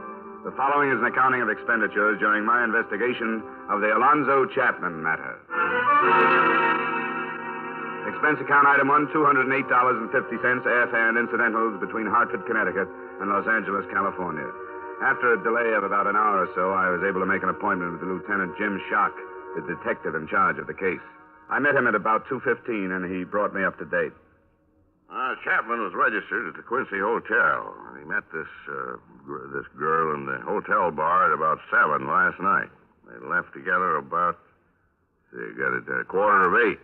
Turned in the alley to get to the parking lot where her car was parked, and that's where he was shot, in the alley. Was it robbery? No. He was well heeled, too, over $300. Has in his coat pocket. What about this girl? We didn't hear about her. We did. Norma Sale. Picked up on a shoplifting charge last year. But she got a job and stayed out of trouble since. Pretty little thing. Born in Nebraska. She says she met an actor in a road company back there. He told her he'd introduce introduce her to some important people in Hollywood, and maybe she could... Well, you know how it goes. Yeah, but I wonder if Chapman's wife is going to. She's on her way out here. How long had this girl known him? Well, she says she just met him last night. I think that's what she said.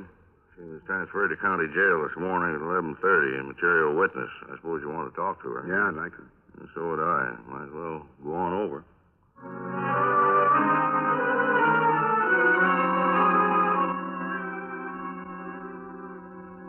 Because it's growing too fast. That's why. We got too many people. We got too many cars. Too much of everything but streets. It's a mess. Of course, I don't know anything about Hartford. I've never been there. Well, it's a little slower paced than Los Angeles, but it's got its problems. I suppose every place has something. Yes, she is, Lieutenant. Oh. We just called Cassidy when they want to send her back to herself. Yeah, all right. I'll do that. Thanks. Oh, come along here, Norma. This man is Mr. Dollar. He's an insurance investigator from back east. How do you do, Miss Ann? Hello. You can just sit down. How you feeling today? Not very good. I tried to talk to you last night after Mr. Chapman was shot. You remember? I sort of half remember. I went to pieces, I guess. Yeah, you did. Couldn't get anything that even sounded like a statement from you. That's why I had you held, so we could talk it over today. Sure. I don't know anything. We left and then it happened. How long had you known Mr. Chapman? I just met him last night. He made regular visits to Los Angeles. Are you sure you didn't meet him before? Of course I'm sure. Why would I lie about that? We just struck up a friendship last night. How did that happen? Well, I dropped into the bar at the Quincy for a drink, and he started to talk to me. Uh-huh. What all did he say? It was just one of those things that happens all the time. I knew it was a pitch, but he seemed like a nice guy. He just didn't want to be alone. He asked me if I knew any good places to eat, and I told him about a place I like out towards Hollywood, so he asked me if I'd show him. You ought to be more careful who you get friendly with. Maybe I'd better turn that around and say you ought to be more careful about who knows you're getting friendly with somebody. I guess I don't get you. We're looking for a reason somebody would want to kill Chapman. Maybe a man friend of yours? Well, it couldn't be anything like that. I don't have any steady boyfriends. No, that's not saying there isn't somebody who wants to be one, is it?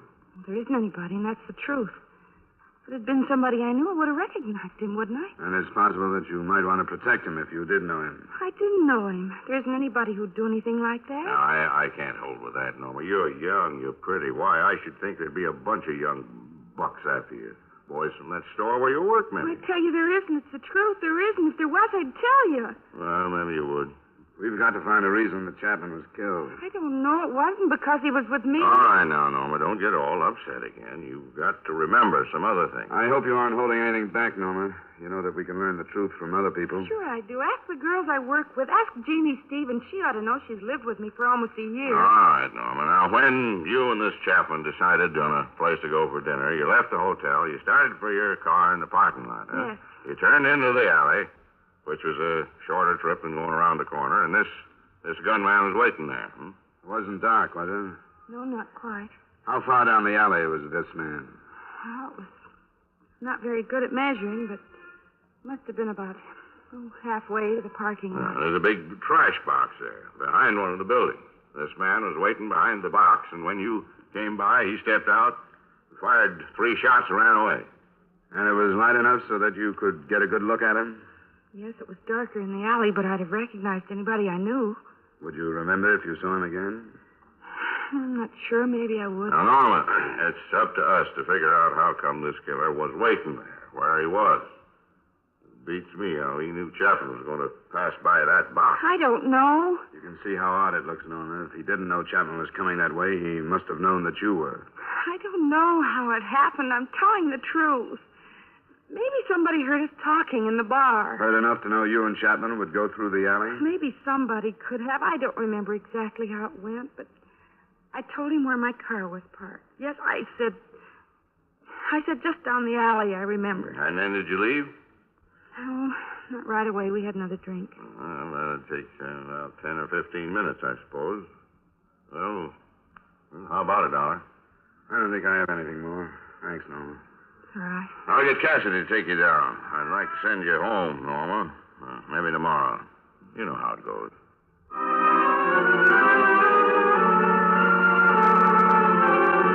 To go both Lieutenant Shock and me, the jealousy motive was still first choice.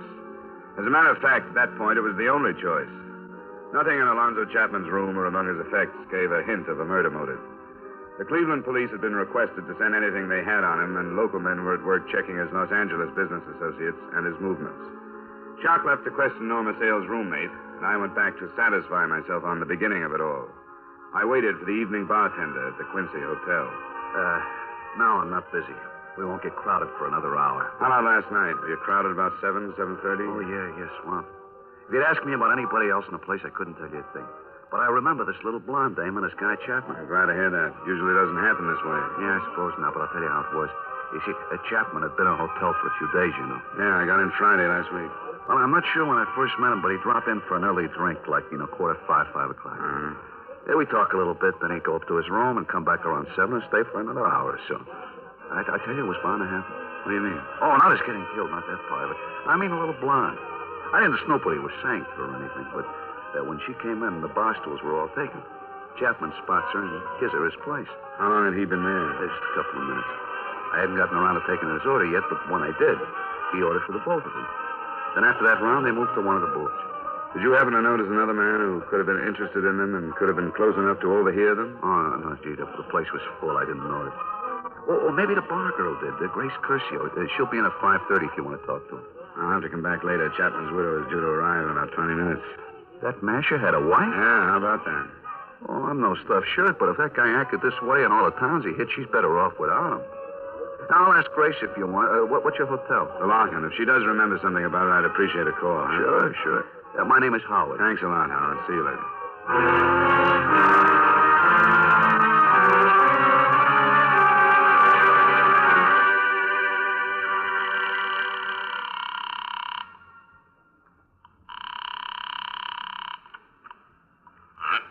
Lieutenant Sharp.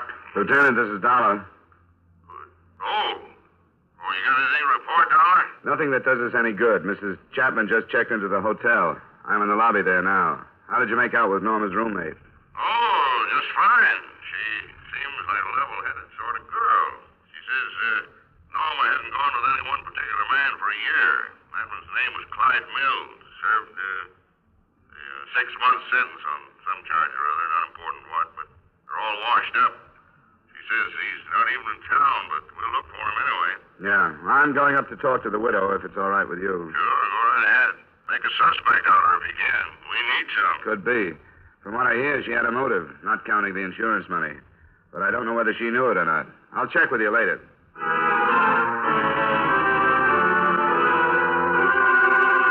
Meeting Mrs. Chapman was quite a surprise to me. I naturally expected to find the widow approximately the same age as the dead man, something near 50. But she wasn't. She looked to be only a few years over 30, if that. Don't feel like you have to try and make things easy for me, Mr. Dollar. You don't. All right, Mrs. Chapman. Did he suffer much? No, he died almost instantly. If it had to happen, I'm glad it went that way, then. I hope you understand. I'm trying to. I take it you weren't too fond of your husband. I wasn't. And it would be stupid for me to tell you anything else or to act any other way than I am acting. We're still looking for the reason your husband was killed. You said he was taking this girl someplace. He was, but we haven't been able to make anything out of that yet. She says there's nobody who would kill out of jealousy. I saw her picture in the paper. We doubted it, too, but our closest friend wouldn't have any reason to protect someone who had tried to kill Miss Sale. She said there was nobody. Well, there are other men who'd have good reason to kill him. You didn't know him, did you? No, I'd never seen him. He was good looking. Not tall, but he sort of looked it. He took care of himself. The iron gray hair. He was better looking when he passed 45 than he ever was when he was young. I was surprised that you were so young, Mrs. Chapman. That's why. He was attractive to women. My bad luck was leaving Cleveland and letting myself get roped into a marriage. I found out about one of these girls, and then he started bragging about all the others. You mean it's possible that a man followed him to Los Angeles from someplace else and killed him? I don't know, but I do know that he must have hurt a lot of people. Well, he's through hurting me. I've stuck it out because I knew this was going to happen someday. Every time I've read about a murder like this, I knew it would happen to him. Now it has. Now I own a house, I have a bank account, insurance money. I'm finally getting something from my marriage.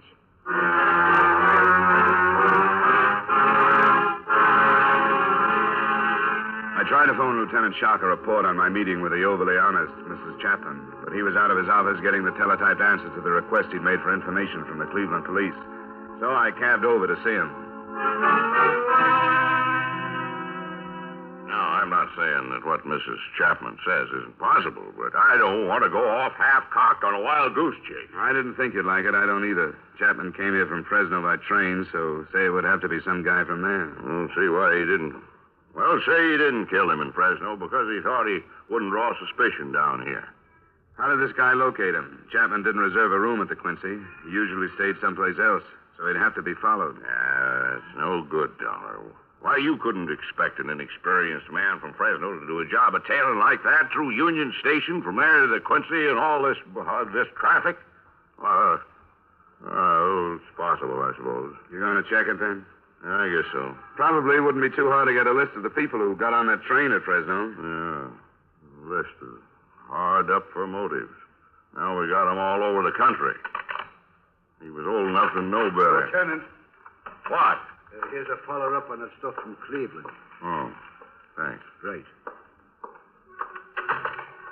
Well, this is darn nice of those boys. Get something? Hey, Chapman phoned Cleveland that day. He checked in, didn't he? Yeah, it was Friday. Why? Look at this. Seems like his missus was seeing a lot of a man named Nicholson. He's known to have left Cleveland on Friday night, and he hasn't been seen since. I like this a whole lot better. Yeah, this could be what we wanted. A man with a motive who knew where Chapman was. You think it's time you met the honest widow?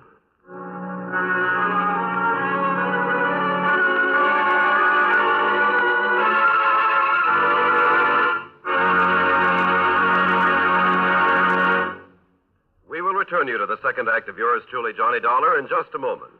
Melody knows no boundary, neither does joy, as Russ Emery and Judy Lynn sing their hearts into yours. And Ray Bloch's orchestra and chorus offer the music that's great from the 48. It's the full-hour Ray Bloch music party every Friday night over most of these same CBS stations. Listen for it this Friday, a whole hour of the songs America loves, the music the nation dances to and lives by, on Ray Bloch's Music Party.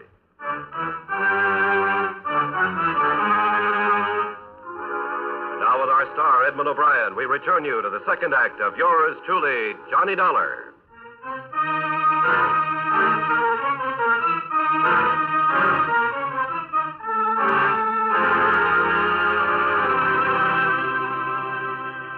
Mrs. Chapman, this is Lieutenant Shock investigating her husband's murder. How do you do? Glad to meet you, Miss Chapman. Well, I'm sorry about the circumstances. It's not very pleasant. Mrs. Chapman, we never did get around to talking about your friend, Carl Nicholson, did we? What do you mean?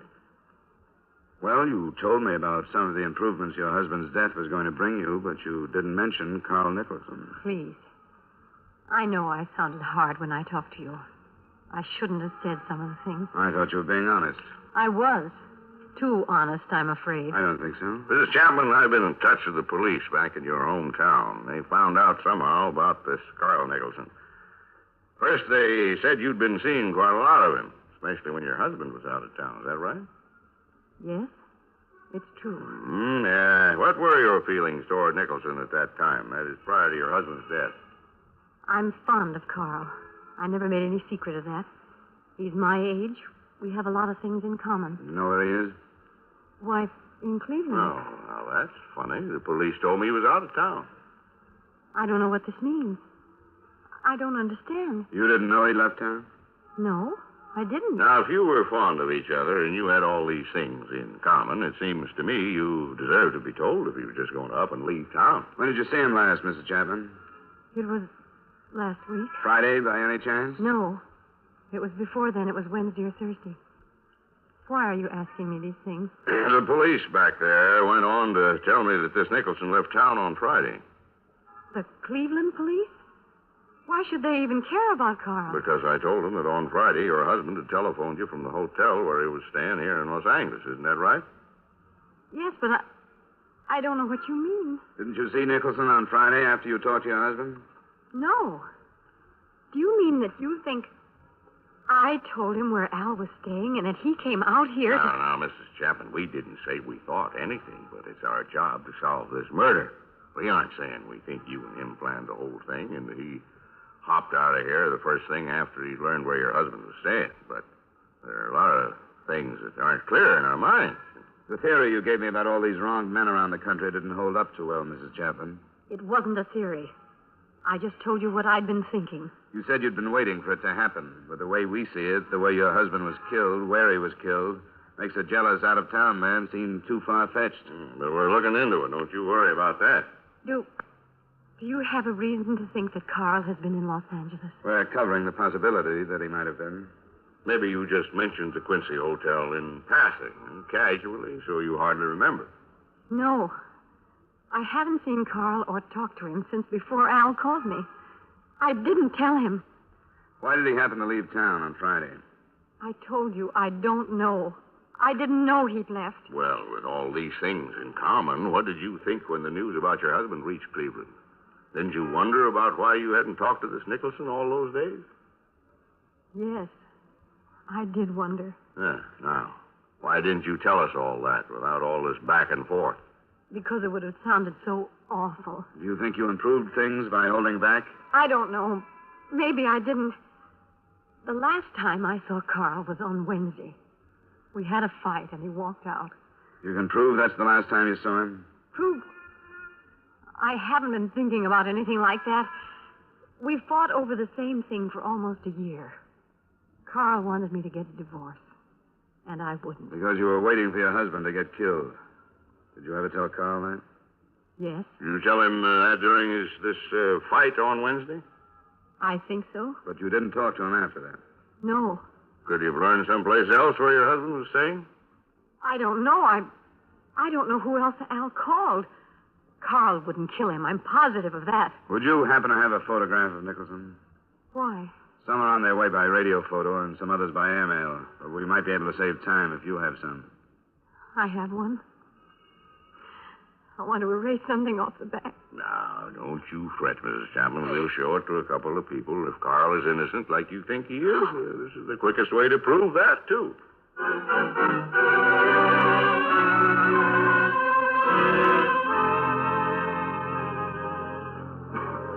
Gee, I'd sure like to help you. You know, if I'd seen this snap before. Sure. Don't say anything you're unsure. What did the bar girl say? Almost the same thing you did. It was crowded and she wasn't sure. Oh, I'm awful sorry. That's all right. I'd rather have a careful witness like you than one that thinks he has to say something to live up to the title.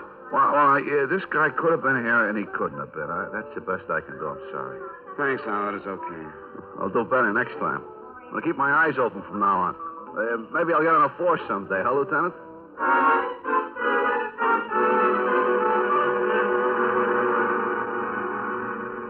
You know how it goes. They say a boat is so expensive to keep up that before long you don't own it. It owns you. So we sold it, and there went my fishing trips. You get much back there? Yeah, but I haven't gotten back into it since before the war. Yeah, you ought to. Everybody ought to. It's the best Here's nerve the tonic. paper, Lieutenant. Well, oh, thanks. We won't be long. Take it down when you're through. Hello, Norma. Oh. We've got a picture of a man we want you to look at, Norma. Why? Well, you look at it. Come on, get a good, bright light on it here. Who is he? You ever seen this man? I couldn't swear, but I think he could be the one that shot Mr. Girk. I hate to say for sure because Mr. Chapman was on that side. Look at it again, Norma. What is there that you think you recognize? Well, maybe I'm wrong, but the way his hair, right here, the way some of it hangs down across his forehead. This man's about Dollar's height. Well, I'm not sure of that. He's kind of crouched. But you think you saw the hair? I don't even know why I think that, but when I close my eyes, it seems like I can see his face. Yeah, well, now you take a long look at it. Study it. We'll have some more pictures of this man tomorrow. And if you can be sure, why, then maybe we can let you look at him flesh and blood. What happened so fast? Just take your time and forget the lieutenant and me. If I could, I'd leave it so you could study it all night, but it's a piece of evidence, and therefore belongs to the state, so I can't leave it.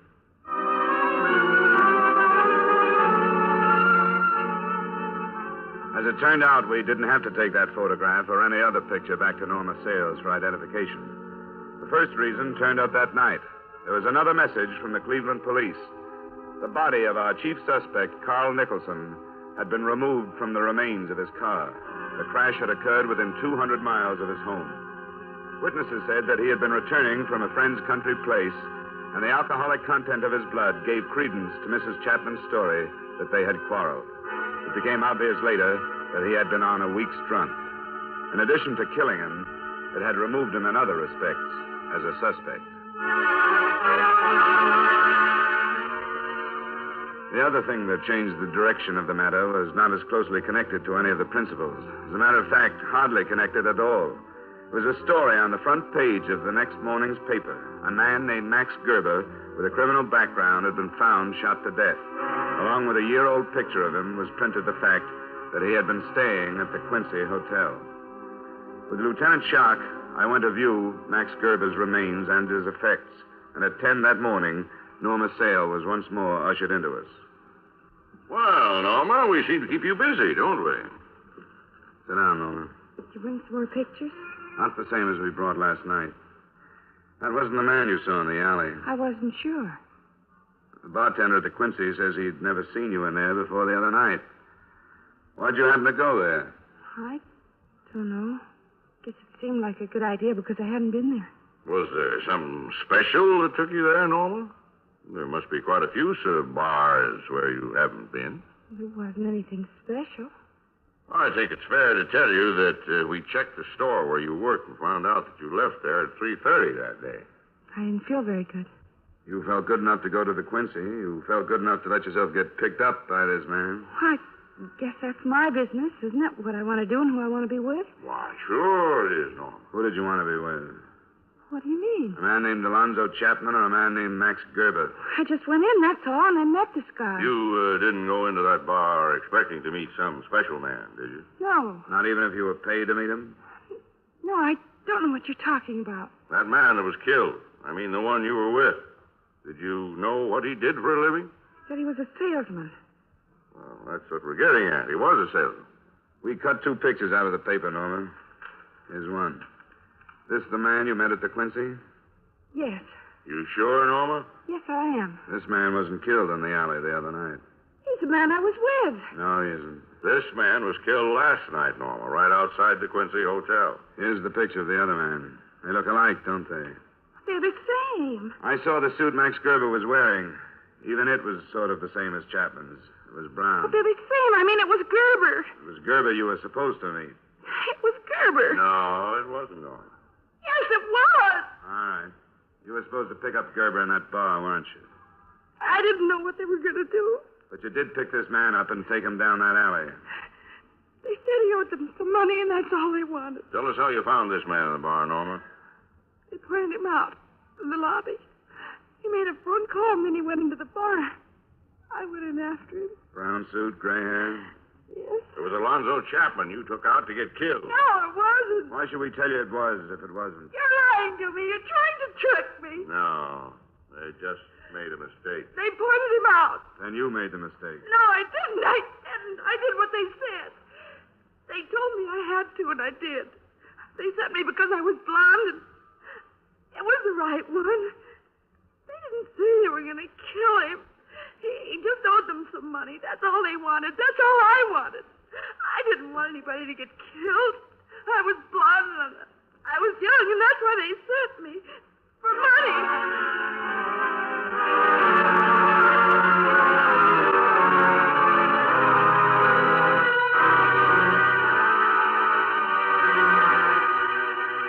Expense account item 2, miscellaneous, while in Los Angeles, $255.08. Item 3, same as item 1, transportation back to Hartford.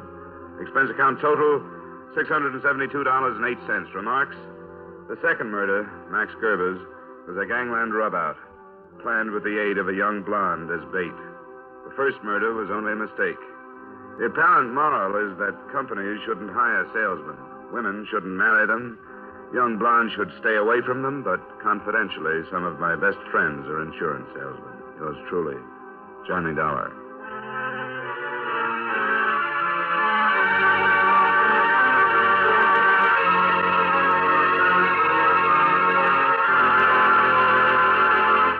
Yours truly, Johnny Dollar, stars Edmond O'Brien in the title role and is written by Gil Dowd with music by Eddie Dunstetter. Edmond O'Brien can soon be seen in the Paramount Pictures production, Warpath. Featured in tonight's cast were Hy Everback, John McIntyre, Harry Lang, Jeanette Nolan, and Virginia Gregg. Yours truly, Johnny Dollar, is transcribed in Hollywood by Jaime Del Valle.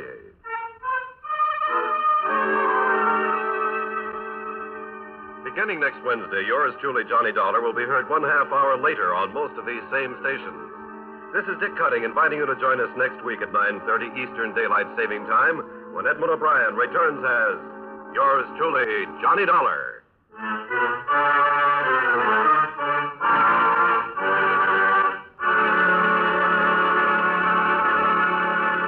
Every time you buy a United States defense bond, you help in our defense effort and you help build your personal security. Yes, defense bonds are good for you and good for your country. Remember, defense is your job. Buy United States defense bonds.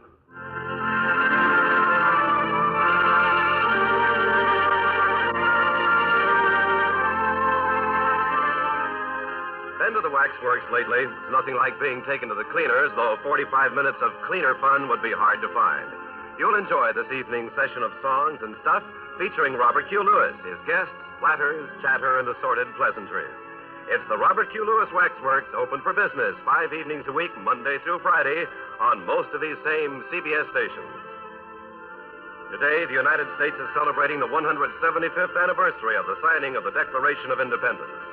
Stay tuned now for the official U.S. anniversary program with President Harry S. Truman, Secretary of Defense General George C. Marshall, Chief Justice Fred M. Vinson, and others who follow immediately over most of these same CBS stations.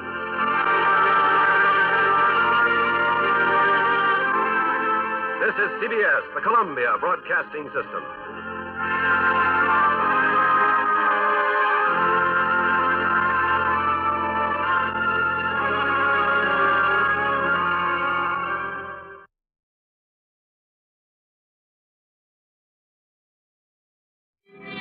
Expense account to Homicide Bureau, Department of Police, City of Hartford, Connecticut. I in no way expect the Bureau to honor this statement, but since it's my regular form of report, I will use it for convenience. The following is an accounting of expenditures during my investigation of the Glen English matter. My interest in the case has been a purely personal one. I have no fault to find with official procedure after his death or after the 2-year-old murder that was at the bottom of the whole thing. I'd known Glen since about 1947, the girl he married longer than that. In 49, after studying under the GI Bill, he turned in his private operator's license and opened his own law office. Since then, I've called on him when I needed something, and he's called on me. So it wasn't unusual that he phoned me at about 10:30 the night before I read of his death.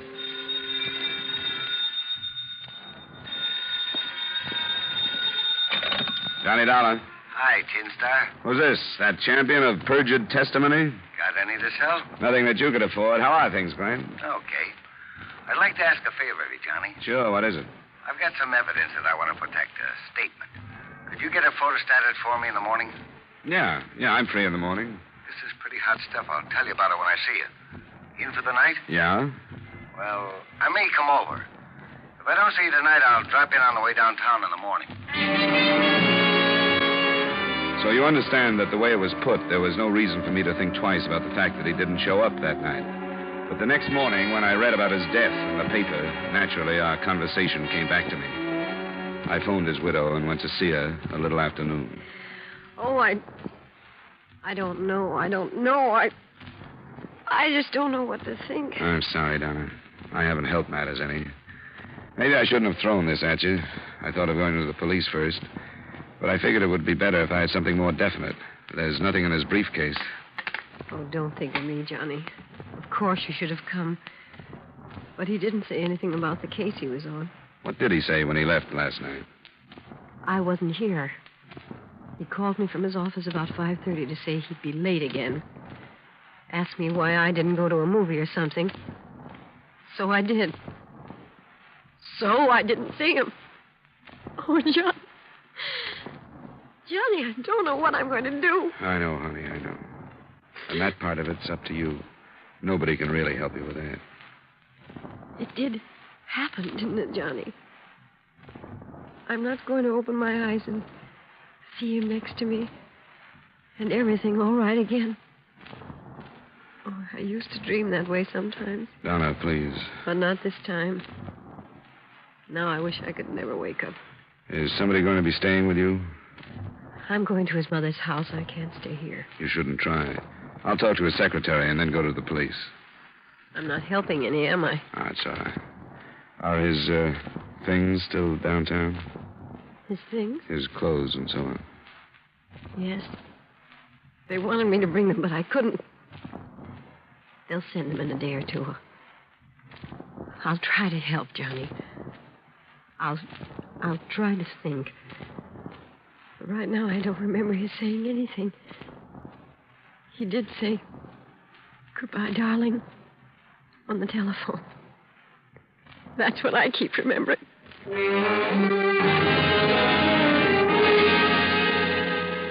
I hadn't been with him very long, Mr. Dollar. Not long enough to know as much about his business as much as some secretaries know about their employers. You know what I mean. Yeah.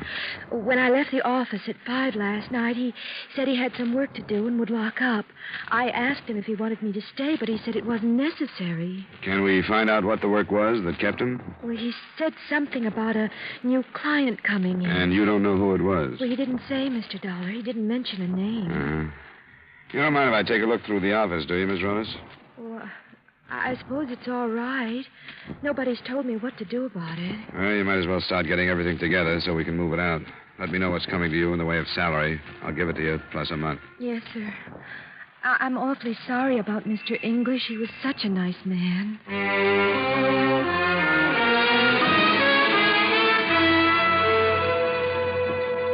I didn't really expect to find anything of value in his files, and I was right. Most of his cases were unimportant civil suits. The only thing that even hinted at possible planned murder was our phone conversation. I realized how vague it was, but I decided to come to the police anyway. I was received by your Lieutenant Frank Dolger, who sent for the reports on the case and led me to his office. Yes, sit down. Thanks. Well, I don't know, but the way I see it, you haven't given us enough to launch a full-fledged murder investigation. Yeah, it isn't much, I realize there. He was a friend of yours? Yeah, well, I'm not the kind to stir things up just because of that. He said he had some hot evidence that he was going to bring over, and he was killed between his apartment and mine. What kind of evidence? Only that it was a statement he wanted to protect. He used that word, Lieutenant, protect.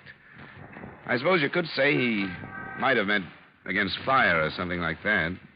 Well, the point is, Dollar, that his being killed could make things seem to be more important than they really are. Yeah. It's easy to read meanings into things, situations like this. You've probably run into it yourself. Yeah, I have. Didn't you say he thought he'd drop by in the morning? That's right. Well, then he wasn't necessarily on his way to your place. Maybe he went out for cigarettes or something. Well, I thought of that, but it doesn't hold. There's a drugstore a block away from his apartment. It's in the opposite direction. I can't think of a reason for his being at the intersection where he was found, other than that he was coming to see me. Well, I don't know. Now, I don't want you to misunderstand me. I'm not trying to slough off anything that deserves... come in. Here's the report on that traffic death. Oh, thanks, Wilson. Anything else? No, that's all, thanks. Well, we'll see what we have here. English, Glen L. No, cause of death, multiple fracture of the skull. Internal injuries resulting in cerebral anoxia, possibly tendon. What does it say about his effects? Personal effects upon person. Overcoat, hat, brown, two-piece suit. We can skip the clothing. Well, let's see, then. Signet ring, left ring finger, checkbook on Plymouth Bank.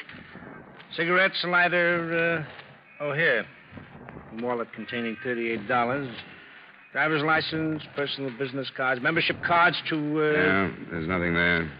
Well, I'm afraid nothing that looks like this evidence you speak of, this statement. There we are again, Lieutenant. It could mean one of two things. That he didn't have it with him and his death was accidental. Or it could mean that it was taken from his body after he was killed. But everything so far is based on supposition. I know it is, Lieutenant. I know that you can't assign a squad of men every time some crank comes in with an idea. If you can bring us anything definite, Dollar. Yeah. Well, believe me, I do understand, Lieutenant. You suppose I could talk to the autopsy surgeon as long as I'm here? Sure. Certainly you can. It's, Dr. Ramsey, and you'll find him a very cooperative man.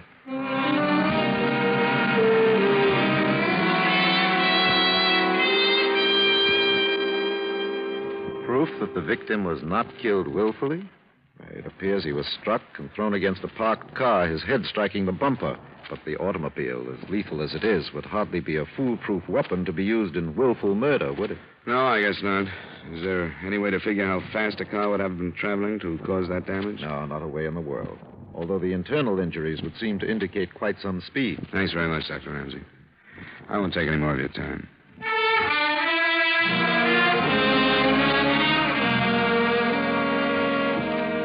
I want to repeat, I have no fault to find with the department. I got nothing but cooperation. The photographic lab showed me the pictures of the scene. The investigating officers gave me their reports. But since everybody's conclusions had already been drawn, I saw or heard nothing that didn't support the theory of hit and run. Everyone agreed it couldn't have been anything else. I turned down a case that afternoon because I couldn't get Glen out of my mind. I went to the corner where he was killed and poked around in the snow. I didn't know what I was looking for, and I didn't find anything. The people living near the corner had already been questioned by the police and repeated to me that they hadn't seen or heard anything the night before. And that evening, in spite of a promise made to myself that I'd leave her alone for a while, I went to see his wife again. It's all right, Johnny. Something happened to me after I got here and spent some time with his mother. She's so brave, I feel ashamed of myself. I'm okay now. What about you? Oh, I can't get any place, Donna. Can you talk with me about it? Sure I can. Yeah, it's driving me crazy. I saw his secretary, and she mentioned that he was going to meet a new client. When he called to tell you that he'd be late, did he say anything about that? About meeting somebody? No, he'd been working late quite a bit the past few weeks. He had a case coming up in the morning. I know. I went into that at the office. It's not what I'm after. What did he say? Can you remember? Word for word, if possible. Yes, I can. Because I said most of it. I was being a typical wife. I didn't like him working at night, and I lost my temper. I didn't give him a chance to explain anything.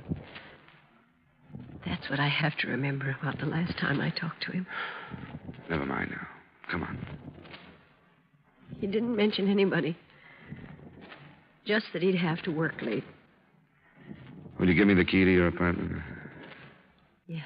I'll have to go through his things, Donna. I didn't want to ask you to let me when I was there earlier, but now I've got to. I've covered every other angle I can think of.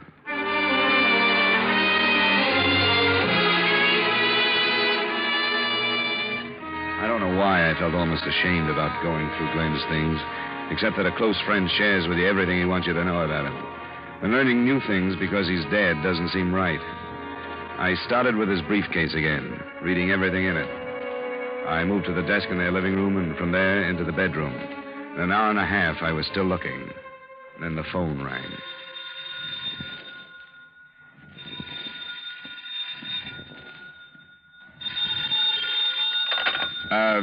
Hello? Yes, Mrs. English there. No, she isn't. Who's this? My name is Dollar. I'm a friend of hers. I take a message? I've been trying to get her all afternoon. I wanted to tell her that was no accident, how her husband got killed. What's that? He was murdered on account of something I told him. Who is this? I'm not saying. Not now, anyway. You're the client who was with Glen last night? Yeah, that's right. We wrote up a paper. He told me about it. Listen to me. You've got the information I've been looking for. I've got to see her. You go see Warren Kelly. He's the one that had him killed. Warren Kelly? Who is he? Why would he have Glen killed? Are you a lawyer, too? No, I'm a private detective. Glen was one of my closest friends. I've tried to tell the police that it was probably murder, but I can't get any place with him because I haven't had anything definite. If you've got some information, won't you give it to me? You're willing to pick it up after what happened to him? Where can I meet you? All right. If you're game, I am. I sure got nothing to lose. You'll have to come here. I'm being watched. Where are you? You know Caruso's Cafe on Front Street? I'll find it. Ask the bartender for Bruno. But you're sticking your neck out. You're liable to end up where your pal is. Just don't change your mind, Bruno. I'll get there as fast as I can.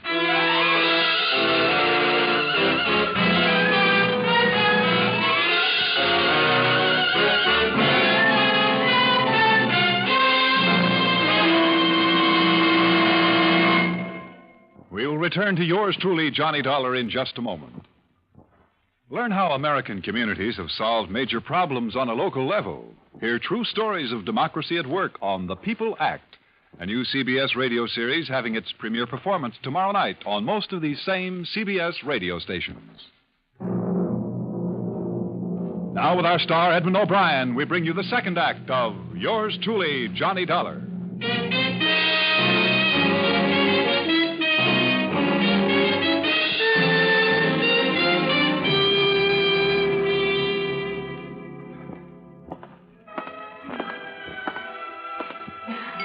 Good evening, sir. What do you have? I came to see Bruno.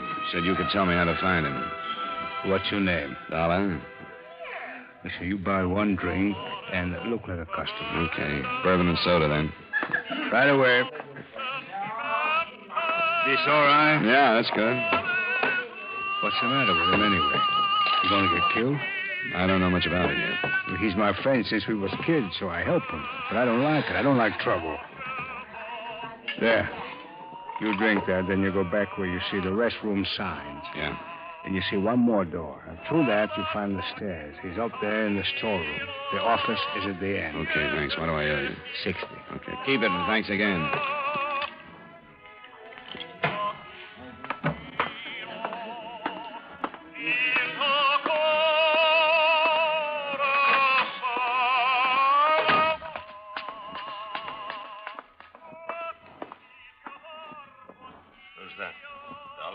Yeah. All right, I'll turn the light on.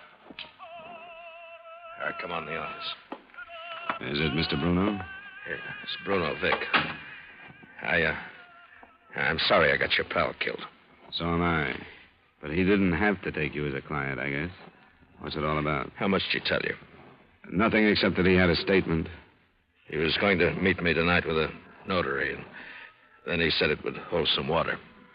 What made it worth killing Glen over? What was in it? The names of the 3 men that killed him. They got the paper, I guess. They got it. Who are these 3 men? This Kelly you mentioned. That seems to ring a bell. Yeah, he's one of them, Warren Kelly. The other 2 are Nat Reiner and Alex Shaw. This is what happened. I didn't mean for it to ever go this way. I told your pal he was as hot as I was as long as he had that paper. He shouldn't have been out on the street. That part of it's past. What happened? Well, not many people know it, but Kelly is one of the big bosses of the syndicate around here. His front is a contracting firm. He got where he is because he got rid of the guy who was standing in his way. Maybe you remember Ed Waters. Yeah, vaguely. That was quite a while back. Yeah, 2 years. Kelly wasn't even questioned because nobody knew what happened to Waters. But I do. I was with Kelly when he killed him. I helped bury his body. I know where it is. And Kelly's had men hunting me for a year. This is what you put in that statement? Yeah, that's right. Glen was killed over a 2-year-old gang murder? I told him to be careful. I told him how I'd been hunted from here to California to the Mexican border, every place. I haven't had a day's rest since Kelly got so big he decided it wasn't safe to have me around. I told him all that. Maybe you forgot to tell him that you let Kelly know you were going to make a statement to a lawyer. No, I didn't do that. But I let him know that I was through running, that I was going to give myself up. The paper was addressed to the DA. Why'd you bother with a lawyer? Why didn't you go direct to the DA? You're hard to believe, Vic. Look, Dollar, I know how you feel losing a friend, but I went to him for advice on the best way to do it. It was his idea. He wanted to go to court with me. Mostly, I think he figured what a splash he'd make by breaking open that old case. How did they know enough to kill him? I don't know. If they followed me to his office, I didn't see him. And I had a lot of practice being followed. But I can get him for you. No, you don't. We'll do it the simple way. You come on down to police headquarters with me. Now, you don't want to walk out of this cafe with me? And let me douse the light, and you come over to the window with me. Come on. Take a look. They're right across the street. They're standing together near the bakery. Yeah. One on the left's Nat Reiner, the other's Alex Shaw. They're waiting for me. You're going to have a tough time proving anything about your pal, aren't you? Taking you in will put the police on it anyway. Look at those creeps waiting for me. It's been like this for a year. Every place. 2 or 3 creeps waiting for me. But no more. I'm through running. Well, I guess you asked for it. Yeah, I guess so. But I could count one good thing if I could lay those 2 and Kelly away. Where's the telephone? It's at the bottom of the stairs into the back. Stay here. I'm going to call the police. See if they won't come down here. Sure.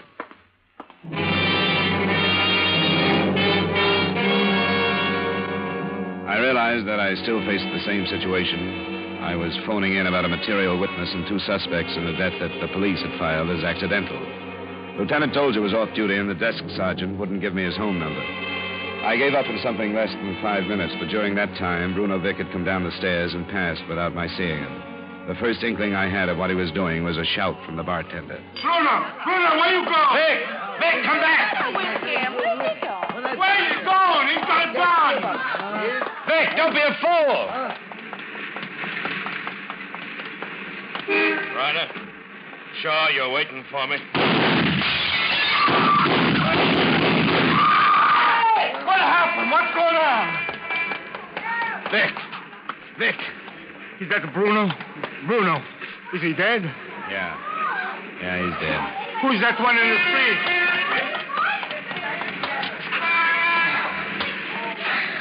Which one are you? You're Reiner, aren't you? Leave me alone. Can't move legs. Don't try it. The ambulance will be here in a little while.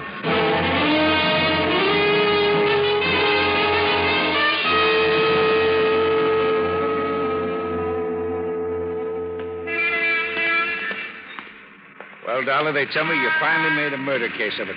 I finally have something like evidence that's what it was from the beginning. This one is Bruno Vick. He's the one who made the statement Glen English was killed for. The other one over here is still alive. He's Nat Reiner. Well, how you feeling? Leave me alone. Tell the lieutenant about that hit and run last night, Reiner. Get away from me. Well, any more? No, Reiner was here by himself waiting for Vic to come out. He fired first before Vic saw him, and Vic just managed to get a shot off before he died. That's a lie. If you want to take the rap alone, Reiner, I'll lie all the way up to the Supreme Court to help you do it. Well, we'll have a little talk later on. Tell me how this happened, Dollar. Well, Vic was holed up on the second floor of the cafe. I was in the phone booth downstairs when he started out. From what he said to me, I think he came out knowing he was going to be killed. I don't quite understand. I'm not sure of this, but it seems to me that he realized how hard it would be to prove anything in Glen's death, so he sort of offered his own as something to nail them with. Lieutenant Dozier. Sergeant Wilson. Over here, sir. Oh, yeah. They seem to have something. This one, sir, Bruno Vick. He was carrying a letter addressed to the district attorney. As testimony in a court of formal law, I don't think Vick's unwitnessed letter would have been worth anything. But under the circumstances of the case, it was pretty strong police evidence. It obviously was as close as possible a duplicate of the statement given Glen English, in content at least. But it opened, in a way you could call this a dying statement, because I'm not going to run anymore, and they're waiting for me. It went on to describe the 2-year-old killing of Ed Waters and concluded with his theory as to how Glen English was killed. It was detailed enough to keep Lieutenant Dozier on the case until 3 a.m., when Nat Reiner regained consciousness after a spinal operation. Well, Reiner, you know that you would have died if it hadn't been for the work of the police surgeon? That's one thing they forgot to tell me. Did they tell you what you said under the anesthetic? I didn't say anything. Truth serum or a lie detector is going to bring out the same things. Like what? Like where Alex Shaw is staying, 718 Harstock. I didn't say that. You don't remember what you said about Warren Kelly? I didn't say anything. You talked about last night, about catching up with that lawyer, Glen English. No. You named the street corner. No. I know you're bluffing. How did you know it was Highgrove and Clayton? That's what you said. I read it in the paper. Why should you read about that? It was on the front page. Why semi-conscious should you remember the intersection? I don't know. I don't believe you. Believe what? That I said we were there. You and Alex Shaw. We weren't there. Where were you? We've got more than you think, Reiner. You've got nothing on me. We've even got the truth about Ed Waters. We know where his body is buried. You want to get mixed up in that one, too? What do you want? Well, first you understand that these aren't police methods. Nothing you're saying can be taken in evidence against you. But you killed a friend of mine. And if I can make the lieutenant go out of the room, we'll get this settled in a hurry. What do you want? First, I want to hear about that hit and run last night. I didn't have any part in it. You were there. All right. I was there. I'm the one who followed Victor to that lawyer's office. His name was English. I followed him home, and we waited for him. When he came out, we followed him in the car, and at the corner, we pulled in front of him when he stepped off the curb, and then Shaw got out. Kelly wasn't there? No, he wasn't there. But he ordered it done. Yeah. He said we had to do it. What did he say you had to do? We made it look like a hit and run. He had Vic's paper in his pocket. Shaw took that, and then we made it look like a hit and run. Shaw slugged him first, and then we used the car. Enough, Lieutenant? Yeah, I think so. He'd better get some rest.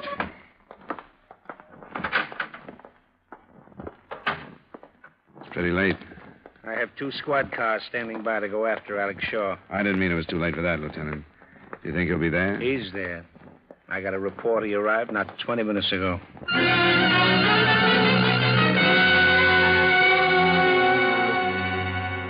718 Harstock, as the department knows, is a building that should be burned out of Hartford. It's been a sore spot, a root of trouble for long enough. It holds 12 families, and Alex Shaw's apartment was on the top floor in the rear. Lieutenant Dolger's men were given positions that covered all the exits, and he and I went up.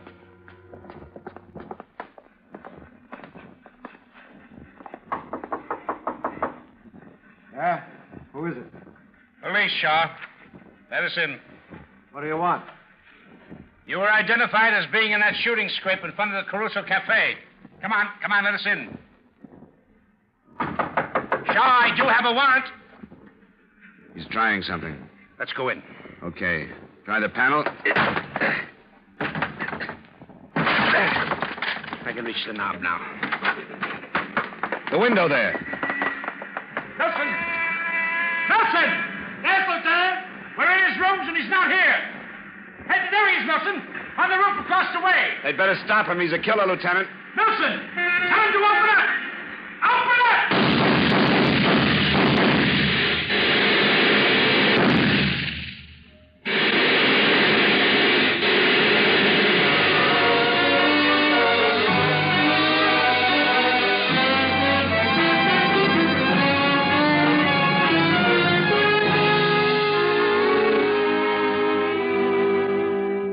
I won't bother with any final entry or any expense account total, since this statement will only be read by the police.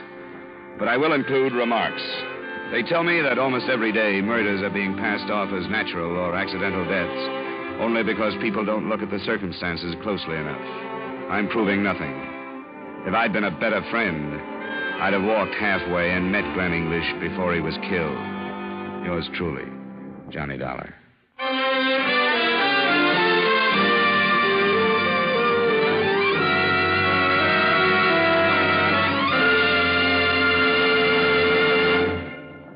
Yours truly, Johnny Dollar, stars Edmond O'Brien in the title role and is written by Gil Dowd with music by Wilbur Hatch. Edmond O'Brien can now be seen starring in the Paramount Pictures Technicolor production Silver City. Featured in tonight's cast were Jeanette Nolan, Jim Nusser, Gene Bates, Wally Mayer, Jay Novello, Edgar Barrier, and Bill Conrad.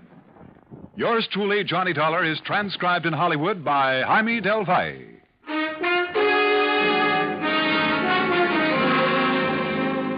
This is Dan Cumberly inviting you to join us next week at this time when Edmond O'Brien returns as... Yours truly, Johnny Dollar.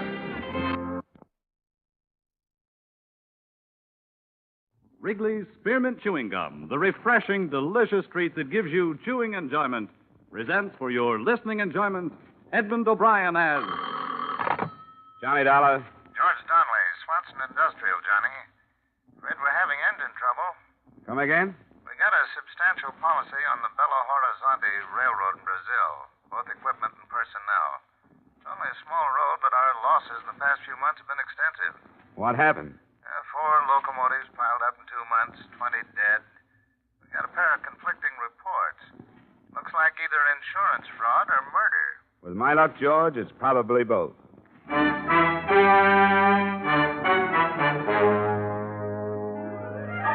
The makers of Wrigley's Spearmint Chewing Gum bring you Edmond O'Brien in another adventure of the man with the action-packed expense account, America's fabulous freelance insurance investigator. Yours truly, Johnny Dollar.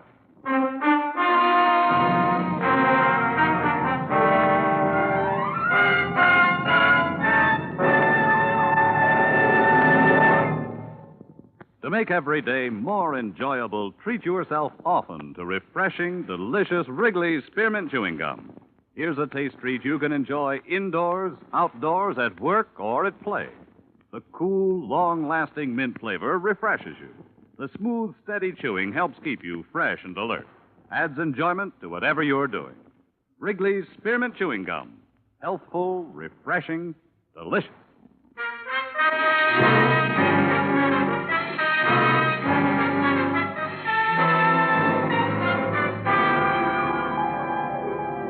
Expense account submitted by Special Investigator Johnny Dollar to Swanson Industrial Insurance Corporation of Hartford. Attention, George Donnelly. The following is an accounting of my expenditures during investigation of the Belo-Horizonte Railroad matter. Expense account item 1, $500.38, transportation Hartford to New York to Rio de Janeiro. I found the executive offices of the railroad, all right. Avenue Graca Arana, 392. But I didn't find the president, Mr. Benjamin J. Hulley. Reason? They'd taken him to the hospital that afternoon. A nurse at the Santa Maria told me that Benjamin Hulley had left strict orders that the minute I came in, I should be admitted to his room. I found him propped up in a bed. There was the smell of alcohol and boiled milk. Ulcers. Peptic or duodenal, they don't know. Nobody knows. The end product, the acid indigestion. Insurance? You'll have ulcers, too. Probably. It starts with heartburn, then the gnawing pain before meals. Then all of a sudden you've got them. The disease of the businessman. Hey, maybe we'd better postpone our talk for a while. Now, what's the difference whether I think about it or talk about it? This way, get it out of my system.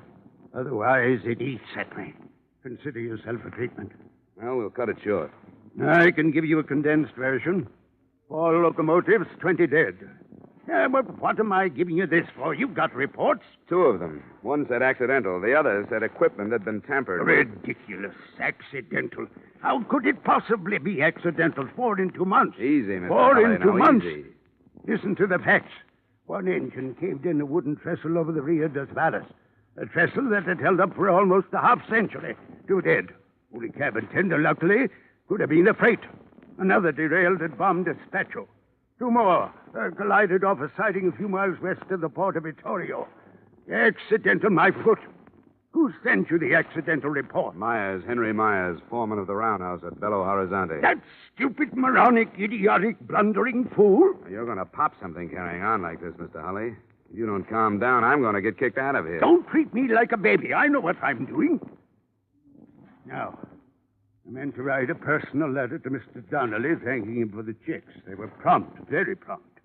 Your company's to be complimented. We'd rather be informed. Just what kind of a railroad do you run, Mr. Hulley? Manganese. Nothing but manganese. A little bauxite, but not enough to cover the bottom of a gondola car. Manganese is our load. And if you ask me, that's the trouble right there. Where? Peter Yaradan. Who's Peter Yaradan? He's beyond description, Mr. Dollar. The greediest, trickiest man I've ever known. I haul manganese for a competitor.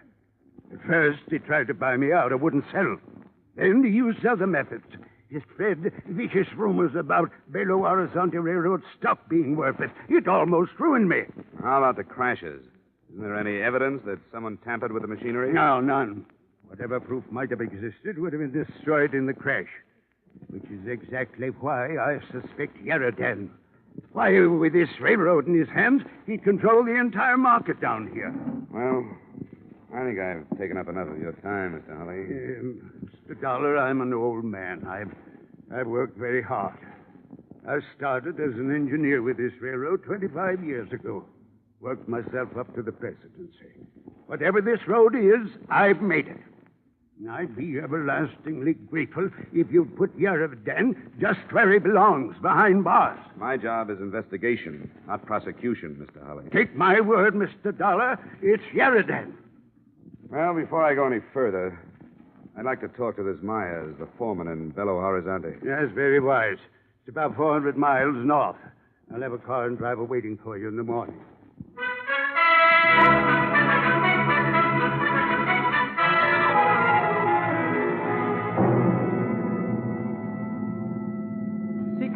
That is what my mother has named me. I do not know why. Perhaps after a pig or a cow. My mother named all her children after animals. It is what you might call nickname. Of course, nicknames are terrible things. They stick to you like paste. You like the way I drive? Ah, you drive swell. Swell? Good, fine, great. Oh, no, not that. The compliments are too much. Maybe fine, perhaps good, but not great. Why you go to Belo-Horizonte, Mr. Dollar? Business? You're silly. Hmm? You're silly. You think you can keep your business from me? You think you are hiding something in the state of Minas Gerais? You're foolish to try. Then why am I going to Belo-Horizonte? Your name is Johnny Dollar. You investigate people for an insurance company. You are here by the engine crashes. You are going up to see Mr. Myers, who worked for Mr. Holly. You will find nothing. Is that enough?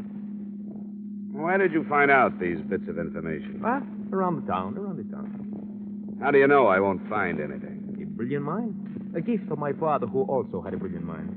Tell me, do I really look like a driver? Why? What are you supposed to be? This is merely a costume. I am in reality a poet, philosopher, a seventh son. Say, can't you make this thing go faster, seventh son? Americans. Through the mountains faster. You're crazy. That is why you make so much money, and that is why Americans have ulcers.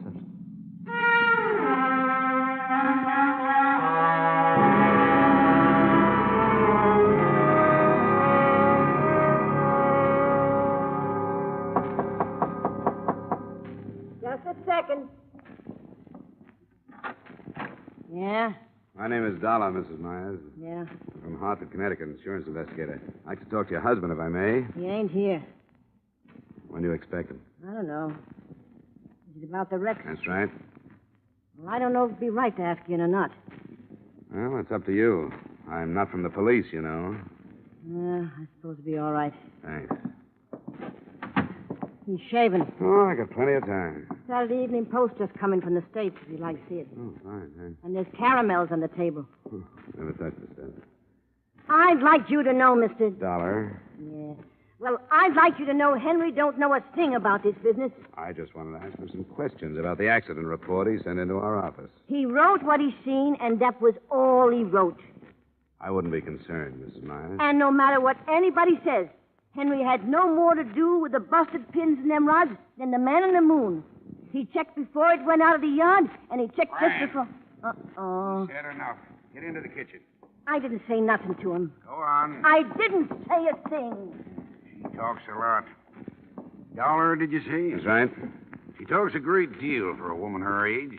Her parents let her gab all the time. Have a caramel? No, thanks. Hey, what's this about busted pins? Yeah, she mouths. Come on, Myers. If you've got nothing to hide, there's no sense evading the questions.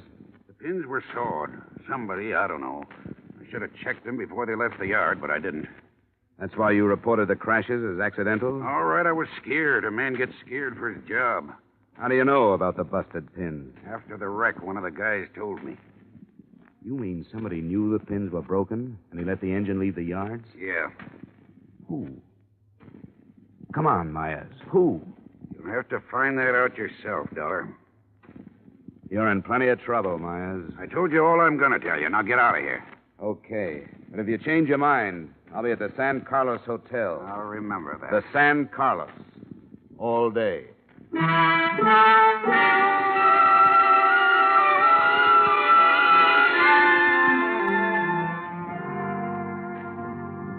If you sit here in your room all day, Mr. Dollar, you do not have the benefit of the sunshine which plays so gently upon the soil. I'm waiting for a call, Seeker. Are you certain you would not like another game of Monopoly? No, you won. Yes, company, you are dull. Sorry. If it were not orders, I would go back home. Yeah? If I insulted you, would you fight with me?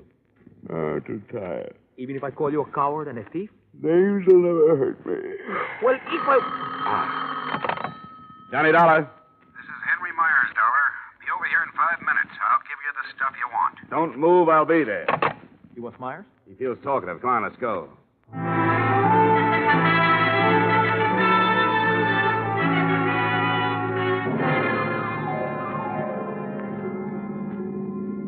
How did you know he would call? I didn't. Then why were you waiting? What else could I do? The American mind. Shrewd. Here. Let me over to the next corner. All right. And pick me up in about a quarter of an hour. No. I go in with you. All right, come on then. Do not run so fast. Oh, my ain't Pete. Pooped. Poop, Pete. No answer. Look on the floor. Myers. Looks like somebody had an earlier appointment. He's still breathing. Myers. Who did it, Myers? Vida. Go to Vida. He's dead. What is Vida? Don't look at me, Seeker. I don't speak the language. Somebody's coming. It's Mrs. Myers. Come on, Seeker. Oh, hello. What you been doing? Talking to Henry? Don't go in there, Mrs. Myers. Why not? I get poison oak or something? It's my house. Don't, Mrs. Myers. It's your husband. What's the matter with him? He's dead. What? Somebody shot him. Let me in there. Mrs. Myers, please. Henry, I knew they'd do it. I knew they'd get him. I knew they'd get him. Mrs. Myers. I knew they'd get him. Mrs. Myers! Who, Mrs. Myers? Who would get him? Yaradan. Wish I'd never heard the name. Yaradan.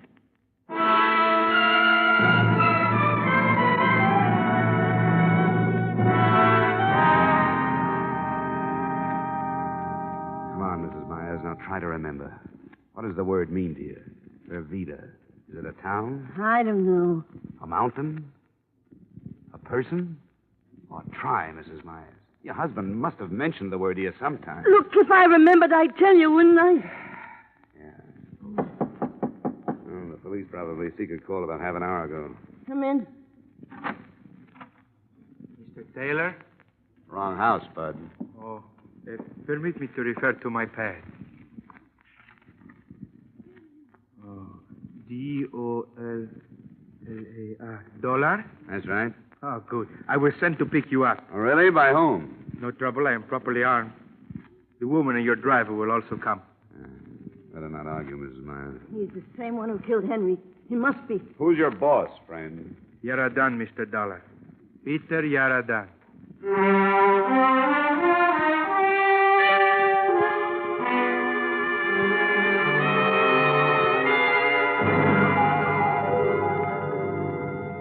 You may go in now, Mr. Dollar. How do you do, Mr. Dollar? Mr. Yaradan? Correct. Be seated, please. I will send my man for something cool. No, thanks, but I'm not going to be here long. You have faith in my tolerance, Mr. Dollar. In your intelligence, Mr. Yaradan. A man of your reputation should know better than to play with guns. At times, a man of my reputation has no choice. Careful, Mr. Dollar. Let's get to the point. Very well. I hear that your investigation is not progressing very satisfactorily. I thought perhaps arrest might gain you a new perspective. I doubt it. Tell me, how is dear Mr. Hatchet? He's not so good. Oh, shame. He tells so many tales that are untrue. He is lucky to be dying of natural causes. Something I hope I should be spared. Just keep piling up that manganese, Mr. Yaradan, and you won't have to worry. Is Mr. Halley telling that silly story again? If you mean the one about your wrecking locomotives and spreading false financial rumors, yes. Oh, you don't really believe that nonsense, do you? I'm not paid to believe anything, Mr. Yaradan. I'm like an old hound. I just follow my nose. That is not very complimentary. You can take it for what it's worth. I like you, Dollar. Business-minded, dogged, courage to the point of bravado. You would not consider taking a position with me at, let us say, 3 times your present annual income, would you? Funny way to offer a man a job, Yarraton. With one finger on the trigger. Well, I would prefer to keep our relationship on this plane until I find out your position. I'm afraid we wouldn't get along, Yarraton. You are probably right. And it is such a shame, Mr. Dollar. You could have gotten so much more per hour while you were still alive.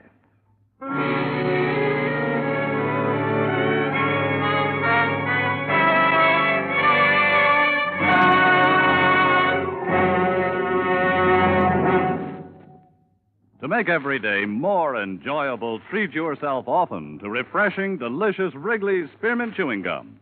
A lively, full-bodied, real mint flavor cools your mouth, moistens your throat, freshens your taste. And the chewing itself gives you a little lift, helps you keep going at your best. So for real chewing enjoyment that's refreshing and long-lasting, always keep Wrigley's Spearmint Chewing Gum handy. Healthful, delicious Wrigley's Spearmint Gum will make every day more enjoyable. And now, with our star, Edmond O'Brien, we return you to the second act of Yours Truly, Johnny Dollar.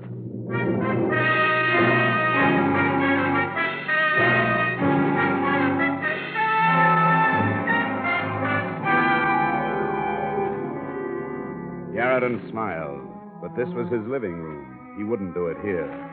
In that small moment of silence, I tried to see everything within my field of vision without taking my eyes from Yarraton's face. There was the blur of something metal to my right, something that curved toward the ceiling, something a few inches from my hand. I reached out and pushed it over on top of him. The floor lamp landed on his chest, and the shot went wild. I threw my arms in front of my face and jumped out a latticed window. I landed about 10 feet down in Yarraton's rock garden, right in the middle of a clump of stubby cactus. I ran out through the open gate, and I didn't stop running until I found myself at the San Carlos Hotel. Expense account item 2, 3, 4, 5, and 6, $30.59 miscellany to tie up the loose ends. For example, telegrams, one to Hully, wishing him better health and asking him for a definition of the word Vervida. 2 more to the police of Bam Despacho and Victoria, requesting reports on the crashes. Another to the company in Hartford, gently hinting at foul play. I wrote a full report of my findings, including names, left it with the notary public at the hotel, and ambled casually back to the large house of Peter Yarraton.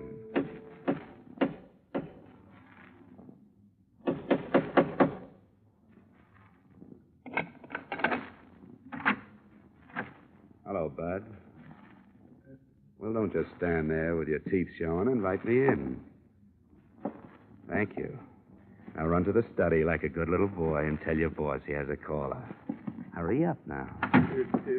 Put up your hands, Mr. Dollar. Don't be silly. You don't think I'd come back here without adequate protection? Put that thing away. Come with me.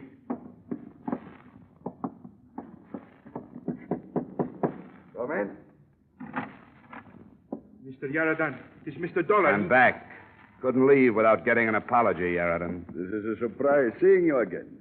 All right, Flash, you can go. But, Mr. Yarraton, last time... It is all right. I will be perfectly safe. Yes, sir. I will be at the door.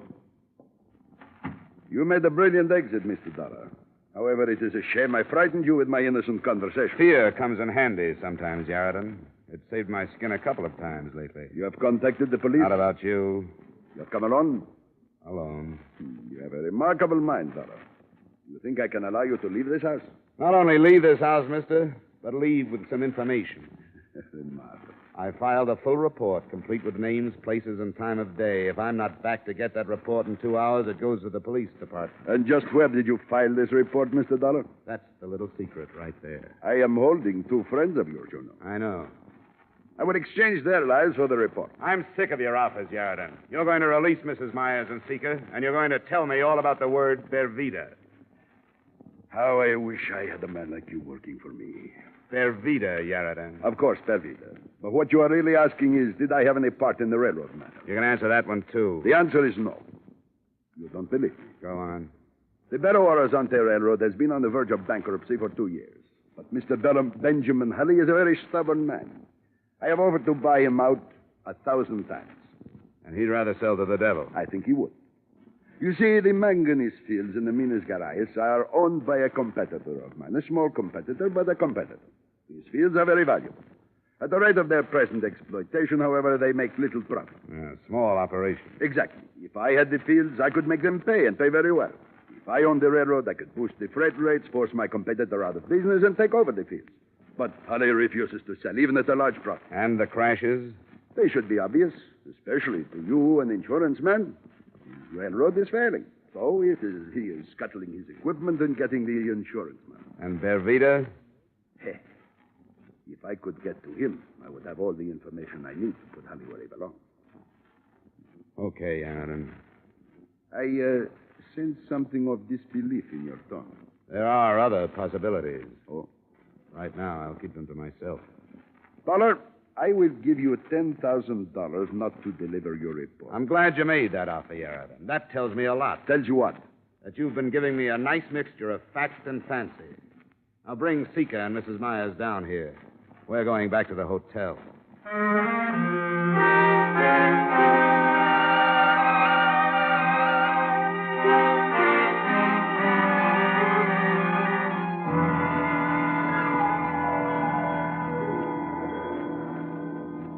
Look, Mrs. Myers, whoever he is, wherever he is, his life's in danger. If you don't trust me, you better find somebody real fast, or Mr. Bervita is going to be dead. Oh, they wouldn't kill him. He's in somebody's way, or Yaradan wouldn't be that interested. All right, all right. There was 20 killed in the 4 crashes, Mr. Dollar. 20 dead, that's right. Yeah. And 1 injured. Ah? A survivor. The only witness. Bervita. Yeah, Bervita. Where is he? Small cabin in the mountains. I'm the only one that knows besides Henry, and Henry's dead.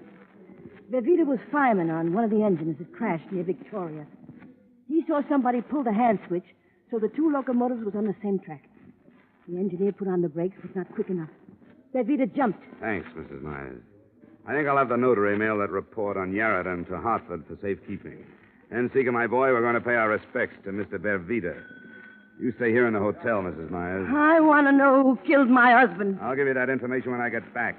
I'll contact Rio and have Mr. Hulley's secretary put through an authorization for a locomotive and engineer to take me up. There's a dirt road, Mr. Dollar. Why don't you take a car? No. I think the locomotive is much faster. Sika's right, Mrs. Myers. We'll go by rail. Mr. Dollar. Yeah? Would you mind very much if I stayed here in Belo-Horizonte? Wife and children, you know. Well, I never would have put you down as having a family, Sika. Well, to tell the truth, I don't, but someday I hope to have.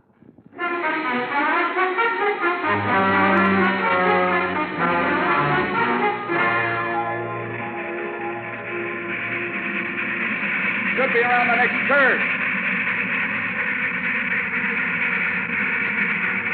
That must be the place. Up ahead.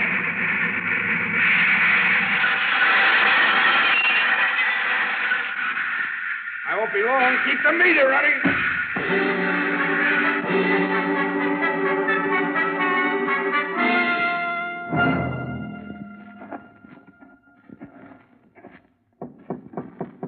Who is it? My name is Dollar. What do you want? I want to talk to you. Come in. Hands up. Stay outside, Sika. Oh, it's late at night. Wolves, foxes. Stay outside. What do you want? I've come all the way up here to ask you a question, Mr. Bervita. I won't answer anybody's questions. Even for Henry Myers? What about Henry Meyer? They killed him. Good. I'm glad they got him. As much as I hate them, I hate him worse. He was the one who sought the wheel pins. I'm glad they got him. And who pulled the switch handle? I'm not answering any questions. Go away. Go away or I shoot. Go away. Look out! Down, Mr. Dollar! Who is it, Sika? It's so dark I could not see. He's running toward the engine. Get that light out. We'll make too good a target at the door. Yes, come this way. He's just guessing, Sika. Yes, but that was a good guess. I could hear it. Come on, Sika.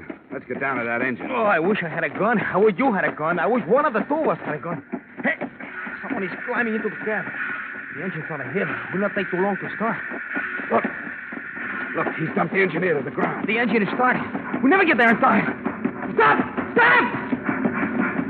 He's He's going too fast. There's a curve up ahead. Much too fast. Look! It can't make the curve.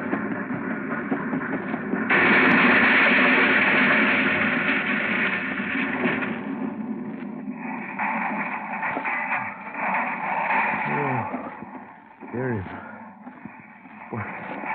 What could it be, Mr. Dollar? Who could it be?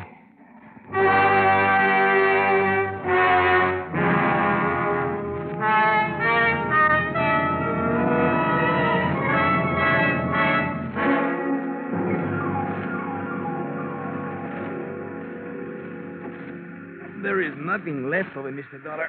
Nothing but twisted pipe. Look out. Don't touch it, see. Most of it's still at boiling point. There is no sign of anyone. Yeah, but there was someone in that cab. Must be a trace of them somewhere around here. Come on, let's keep looking. But the boiler exploded. You think there is any part of a man in this bunch who wreck you crazy, Mr. Dollar? See? Look, up there. You find something? Yeah. There's a wallet. The outside's burned to a crisp. Can you open? Yeah, but I can't read the cut. Wait. There's one that isn't burned. What does it say, Mr. Dollar? It says, this certifies that the holder is a 25-year member of the Railway Engineers of South America. And the name? What is the name? Benjamin J. Hulley, late president of the Belo-Horizonte Railroad.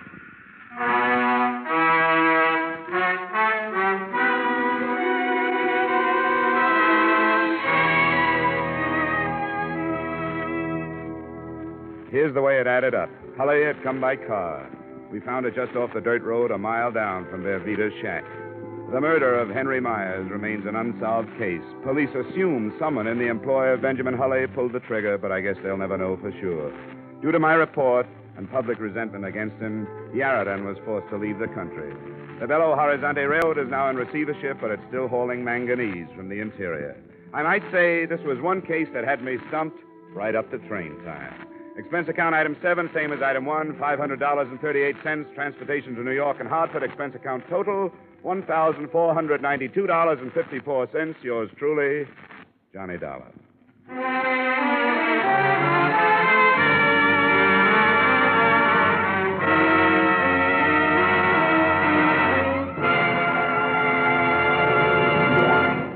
Remember, friends, to make every day more enjoyable, treat yourself often to refreshing, delicious Wrigley's Spearmint Chewing Gum. There's lots of cooling, real mint flavor in every stick. And chewing Wrigley's Spearmint helps keep you feeling fresh and alert. You feel better, work better, get more fun out of doing things. So indoors, outdoors, wherever you go, keep some healthful, refreshing Wrigley's Spearmint Chewing Gum handy. To make every day more enjoyable, treat yourself often to delicious Wrigley's Spearmint Chewing Gum.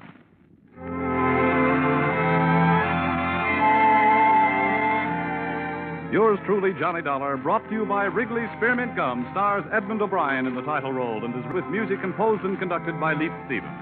Edmond O'Brien can soon be seen starring in the Columbia Pictures production 711 Ocean Drive. Featured in tonight's cast were Bob Griffin, Francis X. Bushman, Anthony Barrett, Martha Wentworth, Joe Duvall, Jack Crucian, and Ted DeCorsia. Yours truly, Johnny Dollar, is produced and directed by Jaime Del Valle.